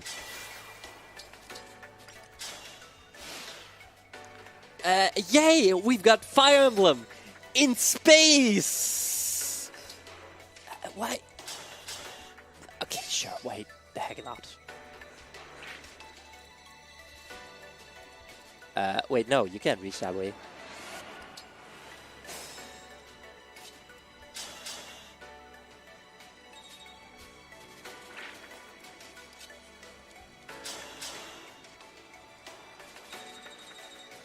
Oh, man.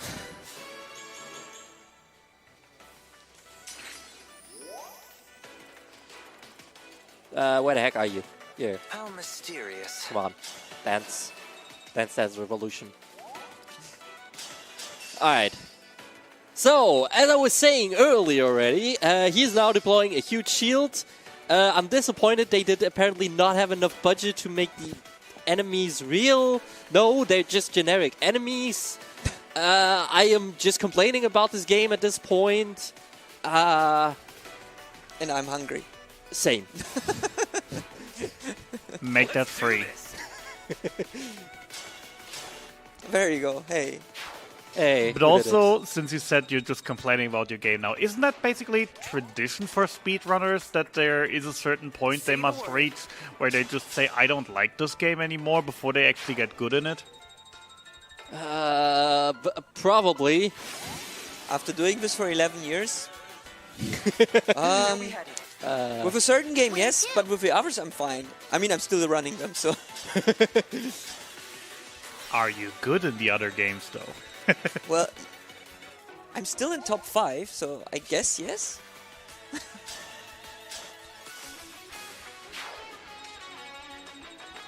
Alright, come on guys, this is your last opportunity to donate during this run. Make it now! Make it now or never. Wait, no, not you. Understood. You, but not you. Alright, there we go.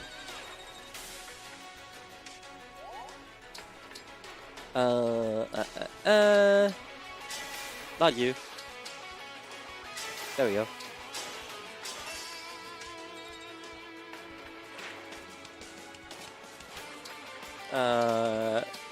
Now we're actually trading the dagger. Not this one. So This one. we can attack with a dagger. Exactly. I will have you over here. This is the only time we're attacking with this weird sword.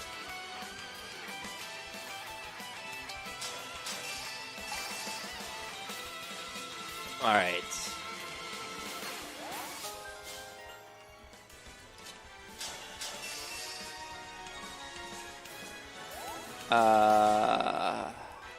Can I get like another 4 chip damage? That's 3. Amazing. Come and face me. So we're That's trying enough to for me. one cycle the boss right now. So I mean, I need to like make sure I still have like should be 3. I have like 2 attacks left. So I needed to like for both phases basically. All right, and since everything's so nice and we're already overestimate, I would say let's like take a look at the wonderful animations, so you can see the laser beam as well. All right, time is whenever the screen is fading to white, or when the fade ends. Hey, we did it. time. Time. Oh man, that was rough, to say the least. Oh man, yeah. Oh man, this was quite a roller coaster. Here, we have nice credit music while I'm saying my final things. Yeah, this game is actually pretty cool. A lot of people say it's worse than Three Houses. It's like, I say it depends a lot on how you look at things. Like, I personally think gameplay-wise, this game is definitely better than Three Houses. Not necessarily by much. If you want story with your game, I definitely recommend you to go for Three Houses. The story of this game, we will not talk about it. It is bad. Didn't you just bash the game and now you're recommending it? Yeah, I always do that. I do that with a lot of games. No, I love this game. The speedrun is very fun. I really love it. The glitch is very cool. I think it's like unique for a Fire Emblem run. I mean, the old Fire Emblem games have like all the RNG manips and everything. But like for a glitch like this, a movement-based glitch, is probably unique for Fire Emblem runs. That is really amazing, I think.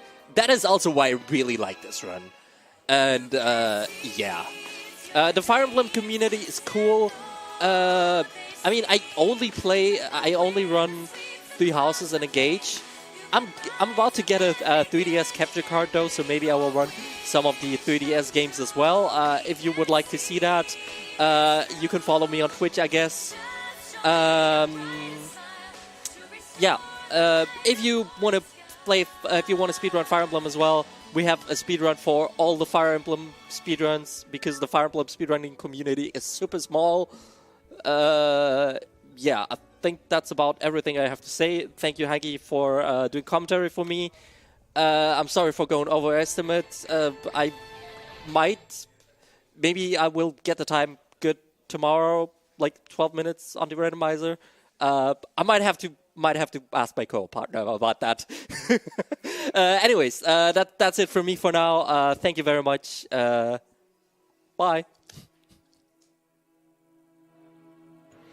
Well, that certainly was a run of all time. Thank you very much for that, Floha. And as we're setting up for the next run, which, as you can see, will be Legend of Zelda: Link to the Past by Huntison, I'll be taking my leave and finally digging into my dinner that arrived like half an hour ago. And I'll leave you in the capable hands of Georgie, who will take care of the rest of the day. And also, Floha, don't worry. It seems to be a trend today that everyone's going over estimate, so you're just part of the cool boys club today.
Good evening, everyone, and welcome to SpeedCon.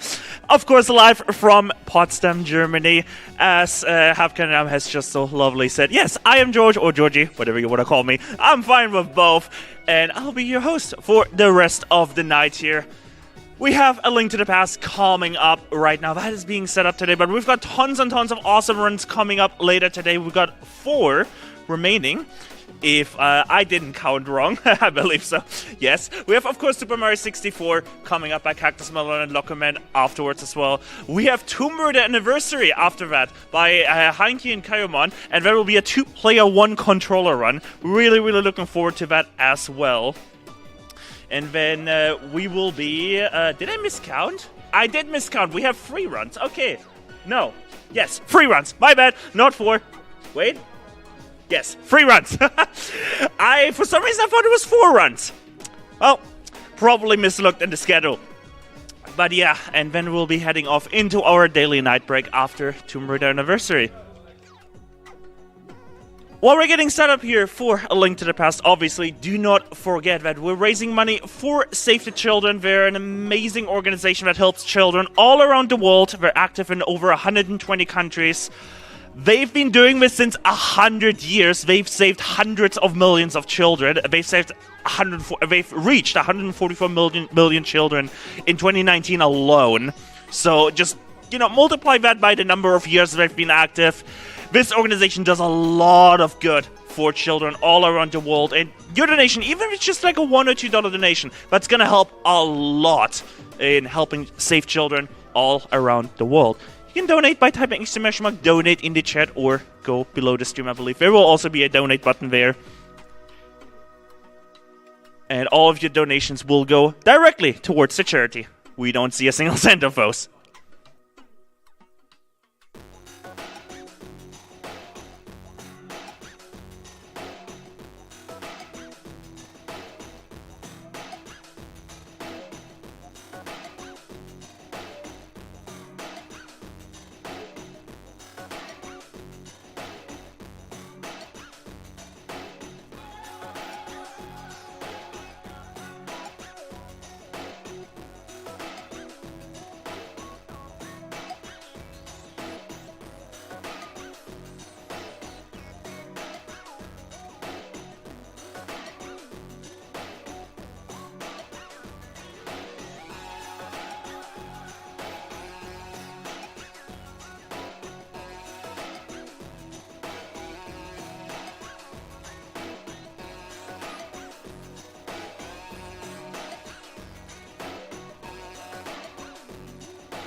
as we're getting ready here, I just want to let everyone know that we do still have 2 incentives open to donate for the rest of the marathon. Both will be tomorrow.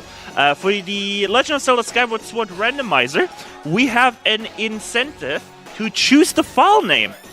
And currently winning for that is Mini Dive with $35. So if you want to turn the tables on that name, only need $36. That's not a lot of money. A couple of people pitch together.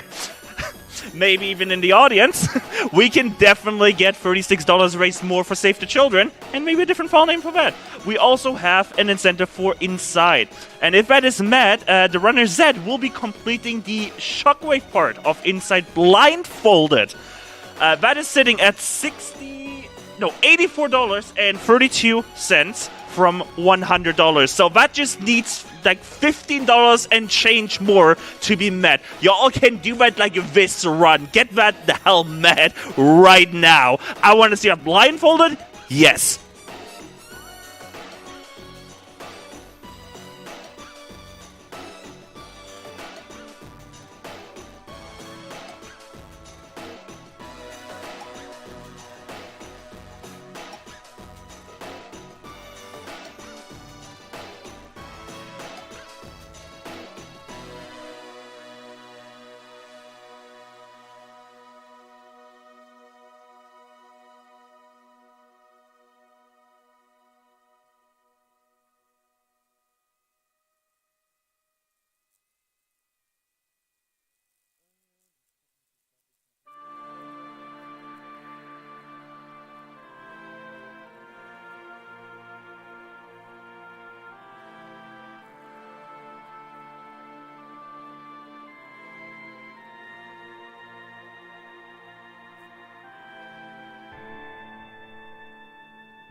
We are in the final stages here of getting ready here for A Link to the Past. So while I still got you here on the hosting mic, do want to say two quick things here.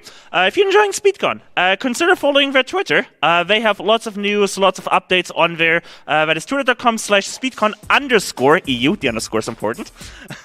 And also, we have a night break coming up in about 3 runs. Let's say you're a night owl, like me, and you want to catch some runs, and, the stream isn't live. Well, we got you covered. We also have a YouTube channel. You can check that one out by typing !YouTube in the chat. We have all of our previous VODs uploaded there, so if you want to catch up on previous events, then that is the place to go. And I believe very quickly here we will be ready with A Link to the Past. So stick around, we'll be right back.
Alright everyone, we are ready for The Legend of Zelda A Link to the Past by Hunty-san, and also joined on commentary by Wazoo.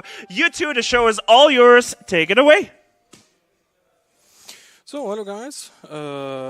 Nice to see you again. Today I'm gonna show you A Link to the Past NMG Master Sword Run. As the name says, we don't play the whole game today. We just do the 3 dungeons in the Light World, grab the Master Sword, and that's it. So, don't have any name incentives, so I just name it SpeedCon 24.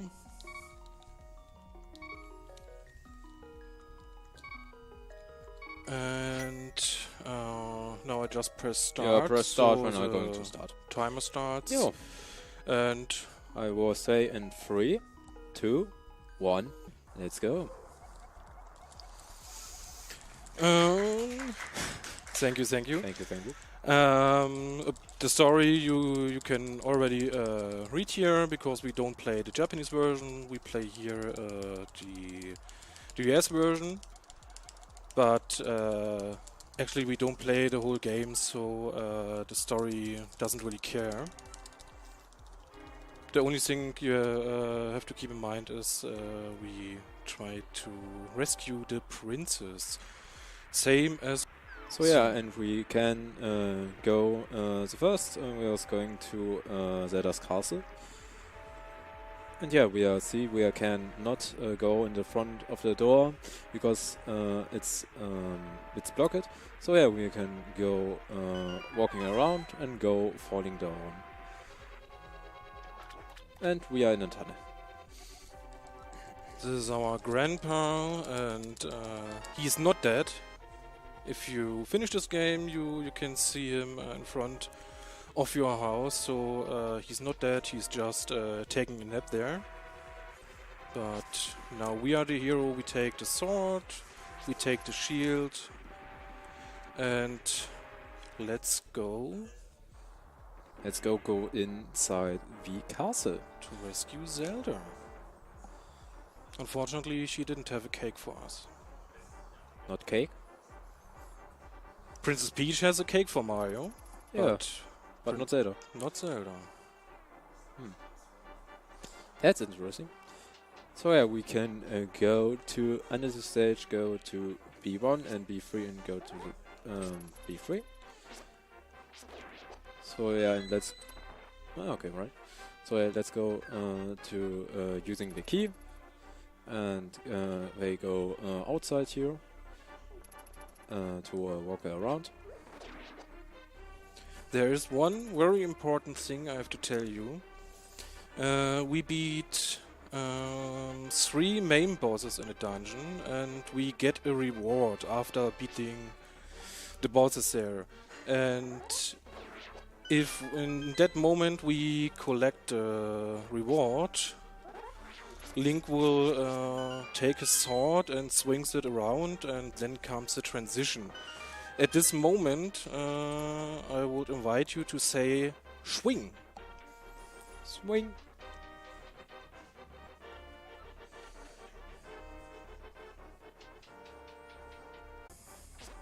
Let's grab a pot here. I go to save strat. I don't want to handle with this guy. Don't wanna die here, so play safe. Grab the key. Grab the lamp.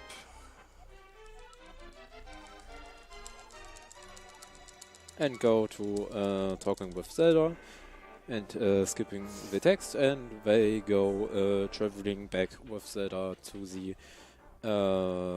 main hub.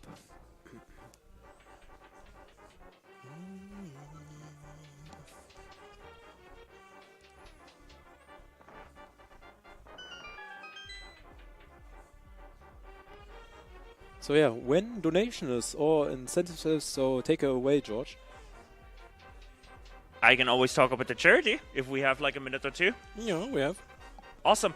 Yeah, so for anyone watching, we are raising money for Save the Children. As said earlier, we help children in so many countries, 120 countries. That's a lot of countries, like basically worldwide.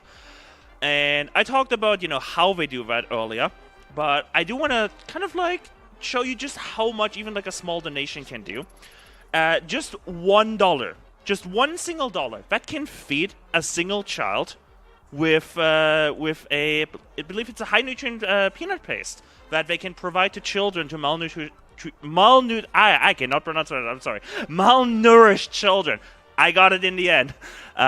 So even just one single dollar donation can help a children, prevent a child's death from starvation. So just think about that. If you have, $1 to give, $2 to give, that can save children around the world. So consider donating, and even the smallest donations, they help a lot. So now we are here in the escape section. I already figured out I made a mistake. I forgot to take a weapon here, but if I remember correctly, we didn't need it. So we can just go ahead.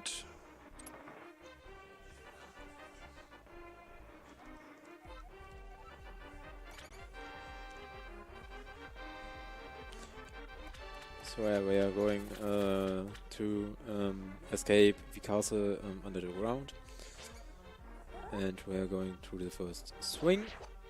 Let's go. We are going to the next key, or small key, to open the door. Yeah, we're going to save here, to block. And alright, we're going to the first floor. Now we come outside here of Sanctuary.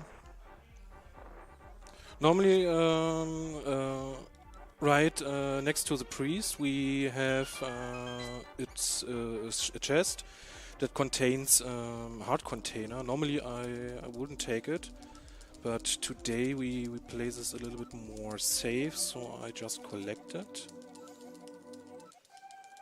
And in this category, we are also allowed to save and quit, so we don't have to walk by ourselves to the Eastern Palace.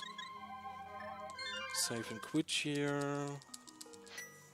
Jump in the house and go ahead to the first dungeon.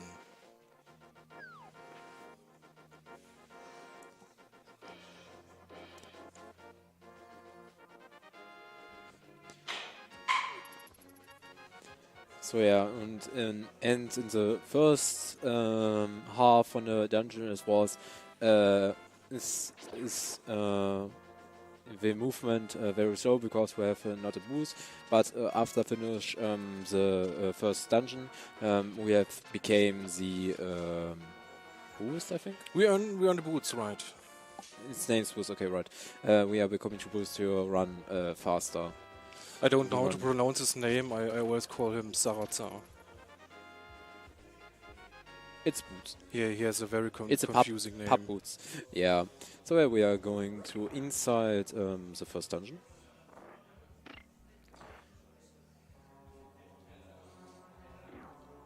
So yeah, this is a very simple first dungeon because it's the first dungeon. So yeah, we are going to inside here. We have skeletons here. We are going to destroying it.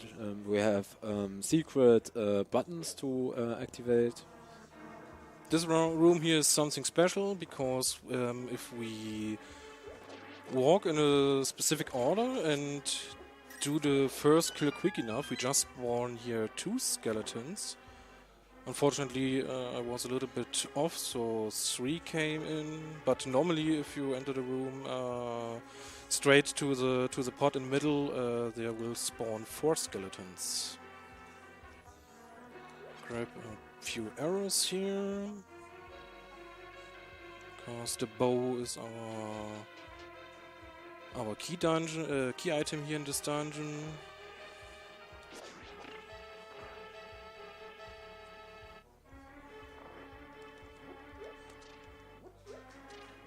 So yeah, and we going to the small key was going to running away with the next open door, and we are holding the big key. Now I hope I can perform a damage boost, so I don't have to clear this room from all the mobs, and I can just grab this. Perfect. There we go. Works fine. Collecting 2 hearts and going to the big key. Here. And go back to the main hall and grab our bow.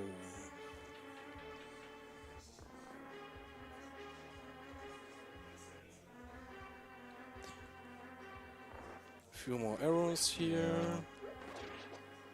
More arrows is better than lower arrows. And yeah, we are going to the become the first important item for the run, because we need this in Dungeon 1 and Dungeon 2. Nope. Okay. This was not supposed to happen. Oh no. So yeah, this enemies was going to. It's better we was going to shoot with a bow into the ice.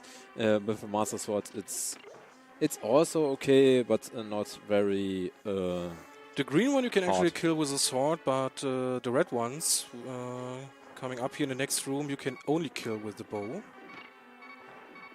Okay. No, please don't try me now. Okay, here we go. Alright, we are going. Yeah, we are going to full up the master sword for the max power, and we're going to defeat direct the 6 enemies around the beginning of the stage. And there it is, our And first boss, the Armors. Make yourself now ready for the first swing. And yeah, we are going to spamming with a bow, because the bow was more damage than the master sword, and we are become the first amulet.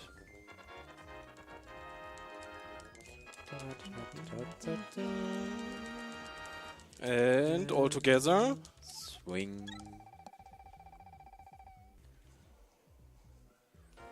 So, now we met Zaratza, get the boots. What we not only need for the book we have to collect to enter the next dungeon, we also needed to become the small key in the second dungeon. Unfortunately, every NPC have to talk that much here. Yeah, it's a 8 between 5 and 10 text fields. So yeah. So head to the library, grab the book, save and quit to our home, and yeah, when to activate the boots is we are going to holding the A button or B button. A button. If you see it from the Nintendo layout, it's the A button. A button. Okay, it's the A button. From other controller was a B button, I think.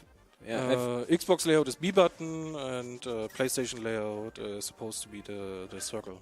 The circle. All right. So then we are going to faster and going to this house, and we are going with running.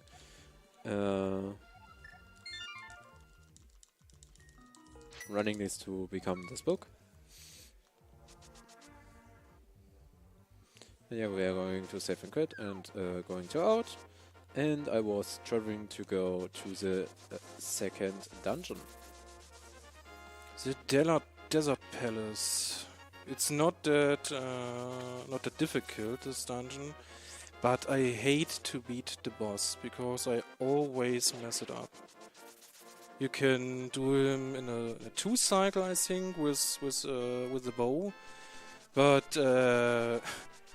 the best score I earned there was 5 cycles. So yeah, make yourself ready for a long fight here.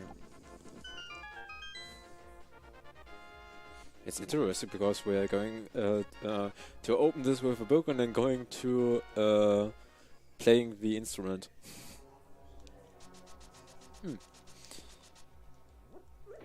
So we are going in the second dungeon. That's a desert dungeon.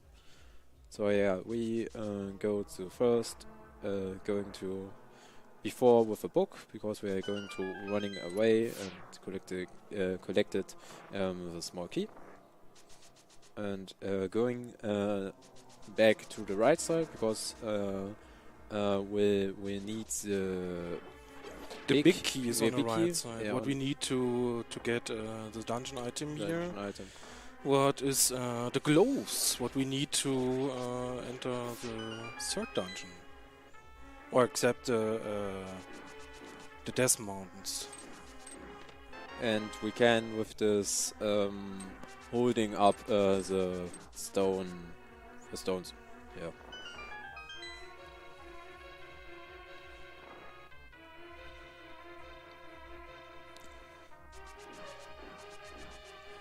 So yeah, we are going to running away back to the all left. the way back to the left side. I'm really happy we have the boots here at this point. If you play a randomizer and get the boots really late, it's so much frustrating to always walk like that's slow, huh?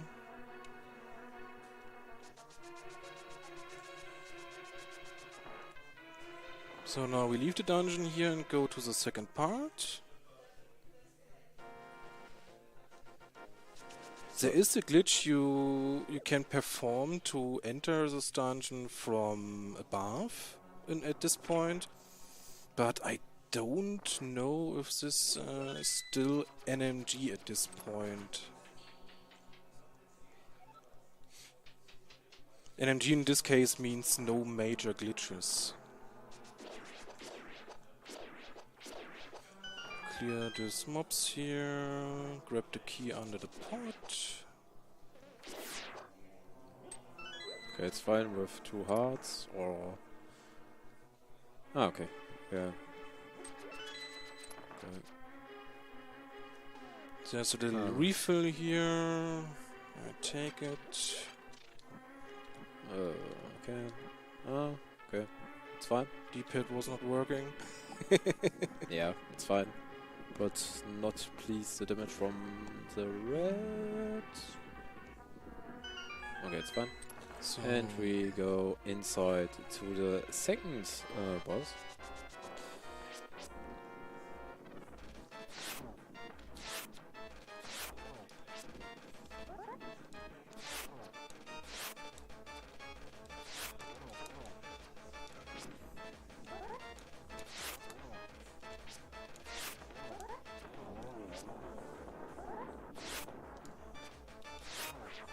Didn't saw the other guy was covered.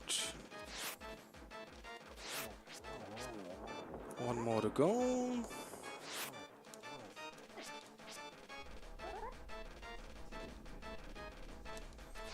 As I said, already So messed this up is this fine. boss here. Get yourself ready to swing. Da da da da da. Da da da da da da da. And Swing. So let's go to the Death Mountains. We start now from the Sanctuary. Give me a kiss, old man. For 2 safety hearts, because we all know the Death Mountain rocks that come from above, and so many runs died there because of these goddamn rocks. So I play the safety here and grab a full heal. Rescue the other old man. I think he lost his lamp here. I don't know if this story is true, or actually I don't wanna know what this guy is doing here. yeah, and we're going to the second traveler or escort mission, and we are going to back the old man to the. Even if you want to run here, you are at the same speed. If you would walk, he don't run with you like the dwarf or other NPCs. So yeah, please not when you're going to becoming heroes. We are going taking the. Okay, it's fine.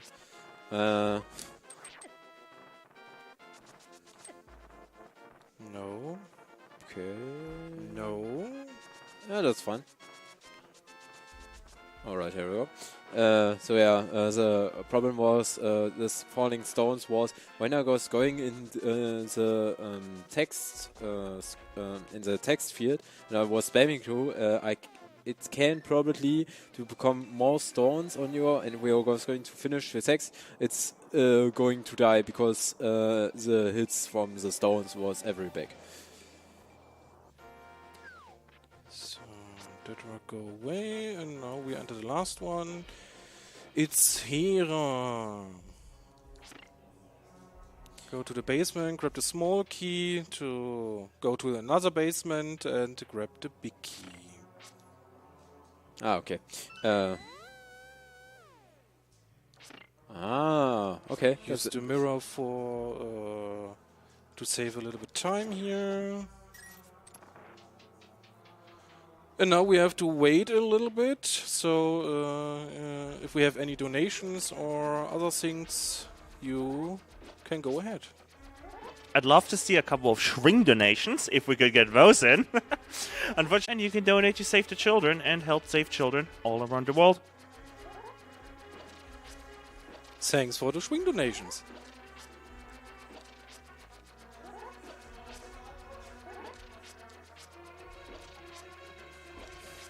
So, one more plate here.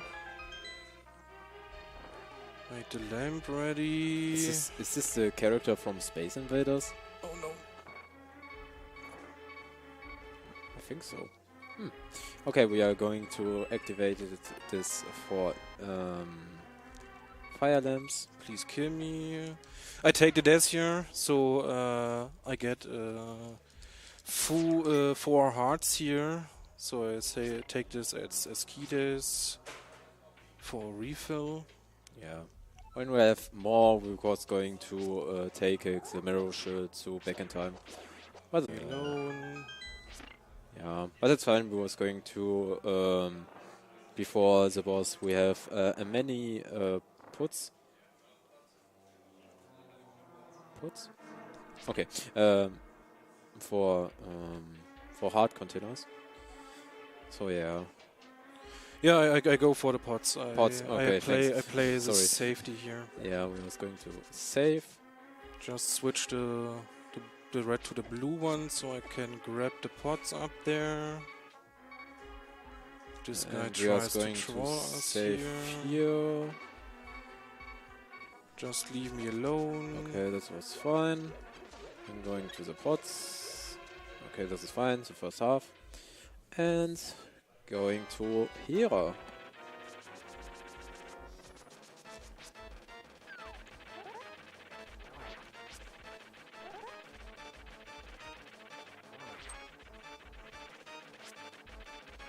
Just need 6 hits.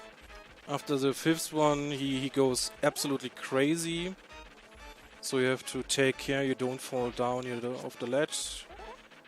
If you do, you have to do it again. Very nice. So yeah, and the problem was when I was going to go, it's possible to can more falling stages. Yeah.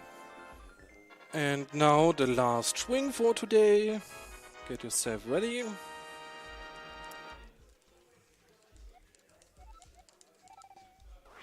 Swing! Swing! Save and quit to Sanctuary and go to the Lost Woods and grab the Master Sword.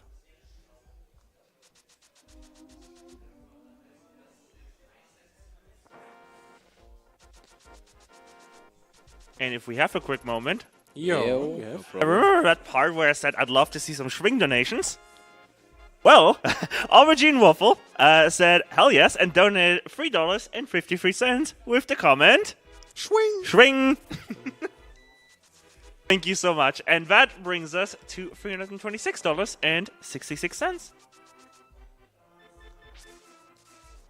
So before we grab the Master Sword, I have a really quick question to the tech. If I see it right from the time we are underestimate time, by the way. GG's. Thank you. Is it possible we can do a quick any % run here? I mean, I would be all up for it, but I'm not tech, so I will have to quickly go grab them, and I will ask them for you. Oh, there they are.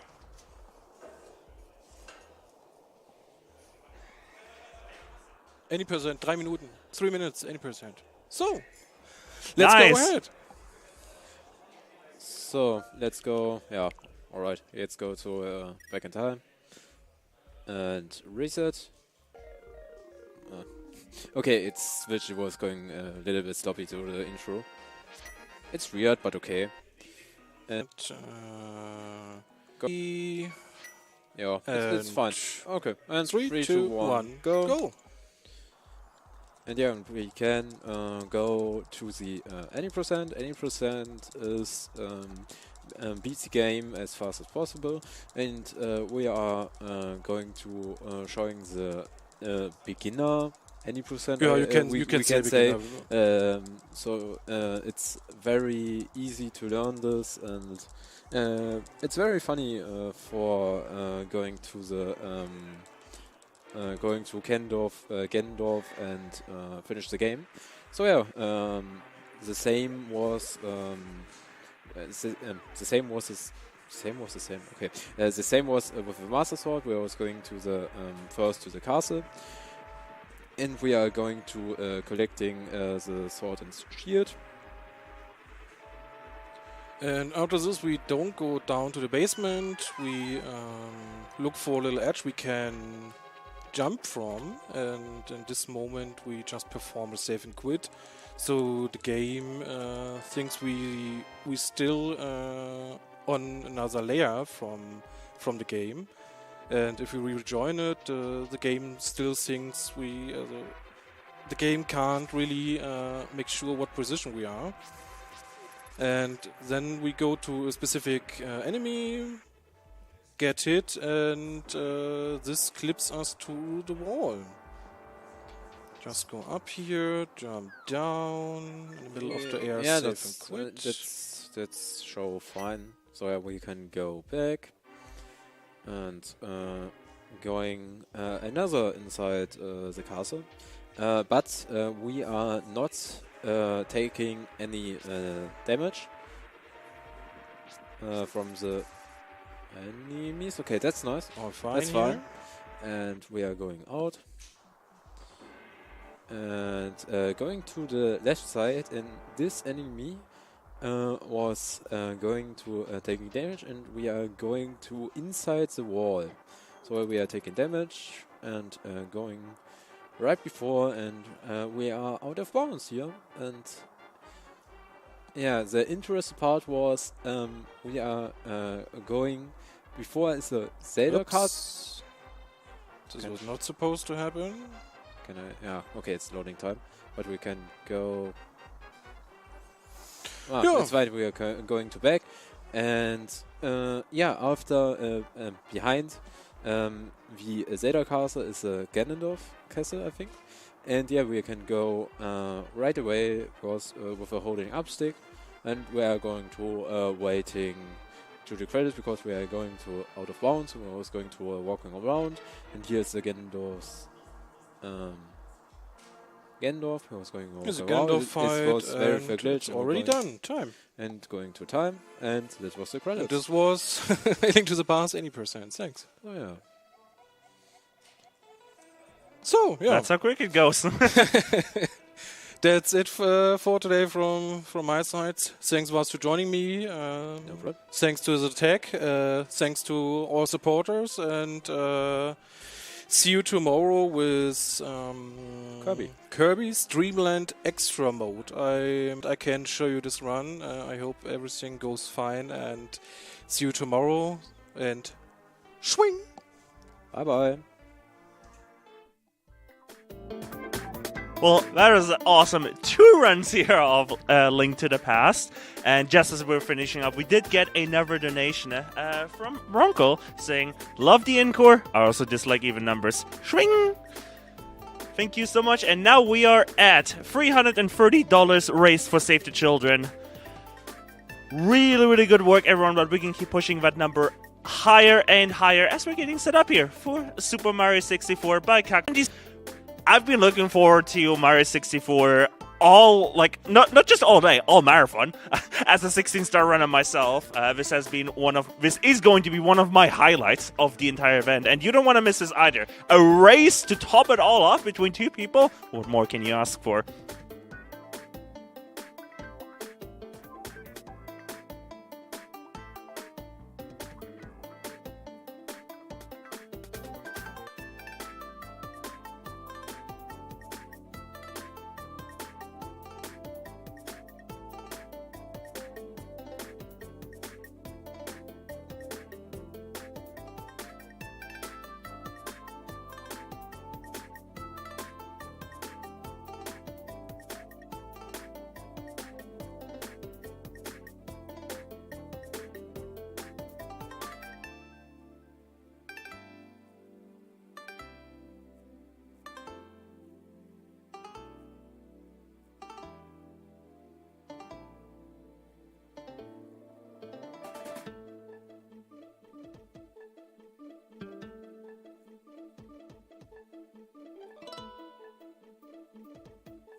As you can see, our awesome tech here, slightly off screen, setting up Super Mario 64 here.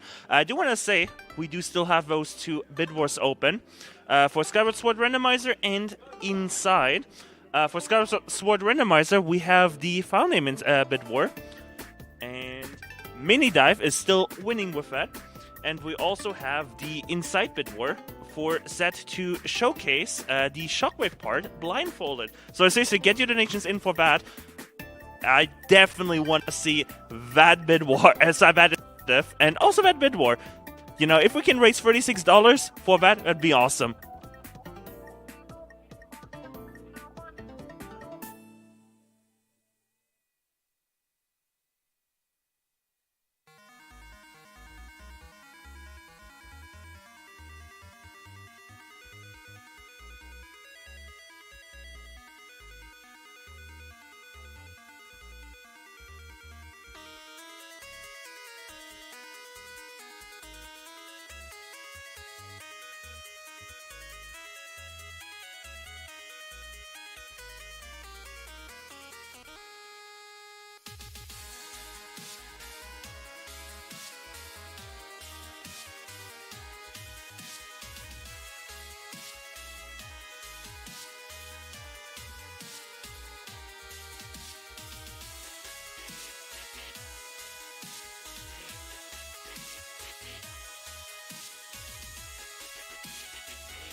We did just get another donation, which brought us our total donation total back to Schnapszahl. We are now at $333.33. Thanks to a $3.33 donation from Eugene Wuffel, saying, "Go Loku!" Hashtag Team Loku.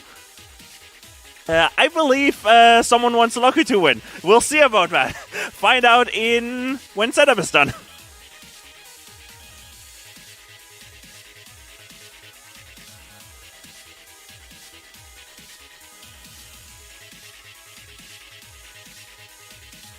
And if you want Cactus to win, you can put that in the donation comment as well.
as you might see, things are getting very, very busy here, getting set up here. Probably only be a couple more minutes until y'all will see Mario 64. While we're still waiting here, do want to say one little fun fact here that we've achieved so far with our donations to Save the Children. Save the Children can provide essential education things like books, games, software, and supplies for children that have lost learning time. So think about this. We've raised $333 so far. That is times 6. Whatever how many children they could have reached with $50 there, they can now do that times 6. And if we reach $250, they can do it a 7th time too. So think about that while donating. We, donate $17, maybe even, get together with a couple of other donators. And, every $50, every $10, every dollar for this charity matters. It is an amazing charity. They're active all over the world. And for over 100 years I've been doing this. So what more can you want from a charity?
And as we're almost ready here for Mario 64, just like one more moment when I'm done with us, we might already be done, I've been told, but we'll see.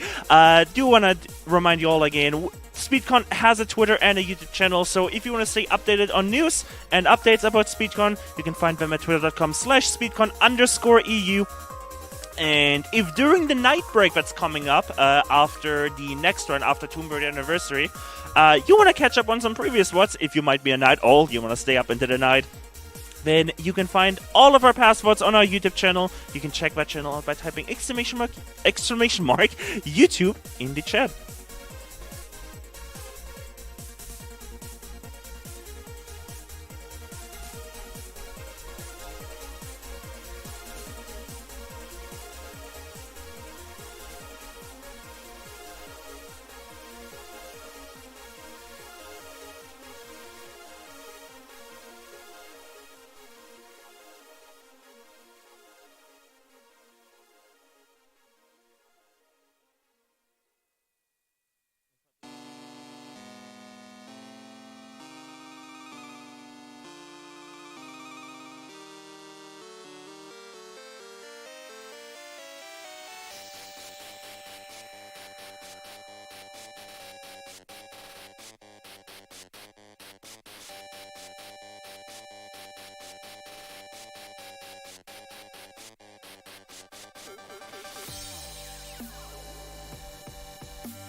Alright everyone, the time is here. We are ready for Super Mario 64 by Cactus Melon and Lockerman with Case as well joining on commentary.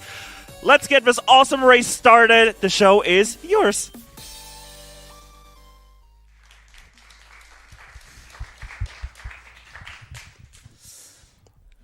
Okay, hi. I'm Cactus. I'm racing against Locoman today. I kind of sneaked into this. He submitted before me, and I didn't see it. I submit as well, and then we decided, okay, let's just do an easy race.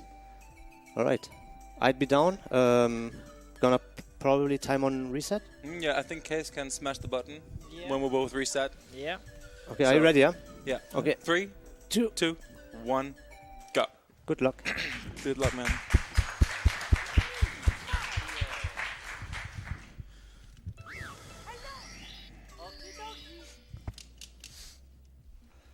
Yeah, the start will be a bit off sync because you play Japanese version and I play the US version. Yeah.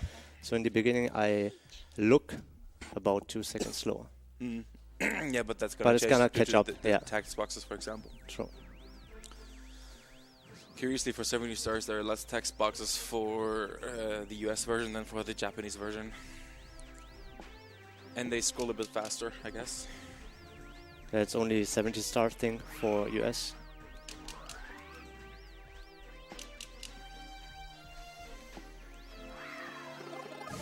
Let's see what we got.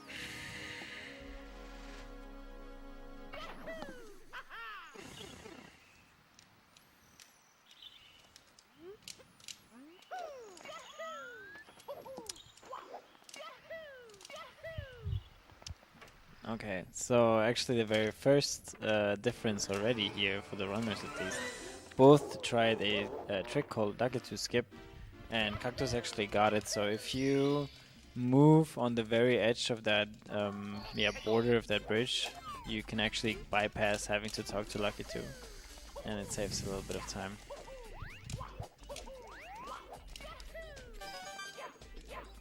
And the very first trick of the run.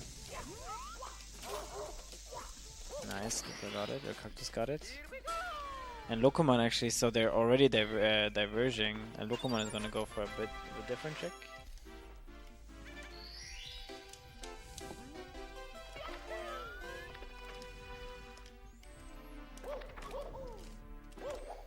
Oh. Unfortunately. Okay, so he's going to back it up. Yeah, we're gonna just go for something alternative here.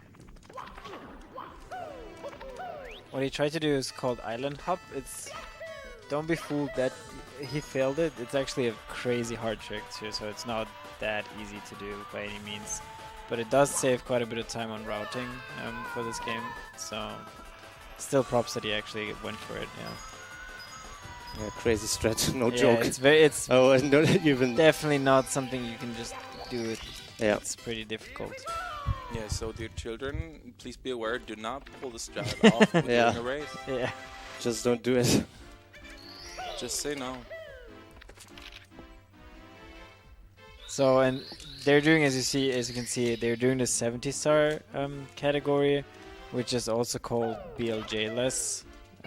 So, since you can't really do BLJs, the backwards long jumps, which probably most of you know, which you do on the stairs to bypass the 50-star and the 70-star requirements. And so the minimum requirement to beat this game casually as well is actually getting 70 stars. So this is what they're gonna do. Nice. And what Cactus did there is called cannonless. The star inside of this wall, for the blast away the wall star, you're supposed to, as the name implies, go into a cannon and shoot down the wall, and then you can just collect it because it gets you like freed from the wall.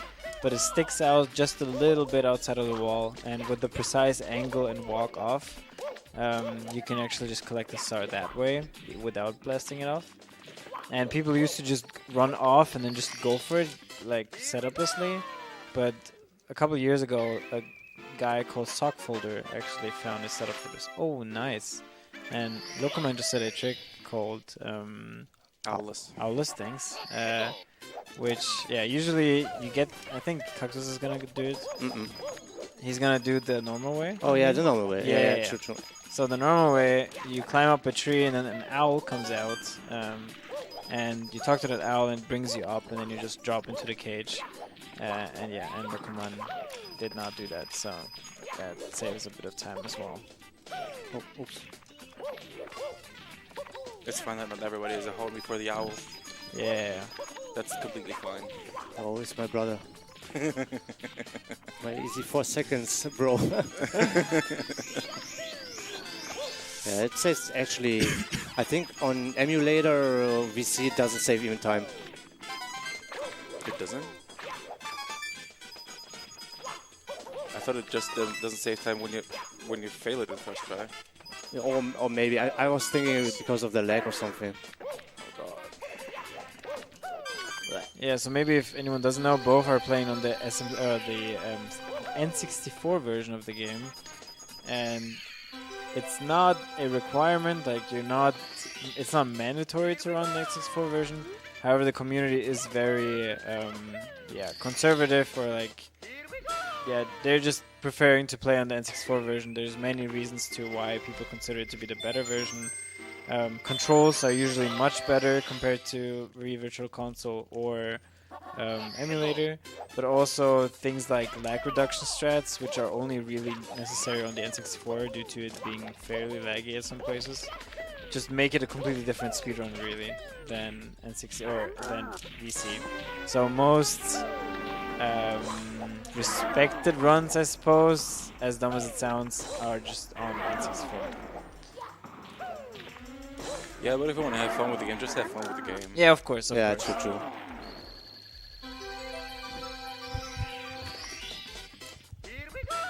Yeah, I think the Japanese runners were the ones that wanted to have it on JP because they didn't. I think they did not have access to the Wii shop. I think it was also the case. I think it was the Pandemic who pushed it, actually. Weird angle. So in 70 Star, it's Worm's Fortress is one of the few dungeons, levels. I mean, this is not Zelda levels, yeah, where you actually get every single star just because they're so fast to do. True. You will see many levels where you just go in and get like 2 or 3 stars. So in 70 Star, it really just comes down to routing the the fastest stars you can actually get, and minimizing the amount of levels you have to visit. So I must not forget 1 star. I almost forgot.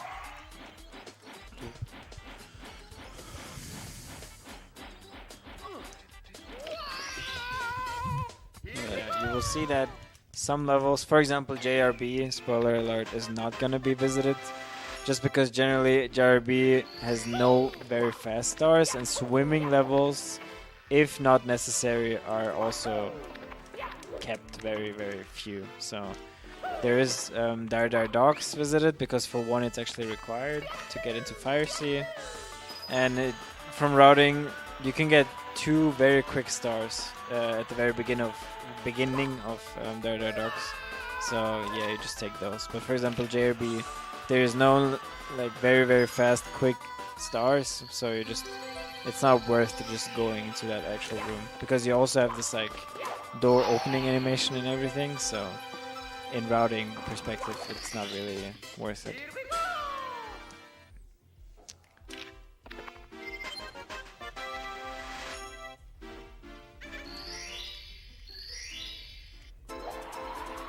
By the way, if you guys need serious time or something, just let me know.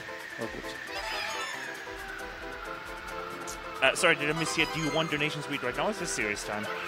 For me, it's fine right now for a couple of seconds until the bonus stage. For me, at least. Don't know about Goku. Yeah, I just don't know how to respond to that. just take it away. You want me? Yeah, you can. Alright, just want to make sure I don't interrupt serious time or anything here. Yeah, we do actually have 2 donations. We have another donation from Origin Waffle. They say thank you so much for your support to save the children. For $12.22 saying, show me the money! And we have a $10 donation from Woody Went and Foodle Doodle, sorry, just had to make sure I pronounce that name right. $10 saying, let's go team, #Team Loco. We'll donate another $10 if Loco gives us the best pink bomb expression. The what? The best pink bomb expression. Beep, beep, beep, beep, beep, beep. Oh. That's worth more than $10. Yeah, that's true. And I add a bomb if you want. Okay, now it's definitely worth the $10.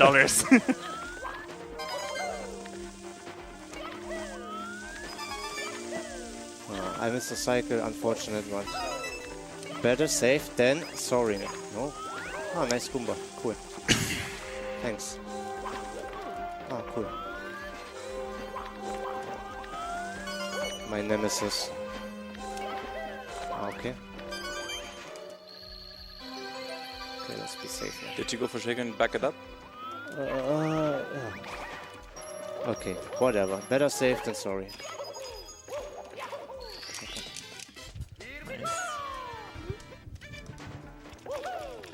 Oh, go in, please.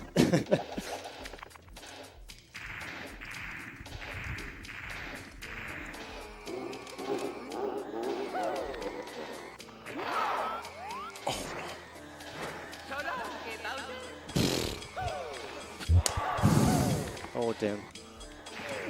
Ouch. Well, don't worry, Rokuman. Luca missed the Bowser throw the first one, so I think that's worse. It's not the last one, though. Okay. Oops.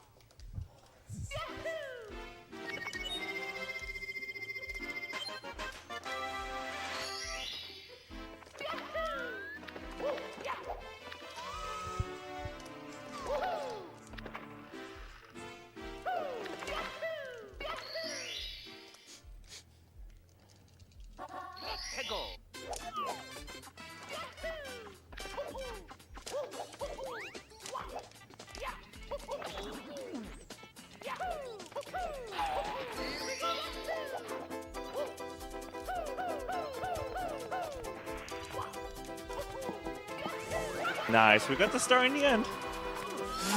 I bonked down. I'm so dead. Oh my god. damn. Okay, whatever. Backup time.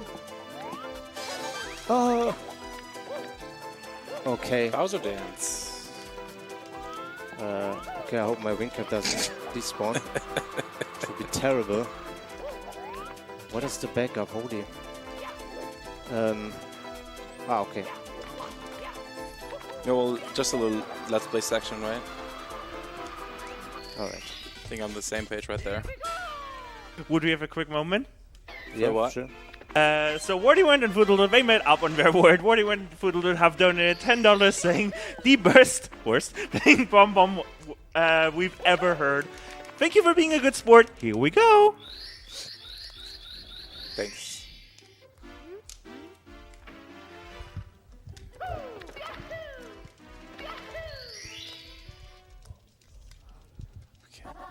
So on CCM, I think you get every star but one. Because, yeah, most of the stars are also really fast, except the Race the Snowman star. That one is not that fast, so, yeah. Yeah, Snowman Star and red coins, actually. Oh, yeah, red coins too. You're right. Nope.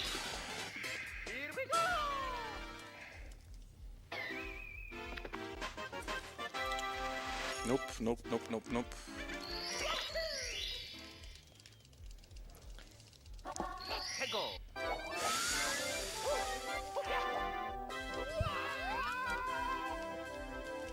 Oh. Mamma mia!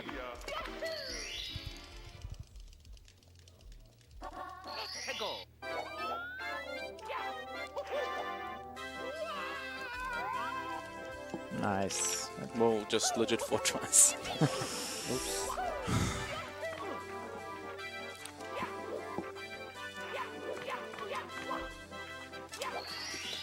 Wall kicks will work. That's what was in my mind as well. So fake.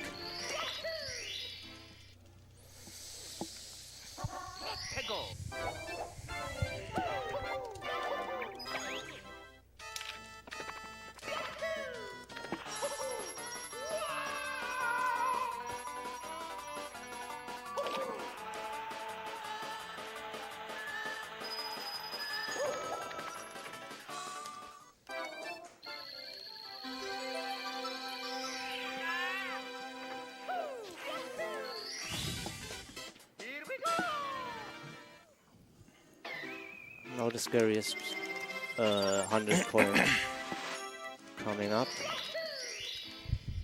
Scarier than TTC? No, I mean TTC is not a star like the 100 coin star is not a star I do in the round, actually. Okay. Not yet. Very crazy, man. Yeah, it's not necessary with my PB yet, so... Yeah, same. Still a long way to go. Oh, by the way, where's... Oh no, it's fine.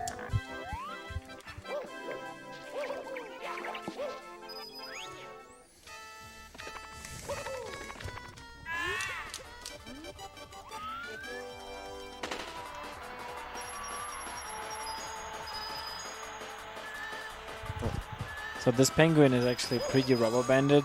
The faster you go, the faster it will go. So yeah, as you can see, he's so crazy fast.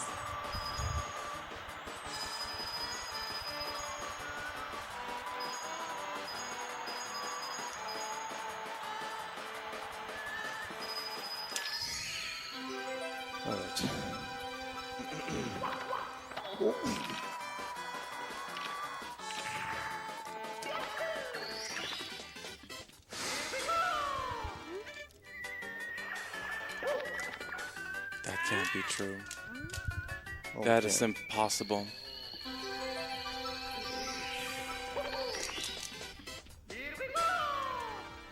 Well, guess I just threw the run. There's plenty of time to catch up. This is just the beginning. In the beginning.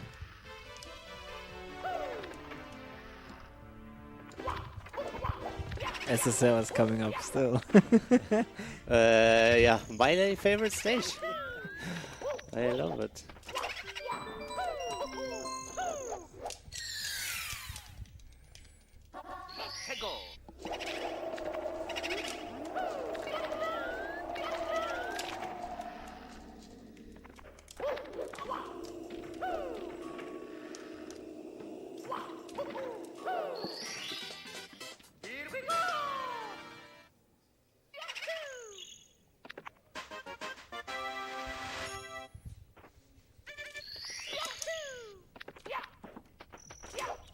Yeah.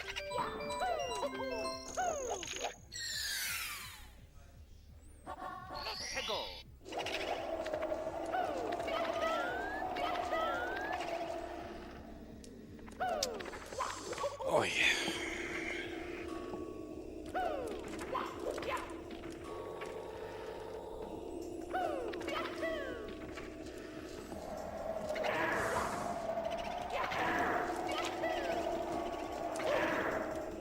Very nice. That's pretty clean.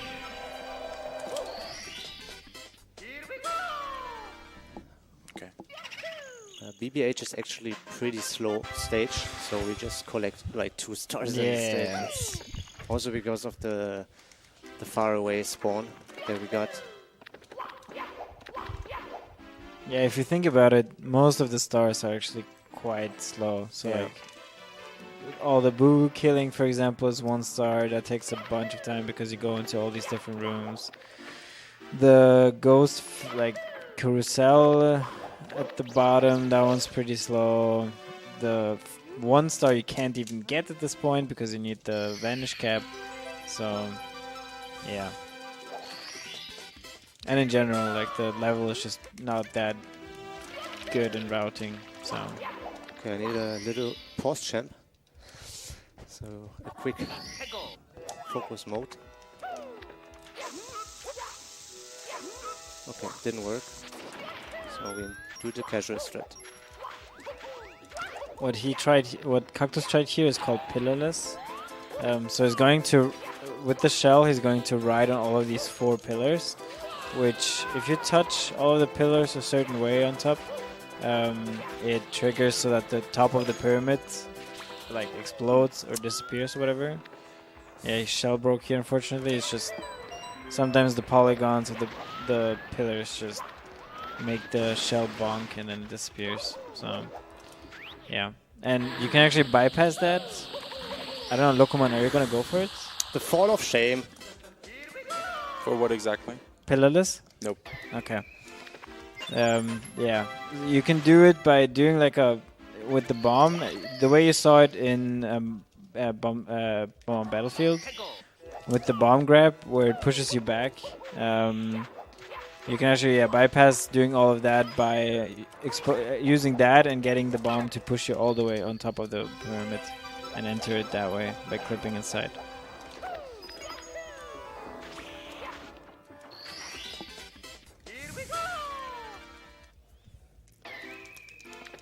Yeah, and then SSL also has quite a few slow stars, so you also get just the very quickest ones. So at top of the pyramid, then the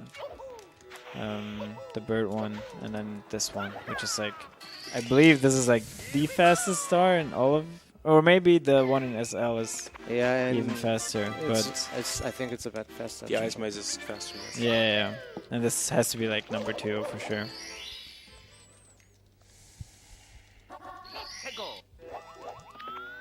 And yeah, LLL has actually quite a few fast stars, so you're gonna see them get quite a few stars here as well. And LLL you get 6 stars. Yeah. The only one you don't get is the 100 coins. Oh yeah, you're right. Yeah. And the 100 coin, that one is pretty slow because LLL doesn't have that many coins.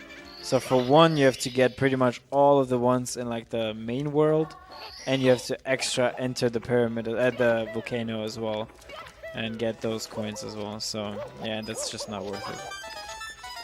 There's not many actually levels where 100 is worth it. So Worms Fortress is one, Withdry World. Yeah, TTC in the fastest route I think gets them, and that's it. Yeah, I think so. Yeah, so very limited amount of levels where you can get all of the. Oh yeah, Locomon also broke. So that pillar in particular is pretty common to just break your shell.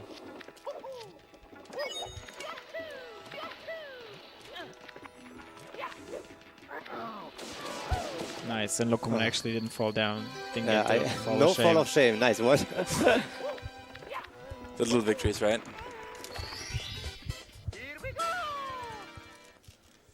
Now the bully's gonna bully me.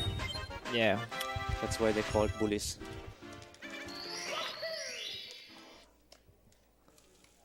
Excellent. Excellent. No, unfortunate. So yeah, the Shy Guy is pretty... I mean, it's not random, I think. No, it's not random at all. Position. Oh, I slipped back from my control. It's just kind of awkward that if you don't get like a normal... Not just ground pounded on the pillar. Yeah. That's where it got scuffed. There's a certain... Okay, please don't catch me. Okay, thanks. Get bullied. Yeah, I called it. Okay. Yeah, and for this, it's like the special big bully, you can actually just side flip and like bonk him before he even touches ground. Yeah.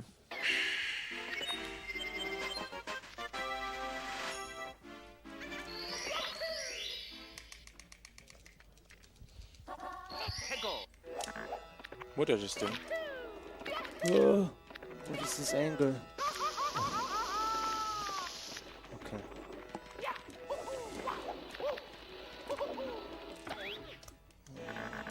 This first.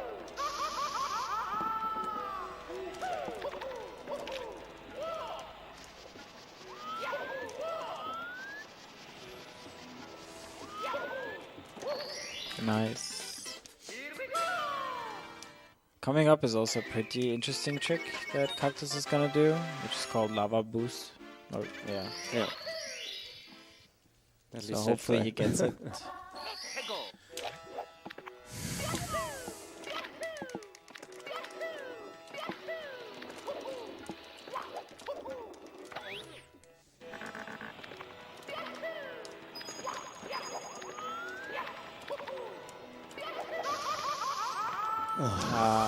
Didn't, unfortunately. Still but you gonna- can try again. Yeah, I will try again. The good thing is with the volcano, if you die in the volcano, Locomon 2 failed it, unfortunately. Is if you die in the volcano, you can spawn just right back in it, so it's actually not that big of a time loss. Ah, too bad. Can I save it back? Okay, I'm just gonna walk. Ooh, yeah. So not it's, worth. it's the best is just to walk up. It's actually quite a fast climb up. If you have the most optimal movement, of course.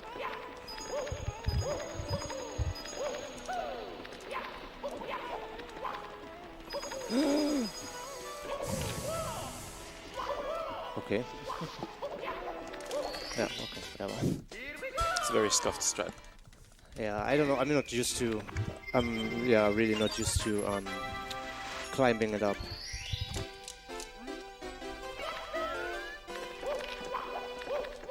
Wish I could say the same.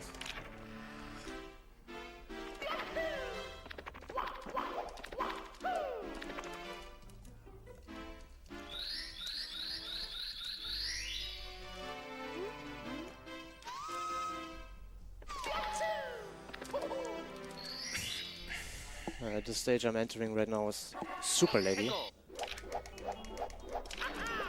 And also very hard.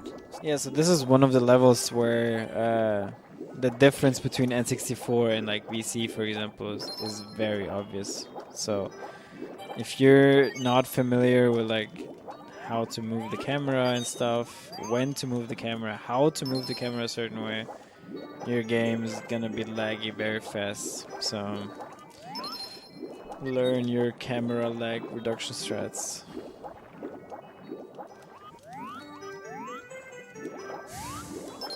That was super scuffed.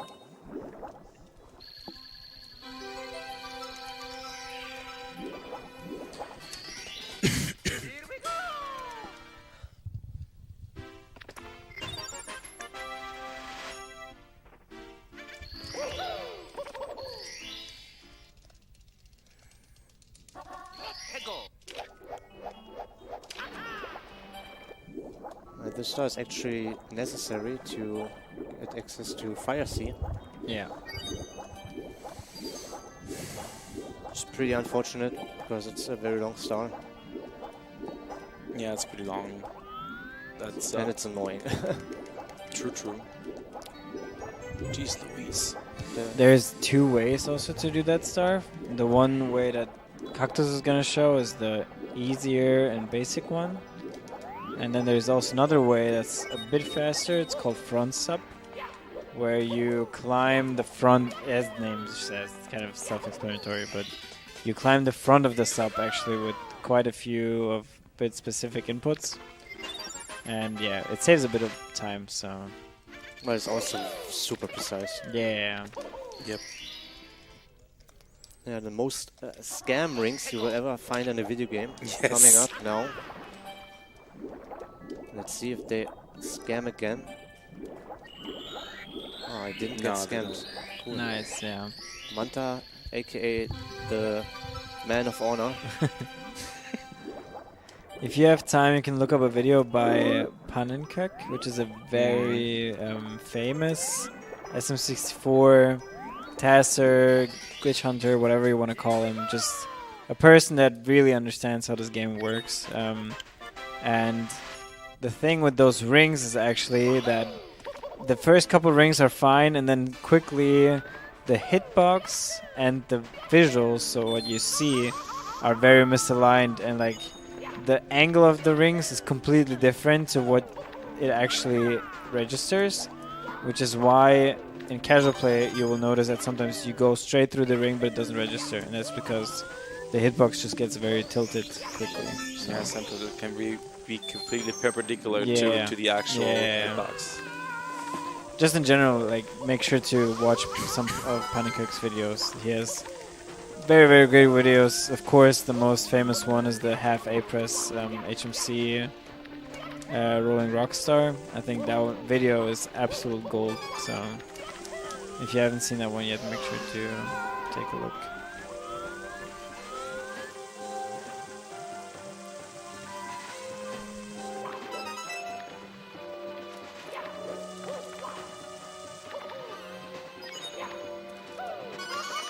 Okay, I'm gonna take the heart then. Whatever.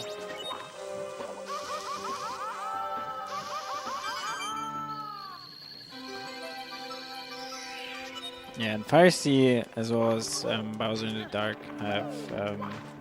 all have very fast red coins because they are like mostly on the way anyway, so you don't really take much of a detour, which is why you'll see the runners get them. And if you noticed in this fight as well as the one previous, Cactus bent down and did something on his console. He actually switches controllers from a N64 controller to, kind of a Hori gamepad, I guess. And the reason for that is that N64 sticks are notoriously pretty bad for spinning, and they wear quite fast, so people just tend to not use those and instead use those Horis, which have control sticks that are more like a GameCube controller. So for one, you can spin faster, and two, you don't really wear your great N64 sticks out. So, and some people, for example, Locoman, he only plays on a Hori, so some people just prefer one over the other. The N64 people, they swear on them being just so good with movement and everything, so it's just a culture thing, really. Yeah, and the wear of the controllers, pretty sure that was just a 5-head move by Nintendo, selling more controllers. Yeah. It's kind of like the Joy-Con drift. It's the same criminal true. hardware shenanigan. Yeah, we can agree upon that. Sounds like Telegram shenanigans, but actually it's just true. It's true, for sure. You can't be that bad at making hardware. True. Oh, okay, bon. Okay. Right in a way, so... A well-executed with Dryworld 100 is actually one of the smoothest stars you can watch, so... Yeah. Actually, hopefully, my favorite. hopefully you can see Locoman do it a bit smoother, yeah. Was a bad start.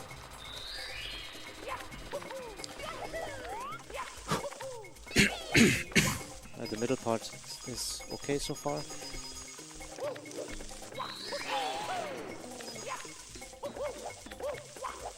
Yeah, so despite all of those couple of mistakes Locoman did, he actually did a great job catching right back up, so the difference is very neglectable at this point. And the hardest levels are still coming up, so... Also true.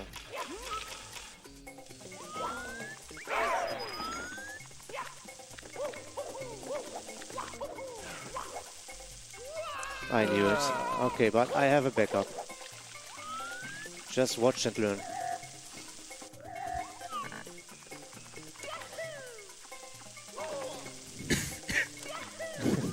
Nice. Let's go. You can tell he felt that quite often. Yes.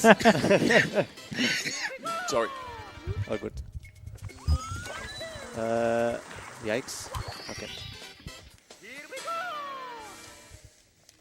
I don't know. I can't imagine another backup than this, to be honest. Looks the fastest. Instead of just climbing up again on the I think wall. there's some triple jump, actually, like... But yeah, maybe. Yeah, true. Yeah, where you like wall kick and then... Yeah, but that's very... I did it also sometime, but yeah, it's too hard. Yeah. Or too precise. Let's say it Yeah, that way. exactly.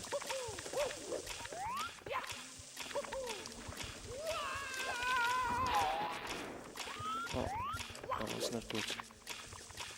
Okay, I cannot miss another coin. It's not good. I need to do it again. Okay. Yeah, I don't know. I just switched the angle. That was a mistake. You should just pan the camera once. Right.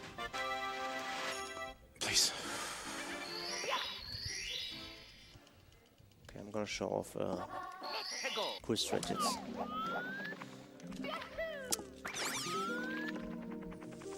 If it works, at least.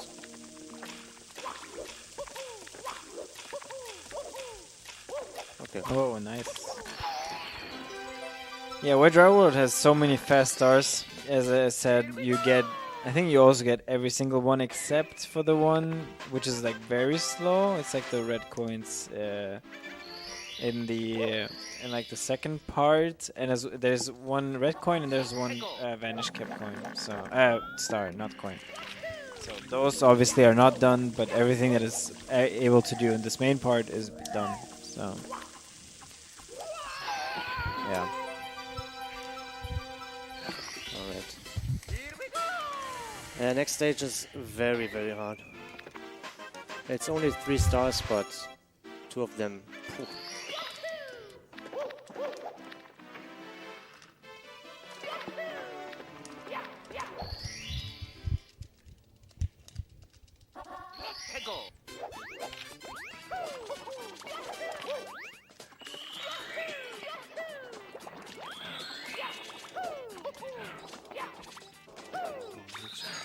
Oh, okay, no backup needed.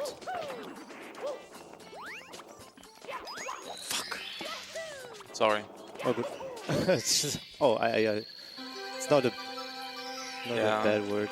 it's It's just so annoying. One more. No, 2 more.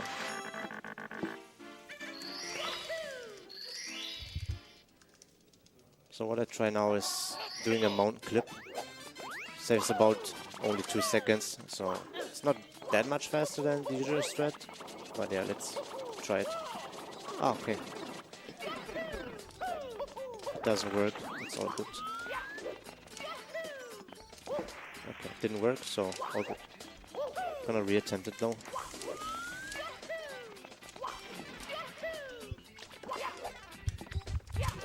Yeah, in this game there's certain walls where if you have enough speed, you can just go right through them. There's one particular one in... yeah, we'll see it in a bit, actually.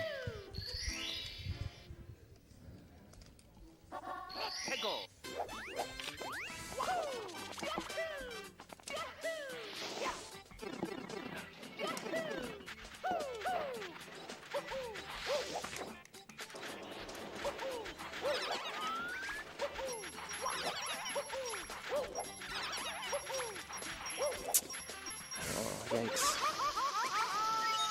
I now have to wait for the plant again. Oh, okay, cool. That was very bad.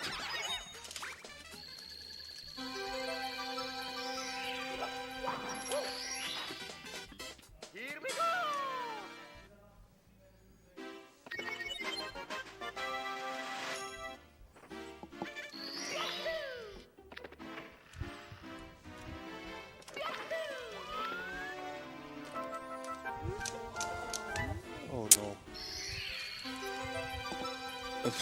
I don't know what to say. There are some things I'd like to say.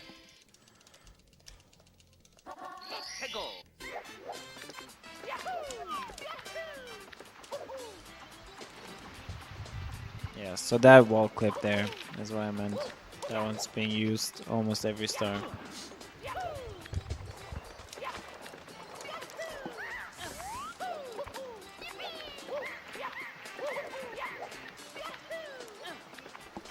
Nice.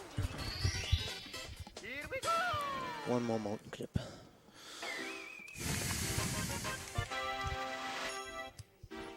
But did anybody take count of how many times I died? I know my count at least. It was twice, I think.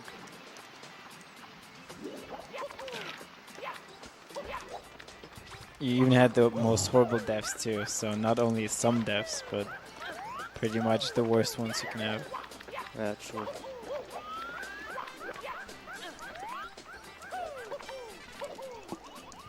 Okay.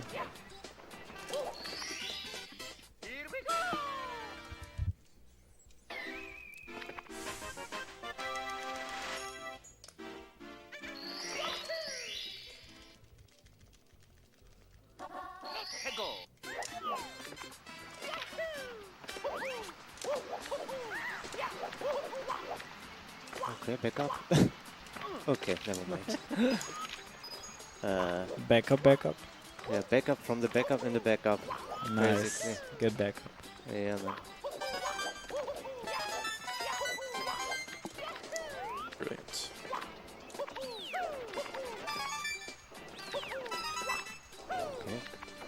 side flip animation. Yikes. Oh. Please, Nintendo, take all my FPS.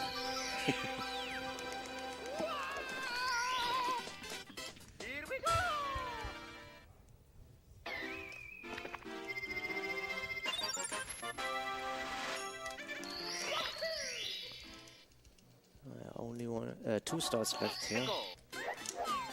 One is a very fast one. Both are pretty fast, actually. Oh yeah, true. Nice, very good. Good. That was pretty good. Also, no need to cancel the falling animation damage. Yeah. Which is way faster. Now the last one, you will see him go up in the air, like breeze or something. But the fastest strat for this, actually, you can do like a triple jump, and then you can just barely clip like into the edge and clip up and get the start that way. It's a bit faster, but it's pretty precise.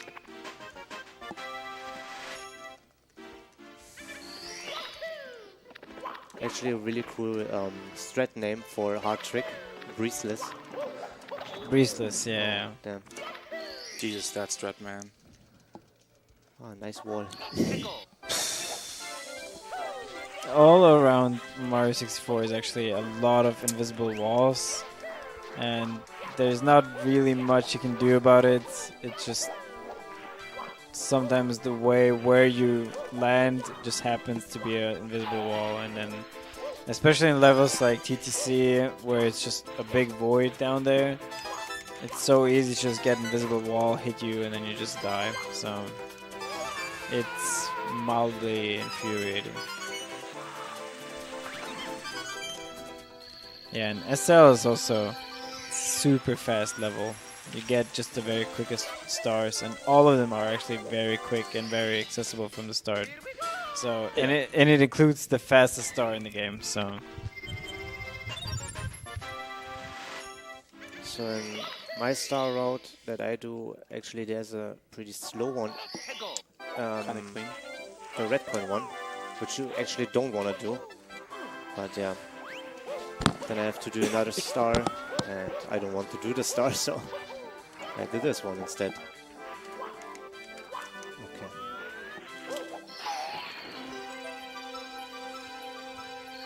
Maybe you can get up the snowman on the 3rd try. Would be great.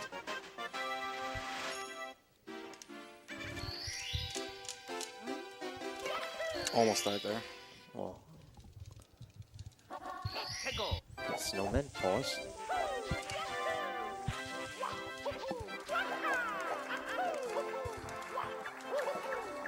Fine, I'll take it. Just get me out of the star. yeah, this is so much faster than the casual strat. Casually, you would use like the penguin on top to walk around the breeze of the snowman. So yeah, good that we don't have to do it in the speedrun. Yeah, and now the fastest star in the whole run. That's it. It's like a 3-second run star or something. What a hard labyrinth. Yeah. Holy. And then now it's the revenge of the ice bully.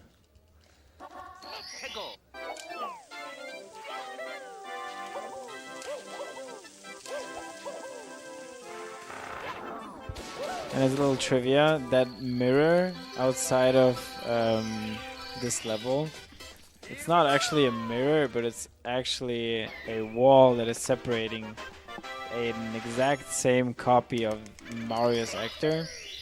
And I think you can like have his like feet poke out from the mirror if you do like a breakdance move in front of it, for example, or something. So it's pretty funny that instead of a mirror, they just copy, or they just set like a second Mario there that just copies every move you do.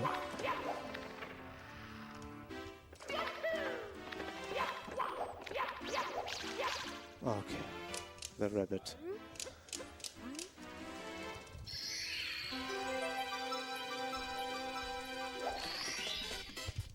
Yeah, and this MIPS, the second MIPS, is actually the reason why HMC is done again, or like why we go down here again just to do HMC, as well as this Toad, of course.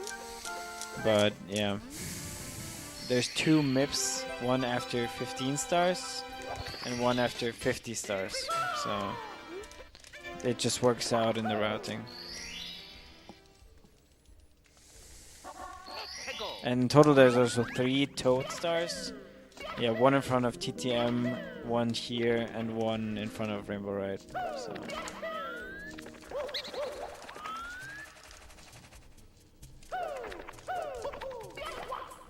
Okay.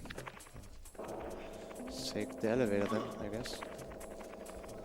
Yeah, there's a couple of ways how you can get into this area. You can do a triple jump where the elevator is, which Cactus attempted. You can get pushed by the elevator like that. And then also in the room before, you can actually do a triple jump onto a box. And also clip out of bounds to reach that area, which is what the very best do.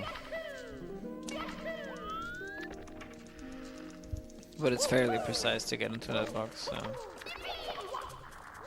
I was pretty sure I'm not gonna make it with a dive, so I just did the ledge grab. So yeah, two more stars. One is pretty hard, at least for me. I don't know the angle that well. And there's just a tiny space to triple jump there, but I'm gonna attempt it again. So let's see. If not, I'm gonna do the backup.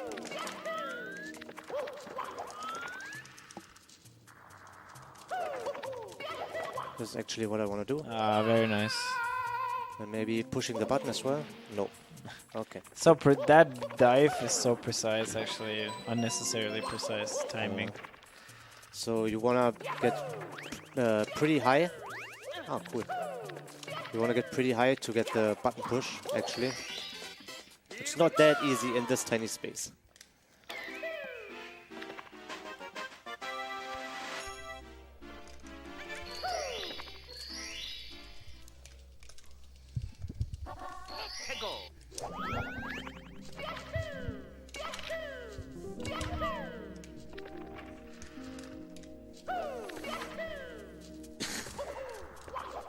Nice. Cool.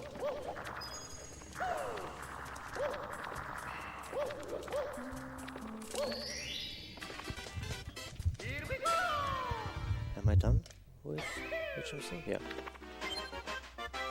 I need my splits. But I think I'm done. Yeah, 59 is the right time. That makes sense. Oh, wow.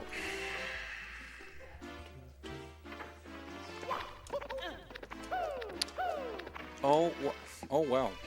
Oh wow. Let's visit my nemesis.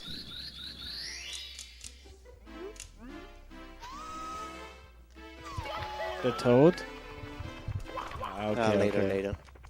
No time for Toad. Alright.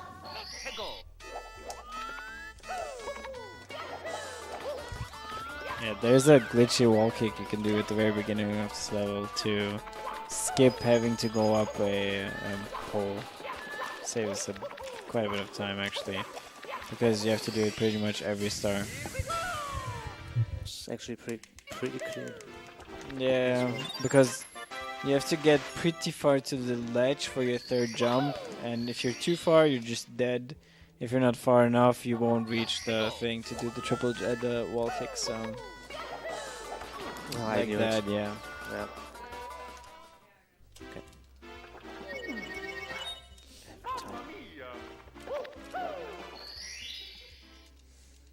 Oh wait, not so bad.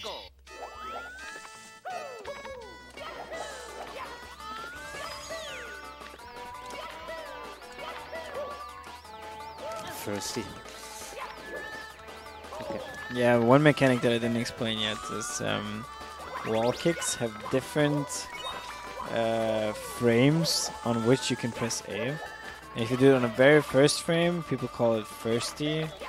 And yeah, because you do it on the first frame.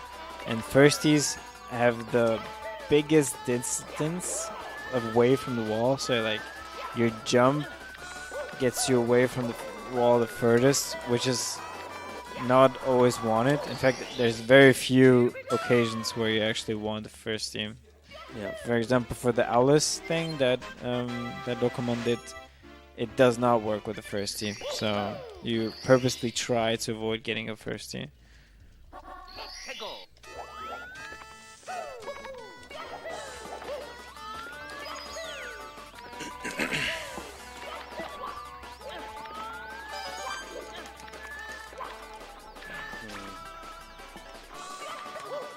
Okay. Yeah, this side flip is so weird. You have barely any space to have it work, so...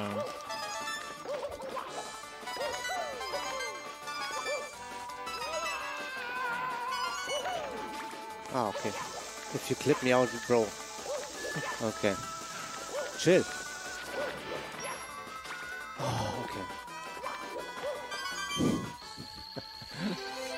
Yeah, Lokomon is also down with HMC and is also gonna go to...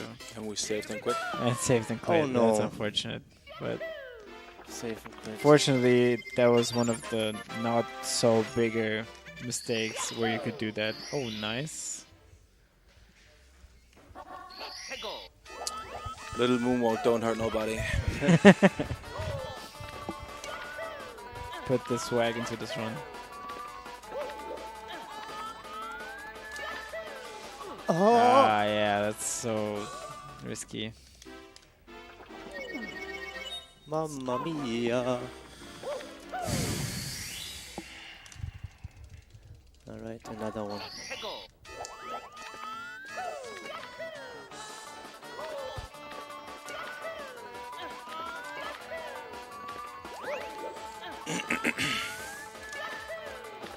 Nice. Second try. Okay. Lokomon also going for the... Lakido bounce. Did you try Lakido bounce? I think We did. Oh, wow. There's a... He's maybe trying it again a bit. You can use the Lakido in the middle of these like twisting circles to actually bounce on top of the pole or get to the pole, and that's significantly nice. Okay, significantly faster to get up to the ship than not doing it the way Cactus did. And usually, so what Cactus has now is actually he has moving TTC, which is what?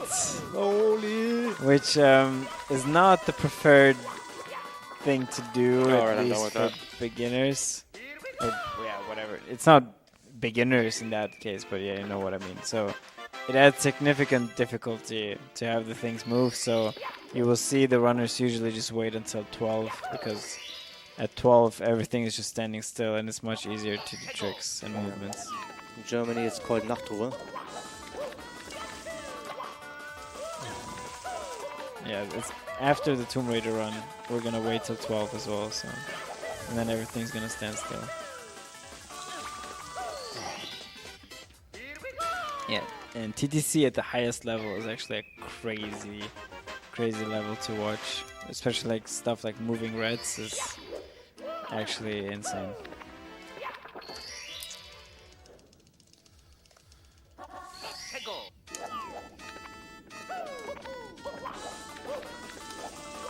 Okay.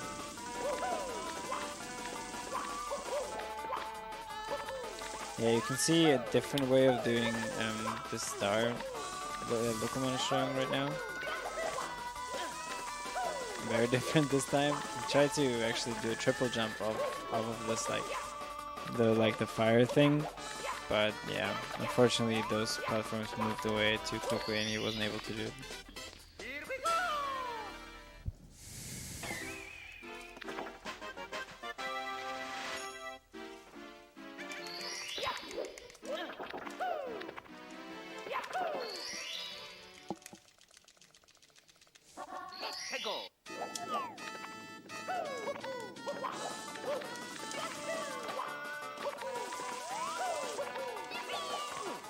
No wall kick. Cool. I'll give it another try.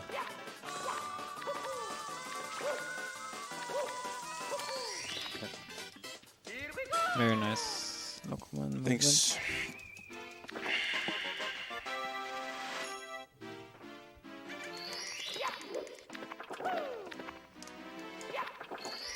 Yeah, second to last star coming up for Cactus.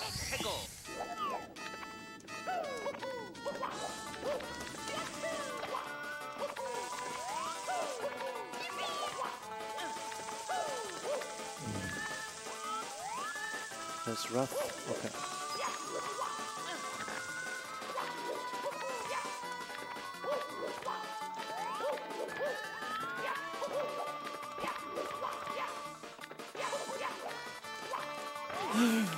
What? Okay, give me a sec. Wow. What the hell? Okay, just casually run up. Yeah, let's just run up. 'Cause I don't know the angles from here. Okay, that should be fine. Okay. Okay, nice backup. I didn't even know about this tricky wall. Alright, only red coins, which should be pretty easy to get because I'm not doing moving, of course. So yeah, but still, I can fall down. Let's see.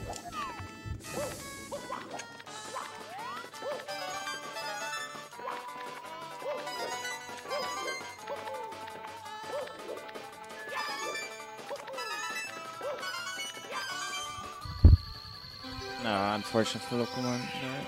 Ah, no! What is going on?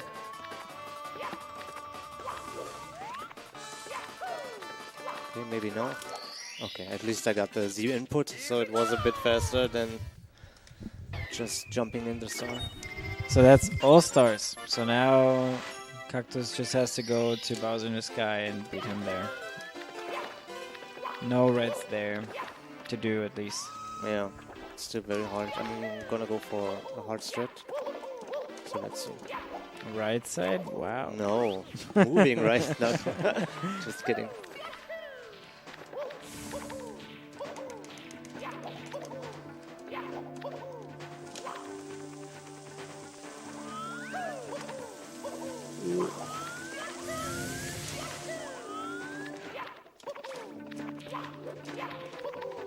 I wanted to roll out.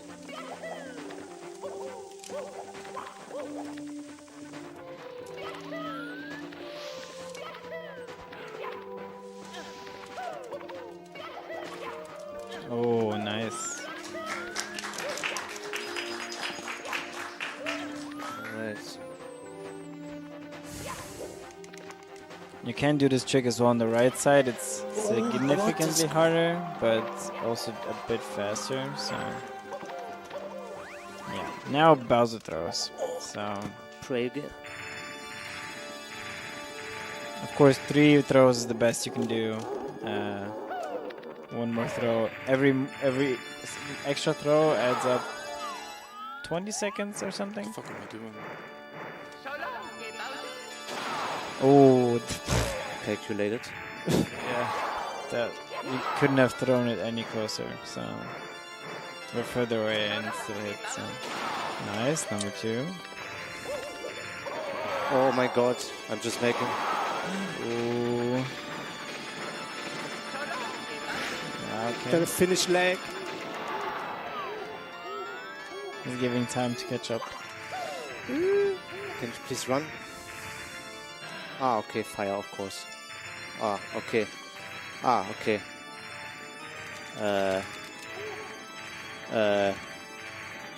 Okay. Alright. Nice. Alright. Okay. Ah, no. He's going to miss sub 1 by a bit, unfortunately. Yeah. Oh. GG, man. GG's. Just jump in a star. GG.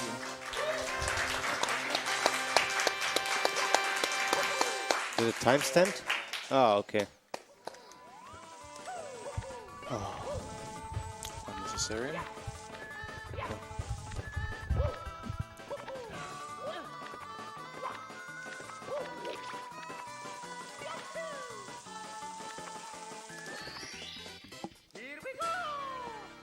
2 more stars to go.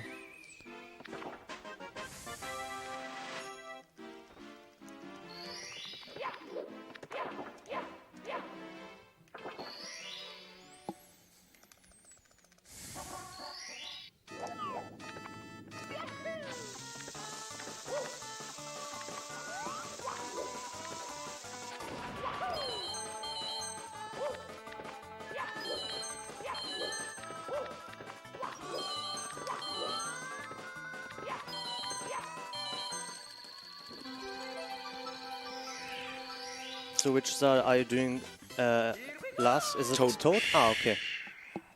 Oh, nice. I see.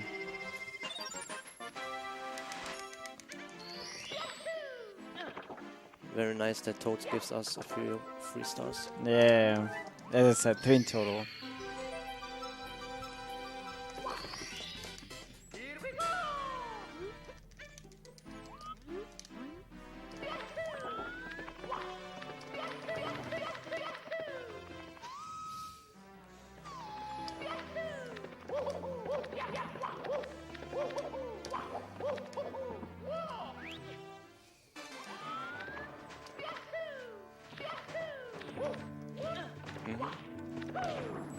Oh, cool. Ah. Cool. What?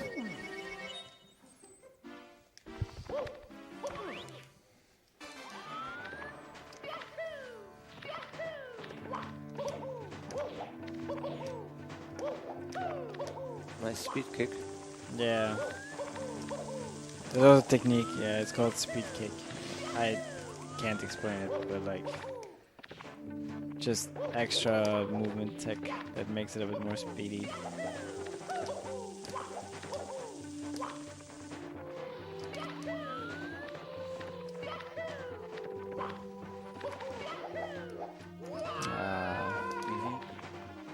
Oh, delicious.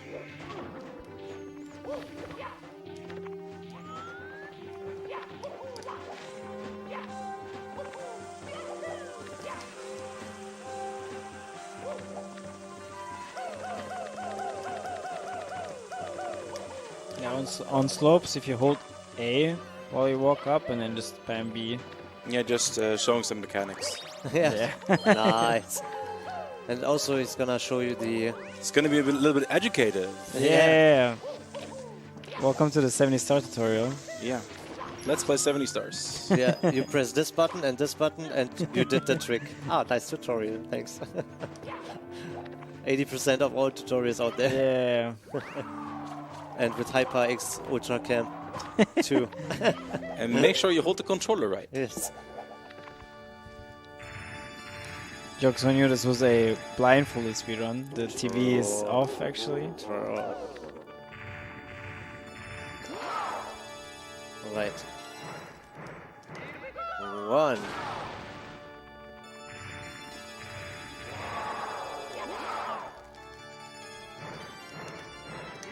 2. 2, Nice nice. spins. Nice. Let's go. Perks of a holy controller, I guess. Champ. Easy. That's how you spin. Nice. That's how you spin. GG.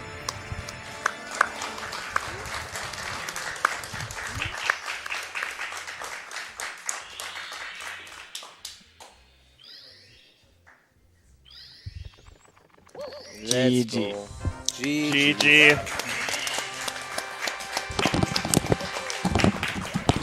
GG. Congrats to the runners. Cool showcase, cool race. Yeah. Good job to both.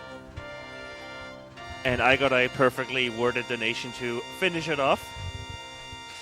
We got another $11.11 from Origin Waffle saying, GG Laku, we still love you. Hashtag Team Laku. Yeah. It was pretty fun. I enjoyed it a lot. It was very nice. Yeah, that was still an amazing showcase. Yeah. And it was pretty decent close at the end as well. I kinda had him behind my back. It was almost like, okay, if I die 1 more, 2 times more, it's gonna be tight again. But yeah, played the end pretty well. So yeah. Except the boulder throws, of course. like always. Yeah. Okay. Do you have anything? Okay. Okay. So yeah. Next up is Tomb Raider. Banger game. Enjoy it. I will go sleep.